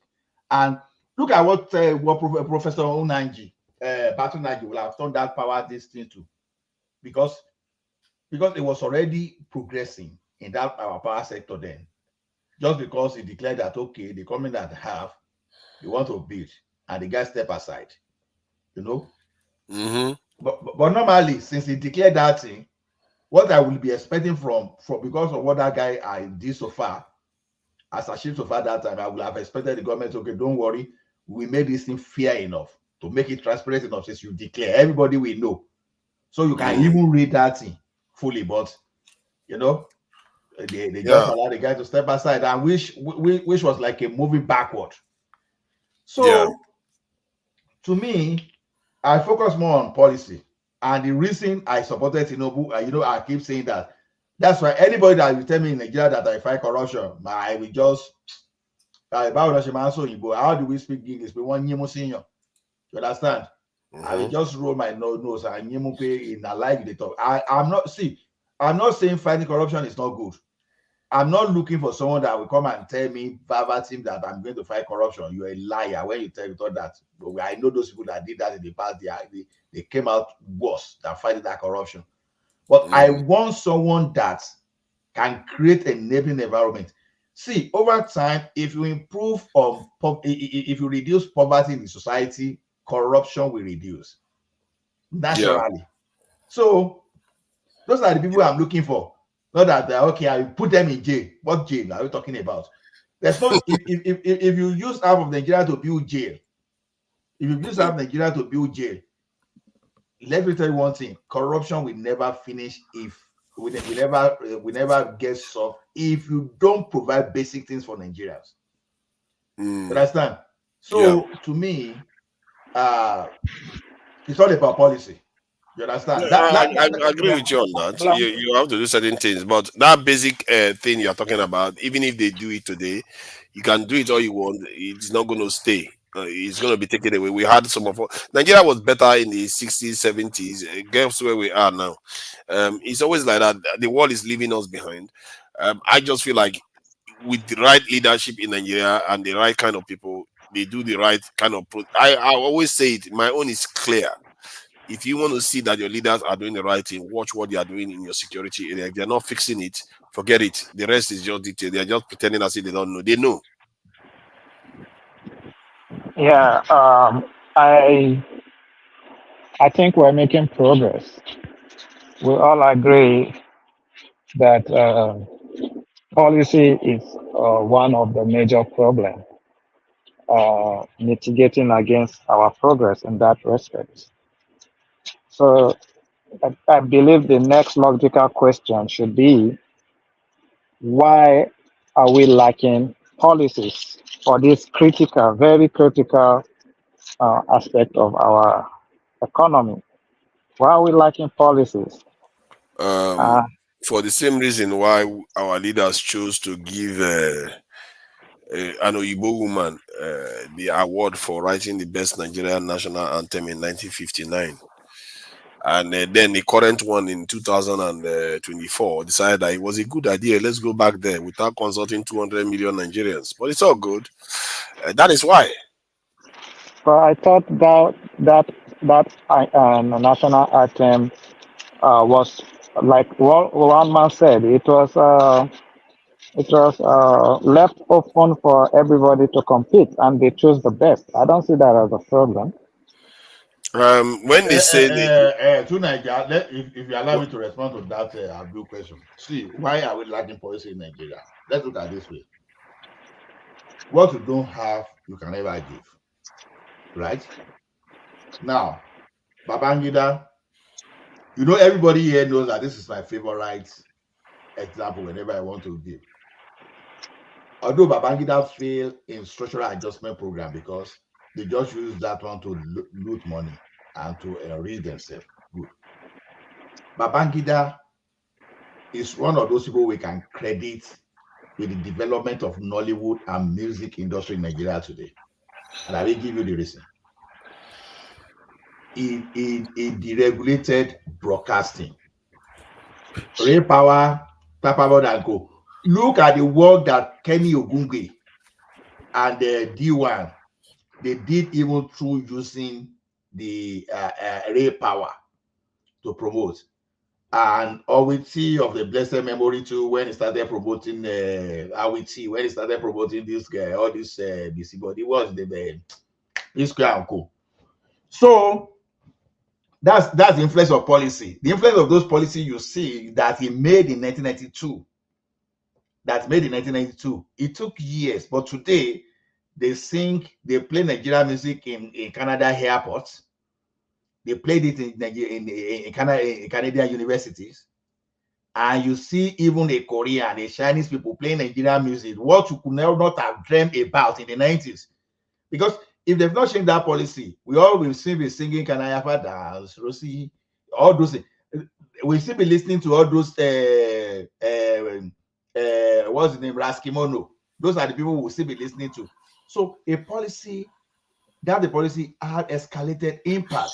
Why is it that they always allow our community to have music and sports but nothing else? See, let me explain my point. You have been going on for a while. You are changing the topic now. Let me just let me finish my point now. Okay, land quick, please. You then now, go what for I'm saying is this: when you have the lowest people among us at the top, you understand? You can only give what you have. Someone that is very low. Okay, when the high people, like high functioning people like Awolowo was there, free education, and you see what free education, what it did to Southwest, and it's part of those. That is a beautiful point, Ola. You understand? We carry it today. Now, when Buhari, the people will say I talk Buhari today. I won't stop mentioning that Buhari because I experienced Buhari proper. When a product of quota system that was not intelligent enough, you allow those people to take the hands of affairs. This is the type of problem you see. And let me say something. I'm not making this in tribal, so people should not look at it from the tribal issue.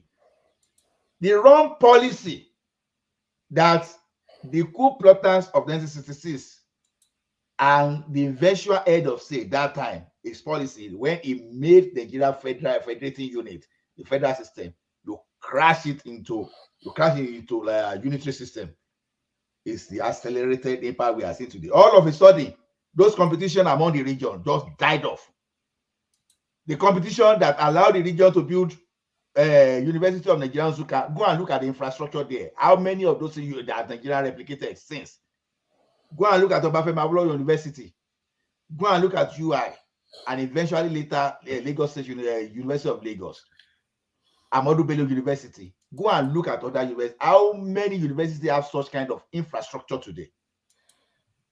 So that unitary system just finished so many things that Nigeria could no longer compete, because we now set a policy that we have to now be begging. Because the unitary system was don't you ever stop? Jesus Christ. You have to respond to a point and stop instead of drifting to another point. The point was about why the policies this thing matter, isn't it? And that's what I'm still talking about now. When are you going to finish? Okay, I'm done. You've already expressed the point now. The reason we don't have the right policy is that we have the wrong people in our political space. That's the reason. So that's the summary. Okay, so my take on this, because the initial question was about why that the competition for the anthem was blown open, and the point, I will respond to the point that Ola made about Awo. It goes back to my point. All that stuff that he built, where did he get us now? He didn't, because it wasn't sustainable. It was built on quicksand. If you don't have any way of protecting what you built, you're going to lose it. And secondly, regarding the this thing, whether they have the competition open, yeah, the competition is open, but the decision makers are who? The collaborators with the British when they were here. They decided that they like the British people's song more. And I don't know whether you've seen the song. There's a YouTube video online when they were singing this song the first time. That's when you truly know this song was not written for us. And it wasn't by the British. There's no cultural authenticity to it. There is no emotional connection to it in terms of, because if it was written by a national or nationals, you are going to have more natural connection to it. All those things, it means that we are not manifesting our national potential to its highest form. And how can you afford not to do that? No nation that was colonized ever went through that process.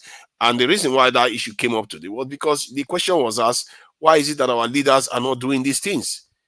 It's because they are not in the headspace for this.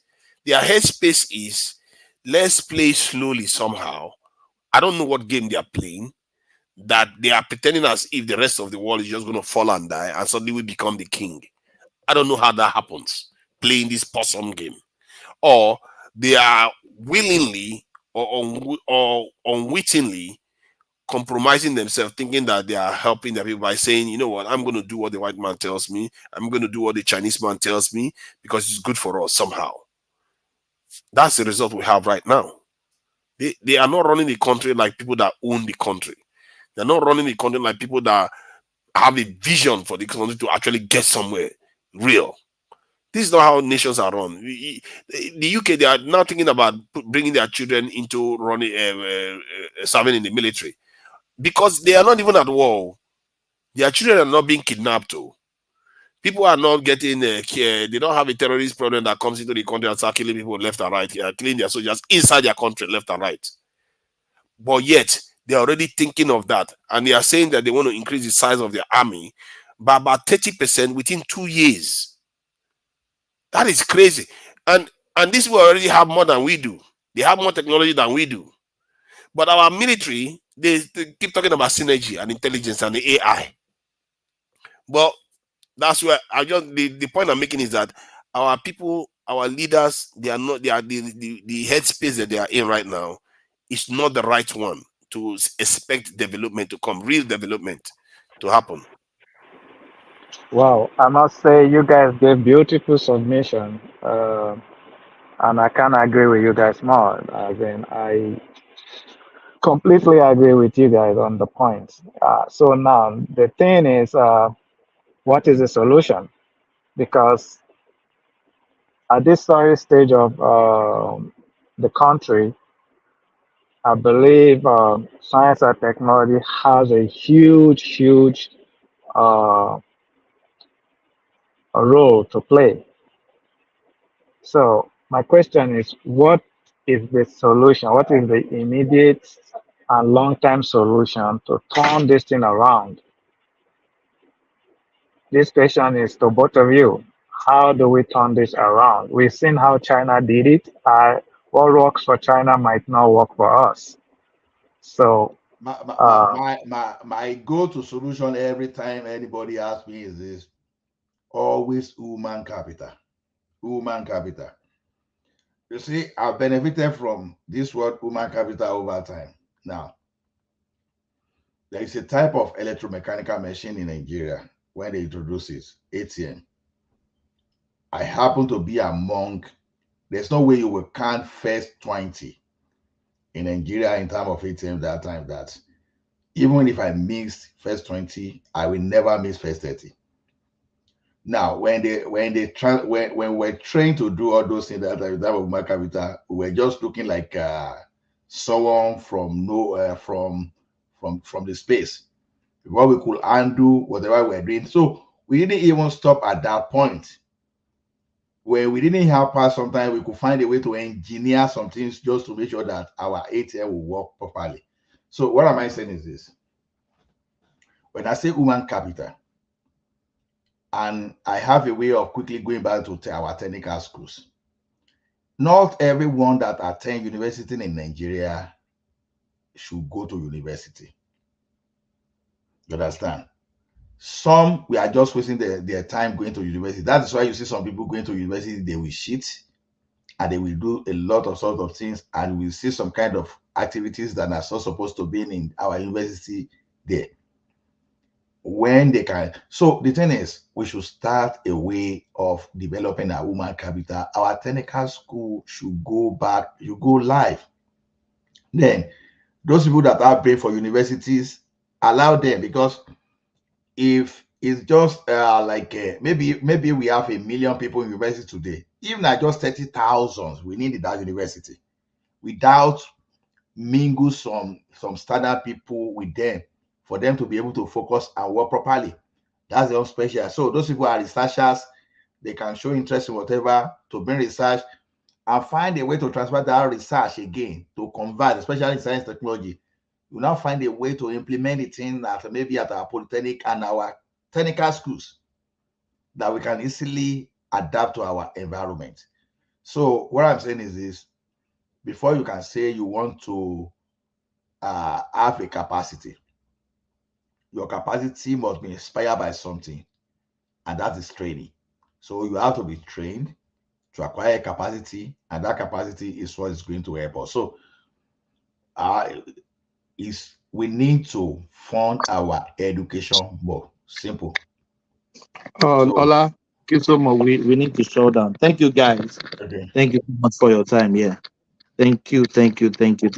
Yeah. The comment section, everyone. Yeah. Everyone still on the screen. Thank you so much. See you guys. Yeah. Thank you so much. Thank you.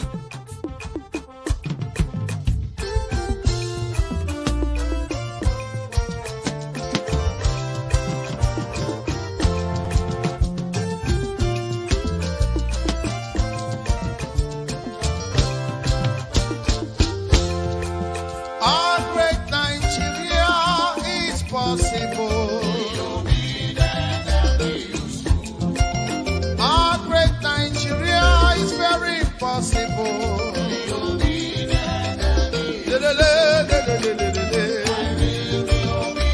And useful.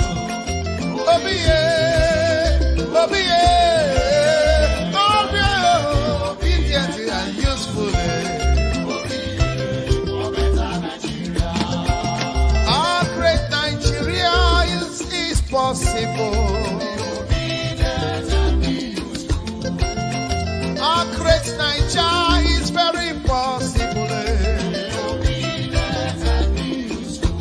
For better infrastructure, for better life, yeah, my people. For better roads, yeah, for better hospitals and health, yeah. For lights today, for everything to work for us, for Nigeria.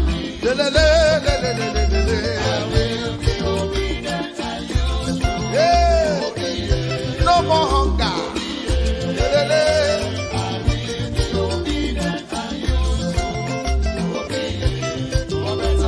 We'll be for better Nigeria. Obedient and useful. Obedient and useful. Oh yeah, Obi, get it.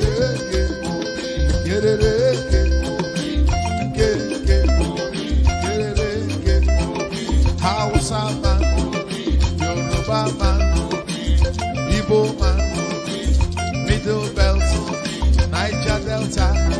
Let us come together for better Nigeria. Get it. For better life, yeah. For better health, yeah. For better road, yeah. From consumption to production, get it. Jay will be a demand,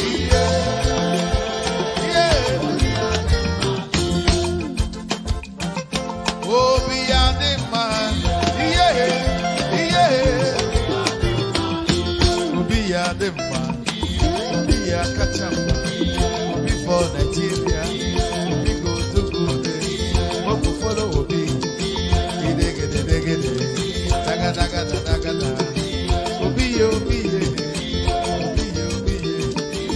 be a demand.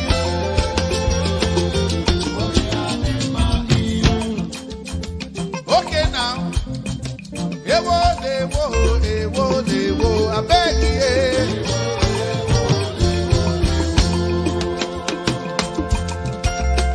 Ewo.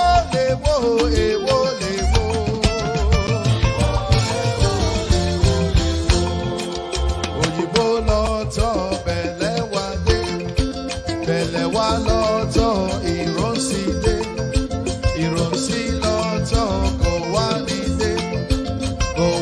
lọ́tọ̀ Mọ̀rítàlá lọ́tọ̀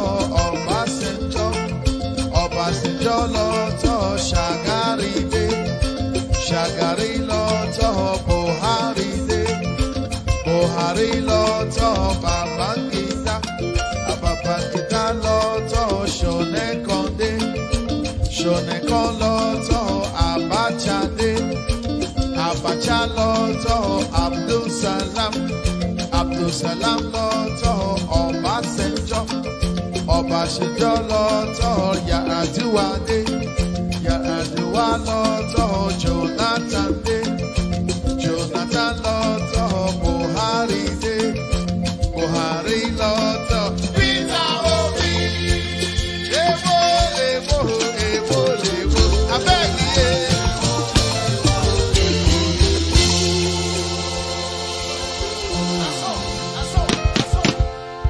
You can only see, but you can never get there. You can only see, but you can never get there. You can only see, but you can never get there. You can only see, but you can never get there. You can only see, but you can never get there. You can only see, but you can never get there. You can only see, but you can never get there. You can only see, but you can never get there. Listen, you can only see, but you will never want them. You can only see, but you will never get them. You can only see, but you can never get them. You can only see, but you can never get them.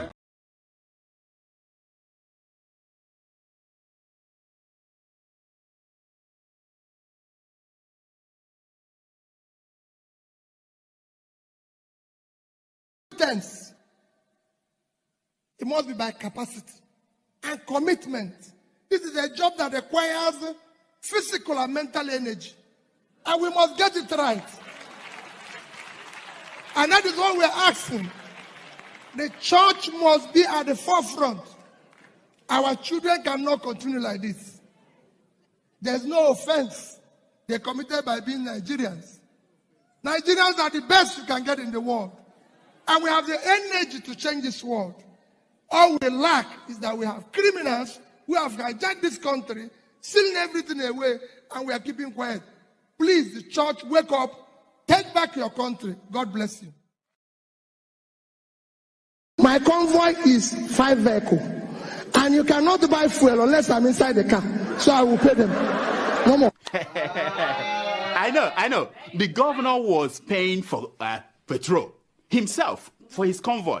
When they get to a gas station, he will come out and bring out money and pay. In fact, at Oka government house then, when he was governor, forget about drinking champagne, what they are now doing there. Then he gave out old newspapers as substitute for toilet roll. If you are going to the toilet, he will just to save money. Yeah. He was going to run somewhere. He said he's going for interview for job. Peter, can't you give him a job? Peter, can't you do this? The boy doesn't even have. I said, none of my children have car. I was the only person who is governor and bank chairman, not to them. Isn't that mesmerizing? But I know that Peter B. I know that he's a smart man. You know? But the governor, that Obi, did he say anything about that 200 million from security vote that he was caught? His convoy was trying to smuggle out of the country. Did he say anything about that? No, he didn't. No, but he talked about that 72 billion he left behind for his handpicked successor. Because when you hear that Peter Obi left 75 billion, if anybody doubts it, call me. I know where the money is. I kept it. Did he talk about? Yeah, he did. Yeah, he did. I know. The man that he's now fighting, you know? Remember? Yes, I know. Of course. Did he talk about, what is it called again? The liabilities he left behind. Did he talk about that? No? Like signed contracts that were not paid for. Did he talk about? No? Like thousands of workers that he hired during the last weeks of his administration without provision for their pay in the budget. Did he talk? No? But definitely he must have talked about the millions and millions he was dashing out to schools, churches, town hall, traditional. Yeah. At the end of the administration, he was just giving out money without appropriation. He talked about that, huh? Of course. Of course. Okay, one last thing. Did P2B finally explain how bodies of Biafran activists ended up floating on Anambra River when he was governor? Did he explain that? No, he didn't. Why? It must be an omission.